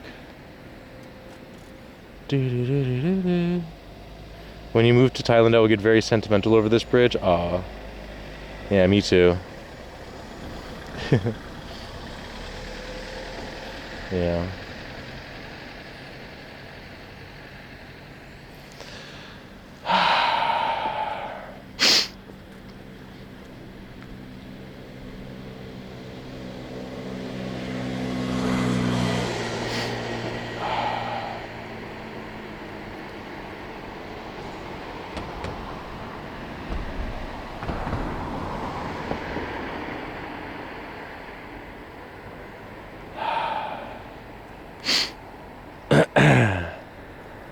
Make this a goal of 50 solid. What do you mean? Whoa! Onder het dak, ik hey! Of iets bekdroger dan hey! Patrick! Thank you for gifting a tier 1 sub to Mikkel Hansi. Hey, that goes to a good person, actually. Mikkel Hansi's cool. Julio2105, good night. Thank you. Good night to you too, bud. Chat, what do you want? What do you want me to do? I mean, oh, my chat phone is literally at 1%. Hold on, I gotta get this raid going. I'm sorry, I have to go. My phone's gonna die. I'll see you guys tomorrow, okay? Let's go to... oh yeah, I know where we're going. We're gonna go to Hitch. Boom. 1% on this phone. Boom, I ran the command. Hell yeah. Guys, thank you so much for everything. I love you. It's been a wonderful day. It was nice to hang out with Stephanie and to hang out with you guys and see the city and all that good shit. Thank you so much for a wonderful day. That's all I can really say. I'm glad to be back. I'm glad to have you guys here with me. I missed you so much. And I promise when I go to Thailand, I'm going to do my best to make sure that things stay interesting, that we have, I'm learning about what it is that was missing that I have to capture when I go there, and I'm going to do my best to capture that when I'm there. And I'm pretty sure I can do that. I just need to break a language barrier a little bit first. And I hope you guys are going to be along for the ride with me on that one. Anyway, guys, we still got a few months here to plan and do all kinds of crazy, exciting things before we head off to other parts of the world for a while. Thank you for being here, and I'll see you on the next stream, okay? Good night.